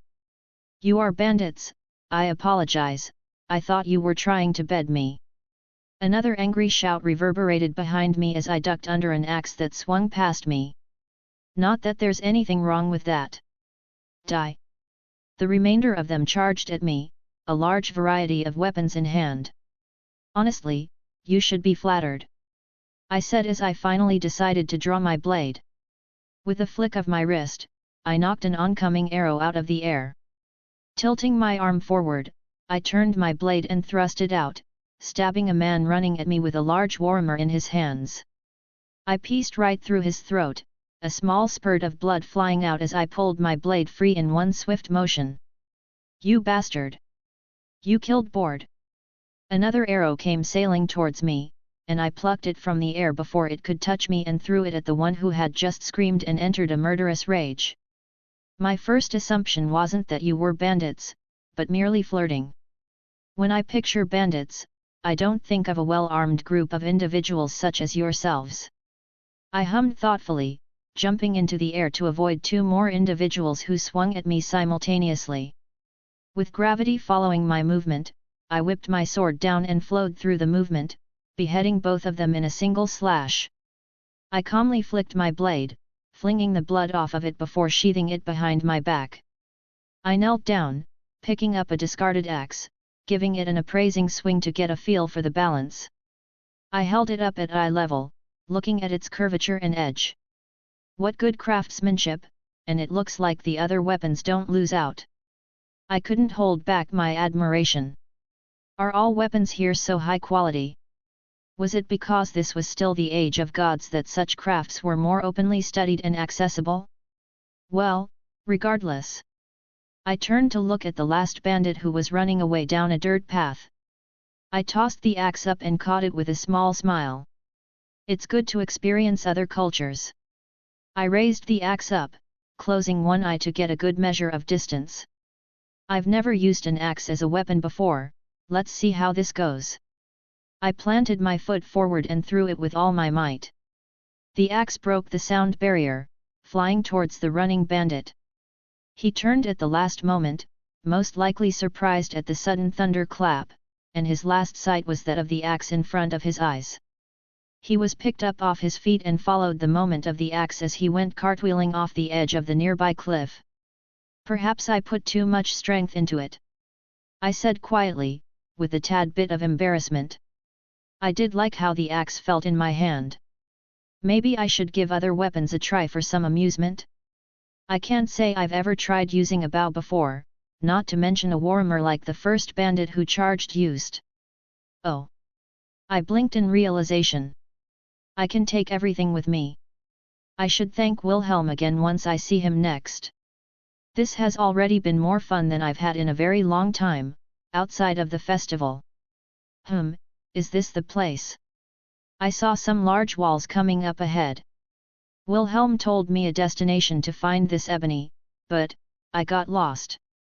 Oh well, I would let the winds of fate guide my way. Though, I would appreciate it if someone here could guide me to something good to drink. While I much preferred sake, the ale and other alcohol they have here weren't too bad. Getting closer, the place looked not as grand as I had pictured. The walls looked more like they chopped down some trees haphazardly to quickly fortify the area. Actually, there's a lot of land that looks scorched. Ah, I did hear that dragon attacks have been causing such things. Dare I to hope that one may be nearby for me to find? I would love to hold it over that rider's head. Are you daft, old man? We said no entry. I almost stumbled in my steps as the two guards at the gate shouted at a man in a full black armor. The person in black armor grunted and walked to the side under the shade of a tree. Though he seemed to perk up once I approached further, I glanced at him as his head seemed to be staring at me. I don't know what kind of face he was making as he was covered head to toe, including his face. No entry. One of the guards scowled upon my closer approach. Pardon? I replied. Another daft cunt? I said no entry. He growled. I'm pissed off as it is, boy, don't make me draw my blade. I apologize, but I am new around these parts. Do you mind explaining the situation to me? Do I look like? I reached into my kimono, as if I were pulling something I stored within when in fact I withdrew a few of these gold coins and tossed them to the grumpy guard. I did not know if such mystic codes were common, but I would say it was better to be safe and not cause unwanted annoyances. The guard caught the gold with ease, his temperament changed immediately. All right, I guess I can spare a moment. He spoke, quickly pocketing the coins.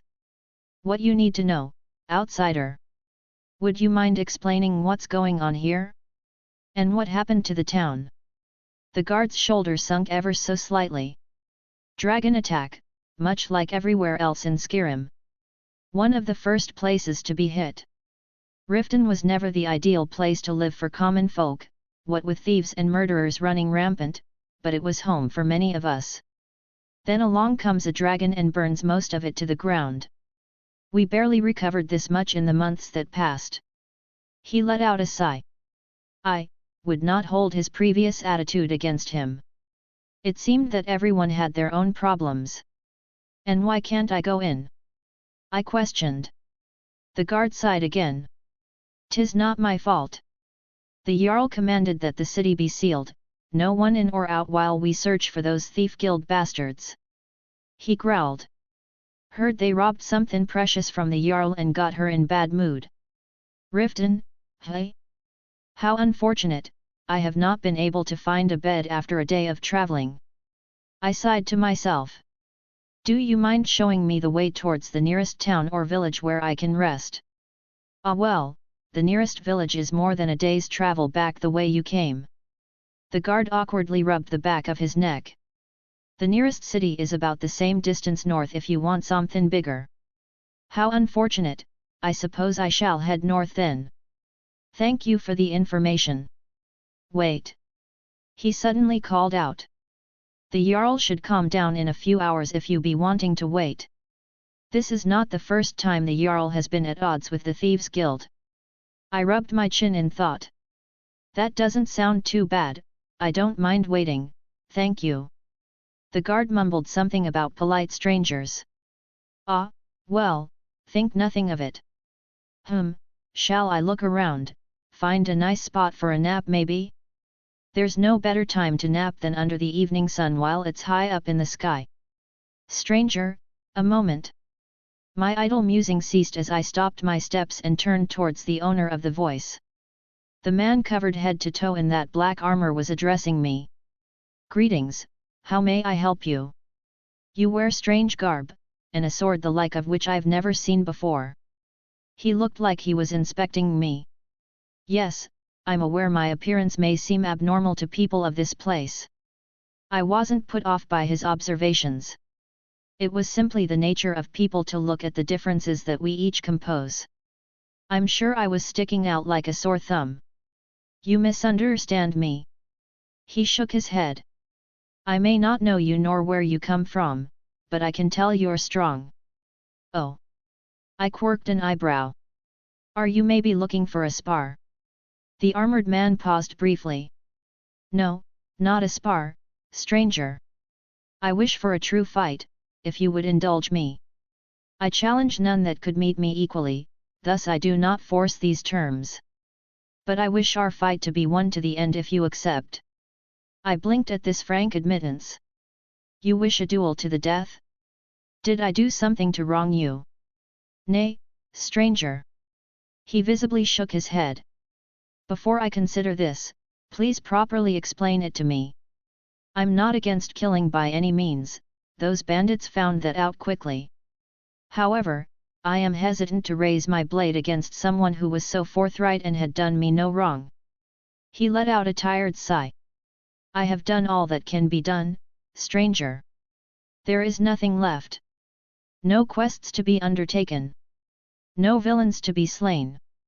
No challenges to face. You want a warrior's death? Yes. I could almost see his eyes lighten up in expectation through his helmet. I can only seek out strong warriors to face me, to give me a true death worthy of heading to Sovngarde with honor. That was something anyone who dedicated themselves to battle could understand. Any who raised a weapon with the intention to make it their lifelong companion. Only with blade held in hand and were defeated after they gave their all could they consider it a good end to a good life. However, I was curious about something. I have heard of dragons in these lands, have you not tried seeking them out for battle? Would falling to such mighty creatures not be a worthy death? No, I would accept such a thing as well. I have even slain such a beast in weeks past, but finding a monstrous beast that can traverse the skies is difficult at the best of times.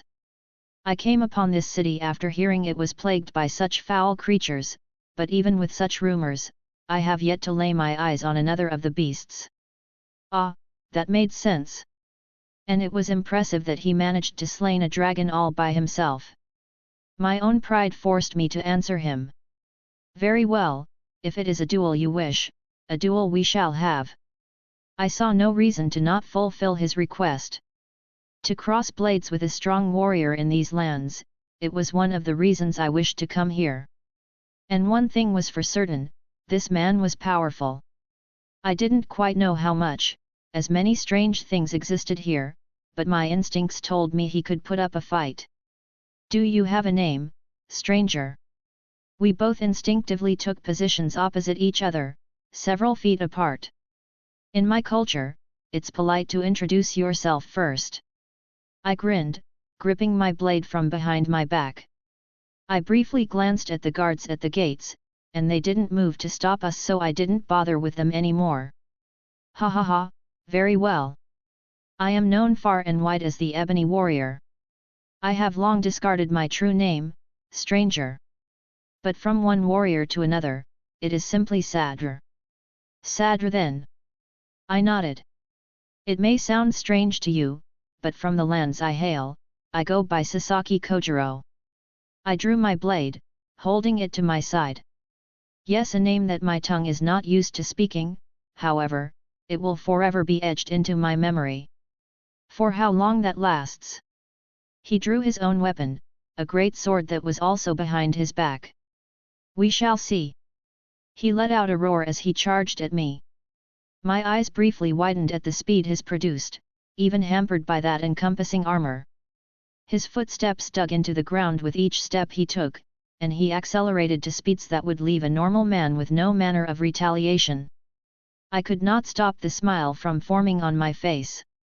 I watched his movement with ease, and swung my sword to meet his overhead slash. The colliding of steel echoed out and the groan beneath us was cracked at the force. You blocked my strike. He spoke aloud with a surprised tone. Yes. I have not been mistaken. You are a warrior that makes my old blood boil. He laughed merrily as he followed up his first attack. A speed that again was unnatural for the weight of his weapon and armor.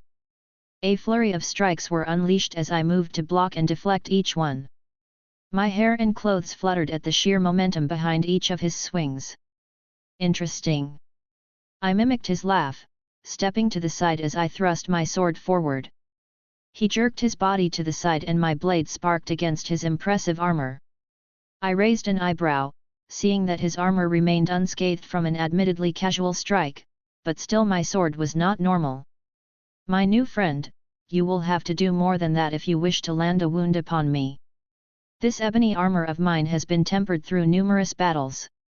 He stomped on the ground and swept his long blade at me.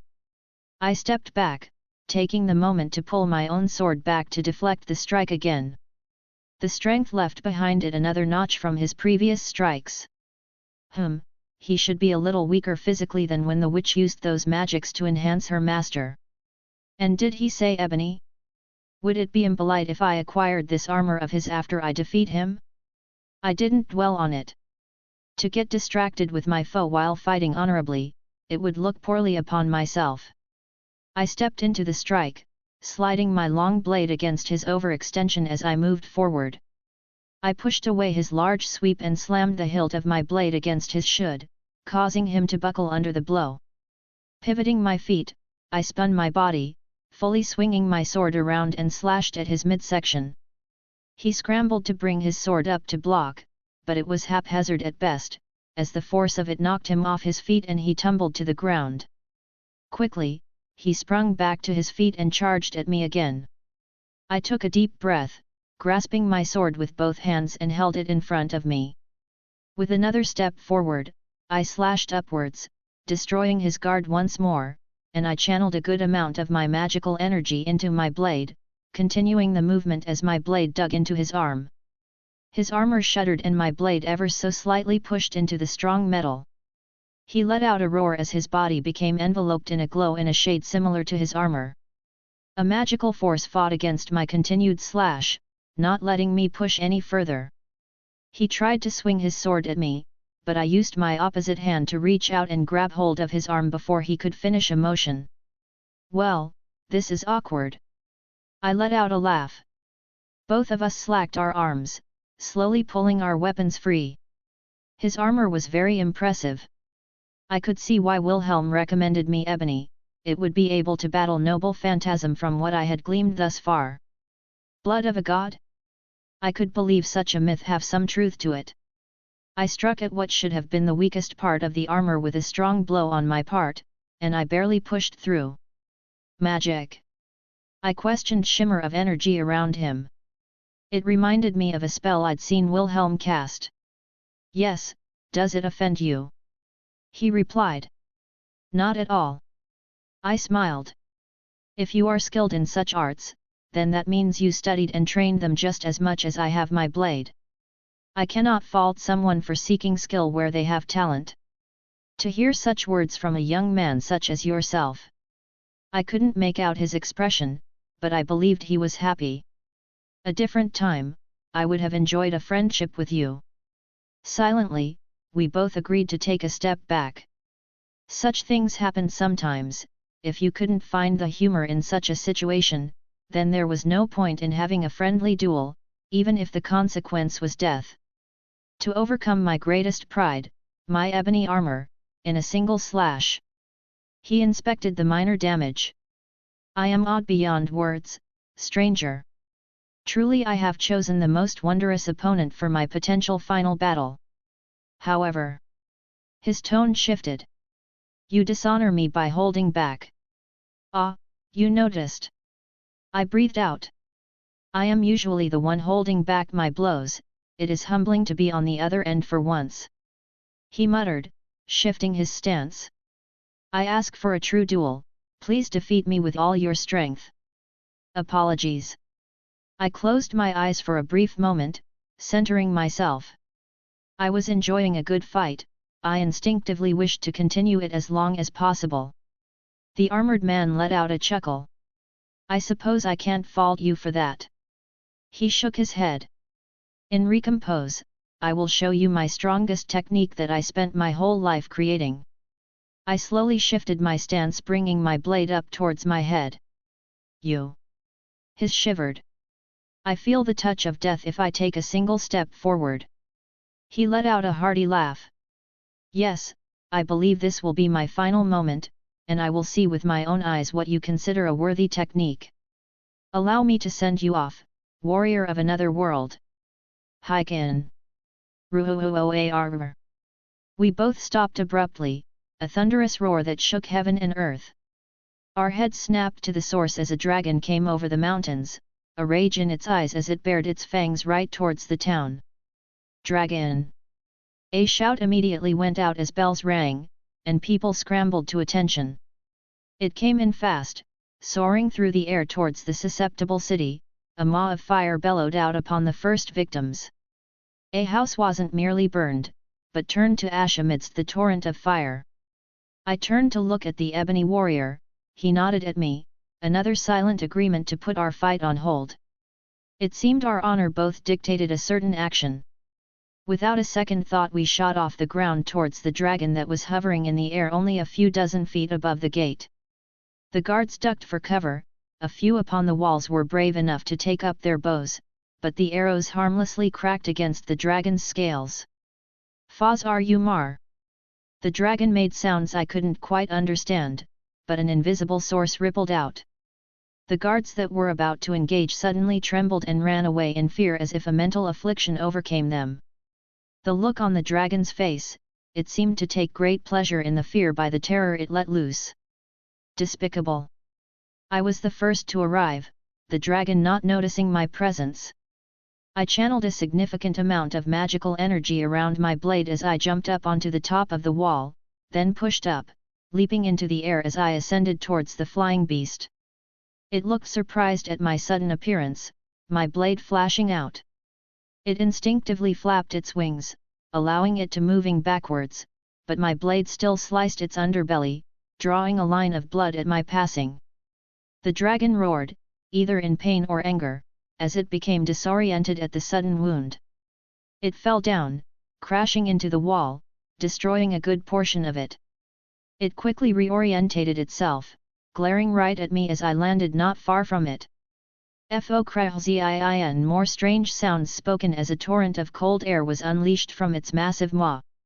I dashed to the side, its torrent of icy breath turning everything in its path to a frozen wasteland. Foul beast, cease your destruction! The ebony warrior roared as he slammed into the beast's back, his ebony sword slicing right into its body. The dragon's back arced in an unnatural way before whipping around, throwing the warrior off its back. He rolled on the ground before sliding back onto his feet. Stranger, do you have a plan? This dragon seems to wish the destruction of the common folk. The warrior quickly reorientated himself. With emotion, he withdrew an axe made of the same material as all his other armaments. I suppose such spatial items were not as uncommon as I thought. My technique requires that I get close. I lifted my sword over my shoulder, flashing him a grin. It was nice to have someone to fight next to. I see. He nodded. I shall give you an opening then. I could best this dragon in pure power, but I didn't trust my blade to hold up. I would end it in one blow then. The warrior spent not another word, retrieving a shield as well and bashed his axe against it. Cowardly lizard, dare you fight this warrior head on? Salo jor, ziu yu balok, ya hindino kit spoke in response, intelligible words, if spoken in a language I didn't understand. I don't think either of us understood it, but we took it as a challenge. The ebony warrior dashed to the side, drawing its long head to follow along. It opened its maw again, the strange sounds erupted out followed by a torrent of flames as the warrior held his shield up and fended them off. To even hold up against dragon fire, impressive material. Stranger! The ebony warrior shouted. I smiled lightly as I took my steps forward. I pulled my sword back as the dragon's attention now turned to me. Watch closely. I turned serious. I never thought I would use this technique against a dragon. I admit in my heart, I wanted to prove that I could reach such heights with nothing but my determination and will. I had no true noble phantasm, merely my sword that accompanied me on that lonely mountain. This was the fruits of my effort. The uncountable days that I swung my blade with a singular purpose. As I stared at this beast that descended from the heavens, I only had one simple thought. Dragons are just bigger swallows. Hiken sub Aimgaishi. Chapter 297, Chapter 275. Honey, I'm home. I called out as I entered the colored rooms. My body jerked as Meridia pulled me towards where she was. To the familiar surroundings that were her throne room, or rather whatever this small pocket of space was called. It was both scary and interesting how she was able to completely bypass my Campione magical resistance when she wanted to bring me to where she was. Then again, it was more akin to an absolute authority than a magical phenomenon. Meridia, the one sitting upon her throne as this part of her usually did, looked at me evenly for a moment before speaking. Welcome home. I loved when she plays along. She slowly got up from her seat, walking over. I reached out as she got closer, pulling her in. She always smelled nice. Let's stay like this forever. I mumbled. Do not tempt me. She whispered. I should just lock you up and keep you here forever. I lifted my head up, giving her a smile. If it meant I could see you every day, it would be worth it. Don't tease me. She huffed, pinching my arm. That's like telling me not to breathe. Suffocate. She countered with another huff, pulling out of my arms. She turned away, arms crossed in annoyance. My Meridia is too cute, I chuckled. She glanced back at me, but didn't react. Why have you come? Do you require something? I just wanted to see and spend time with you. I said with complete honesty. I missed you. I saw her lip quiver slightly. She remained silent for another few moments before finally giving in and came back into my arms, burying her head into my chest. She just needed to be coaxed sometimes. I knew she liked to be doted on but was too embarrassed to say it out loud. I ran my hand through her silky blonde hair, giving her a kiss on the forehead. How long we stayed like that was unknown, but I enjoyed every single moment of it. She was eventually the one to pull away again, though there was a hint of reluctance to it. Would you wish to walk with me? She asked softly. I would love to. I felt her reach for my hand, taking it in hers. Come, I keep a personal space separated within my realm. No one else has ever set foot within here. She sounded a little cheerful as she pulled me along, space shifting as we were taken to another portion of her realm. I blinked a few times as the surroundings changed. It looked like we were back on Nirn, a sun hung in the air, grass was beneath our feet, and in the distance was a mountain range. But in immediate view was a small pond, with a little bench to the side, and a family of ducks happily swimming around. She continued to pull me along to the bench, stiffly plopping herself down as she forced me to follow suit. Cute. It wax extremely cute how bashful she was being. You have many different beings that live within the colored rooms, don't you? Yes. She said simply. Many are not native to Nirn, many are those who pledged themselves to me in life and beyond. So, this is your special place then, not even your servants are allowed here. That is correct. She said quietly. This is where I come for a few moments of quiet or relaxation. Ah, this must be something personal for her. Thank you for sharing this with me. I squeezed her hand affectionately. Yes, be thankful. She looked away. You are thus far the only being in existence that is allowed to be here with me. And this is why I fell. I couldn't help it as my eyes widened in realization. What? She looked at me with confusion, clearly noticing my reaction. I just had a realization about myself. I looked up into the sky that was probably fake. Should I be worried? She said dryly. I looked back down at her, and I knew that this feeling was real and not just some knee-jerk reaction. We don't see each other as much as I do the others. I let out a sigh. I suppose we do not. She didn't deny it either. It is difficult for me to leave, and you have your own matters taking you to various places. And yet, I scooted a little closer. My feelings never diminish in the slightest, and if anything, they've grown over time. She was always there for me, patiently waiting. I knew if I asked for anything, she would answer without a second thought. What are you getting at? Do you remember what I said when we first met? Wilhelm. Her breathing hitched. I was such a mess back then. I bit my lip, pulling my eyes away from hers.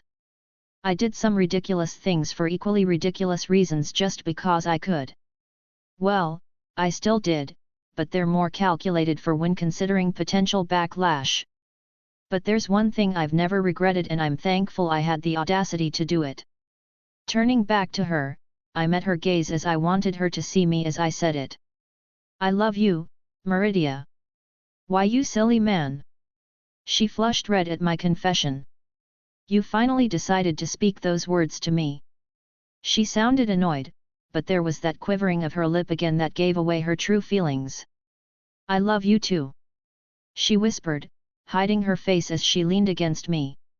Yeah, this was the woman I fell in love with. HNN. Meridia let out a soft moan. So you really sculpted all these mountains, they aren't just some kind of background or illusion? I asked. Yes. She breathed out. It's not difficult within the confines of my realm. I created everything down to the smallest blade of grass. Is it a fully functioning ecosystem?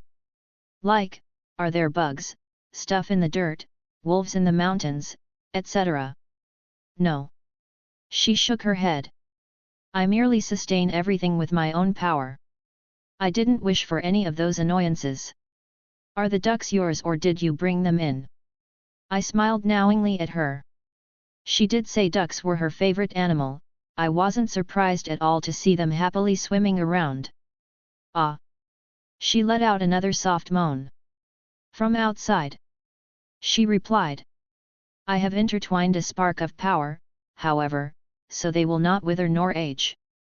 It's really interesting to see a goddess of her level and what she could create at a whim. Other foot. I stated. She shifted slightly, moving around so her other foot now entered my lap as I began rubbing this one as well. I do not know why you insist on doing this. She grunted as I began working on this one too. She says after letting out all of those appreciative sounds. I doubted anyone had ever given her a foot rub before. I want to spoil you. I chuckled, kneading into her soul. Those content noises began coming out again, which made it all worth it. And bonus, with the way she was laying, I could see up her dress. She still doesn't wear panties. Where do you think you are looking? She let out that adorable huff again. Where you do think? Pervert. She pursed her lips, though made no effort to conceal herself. Says the woman who's flashing me. I grinned. Humph. She laid her head back down. You may gaze upon me if you wish. This body has no secrets from you at this point. I really wanted to do lewd things to her, but I also really wanted to keep spoiling her as well. I guess we could do sexy times later. I wanted to show her my appreciation. Did you have fun during the festival? It was enjoyable. She breathed out, a look of contentment on her face. I did not think I would enjoy myself, however. Jin was being Jin. I offered a non-explanation that somehow is a perfect response. She snorted. I was unable to deny any of her requests and somehow followed along with her whims. Hurricane Jin sweeps everyone up. That genie of mine. She was really meek when she first came over. Yes, I recall. She was hesitant with her words. Now she has no filter when it is just around us. Though Meridia didn't sound put off in the slightest. It was nearly impossible not to like Jin. It's unfortunate that Izzy didn't show up. I would have loved for them to meet as well. I'll have to check in with her to see what's up in Yomi. You looked beautiful in that kimono of yours. There is no need to speak the obvious. She said haughtily. Even when she does things like this she was extremely cute. Overall, it seems like you girls are getting along a lot better. I pushed down at the center of her foot. It felt like you all were always on good terms, but I guess it's like you got closer after that get-together. I will not deny it. She let out another content breath. Are you curious? We spoke about a great many things. Curious? I suppose I'd be lying if I said I wasn't. However, I'm not going to ask, nor was I trying to find an opening to pry any information. Just an observation on my part, one I was happy to see. Didn't want her to think I was trying to pump information out of her or anything like that. They had their own secrets and I was certainly not going to pry. How long do you intend to stay?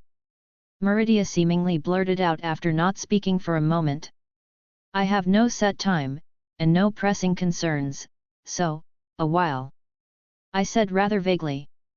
I see. She settled back down. You may continue. I rolled my eyes at her reaction, but continued all the same. I glanced back at her again, or rather, what she had no trouble showing off. There were other ways to appreciate her, I suppose. Meridia had a nice glow about her, and it wasn't because she was the personification of light in this universe. Call it pride, but I was happy that I could make her like that after spending quite a while for her own enjoyment. I stretched my arms as Meridia sat back on her throne, returning us to where we started. So, what exactly did you need to drag us here for? Someone wishes to speak to you. She shifted demeanors quickly. That loving woman of mine was now the goddess who ruled over this realm. And that part of my realm is reserved for myself and those I love. She sniffed. Hearing her say that, it was difficult to get my heart to settle down. But I was curious who wanted to talk to me that she knew personally. With a burst of light, another large figure joined us and I felt silly for forgetting about him. Der Nevier. I greeted the dragon who stood across from us. Dremul Lok Wahai. It intoned, looking at me before a look of confusion flashed across its face. Apologies, I spoke of greetings. I felt a similar presence to my kin and spoke instinctually. It's fine, this isn't the first time I've been mistaken for one of you lot. I waved off his concerns. Curious. He inspected me. Smell of duva but not duva. He said idly, but didn't dwell on it. Mistress. He lowered his head in subservience towards Meridia. There was actually a hint of gratefulness to his tone as well. I have answered your request, you may speak freely. Meridia gave him permission to act in front of her without concern. You're looking better. I inspected him just as he did me. I have thus returned to my previous state due to the blessings of my mistress. He acknowledged. That wasn't all, if I guessed correctly. He was certainly purged of all that necrotic power, and it was probably replaced with Meridia's essence instead. You said you want to speak with me. Yes. I wished to express my gratitude. You and my younger brother freed me from that prison, I am forever grateful. I wish to give you both something, but I believe it may be useless to you. Oh. I raised an eyebrow. I will teach you the words required to summon me. He stated. The words to summon you. I repeated what he said and a flash of realization dawned on me. Elaborate, please. The dragon, seemingly smiling, opened its jaw. Durna Air, the words exploded out and I felt a shimmer of spatial expanse, but it died down. Like, it would have pulled Durnevier to the spot if he had been anywhere else. The words were its name, but they had so much more meaning in them. Honestly, dragon language could match runes in how broad they could be interpreted. The shout was impressive and all, but I felt something else once I heard it. A sudden realization, as if a final piece had been slotted in for the spell I needed to summon Drake. I already contemplated that a shout might need to be added to the function of summoning Drake, but seeing it now, I knew without a shadow of a doubt that this was the correct path. Durnevier. I tapped my chin in thought. I have something I want your opinion on. I would be willing to assist in anything you require. My debt is large. The dragon replied. I'm not like Thorim, a dragonborn. I'm getting by because I have a dragon living in my soul right now. The dragon blinked in surprise. A strange circumstance. He pondered quite obviously. I can understand. Your instinctual understanding is lacking. What do you require help with? I'm working on a spell to summon said dragon to the physical plane even if he's only a soul. I have worked out the basics, how to give him a temporary body and such. But, I need help with the words to summon his soul. Interesting. The dragon looked genuinely enthused by the idea. Speak your thoughts. Well, there are a lot of working parts, and I already said I don't know much about the Thursday much. But, is it possible to add more than 3 words to a single shout? Ah! He seemed to understand. It is possible, but difficult. Even a dove like me would have trouble speaking more than 4 words to bend the world. Eldest can do so without difficulty, but I am not as strong as Alduin. Is it really that hard? I questioned. I've learned several shouts at this point, and going from 1 or 2 words to 3 didn't seem that significant. It would be a lie to say the difficulty didn't noticeably increase, but not to the point where it seemed impossible. Untwa Mindok. Try to understand. The dragon told me. Pick a shout, I will have you add a word. Unrelenting force. I offered. That will do. The dragon nodded. Repeat. He stated, lifting his head up to the sky. Fusaro Davaz. The shout was familiar, but with an added word that changed the entire effect. It didn't release an invisible force to merely slam into something, I could feel the air being torn apart upwards. He didn't look like he was strained. I glanced at Meridia, who was silently watching us. She showed no discomfort, so I looked up towards the aurora in the sky. Fusaro Davaz. I shouted. I expect a similar effect, or maybe something like what happened when I was first learning the Thursday in general, but instead, the shout seemed to implode upon release. The invisible force that should have lashed out, instead turned inward. The rippling effect collided with the tearing and an eruption happened at the focal point, causing me to get knocked back. I was unharmed, merely brushing myself off as I stood back up. I see what you mean. I scratched my head. Before, it was just understanding and becoming coherent with all 3 words. Now, it was like the effects actively fought against one another. The Thursday as the mortals say, it speak not from the mouth, but from the soul. The dragon explained. You are neither Dova nor Dovakian, yet you show surprising mastery of the Thursday this speaks well of the strength of your soul. And I'm guessing that it isn't merely the strength that matters when you try and push the shout further. Correct. The dragon seemed pleased with my guess. It's basically a different version of divine words. I can see that they weren't so simple. I believe I may know a solution. The dragon stated. A solution. You have said that a dove lives in your soul, thus two are one. Can two not work together? I blinked at that. Drag. I'm listening, brat. I don't see a reason why we couldn't. Well, that is an interesting train of thought. Let me tell you what I'm working with so far. I didn't have to explain too many details, but this was way too good an opportunity to pass up. Take care of yourself. I kissed Meridia lightly on the lips. Should I not be the one saying that? She rolled her eyes. Don't get into fights. Make sure you. Are you going to just tell me everything I should be saying to you? She pressed a finger to my lips. Maybe. I grinned. She huffed, lightly tugging on my cheek. Behave yourself. I always behave myself. Lies are unbecoming of you. Name one.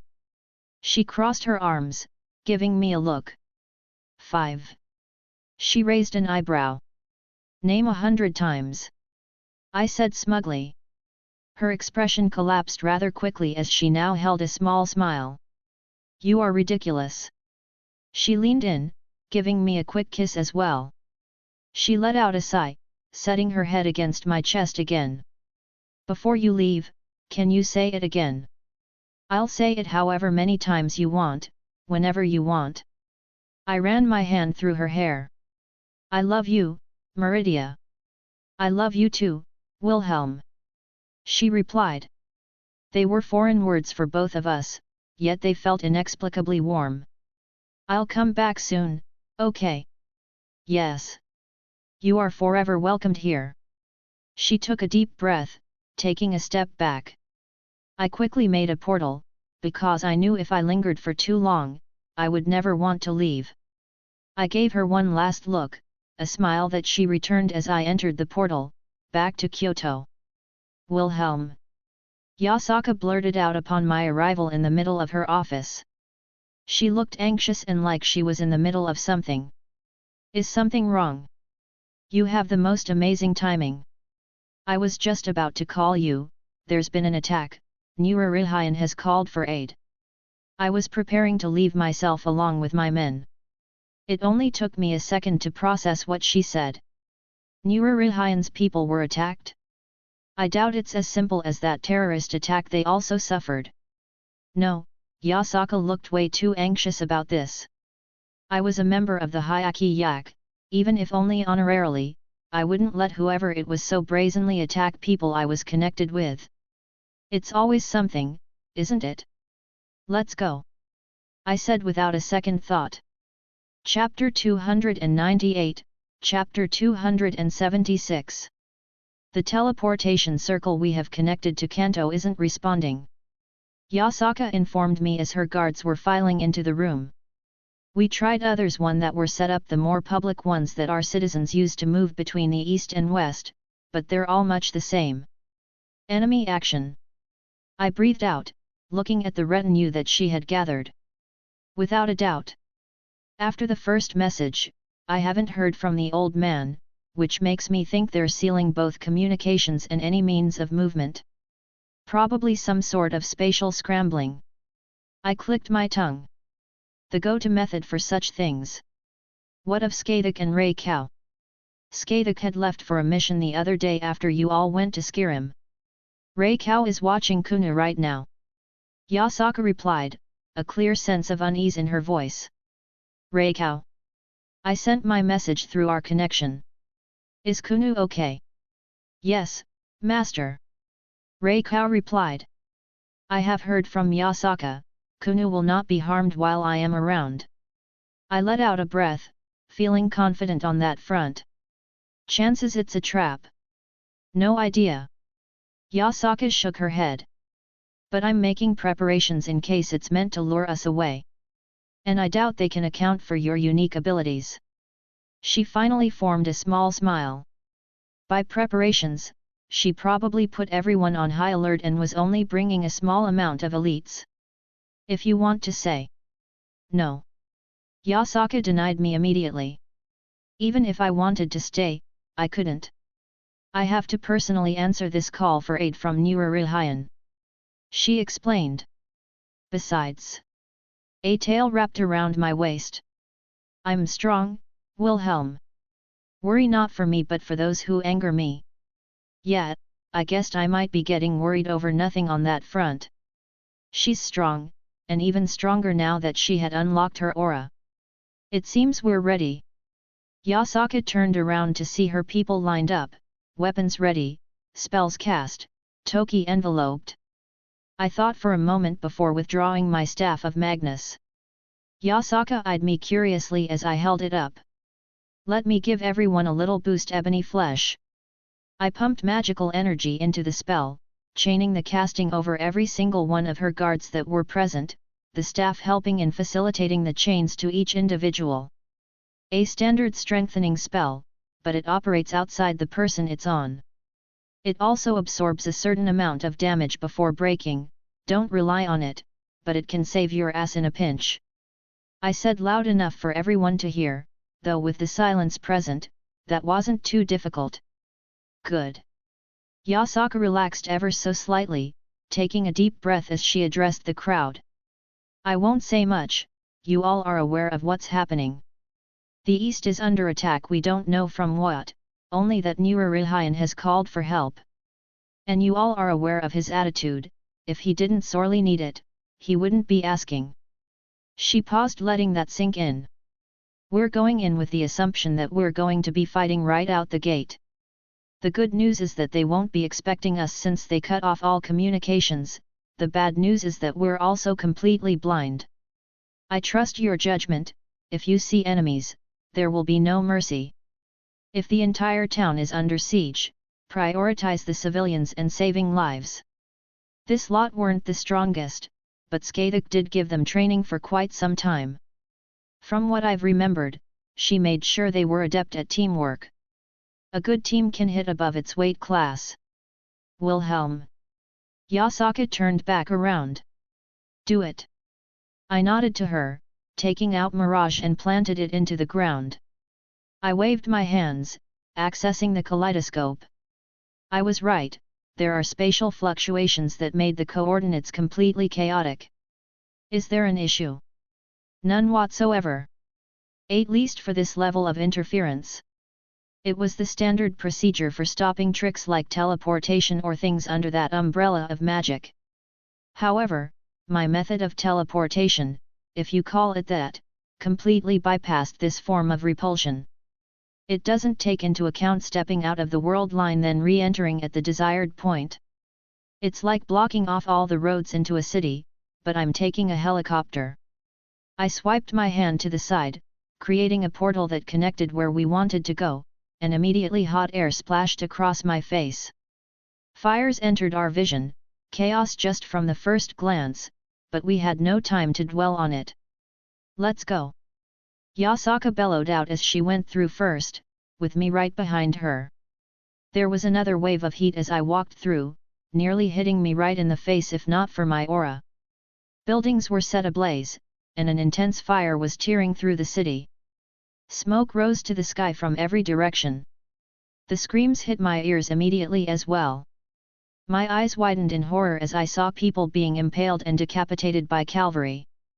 Individuals wreathed in bones and armor that sat atop flaming horses dragged people away. Others galloping down the road, throwing nets or hooking others. Go! Yasaka shouted upon seeing the scene, and her people moved with a fury. The majority of the forces she gathered with her today were Tengu, and they were quick. The intruders, these invaders, were immediately set upon them. It took a moment for the invaders to realize we were there, but it was already too late for the first lot. Spears and swords bursting through their chests, the yukai's eyes filled with rage at seeing their kin being treated in such a way. I knew who these invaders were. The Wild Hunt. I uttered the name with absolute disgust. There were many legends and myths regarding them, but none of them were good. I saw Yasaka clench her fists as she snarled in rage. I'm going to find Nurarihayan. She spoke before shooting off. With Mirage in my hand, I didn't sit still either. I found the closest enemy and I shot forward. I didn't know what type of fae it was, but it spoke something that not even my devil heritage could translate as I sliced through its neck. Without thinking, I began casting healing spells with my staff on every one of Yasaka's people or any other yokai I found. I didn't even give them a second glance. If I passed them, they got healing. With an extra wave of my staff, I cast runic circles above my head. My lightning circles. While their damage weren't significant, they were versatile in usage and I continued to use them. I also thought they were the most apt magic to use right at this moment, because there were way too many enemies. On the ground and in the sky. I didn't notice it at first, but above us, there was a sort of distortion in the world, a connection of space to somewhere else. I would have to investigate to know more, but a quick guess was probably all I really needed due to the large number of enemies surrounding it. Hundreds upon hundreds of similar horses and riders wearing similar armor and covered in bone-like decorations. I focused on the ones in my immediate vicinity first. The ones who were apparently looting and pillaging as they caused wanton destruction. With a growl, I summoned my other swords around me. I caught the attention of a group as they shouted something unknowable and charged at me. Their phantasmal steeds alighted with a baleful aura as each step seemed to stain the very ground. My swords shot off with a volley of lightning bolts behind them. A good half the group were downed by the first blow, but the others summoned up their own magics, and deflected my sum of swords. Fey magics, something I had little to no knowledge about. And they were apparently able to stave off my lightning even when intertwined with divinity. With a snort, I held my staff up and cast a real spell. A spell circle forming at the tip as they got closer. Thunderbolt. I intoned. I wanted them to hear me, the last word for them. Because the spell actualized, and divine lightning erupted from the focal point and tore through the street and everything in its path, especially the riders that were covered in the blood of innocent people. Still, there were way too many to even count running around, not to mention the ones above. Should I summon Yggdrasil? Most of my spells were very destructive in nature and I couldn't guarantee no collateral damage if I did so. I leapt on top of the nearest building that wasn't on fire or utterly destroyed. Fucking hell! I breathed out, looking at the chaos that swept across the city. As much as I wanted to just fly up and fight with whatever leader was up there, I couldn't in good conscience leave these people to their fates. The sight of children stabbed to the death. I reinforced my eyes, getting a clearer look as I began drawing runes in the air. Spells actualized and fired off at every one of these riders I could see. If a yokai was harmed or in danger, I did my best to cast a spell to help them, be it healing or destruction. The staff of Magnus was helping with so many delicate calculations, but it was still mentally draining to do this all on the fly. Whisper soared around me, part of my attention focused on it to accelerate my castings. My interference didn't go without new attention. Ruhoor! I snapped my head to the side to see a massive creature barreling towards me. I wondered how I hadn't noticed it until now. Large and lumbering greenish pale skin, and an unintelligent look on its face. Was it a troll? It had chains connected to metal hooks in its body, clear scars every which way. There were more of these fey leading it towards me. It lunged through a 3-story building like it was made of cardboard and came upon me, swinging a club that could be mistaken for a tree. Different than the trolls of Skyrim, but I think their regeneration was just as ridiculous. Regardless, I sent my sword of destruction forward, engulfed in my own power of destruction as it collided with the troll's head and devoured it. The troll slumped to the ground without any fanfare, and the ones who had been commanding the creature seemed extremely surprised to the point where they stood there staring for a moment. I took that opportunity to fly towards them. I grabbed one by the throat while the others were slammed into the nearby walls, my swords holding them tight. Speak, I know you can understand me. I chose this one specifically because he had an adornment on his armor that the others didn't have. Shan Lor Tal, I didn't understand him, so I squeezed. Stop. He managed to squeak out. Why is the wild hunt here? I hissed in anger. Princess W was captured. It managed to eke out between my fingers. Princess was captured. The hell did that mean? While I was giving that thought, I saw his eyes go up towards the sky and I followed. I saw Nurarihyan, flanked by Yasaka and the Hyaki Yak, ascended the sky towards the large group above. However, they were heavily outnumbered. The what appeared to number in the thousands horsemen all moved forward, anticipating the attack. And it wasn't just them, there were a wide variety of creatures, a good chunk of which were these large hound-like creatures of pale skin and glowing red eyes. There was one at the front, who even from here, I could tell was strong, and the crown on his head spoke of many things. He was the first to lead the charge of his own men, and he was the one who met Nurarihyan. A large broadsword was drawn from his back as he slashed down at Nurarihyan, who also wielded a sword in hand. Yasaka began tearing into the enemies, wreathed in her own toki and aura. She clawed and decimated dozens all around her. Even still, they were outnumbered 100 to 1 it looked like. I couldn't sit idle. I was a member as well, and I would be damned if I allowed my woman to fight alone. Well, this guy was useless. I squeezed my hand, crushing his neck, and my other sword stabbed through his friends' heads. I held my staff of Magnus into the air, drawing the required runes. The smoke clouds above shimmered and dispersed as a light began to peek through, grabbing the attention of many of those in the sky. My large runic circle came into focus. Light of Alfheim. I called down the lesser form of one of my 9 realms spells. It was a wide area attack, but it only focused on those I counted as enemies. It wasn't inviolable, nor omnipotent, but it was good in this situation. However, I was surprised at the actions of the one fighting Nurarihyan. The one with the crown on his head erupted in a green hue as he slashed towards the sky. His energy cut through my spell and destroyed the spell circle, dissipating the remainder of the magical energy that was gathered and dispersed it. If I didn't despise these people, I would be impressed. His head jerked towards me, and the slits of his helmet seemed to be focused right on my person. He waved his right hand at me as well. I think he might have said something because a chunk of his people broke off and started coming down right at me. Brat! Drake spoke up from within. I don't like these guys. I won't say I haven't caused my own share of destruction in my wake, but not like this. I've never taken pleasure in killing random people like this. I put away the staff of Magnus and my swords.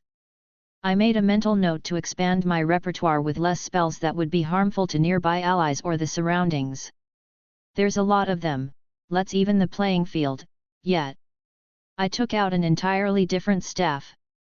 A shaft of orichalcum and ebony, with veins of moonstone just like my mirage.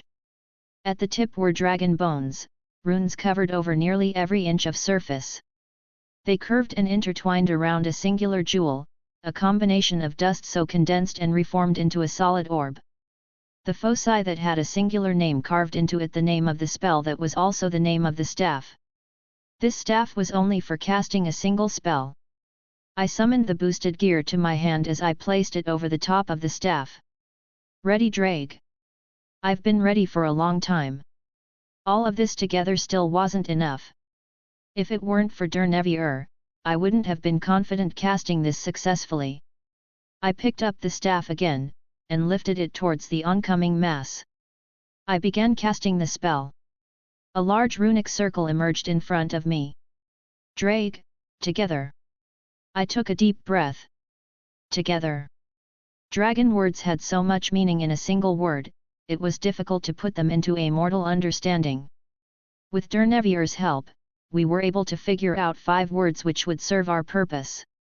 Open. Spirit. Legend. Temporary. Deceive. Forcing the boosted gear, the prison open for even a moment. Pulling out the spirit of Drake. Recreating the legend of NHGGR. A temporary attunement to the state of being. Deceiving the world.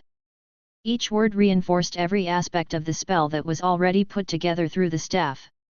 As if in anticipation, a deathly silence fell down upon the city. The flames of war that were raging seemed to dim in acknowledgement. The clash of steel faded to the background as it became a secondary concern. Words that bent the very fabric of reality. Bex ZZOORFRUL lo. Drake and I shouted as one. The world shuddered. An invisible ripple of power cascaded out in all directions. Words of power that caused the fight above to come to a standstill. There was a weightless feeling that shook my body. A sudden lightheadedness overcame me for a brief moment that had me stumble before I reorientated myself. I could feel it. Drake left my soul, the boosted gear was empty. His spirit flew into the runic circle, the magics entangled as they swirled around him. There was but one more step, to actualize everything together. The name of the staff and the name of the spell. It was Lucretia who named it, and upon a silent world was it declared. Disgeniat ir immeradr. Names had power, but so did meanings attached to names. A Welsh name that connected to Drake without outright stating his name. Descent of the Emperor. Massive claws tore through the runic circle. They pulled the remainder of its body through. Black scales that seemed to absorb all light, a poisonous miasma that seeped out with each breath it took. Fangs and claws that would rend the toughest of steel. 2 sets of dreadful wings that arched up across its back, kicking up cyclones with each flap. It was with his permission that sound returned. A dragon roared to life. Chapter 299, Chapter 277. Drake POV. I remembered when I first woke up, strapped to that brat's soul. The information that flooded me were different. The memories of my wielders were something I could always see, yet the fact that I had some manner of whiplash, something I had never been experienced before, was interesting. I never told the brat, but I almost drowned in the amount of memories that hit me. I don't think even he realizes how much he doesn't remember, but I still got metaphysically slapped in the face with all of his memories and was able to see the holes much clearly. It took a while to sort everything out and realize the position I was in. The way he took me out of Issei, it didn't quite damage the boosted gear, but it wiggled some things that shouldn't have been. I was a little more free in my actions than before. I could force the boosted gear to not allow it to grab hold of my power for balance breaker if I didn't want it to. I could temporarily stop the facade that was the twice critical from becoming the true gauntlet. The brat didn't know that he would have eventually overcome my meddling on that part either. Though the balance breaker would have forever been out of reach if I didn't commit on my end. I didn't know how to feel initially, when I realized I was stolen. It had never happened before, and I will admit my pride had taken a small hit. Even after seeing what could have been with Issei, I didn't feel particularly attached to Issei. It was like watching a movie, the emotional investment wasn't the same as if I went through everything with the little idiot. So I watched him while I tried to understand everything that was bouncing around in his head. All those memories that didn't make sense until I realized he wasn't from my world. Reincarnation wasn't something new to me, I'd seen many powerful souls come up over the years. Not quite in the same way as the brat, but the general idea was the same. It was the first time my new user would be a reincarnation, an interesting deviation. Then I fully began to understand the ridiculousness that followed his previous life. Kisker Zelretch Schweinorg. I usually didn't care much about humans, not many burned themselves into my memory. But that man had a name I would always remember.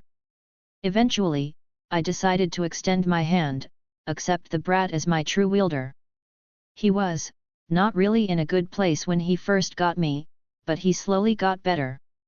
And I admit that I slowly began to like him too. Looking back, I have no regrets with how things turned out. He was different from my other wielders, besides the obvious reasons. My previous wielders I often had to coach, give advice, or otherwise guide through their time as the Red Dragon Emperor. With the brat, though, I'd remained mostly quiet over the time that he's wielded me, silently watching. There was a point in his early days where he needed help, someone to talk to, or just to keep his mind occupied. But he's come a long ways, he hasn't really needed me to be a voice on his shoulder lately. Imagine my surprise, when he said he was going to free me. I wanted to laugh, but for some reason, I believed him. None of my other users ever made that declaration. They relied too heavily upon my power, to free me would be to make themselves weak. I took it as nonsense and didn't bring it up again. But he didn't relent on that front, and here I was now. Was I free? No. But he was making good on his promise. It was closer than I have been in millennia. The feeling of air hitting my face. I could taste the fire and smoke that filled the city. Warm. Even with a body that wasn't mine, I could feel again. I was alive. The brat did it. I wanted to shout, to declare my return, however, I wasn't myself currently. No, I wasn't the Red Dragon Emperor in this moment, as much as it pained me to admit. I was weaker, much weaker than when I was alive originally. I should barely be on the level of a Dragon King right now. Still, that was an achievement in of itself. And I'm sure the brat can tweak the spell to better cast it in the future. I wasn't even sure it would work without more testing myself. This fake body of mine, it was strange to feel when I still had the phantom sensations of my true body. It was longer than I was used to, not quite as long as those eastern dragons, but still odd. I also had 2 sets of wings on my back that felt awkward the first couple times I flapped them. It only took a moment for me to orientate myself as I looked up at the invaders that were coming towards me. They looked surprised, fearful at my sudden appearance. Their charge turned into a hasty attempt at a retreat upon my appearance. I have the appearance of an evil dragon NHGGR. I'd met the dragon before, as I have with most of the notable dragons in the world. I knew its personality, it was as poisonous as its breath. I could feel the same venom that now dripped from my new mouth, and I felt an odd feeling of excitement flow through me. The brat's good at acting, I guess I can play a role too. I opened my jaw, my jagged teeth baring to the world, and I truly roared for the first time in many years. And it felt good. Fear struck in their eyes, their mounts recoiled with terror. Even those dog monster things they had running by their sides whimpered. Oh yes, I missed this. But what I missed more than anything as my wings stretched out fully and sliced through the air, and my body was lifted off the ground. I missed flying. How cute, they were trying to run away. Once I remembered how to do it, I flapped my wings with the strongest force I could muster, and my body shot towards the sky. I think Wilhelm said something when he was younger, I have wings, therefore I can fly. Dragons weren't much different in that regard. I let out another roar as I ascended to the sky. I wanted them to know that I was coming even when half of them had their backs turned to me. The first were the unlucky ones that were pushed out of the way. My claws tore into their body, their armor did nothing to stop me. Some tried, their blades slashed against my scales when I dove into their group. My defense wasn't as strong as before, but even still, they failed to draw any blood. My teeth are spears. I let out another roar as I clamped down on a handful of these Fae, my elongated body swiping away another dozen. My claws are swords. I crunched down on a horse and its rider, who let out a blood-curdling wail. It had different things on its armor, so I think he was important. I was going to have way too much fun with this. I am NHGGR. I took a deep breath as I felt my breath gather to a precipice and let it loose. At this moment, I was not fire, I did not burn away souls. Annoyingly, I was closer to that white bastard. My noxious breath burst out, corroding everything in its path, melting and dissolving the unlucky ones to be on the receiving end of my ire. All around me, these Fae began to dissolve and melt within my breath. Those on the edges did not escape, rather they collapsed clutching at decaying skin and hacked up blood and bits of organs. It wasn't my fire, but it was still very destructive. Nhggr had eaten the roots of the world tree, the parts closest to Niflheim. His nature had changed from what he originally was, his breath had turned toxic and poisonous. His scales turned an inky black and he became deformed with jagged teeth and protruding spikes. Though one thing that didn't change was his vicious nature. He was named an evil dragon for a reason. Something these Fae were about to find out. Wilhelm POV. I watched as Driag took to the skies. The ones who came for me scrambled to run away at the sudden dragon that popped up. They continue for a few moments, probably thinking it was a spell or something. But pack mentality was a hell of a thing. It only took a couple of them to get scared and try to run before their ranks broke and they tried to flee back to their companions at the gate. Watching Drake tear into their numbers was satisfying. And I couldn't hold back a smile when he decided to quote Tolkien of all things. I looked down at the gauntlet on my arm, and furrowed my brow. It was black, the color matching Drake's current state. An odd occurrence, but not something unexplainable. Drake was still linked to the boosted gear, we merely tricked the thing into letting him out for a period. As soon as the spell wore off, he would be pulled back in. Unfortunately, the boosted gear was created with several failsafes that stopped Drake from simply escaping. It still felt weird not having him here with me, but I quickly shook off the feeling. I could guess that I couldn't call upon the boosted gear's abilities, considering the source of them was currently handing a group of Fae their collective ass. Well, I wanted to warp the battlefield away from the ground, and Driag was doing a good job of that. Yasaka's forces were still sweeping the city, doing what they could. Looking up, Nurarihayan's people and Yasaka herself were still embroiled in battle against the main brunt of the wild hunt. I wasted no time, my wings burst out of my back and lightning imbued my limbs. With a crackle of thunder, I shot to the sky to assist. I didn't need to keep the dragon staff out, so I put it away and retrieved my trusty mirage. My other blades floated around me as slammed into their outer line. They turned around with a shout of surprise as I crashed in, grabbing the first by the head, and tossed him forward, knocking a bunch off their horses. My swords began swinging and lashing out, though not every attack was met flesh. This lot were surprisingly strong. My swords were more than once deflected or parried, not that I dwelt on it. Such simplistic maneuvers on my part were no cause for concern when blocked.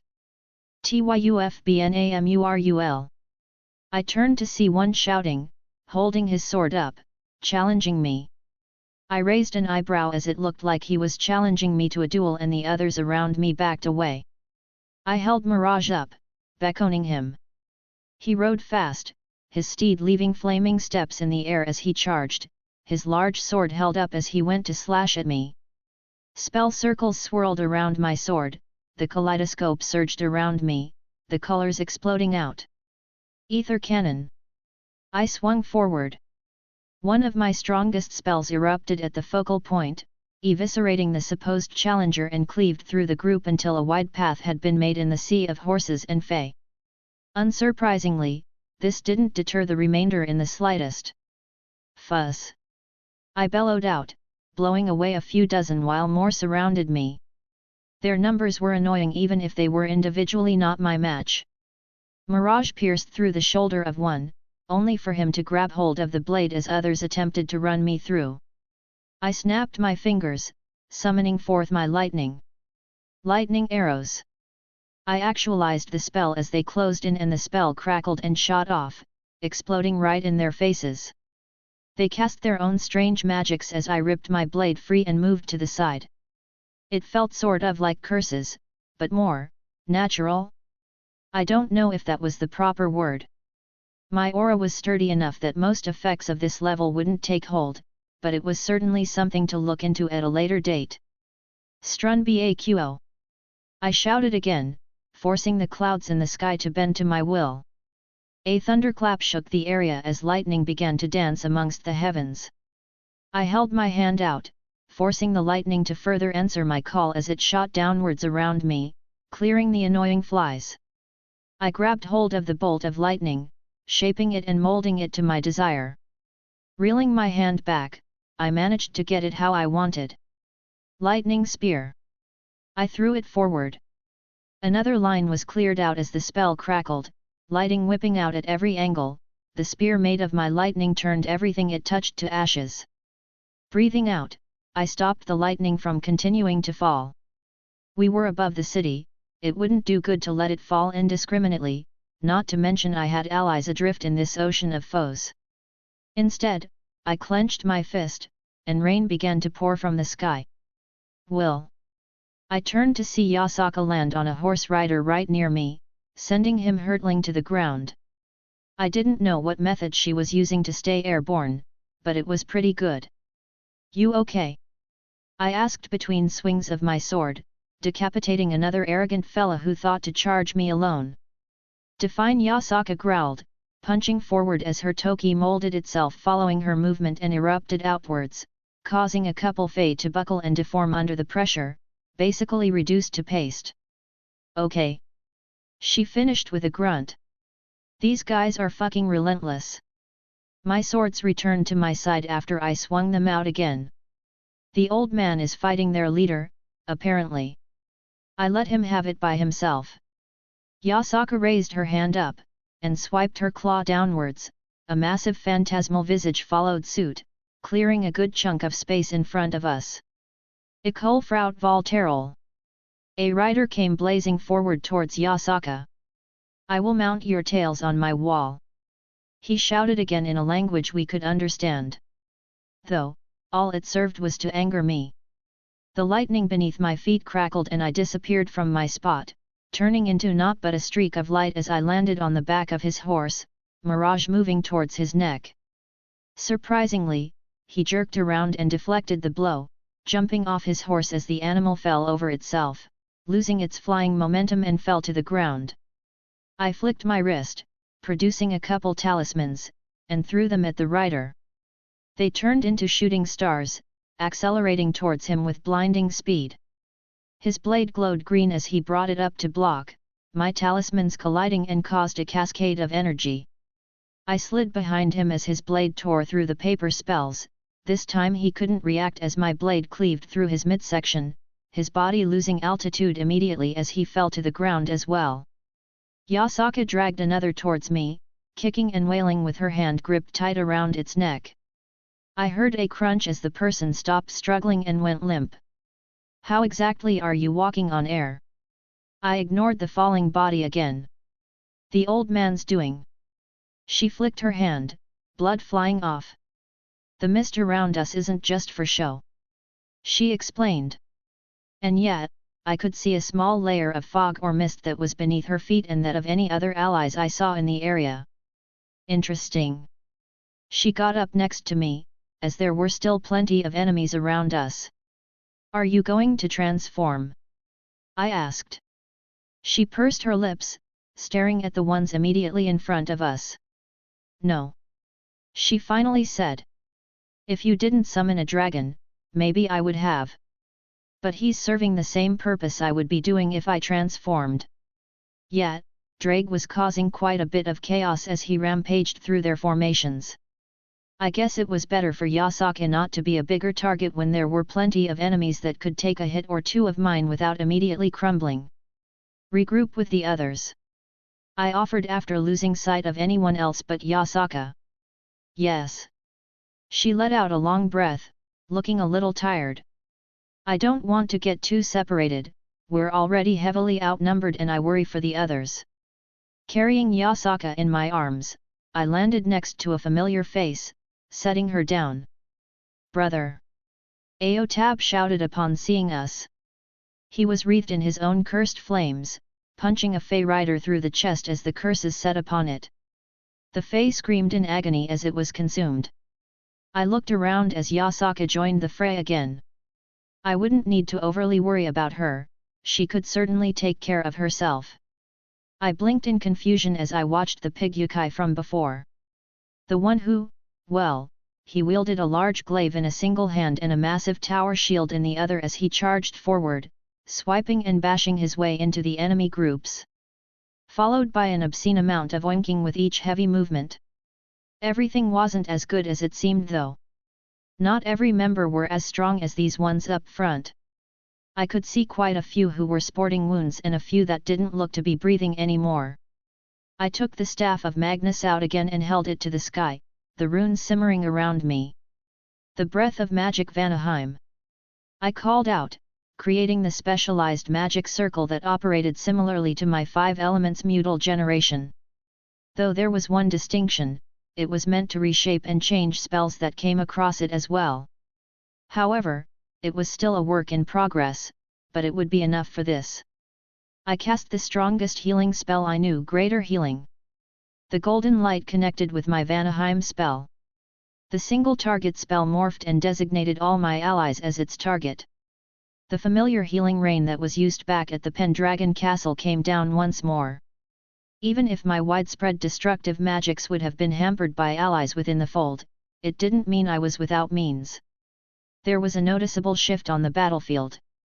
Funnily enough, it was Zhu Beiji who started it. Ray-a-a-a. He let out a battle cry as he slammed his shield at the nearest Fey and held his glaive up. Vengeance! Vengeance! Vengeance! Vengeance! A renewed vigor surrounded them as they began pushing back with my healing enveloping them. They were already fighting with a viciousness that could only come from fury. Their home was burning and the ones responsible were right in front of their eyes. There was an almost maddened look in their eyes as they charged forward. These guys! I shook my head at their recklessness. May as well keep going. Ebony flesh. I cast once more, covering everyone here in the familiar ebony-like ethereal armor. I joined in, making sure to keep everyone around me alive. If an ally looked like he was about to get hit, I would fire off a spell, or cast a healing spell. It got to the point where the Wild Hunt noticed me and started trying to avoid everyone else to take me out. Well, it made sense, target the healers first. I was about to show them why that was a poor decision when something came barreling down from further above us, crashing into a few of the Fey riders. Honorless cur. A rough, yet melodious, voice rang out from the source of the sudden intrusion. It was the leader of the Wild Hunt. He pushed away his companions as he got to his feet, basically dusting himself off. You want to talk about honor? Nururihayan appeared above us, a look of rage on his face accompanying the slowly healing wounds and blood on his body. The faint shimmer of his own ebony armor flashed slightly. Guess he had been in range of my spells.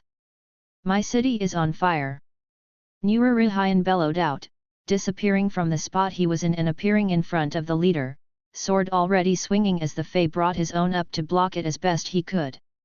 The ringing of steel caught the attention of the battlefield as the leader was sent hurling back once more. My people are being dragged away and killed like animals. Nururihayan's blade tilted sideways as he thrust it forward, slipping through the Wild Hunt leader's guard, piercing into his lower stomach. The leader reeled for a moment, before bringing his sword overhead and slashed down, a burst of greenish energy discharging at the spot, only for Nururihayan to disappear again. I blinked, seeing him not far away from me, taking a few steps over, wiping a little bit of new blood from his shoulder. He apparently got nicked. Thanks, kid. He spoke up, glancing at me. My body is too old for crap like this, but that healing was timely. Let me show you something good that I stole from that monkey. He stretched his back. Can only do this for a second or two.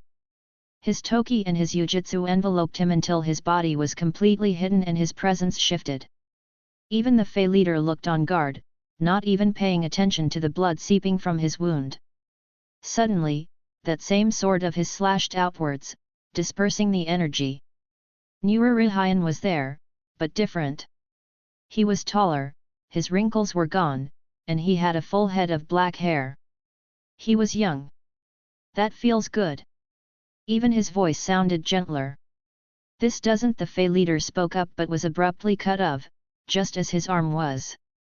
We all watched in surprise as Nururihayan's sword was extended from behind him, a small line of blood flying through the air along with the severed arm. Phew! Nururihayan breathed out, again back near us, and he was old again, breathing heavily. That should do it. What a scary old man! Did he hide himself from old age for a moment? Nururihayan was in worse shape than he let on, I could tell that much. It would be bad if he appeared weak in a situation like this, so he stood tall even with blood seeping through his clothes. Surrender! He declared, holding his blade up towards the Fey leader. The leader fell to his knees, clutching his missing arm as the blood poured out. He looked around and I followed his gaze. He could see the writing on the wall. We were pushing his people back at this point, and I was providing a constant source of support in healing and defensive spells. Not to mention my own destructive spells that landed when they grouped too much together. And Drake was apparently having the time of his life on their flank, smashing through their back lines, and they were having difficulty holding him off. I surrendered. The Fey leader was about to speak until the portal they came from shuddered. A deathly chill poured out that even made the hairs on my neck stand on end. Something began to emerge, a large hand that cast a shadow over the battlefield. A female hand by the looks of it, molded from a chilling frost and weaved out of shadows. The wild hunt began to dissipate into a cold air.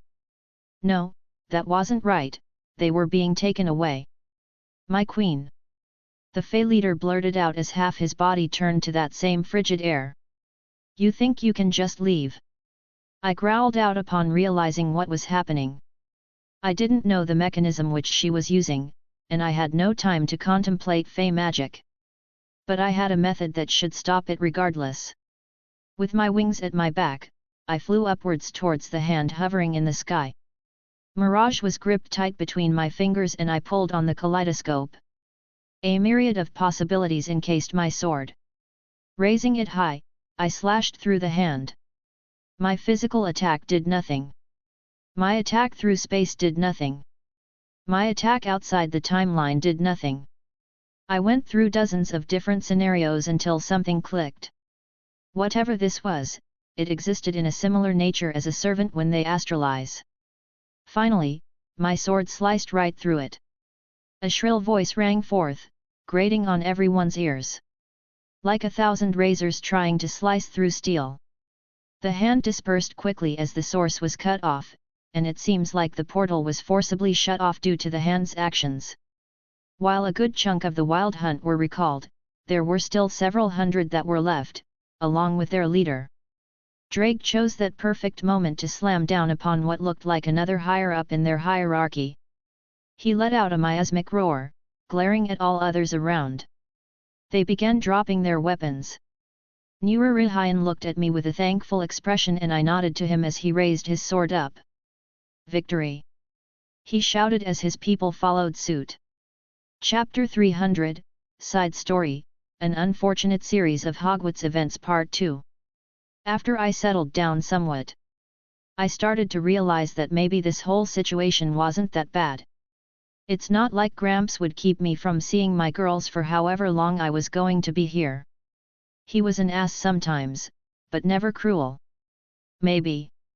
I take that last bit back, because he left me with my storage ring, but I can't access it. Very frustrating. One might ask, how is that possible? Aren't I an accomplished magus or magician with a plethora of knowledge and means at my disposal? Well, that's a long story. And by long story, I could summarize it as such: due to my nature being forcibly shifted to that of my 11-year-old self, everything else about me was thrown out of whack. Hell, pulling on a sufficient amount of magical energy is difficult for me right now. It'll take time for me to work things out properly.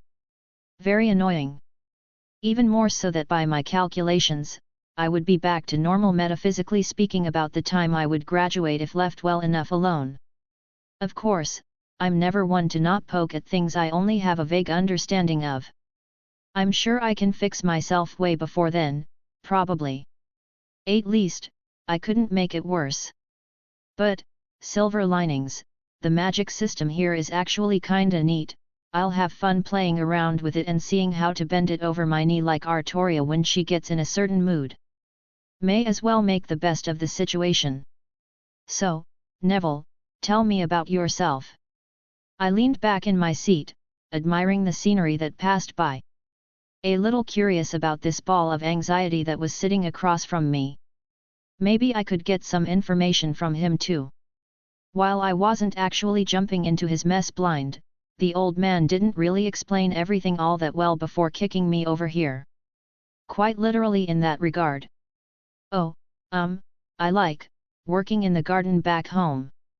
He stumbled out a response, still seemingly nervous and shy. Honestly, it's kind of cute. I wonder if I had any sons in the future, would they be like this? Garden, hey? Magical plants or mundane or both? I questioned. His eyes visibly lit up as I took an interest in a hobby he probably had. I wonder if he had many friends to talk about this stuff with. Oh, I like working with everything. A hint of a smile formed on his face. We have a vegetable garden too, but we also grow a bunch of other stuff.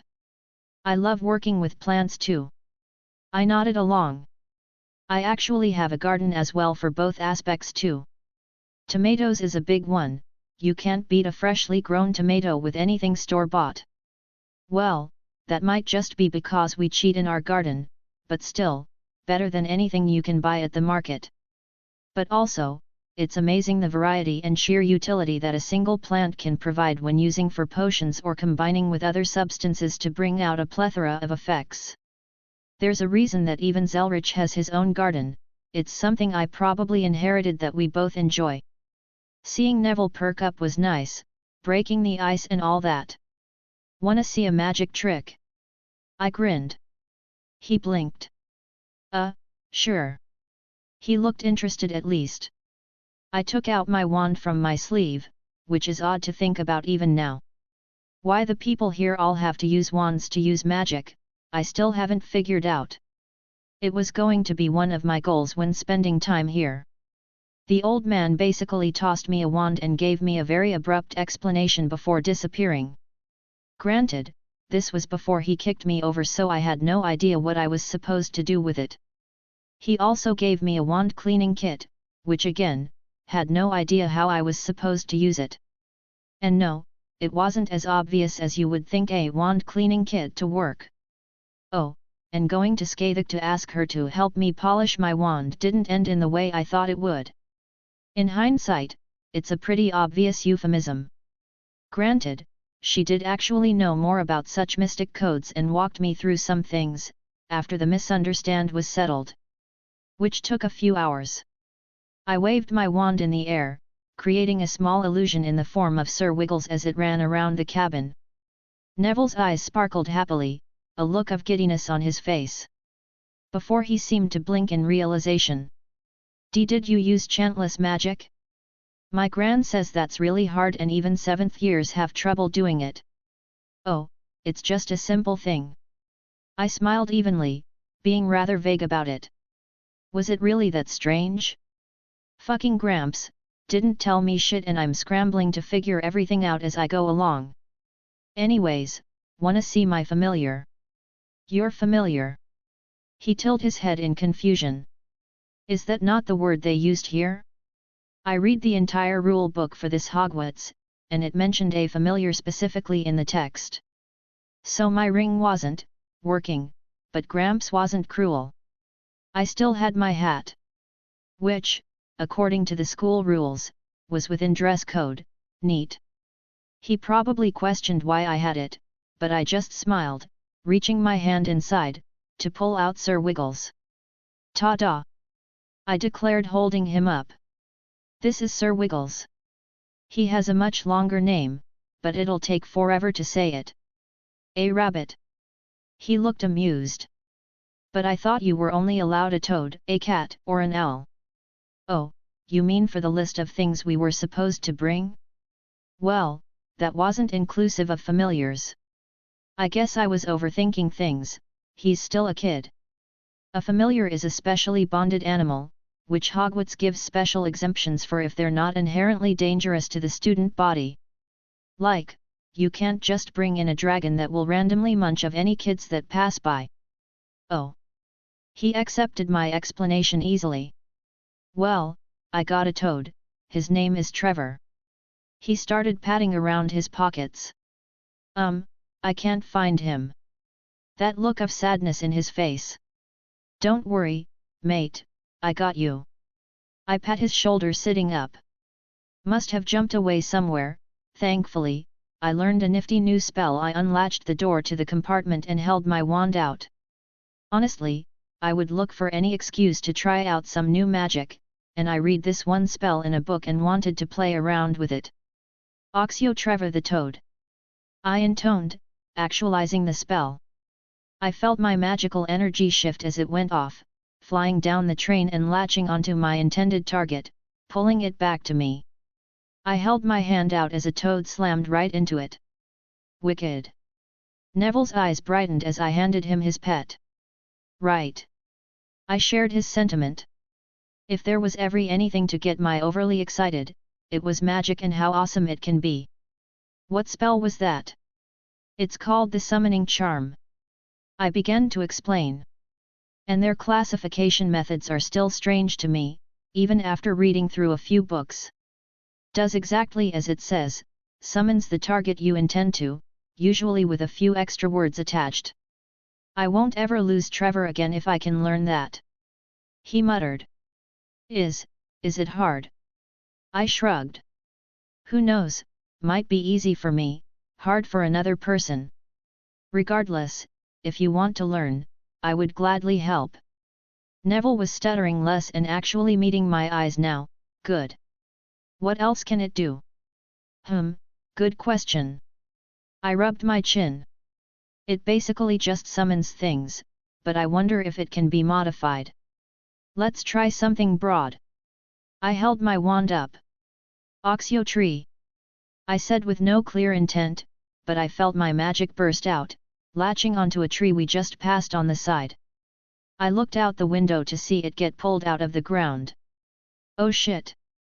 It came hurling at us before I cut the connection and it fell to the ground. Let's try something more broad but less destructive.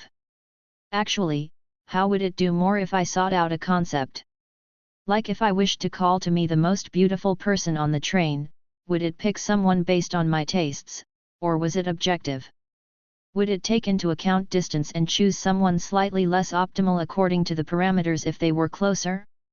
Did my magic energy provided determine how sentient the spell acted in choosing? So many questions that needed answered. Well, let's try one then. Oxio, idiot. I just blurted out the first thing that came to my mind. What would the magic consider an idiot? Is it limited to humans? Can Neville's toad be an idiot in this scenario? My question was answered very quickly. OWWW.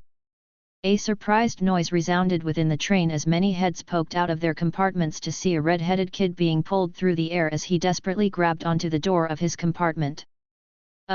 Did you do that?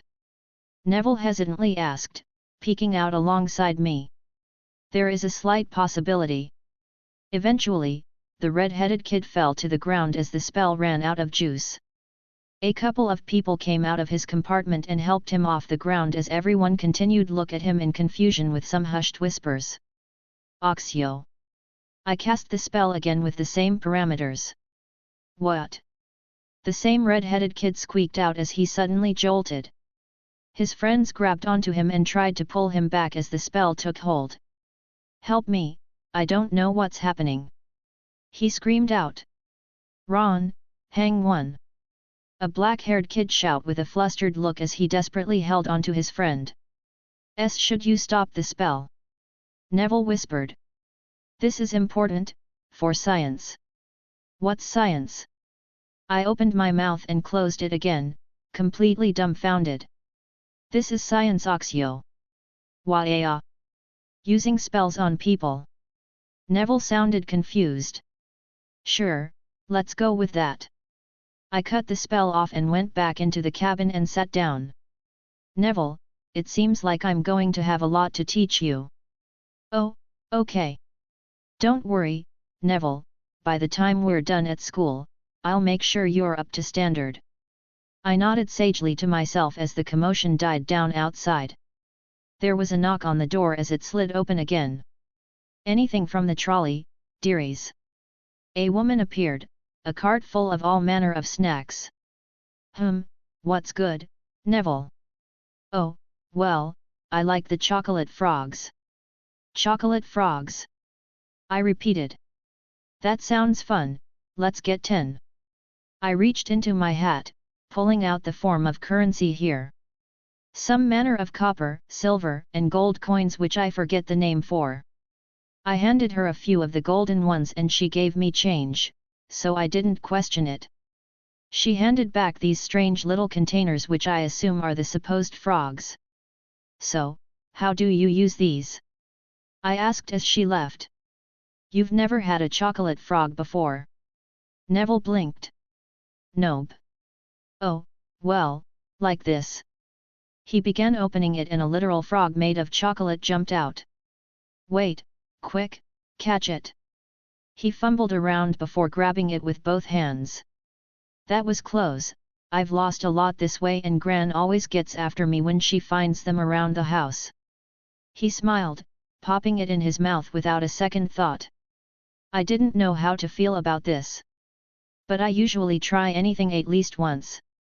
I cracked one open and held it tight. Hey, it's magically animated, but completely chocolate. Less gross. With a shrug, I bit into it and felt it wiggle in my mouth. You. But still tasty. Hey, what happens if you make it bigger? I questioned. Oh, you're not supposed to. Engorgo the enlarging charm, one of a few I've picked up already. I tapped my wand against a chocolate frog that quickly tore out of its container. It tripled in size, falling to the ground. It croaked once, before bolting towards the exit to the compartment. Again, Neville and I peeked out our compartment as the chocolate frog started hopping down the aisle of the train. Should we do something? Neville asked. I held my wand out. Engorgo. It tripled in size again. Now each leap made a large thumping sound. Funnily enough, that red-haired kid stuck his head out of his compartment right as the chocolate frog was jumping by and smacked right into him, knocking him over. It seemed to bounce right into their compartment as they began shouting. Neat. I smiled happily, waving my wand and closing their compartment door. I would let them have fun with that one, my treat. You were right, Neville. Chocolate frogs are good. I went to sit back down again. Was that the science thing you said before? I couldn't help but smile as I put a hand on his shoulder. Now you're getting it. I happily pat him. So many things to experiment with. My academic mind is reeling at all the possibilities. Though a random thought popped into my head. Could I fold the last spell into itself so it targeted my wand? And if so, what would happen to my wand? Engorgo. My wand began expanding at a fast rate. 2 times, 3 times, 4 times its normal size until I realized what was happening. The spell was synchronizing with the wand, the magical energy flow was causing a feedback loop and the spell was going continuously. The wand continued to enlarge until I wrapped my arms around it and forcibly shut the spell of. Whew, that could have been bad. Why your W wand? Neville pointed at it with a stutter. What about it? I hefted it up with both arms. It was more like a cannon now. I don't think there are any rules against it. You're going to get in trouble. Nonsense. I grunted, setting it against the floor. It's perfect just the way it is. First years, follow me this way. A rather large man, or maybe even a giant, shouted for all of us to hear. I didn't even notice the older kids walking in a different direction as we got off our train. What's that over your shoulder? A brunette with fuzzy hair exclaimed. All attention that wasn't already directed at me turned my way. You never see a wand before. But that's not a wand. Pretty sure it is. But it's bigger than you are. Yup, I'm just built differently. That makes no sense. So it's true, Harry Potter has come to Hogwarts. A kid started parting the crowd, redistributing the apparent attention I had. He narrowed in on a familiar black-haired kid with glasses who looked like he had some chocolate patches here or there. And a familiar red-headed kid at his side. I guess the novelty of my wand wore off for them, whatever. I looked at the little brat who was prancing around like a peacock. Slicked back blonde hair, two chubby kids at his sides looking like bodyguards. But, everyone seemed to gasp when this Harry Potter was mentioned. Methinks I'm out of the loops. Hey, Neville! I whispered at the boy who had been at my side. Who's Harry Potter? You don't know who Harry Potter is? Neville blurted out, rather loudly at that, and once again everyone turned to look at us. No. He defeated you-know-who. Neville whispered. Who? You know who? Neville said again. I don't know who. You know who? Neville tried once more. I have no idea who you're talking about. For Merlin's sake, he means the Dark Lord. The blonde peacock finally shouted, seemingly staring at us.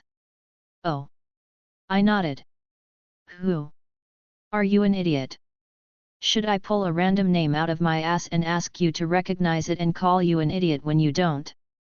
I rolled my eyes. I'm obviously not from around here, you muppet. Muppet. The blonde repeated. How dare you? Do you have any idea who I am? Who? I quirked a smile. I'm Draco Malfoy. He sneered. Learn the name of your betters. When my supposed better presents themselves, I will learn their name. I said dryly. Humph, I'm a purse-blood of the Malfoy house. He turned his nose up. The fact that you don't know anything, you're probably a Muggleborn. Muggleborn, what's that? Just proves my point. The blonde looked rather proud of himself. It's a witch or wizard with parents who aren't magical. Neville whispered. Oh. I blinked. No, only one of my parents was how you say magical. Humph, a half-blood then. The blonde grunted. Probably no one important, I doubt I even know your name. I just shrugged. I felt like it would debase myself to get into an argument with an 11-year-old who was strutting around like he was. Come along, first years. The giant returned, holding a lantern that illuminated the area. We're taking the boats up to the castle. He turned around, seemingly for us to follow, I guess. We came up to the edge of the lake, a bunch of boats floating about. Okay, kids, 4 to a boat only. He turned around, a rather warming smile on his face as he looked around. Though he jerked his head, landing on me. Lad, what's wrong with your wand? What? I questioned. It's not supposed to be that big. He pointed out. Says who? I countered. And the big guy seemed to ponder that. I guess I haven't heard anything against it, he muttered. Oh well, just be careful with it. Wow, that was easy. Neville followed me as we got in a boat, and that black-haired, glasses kid sort of followed along with his red-haired friend. See, can we join you? He hesitantly asked, looking a bit sheepish like Neville. Sure, the more the merrier. I smiled as we got on board. Rode a train and now we were taking a rowboat. Are we supposed to paddle? The red-haired kid muttered. The boat is enchanted. Looks like it rows itself. I tapped the wood. How you know? I shrugged. I picked up a few things over the years. How about some introductions? I changed the subject.